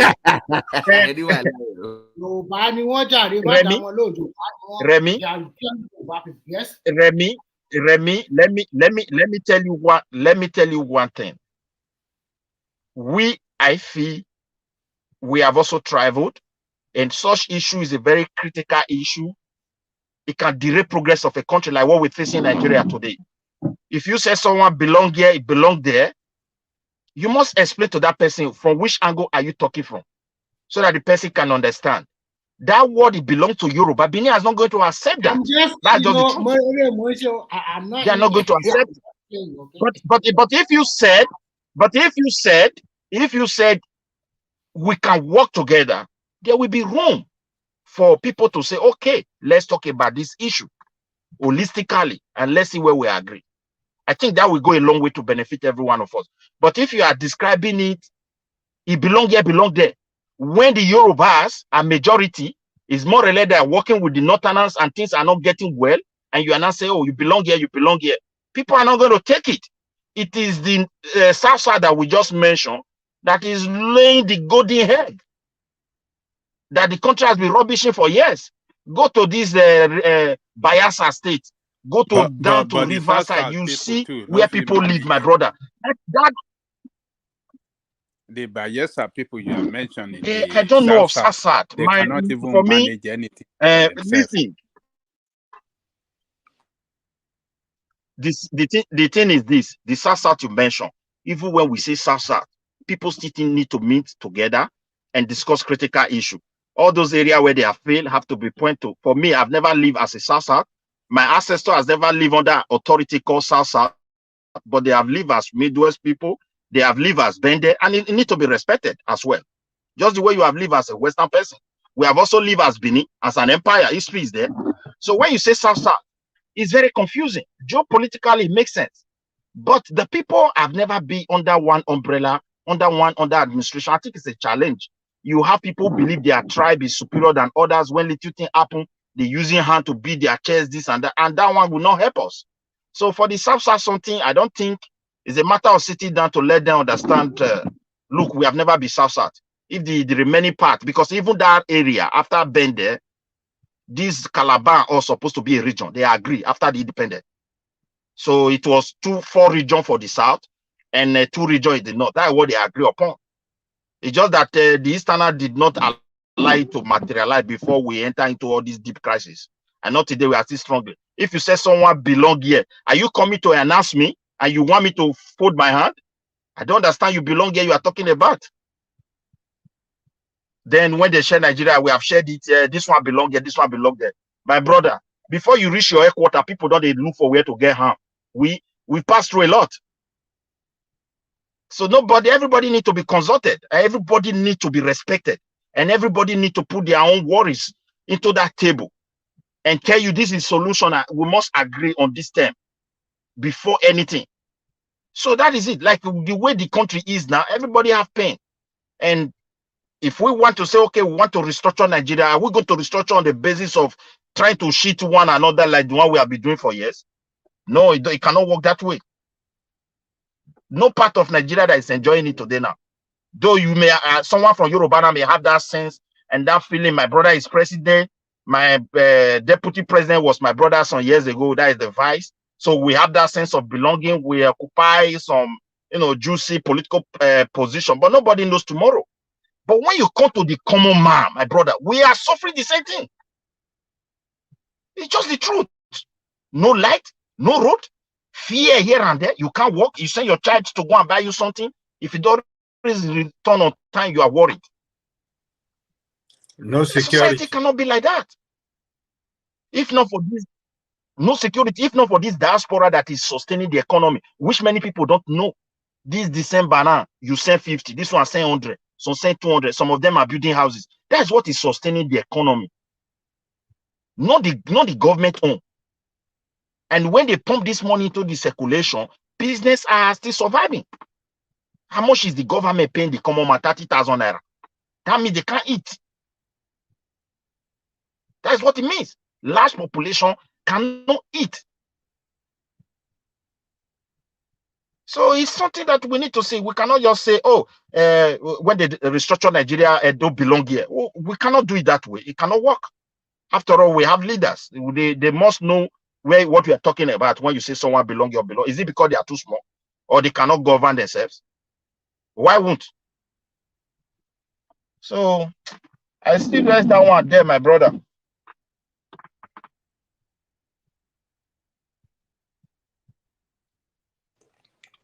Now only God go save us for that country, man. And then now where we did diaspora, they suffer past. Now him. Now we sustain the economy for them, but they don't know. Now we. Yeah. If to say Nigeria don't get enough diaspora, the country for collapse. You go collapse totally. You just collapse.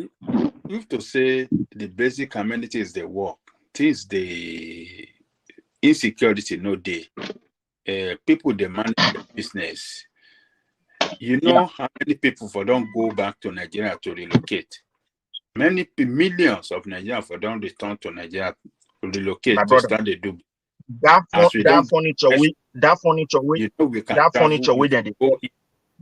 furniture where they sell for roadside. Where they sell for roadside, they block everywhere. You go and look for a fit place.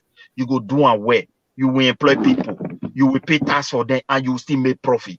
If to say they create that as they go back home, now so just give us furniture where they do where they know they do well. You look around. Power, security, and healthcare. Buy better people will go home. Buy better equipment and people will go. They will contribute. We don't tire here every day. A person, once you are, if you day under employment, your alarm bell ring, you must get up, whether you like it or not. Even though sleep, no worry for night. But as far as that bell on, you go get up. And at the end of the month, when they send you pay slip, they are taking like Sweden here. You see them taking almost 30% of your money. Not be the one way company pay for you for employing you. Every day you keep doing, you do business at the end of the years. Now task, now you go work for. Huh? That's not go tire. And we don't they grow whole bone. The country just can't fall apart anyhow.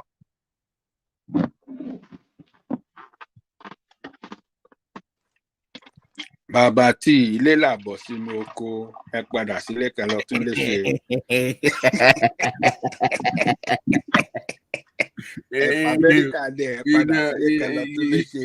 You know, if you say that back home, they will say, I'm being deported.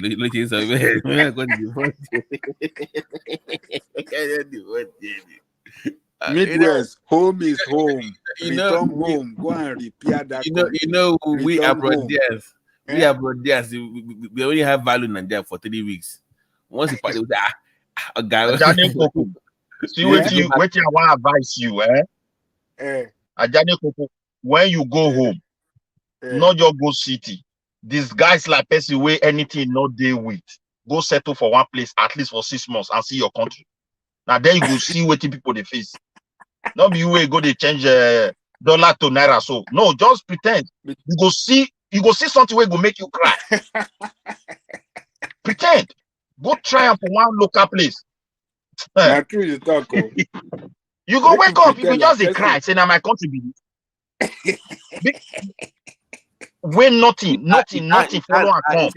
Person do for Benin like that.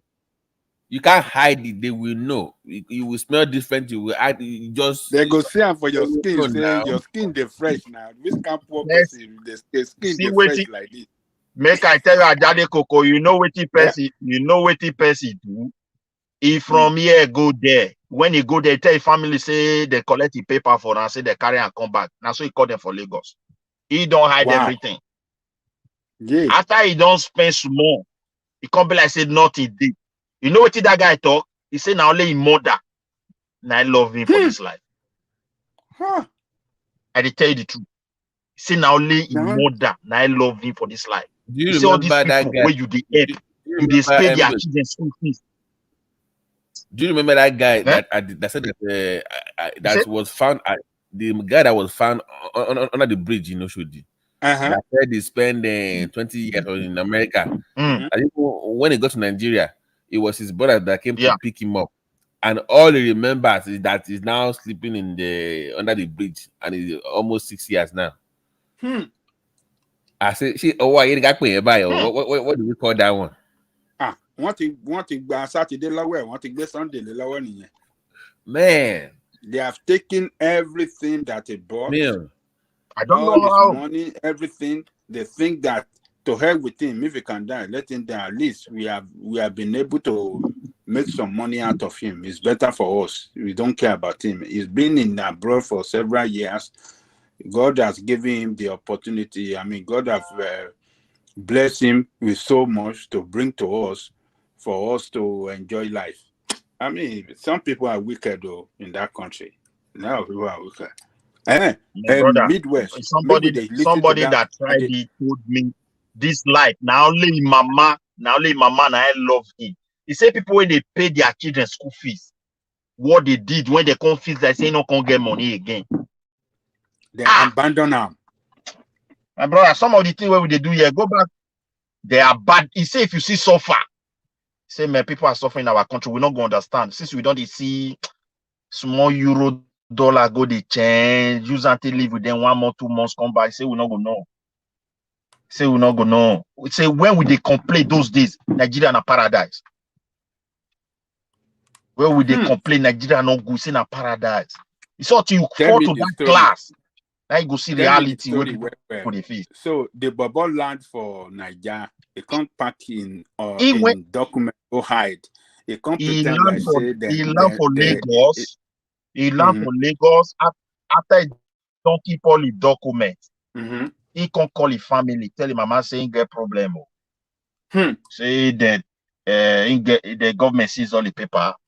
In the battle around with lawyer don't fail, and instead of them to put him for so years imprisonment, they say that lawyer tell him say make it wrong come out.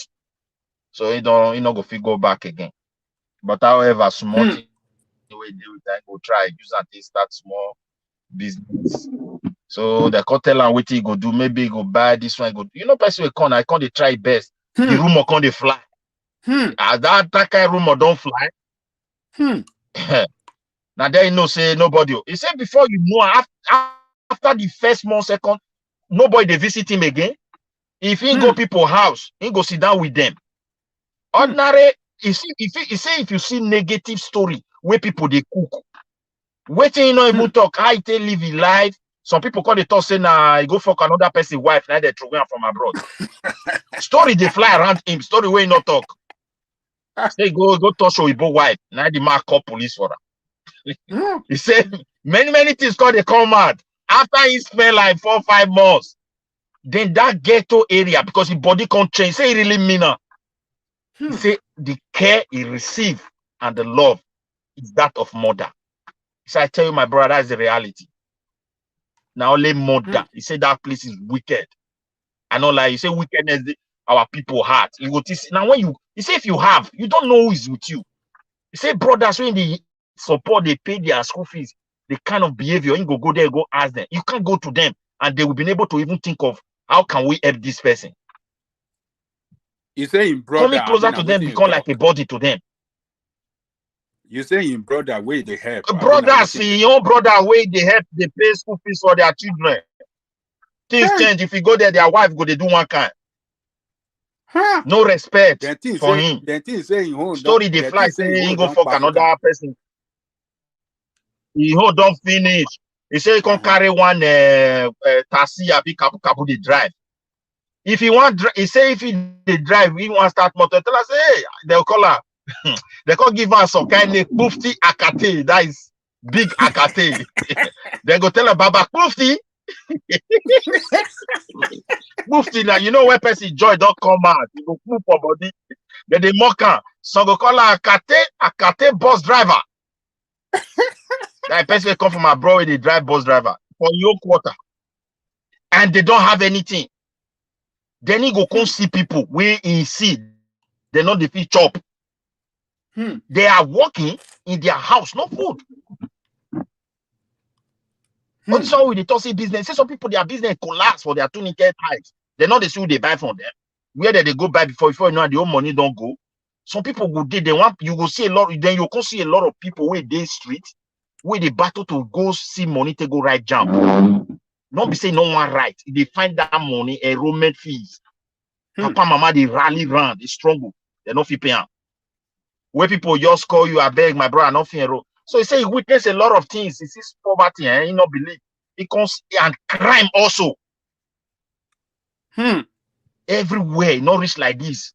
When you want come out, the way things, some kind of way you watch for TV, when you go see the kind of way people do, when they see mighty do, you just they wonder, this one are my country. So that's just the truth. And when the guy don't do it like 4, 5, 6 months, now they say the lawyer call and say he don't win the case, finish again. They don't reverse everything. He can come back. They don't send paper for him. Everybody come they see the doubt when he don't come on, he don't reach there. When everybody don't show and call of finish, the mentality change. The guy tell us. So what you can't do? The guy tell us say the lawyer win, and then he don't agree. Everything they mind. You don't see something for himself now. What him go do they mind though? You don't see life in a different picture. All these one we thank God for our life. The country they fall down, not like you. All the brother we abandon them that time. Now you know whether I go send that. Person where go their house, where be like say he say he go his brother house, in chop, he go there, they can't do one like this and then eat food. He get the way they come, the wife they hide food for him. You see him. Instead they stay there, hunger beat and he can come out. Nothing like food again. That is they go know find say that something food good they to do. can't Now eat be now. that. They know say hold on pafuka. Now food they can't eat. Why Jeremy? Everybody, he said the painful aspect of it is the name where they give him.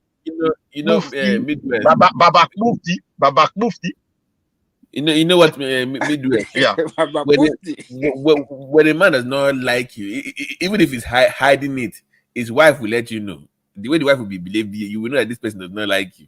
The way the woman will be doing around you, like, oh man, yeah, they will show you pepper. The woman will let you know that you're not welcome in this house. They will let you know. It's sad though. I've heard so many stories. I've heard so many stories. People getting killed over their house. Now lay mama. Yeah. All this one way. No, like I keep telling people, like in my place, people build house finish. Their brother go pack in. They do everything.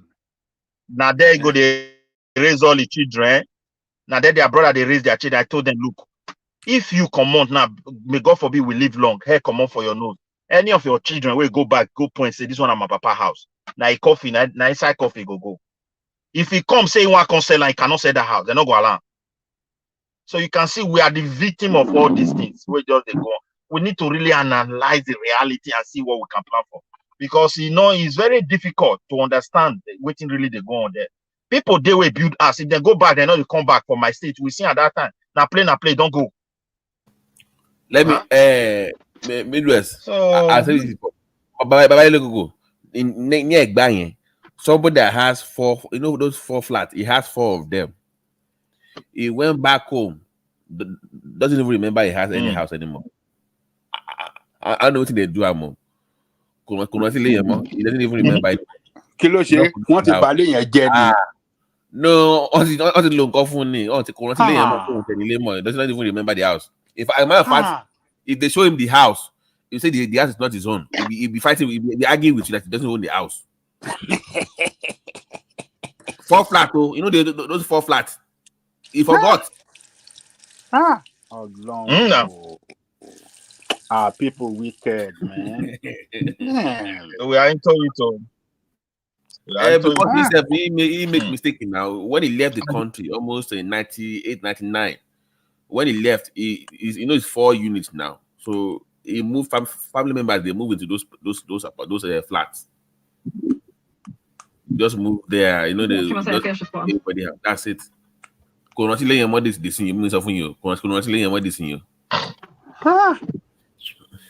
to code you so my leg. One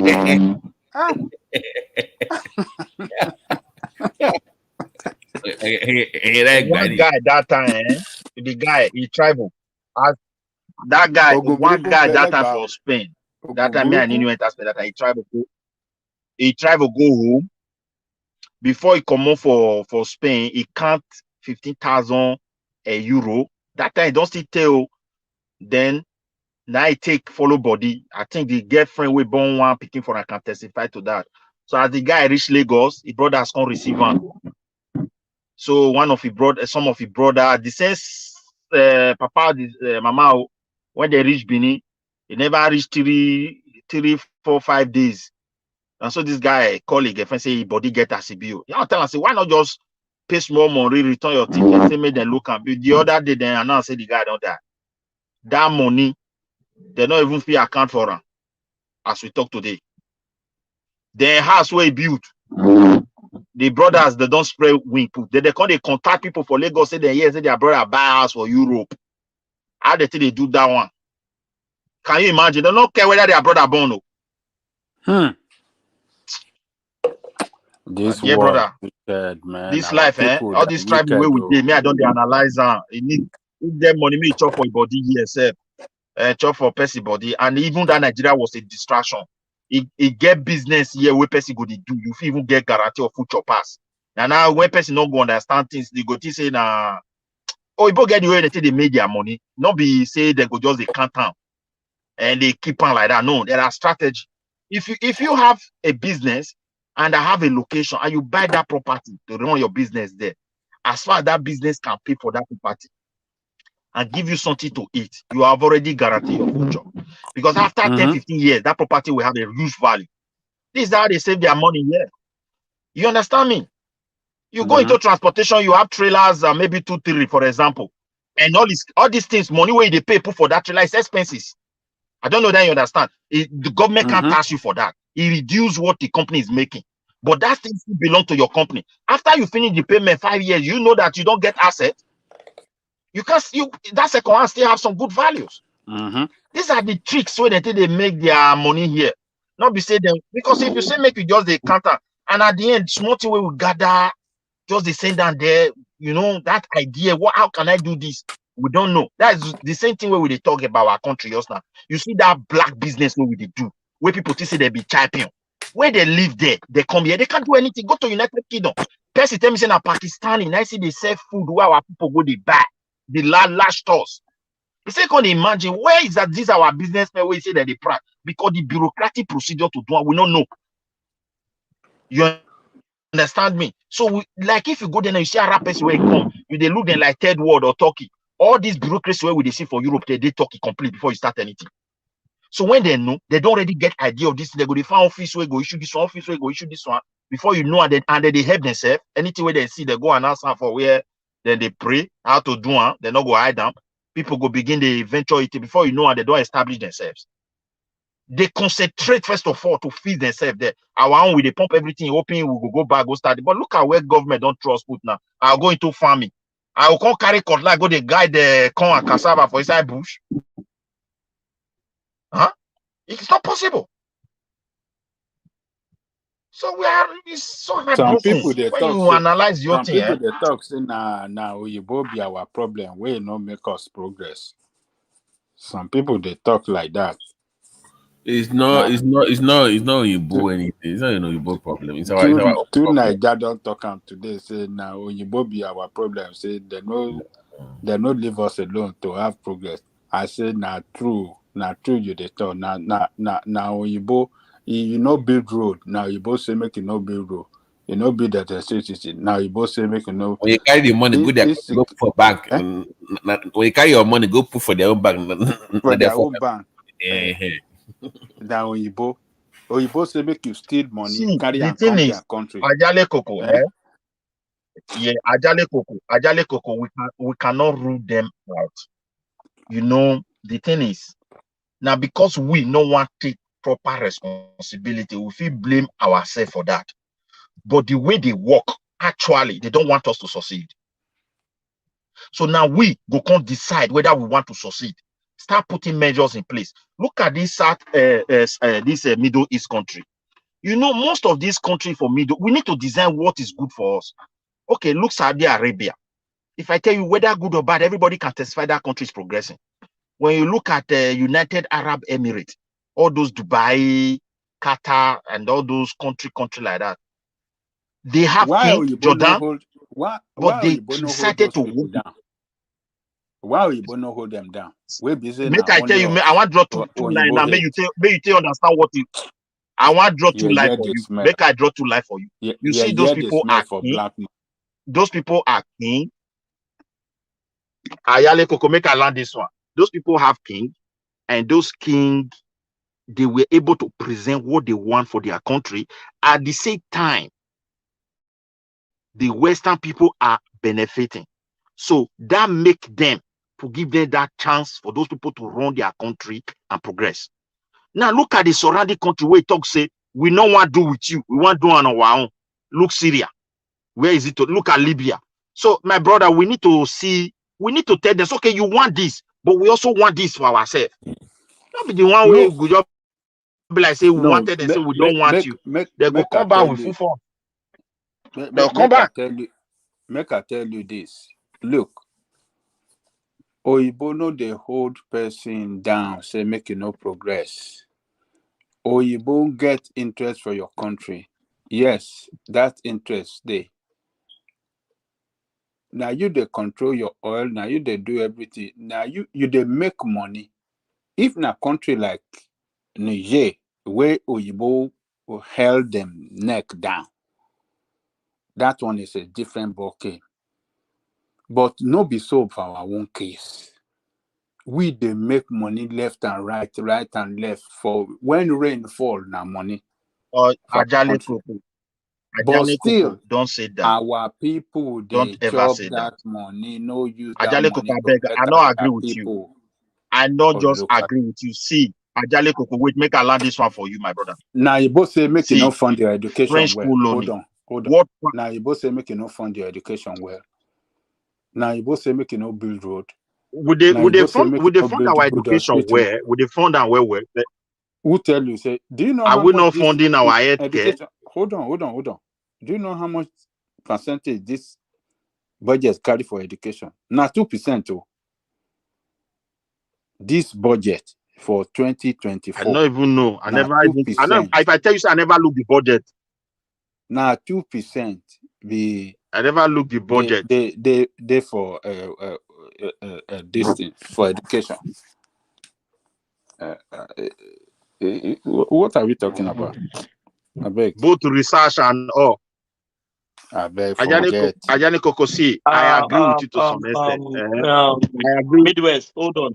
Ajani Coco, I think that the big boys, they don't want the the small wretched people to go to school so that their son and daughter will still be dominating the country. That is it. That's Why the greed of black man. percentage? 2%.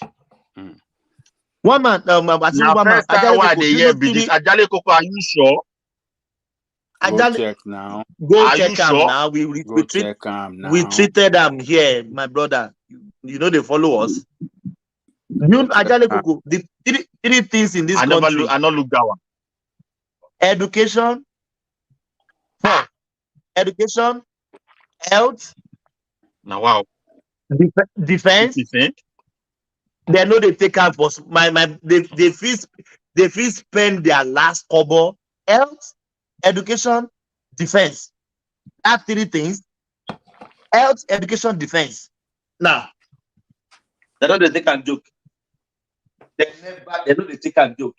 Even though Australia is not in war, if you know how much they are spending in defense, education, health. Yeah, they be lacking behind. They be lacking behind. America don't wake them. You know.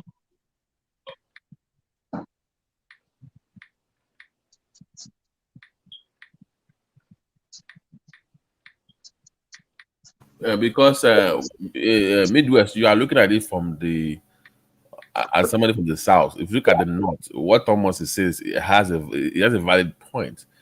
There's this deliberate attempt by their elite up there to keep people down on purpose. There seems to be this deliberate attempt using religion and ethnicity to stifle their growth when it comes to education. So it's deliberate. Okay, wait. Deliberate. Okay, look at it now. Okay, let us be sincere here. That northern part you just said. Now we have the Yoruba people in power. And when we talk about education in that country, we can't rule Yoruba out right from day one. So how will they allow this kind of something knowing very well it's going to affect their children? These are the fundamental questions I keep asking. Let me because they're in charge now. No, wait. Let me say, Babati, let me say what this. happened? Do you know the Southerners fought their way to be educated? Because they cherish education. People are giving their houses for school. They gave their houses up for school back in the days. They cherish education. Look at what, Midwest, let me ask you. All those schools that good luck built for them in the North, they are turning back to Amadiri schools now. He built them schools. Have you forgotten? He went to give them Baba education. What happened? Why should he be?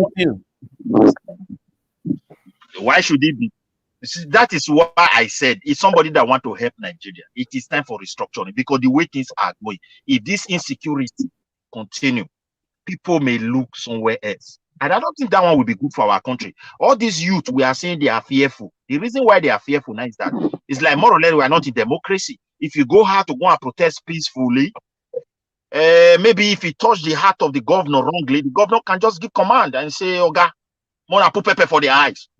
If now President Fito Soya, Mona put pepper for their eyes, and they will say yes, sir. So that kind of situation, that's why people are hiding their head. But if people snatch this hungry youth, frustrated youth, and equip them, my brother, may God forbid, you will know that they are brave. I'm telling you. You will know. How can you 2% for education? I never check out like that, so I have to tell the truth. I might be wrong, but I think it's either education or healthcare. One of the two. I can't remember. Even that is too low now. Countries are spending almost. Okay. I think the education is under 7%. That is too low. Healthcare is like maybe 2%. Yes, if my memory serves me well, I think education is about 7%. But even if you look at that figure, 7% is still nothing. Yes, it's like zero. It's like zero. 7 is zero. Yes. What I said, zero. Education, the future of the country. Education is the future of the country. When you say education, it's not only primary. Maybe all 2% the research or 5%. One of the the research and everything that inside there. If your country will be serious, to fund research is not easy. These are things you pump. Forget Nigeria, not the research So anything. they are not serious, man. They we just the watch. Yeah, I think it's Me, I don't know why around Yoruba people are 7%. allowed that anyway, because I keep saying it, they are the one in charge.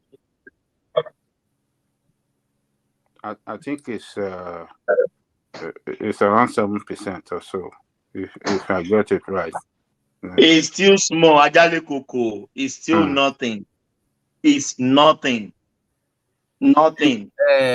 Thomas, even that 7%, half of that money is already gone. They already stole it anyway. So, so we think 3%. I'm sure the job for they have already told that already. So, Ajale Coco, if you remember, if they budgeted 7% for his parastatal, at the long run, maybe it's only 2% or 3% will be implemented. You know that. Yes, you're So right. just cut that 7%, just cut it into 2. Let's just say it is still no. That is the true Ajale Coco. You know that now. I think your submission is quite brilliant. It's very logical. The way you Just cut it into 2. That's 3.5%. Is 3.5%.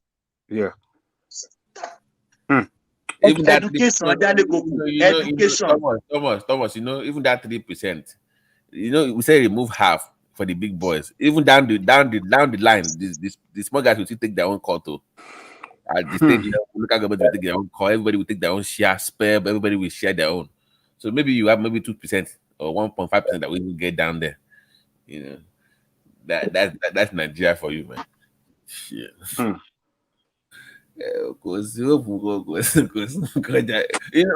the way, I have a question. What happened to our water corporation? Do we still have anyone functioning in Nigeria? Lagos is functioning. Lagos is functioning. For where? Lagos is functioning. What is that? At least the water corporation. Lagos water corporation. What is that? What is that, please?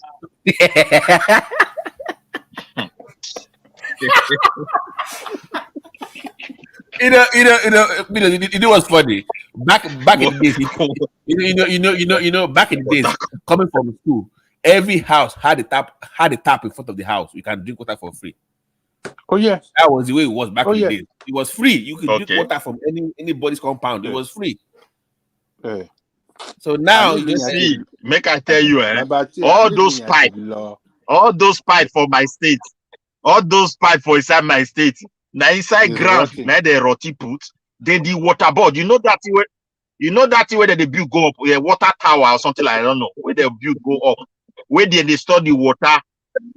Now lizard and war gecko, now they did there for the past 30 years. I assure you. And do you know the funniest part? Make I tell you the funniest part. There are people where they collect. I like water reservoir, yes.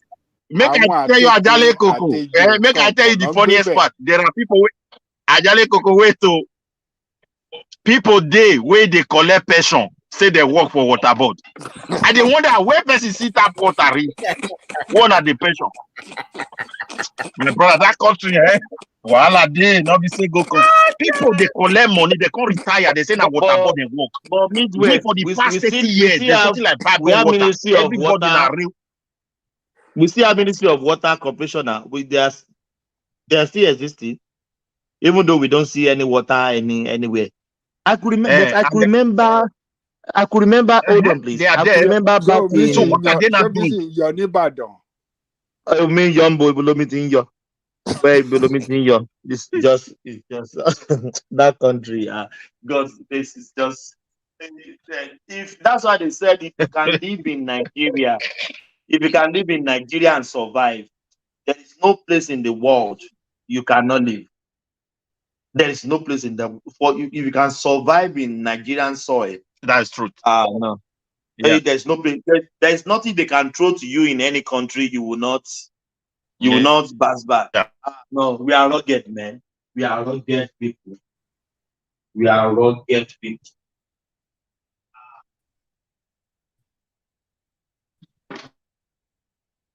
So, Thomas. Yeah. Thomas, so you don't have, anymore. Your water corporation is not working anymore. No. It's dilapidated. Àwọn ti ta water reservoir àwọn ti lọ fi ṣe ìkòkò orin.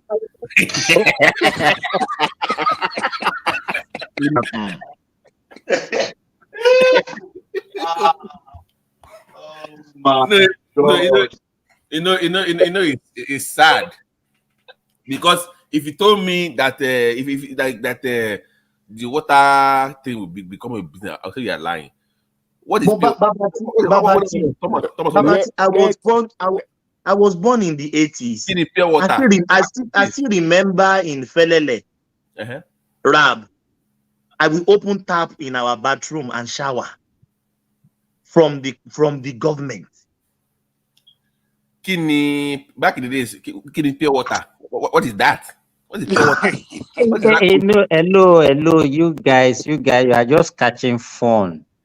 You are just catching fun at the expense of what is making hello, excuse me. What people are doing, what people are doing is not good. When you see a problem, it's not for you people to be making fun of it. Do you ever think of, okay, what is the likely problem of all this? You are talking about water. And you don't.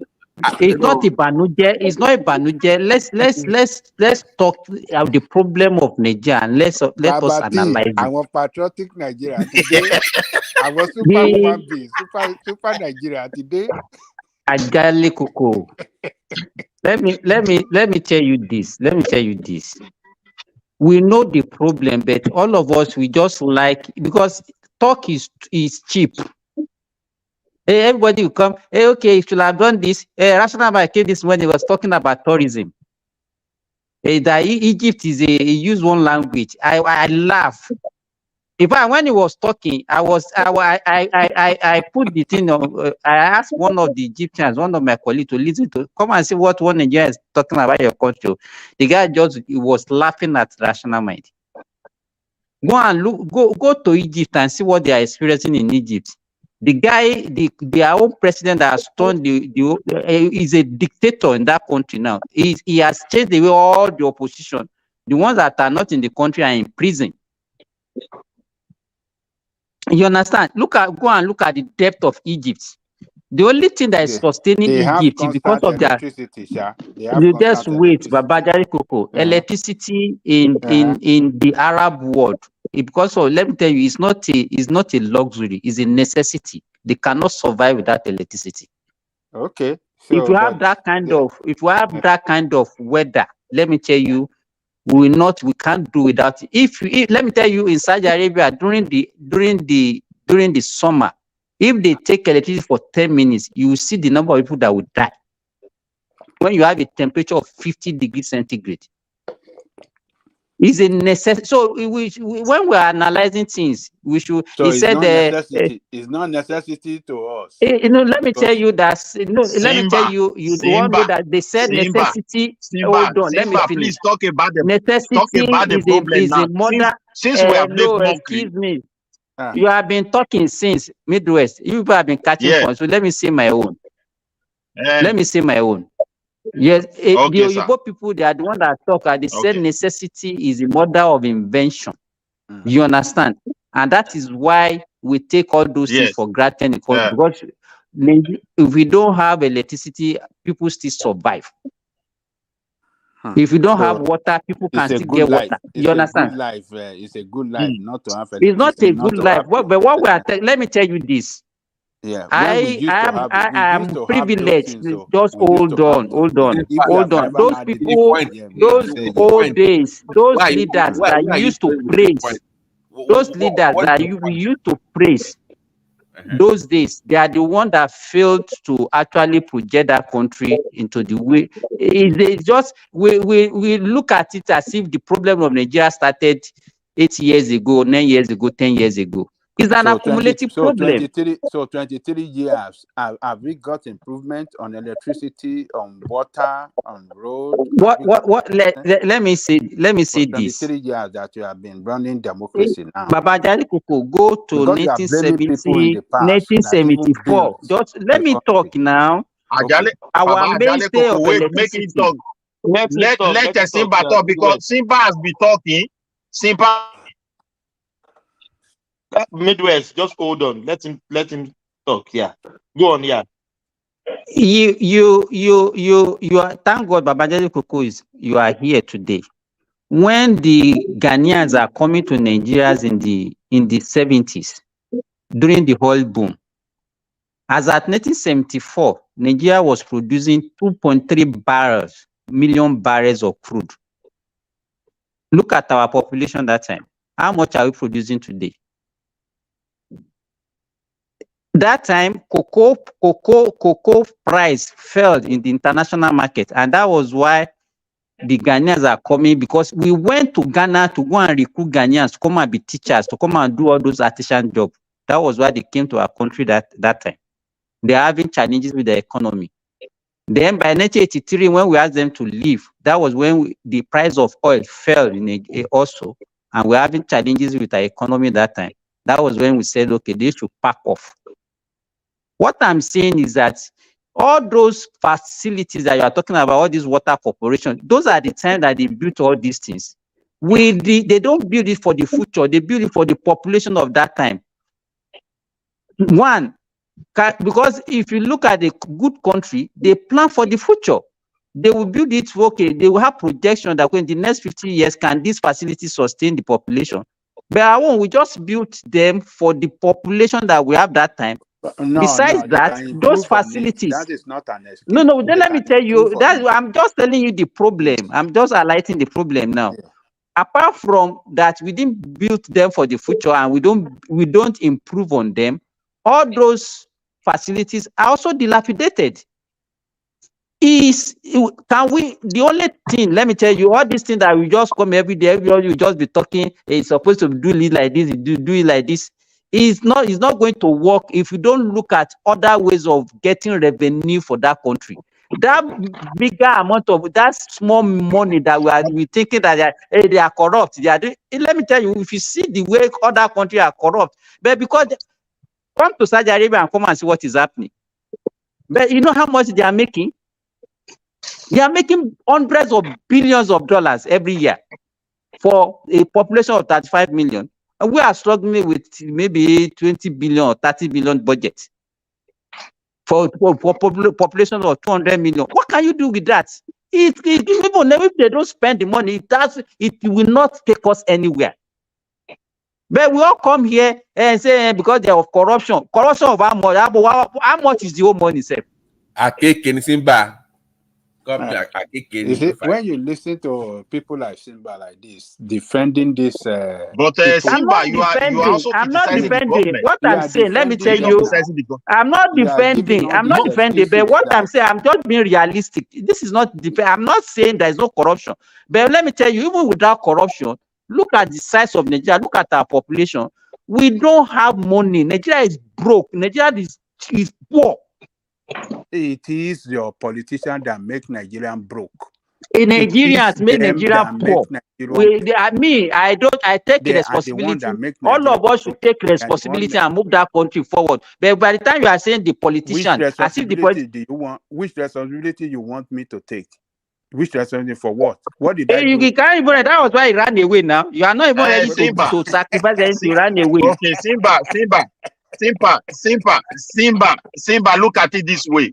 Okay, this December now, most of us that is here. I deliberately joined because all of you, I discovered that from Thomas to Baba, all of you, you are just starting forward. You are cruising. But Simba, you came to attack us. Wait, to Simba, you came to attack us when I said in my state for the past 13 years we have a water board. And they don't supply water. People work there, they retired, and you only have in that water tower, you have war gecko, lizard that has been there for 30 years, rat. Nobody is drinking pipe on water. So then, just saying it, you said I'm the one criticizing our country. What do you want me to do? And here there are budget for these things. Let me People tell are being you, it's employed, not and the government only don't check good on for them. you. Midwest, let me tell you what I'm saying. It's Bàbá tí better, lọ it's jẹ́wọ́ good to ẹ̀ṣẹ̀ tó ṣẹ̀ identify fún problem. Nàìjíríà. It's good to identify problem, but it's not only to mention it. We have to provide solution. What is the solution to this? We are getting there now. Hold on now. Just We are getting there. Which getting there? Jẹ́wọ́ ẹ̀ṣẹ̀ kọ́nà ba lè là fún Nàìjíríà, See, Bàbá tí. look at the solution. The solution is simple. The day Mr. President agree that he want to check corruption and give autonomous to all these You can see what we and are having saying now. laws that hold people. You think that let's say Yes. without corruption, how much does Nigeria make? Let's leave corruption alone. How much do we make? Because of the corruption, we don't money? even know how much Nigeria is making. Oh God. We don't know. Somebody said, wait, somebody said the dollar goes to NFPC. Even the president don't know. To tell you the level of country we are living. They don't know the exact amount of oil we are selling. Nigeria don't know. The dollar goes to NFPC. NFPC don't account to the federal, don't account to the president. It's a complex issue.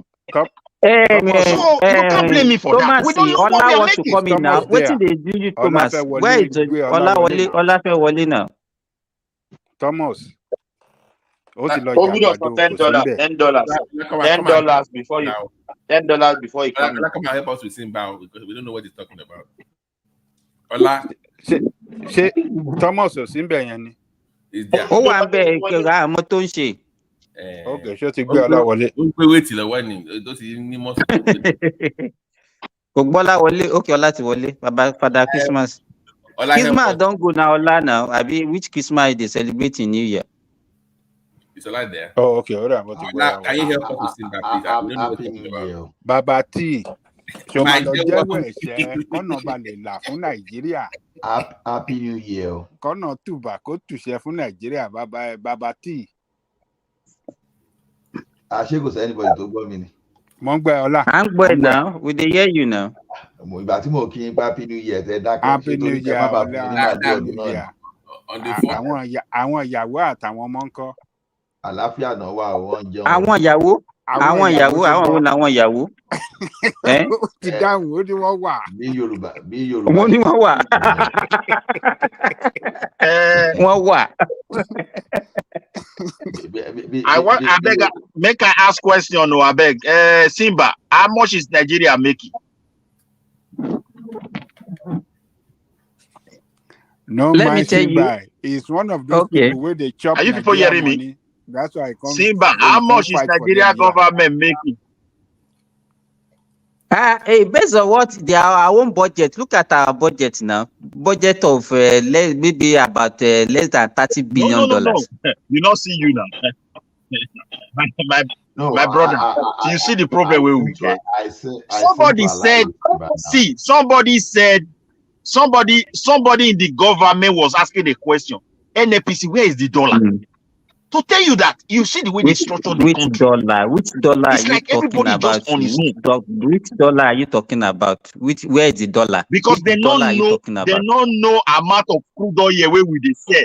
NPC is in charge of everything. It cannot even report the appropriate crude oil, the number, the barrels of oil we are selling, and the money that is coming in. Midwest. Allah won't tell us. I don't rest on. Let you continue. Talk. Allah won't tell us. I seem to agree with Simba. I seem to agree.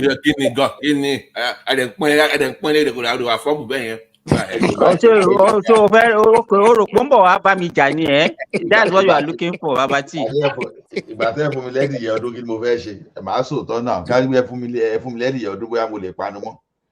Àní ò bá wa bá Simba jà ọ̀rọ̀ wo ló tún fẹ́ sọ kákọ́ bá wa bá Simba tó ti wá rájò wá bí báyìí. Simba jà tí bá Simba jà kò ní sẹ́jà mọ́ kò ní sẹ́dìyẹ mọ́ kò ní sẹ́yìn. Simba ti wọlé tí wàá pa á lẹ́nu mọ́ torí agbára pọ̀. No, I seem to align with Simba now. See, why corruption can slow down productive things, but then corruption is not our major problem. It seems to be more of productivity. See, like India now, for example, is even, if not even more corrupt than Nigeria. It's aggressively when you talk of the level of corruption, it's very aggressive. And yet these people are still moving forward. Why are they moving forward?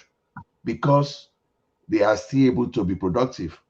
Yeah, would they have moved better if they can eliminate their corruption? Yes.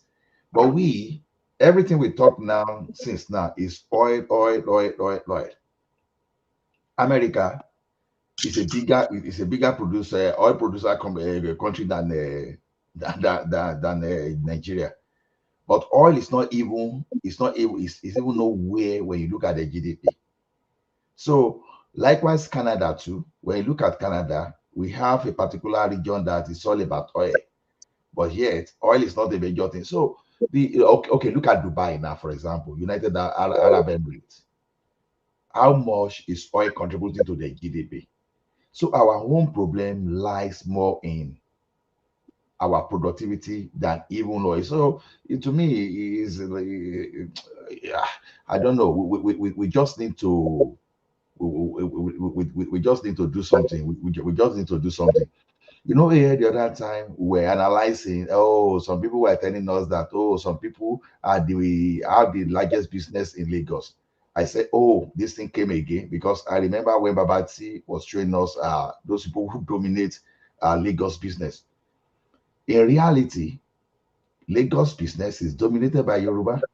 They may be closely followed by the South and there's a specific part of the North. I think Dangote is from the Northwest.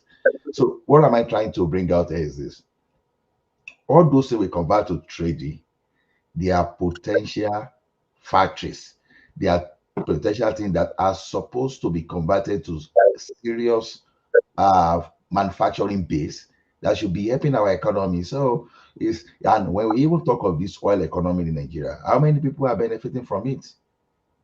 You understand? If all those Dunlop, Unilever, Tower Aluminium, Nigerite, and all those factories, if they come back to Lagos today now, even without even heavy police presence in Lagos, there will be security. The economy will improve. So to me, Simba, you have my back. You have my backing. I'm not fighting. I agree with you. I agree with you in totality. That's me. This one everybody is not talking. Baba What is T, waiting see, happen now? you just talking. Hola, sorry. You see, you point to very critical issue. I don't think any country will progress except the government have to lay plan for it. That's just the truth. All those countries you point to, every sector that they are succeeding, if you go there, the government lay proper plan for those things. This production you mentioned, I tell you, without electricity, there's no way we can produce. That's just the fact. Now, at least if you don't agree with me, I can say you can agree 50 or 60% of our capability to produce has been reduced for lack of electricity. And that is one factor. Now look at the insecurity that is increasing.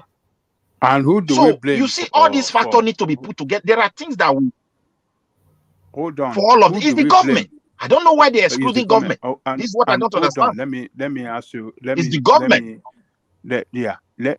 Okay. Yeah.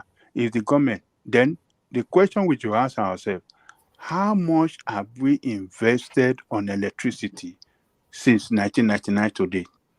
Tell us in dollars. And come and tell me why we have not. Huge amount of money. Okay, but Simba very huge amount of money. Tell us that we should not blame them. That these are the crazy people that destroyed that country. They destroyed the country. I didn't say we should not blame them. No, that's a different argument. I didn't say we should not blame them. That's what we are saying, our argument before Simba came in, is we are putting blame on these people for not managing the resources of the country well. Neglecting the country. Neglect everything. They abandon it. They neglected everything, and nothing is functioning for the people of the country. Why you are valid? This thing. Why everyone? But Simba came in. Simba is trying to what is it trying to do? Simba is trying to give excuses that no, we are not making enough money. That's why we can't do this. We are not making revenue. Who is He said we are responsible? mocking the country. We are mocking. We are We are mocking mocking our them. country.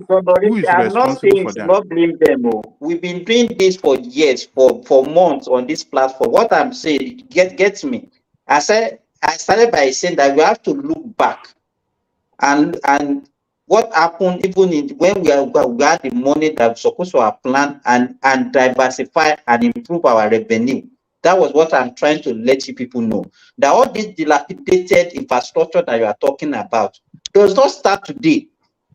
When you come and see in Saudi Arabia now, they have roads in the desert where they don't even have buildings because they're already planning for the future. That's the way to go. They are investing for population that they have not even achieved now. And the one our leaders during that time they were wasting our money because this you are here and you used to praise them there at that time. They didn't waste the money.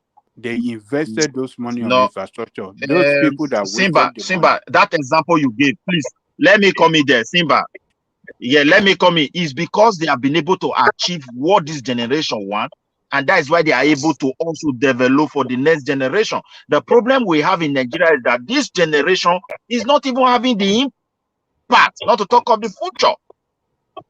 It's not the same thing. Let me tell you, they have achieved much for their people, and they are taking ahead. Midwest.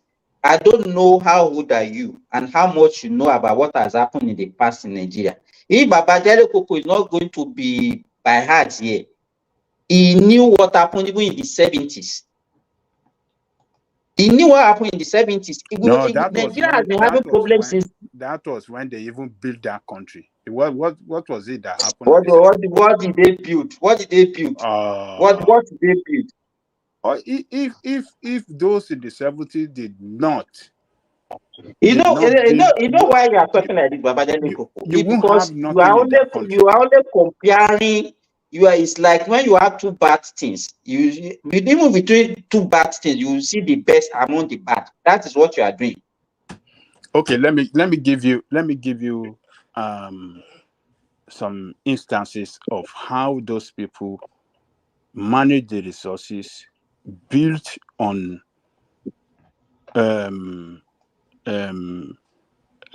infrastructure that we had back then, improve on it. For example, before 1978, is it not 78 or when did they build Tinkan? We were having only a Papa Wharf. But the government back then realized that, this Apapa Wharf cannot stand the test of time, cannot cope with what will be coming our way in the future. And they expanded by building Tinker Land. That was what they did, to tell you that they are very futuristic. They built Vita Land. We used to have this local airport at Ikeja, the big international airport, Murtala Mohammed Airport. We were not having highway. This Ikorodu, this what do you call it? This expressway to Ibadan, Ibadan expressway. They built it.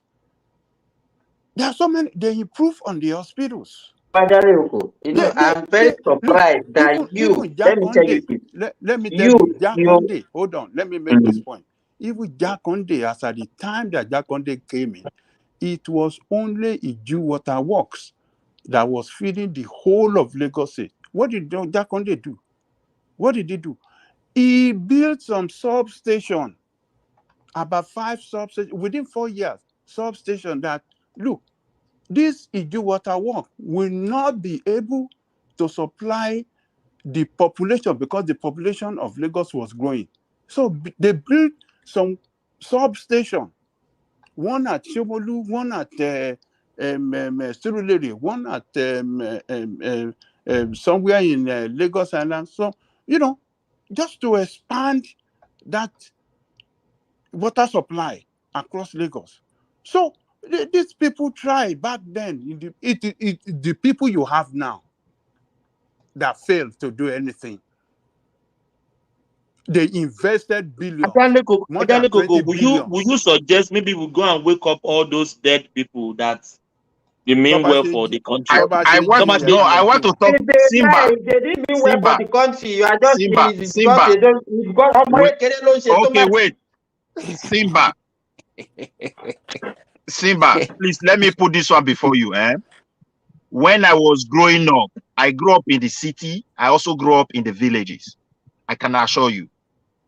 You understand me? Or Babangida administration, things were still working well. In my villages in Benin those days, there are people who come there to come and inspect toilet in the village. On Tinubu'S administration, not Babangida. No, Babangida administration, I destroy everything. Babangida, see, I beg you can say your. Let me just tell you why I say Babangida administration. Wait now, let me land this one before you. Then I want to also test Simba here. In that same village, you cannot yet go to bush to go and cut timber without proper approval. My grandfather was having a tree at the back of his house. Because this tree has grown beyond some levels of size, the way you have it in Europe here, he was advised to consult the forest guide. This one a tree where he planted by himself. I'm telling you what I witnessed in my country, which this generation don't even know. So when Babangida came in, this corruption we are talking about today, it was there. It was not really like this of Europe. If they catch you, say you get problem. Everybody have it in the back of their mind. Now when Babangida come, everything collapsed. That is when you see primary school teachers. Wait to make a land this one. Primary school teachers, they did not pay them. They chased them away. Before you know it, that thing developed into secondary school, from secondary school to university. Maybe he didn't understand. Buhari of 2015, Ola is talking about. He's talking about Buhari of 1983. Now Buhari started this thing that you are talking about. See, Buhari and Idiagbo administration, favor us in my place because the war against indiscipline affected people the way they reason. Please. Farabale, if you don't know, let us tell you. Buhari started or stopped all investments that even the like of Dangote, the like of Jakonde, the like of this guy in the Midwest, in Edo State, and everybody, the investment were ongoing. Ambrose Ali, he stopped everything in the name of repaying debt. The rail we are talking in Lagos today now, it was an investment. They stopped it. Even after Nigeria even paid penalty. Lagos State even paid penalty. Buhari stopped all the, under Buhari, all those universities, all those institutions that were being built. These guys stopped everything. And we've already cured debt on all those stuff. It stopped everything. Expansion, it stopped expansion. Even those expansion include some critical infrastructure projects. So when people just try to have this way of absorbing Buhari because Buhari they whip everybody koboko all of a sudden where he has been the best since the sliced bread. Do you know how many people could have been employed with all those projects? Did you know how many workers that even this your idea about Buhari and Idiagbo we are celebrating? Do you know how many of them they retrenched? So what are we talking about here? Already Buhari has already. Okay, Ajaleko, may I give you an example? Okay, make I give you one example for life. Ajaleko, let me land now. Which example you want? You see, Ajaleko, Ola, make I tell you something. Okay. Can continue. Okay, so the thing is this, my brother. The thing is this: from the time of Idiagbo was Buhari was the person that destroyed the middle class. You know what it means to destroy the middle class of a country. This is where the economic power is. That's where the economic power is. The guy destroyed it, and before you know, we started battering. That was the reason they proposed structural adjustment program to IBB for us to recover from the damages that his predecessor already caused. But unfortunately, the guy had his own motive to create another problem. So the thing just got worse under him. And whether we like it or not, even that IBB still managed to do some kind of thing that is even impacting our economy today. Positively, I mean, he did something positively. So under those before Buhari just overthrew the government that time, probably we could have even got a better power system, because who built the Tama station? You know how many power stations that this guy that project that Shagari regime was back up on. So is our problem, all those dead people we say maybe we can wait today, they contributed to, because it depends on the dead people we are even talking about. They contributed. So my brother, Ajale is Koko, all this make I put this one before you. I agree with you. I not praise Buhari administration and Indiago. But the thing is this: most of us that love to criticize that administration, but we also have to look at the situation the country were that in those days. Because when Babangida came in, Nigerians were not Nigeria of today. They were very disciplined, and you need disciplined people to build a society. But from his administration to date, it's like corruption or practices of corruption became like with impunity. There's no punishment anymore. That is where it started. And it has derailed everything. For a country to be poor is different from when a country is not functioning. If you say they put us in poverty then, but the country, whether good or bad, it was still functioning. Like the way it is today, nothing is you are working. trying to And when you ask unpatriotic who element is that in was charge, supporting, this guy was supporting someone outside the country against Nigeria, and you called that undisciplined. Let's just stop all the. I don't buy all these things. What the discipline who can is be that? more than patriotism, lack of patriotism. Who is that? Who was he supporting against our Your country? countryman, Who was he was supporting against our country? now. Your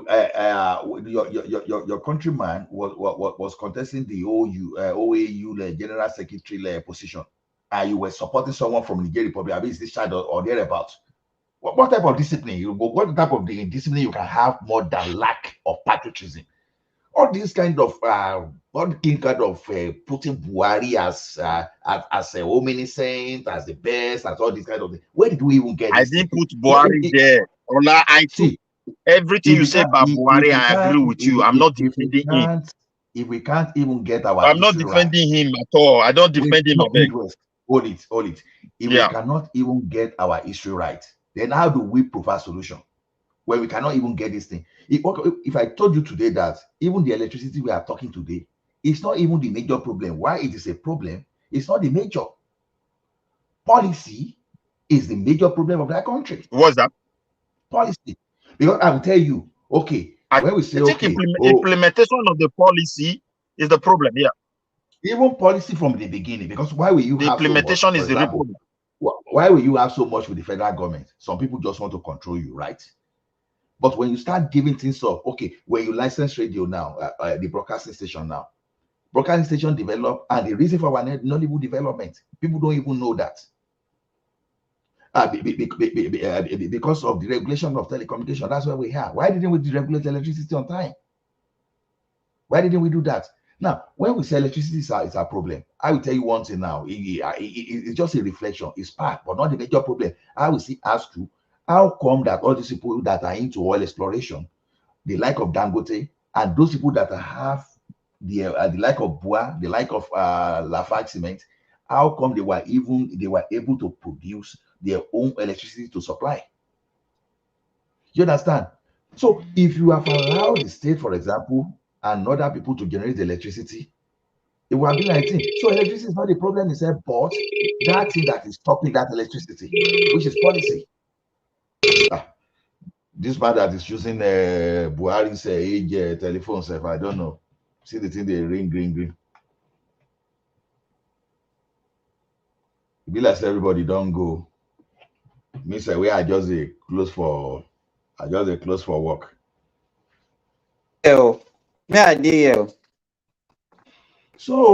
the way we analyze the problem itself is simply means because we need to understand where the problem is from, how the problem is. You understand? So if we have some country company that have also, because people think if electricity come now, you think electricity is going to be cheap. No, electricity is not even cheap where we are here. Now, how See, did Ola, China? Let me Ola, just I land put this this one point. before Let me you. land this If point. Let if me the land this point. government want Let to help me us, land this point. Midwest, okay. we continue. Now, the China we are talking today, even when they were going through recession, how did they get that? Electricity was not cheap for them. It was never cheap for them. Government decided to give subsidy on electricity for them to be able to meet up. What about that? So when we talk of electricity, sometimes when we talk of electricity, sometimes it doesn't mean that, oh, when electricity comes now, so electricity will be cheaper for all those people. No, it's telling you that is part of the problem. As a matter of fact, electricity is just a symptom of the bigger problem, but it's not the major problem. You understand? Because there are still alternative sources that we can use. There are alternatives. I agree with you, but sometimes the problem we have. Why I tell you electricity is one of the major problems. Look, if electricity is very expensive, remember when you produce anything, all the costs have to go into that product. Then before you start talking of profit. Now, if electricity is contributing in a high proportion to the cost of the finished product, it becomes a problem.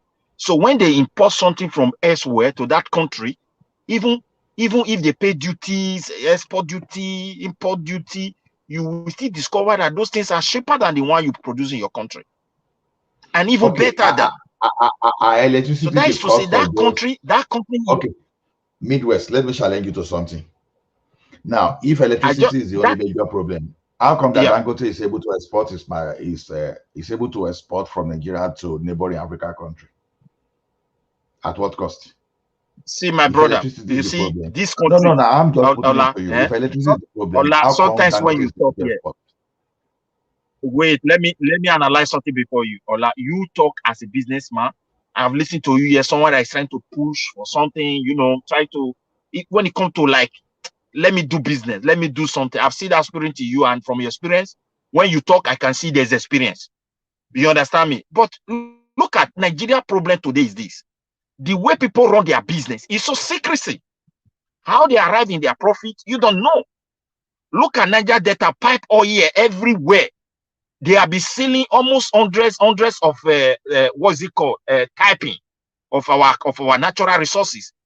Those guys doing these things are our businessmen in our street. A lot of them, they have one business or the other to show for it. That is to say, they have something else that they are doing. The genuine business people are struggling. They are not getting it. People have corridors like Dangote. You point to Dangote is influential. He has money, and they can. My brother, if they go into this guy's company, they just put private investigator. What you will see there, you will never believe it. I'm telling you. We are saying, what the question he asked you midway, you have not answered the question he asked. Yeah. He said why I have answered it because you have not answered. He said, why was he able to export and still compete in other countries when you say electricity is the problem? Listen, there are some incentives those people enjoy that they don't make it by law to say every businessman must enjoy it. So because they know people, they enjoy so many things. These are facts. So this is the way I can answer it.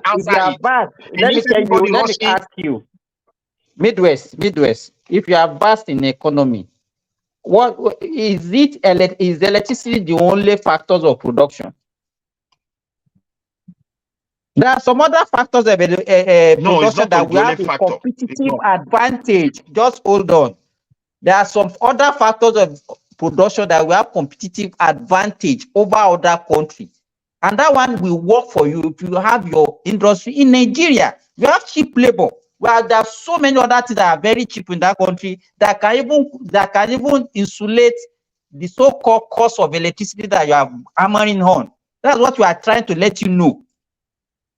And that's why they can see export and export. Okay, I agree with you. See, I'm not arguing with you. Wait, my brother, you try to get what I'm saying.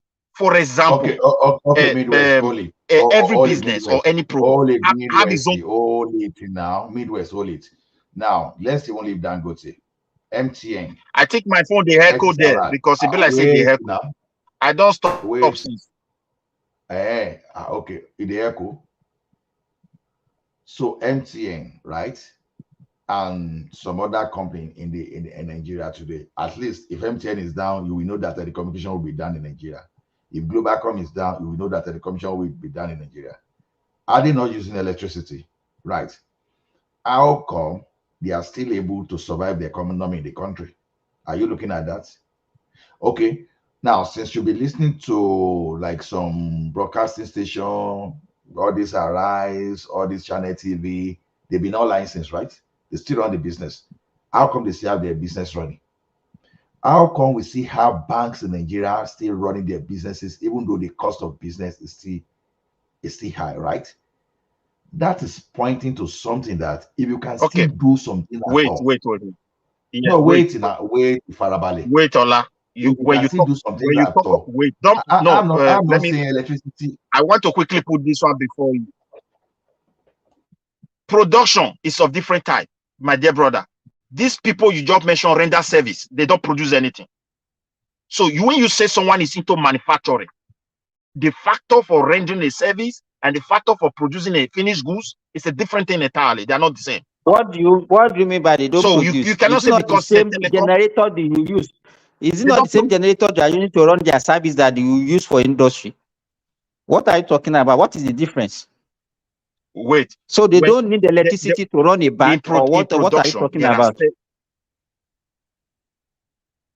Wait, there are in business, look, business that render just services can survive in Nigeria atmosphere the way things are. If you what is the reason? Why can they survive? My brother, it's only what you produce you will sell. Wait, it's the import economy. Wait in Midwest now. It is the importation economy that contributed to the problem we have in that country. If the past policymakers did not open our border for every dictionary, even to be importing a goosey soup from London, or a direct from China. Wait, Gary, or for these guys to be producing, giving us Gary from a China. You understand? We won't be having all this problem. So that's why when I say this thing is all about policy, it's not just about electricity. Is just one of those buzzwords. I don't know. Buzzword that people just use. I'm also benefiting from you, Ola. I benefit from you.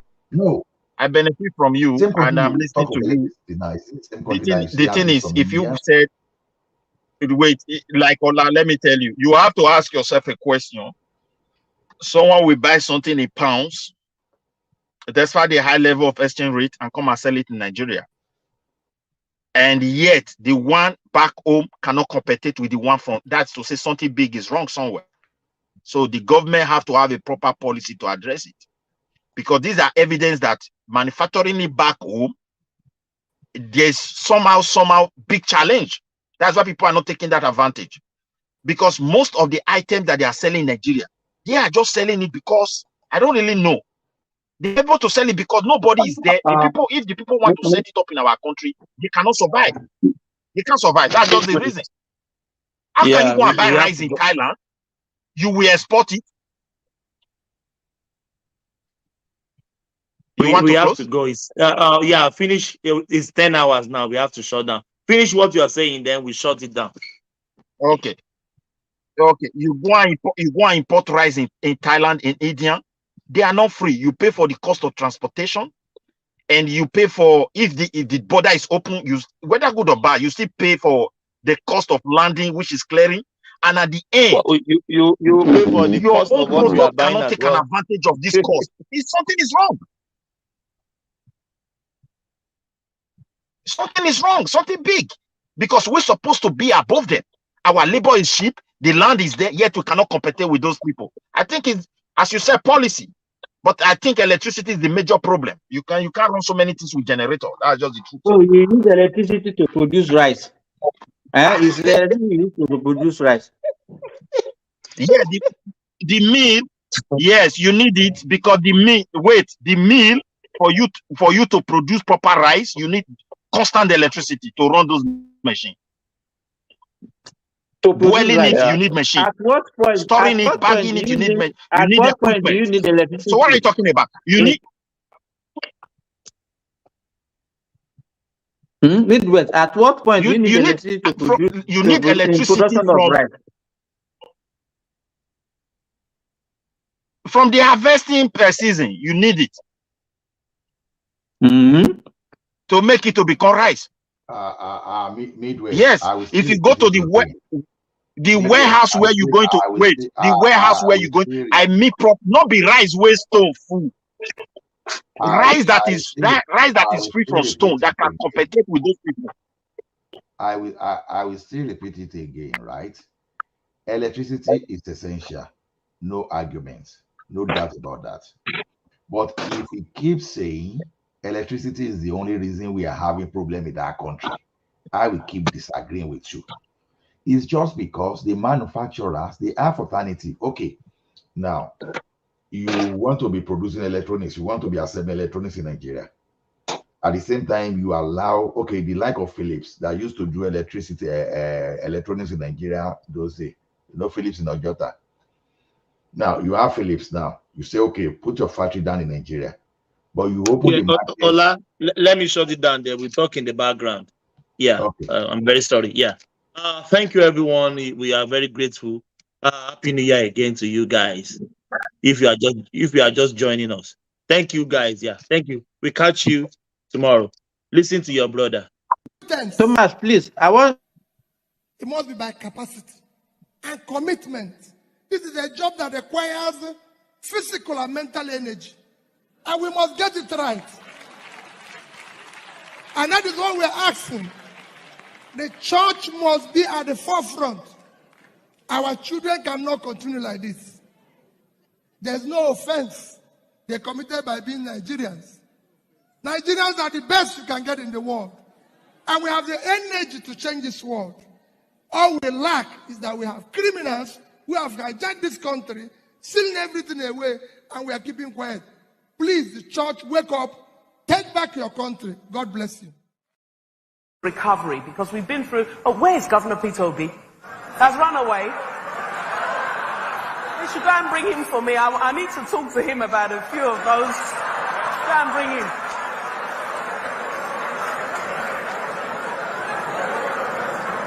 I don't want to join issues with Governor Obi. He's an excellent governor and a patriotic Nigerian, but a few of those things he was reading are not quite accurate.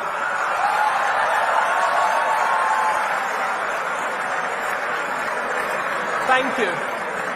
Don't run, sir. You can only see, but you can never get there. You can only see, but you can never get there. You can only see, but you can never get there. You can only see, but you can never get there. You can only see, but you can never get there. You can only see, but you can never get there. You can only see, but you can never get there. You can only see, but you can never get there. Listen, you can only see, but you will never walk there. You can only see, but you will never get there. You can only see, but you can never get there. You can only see, but you can never get there.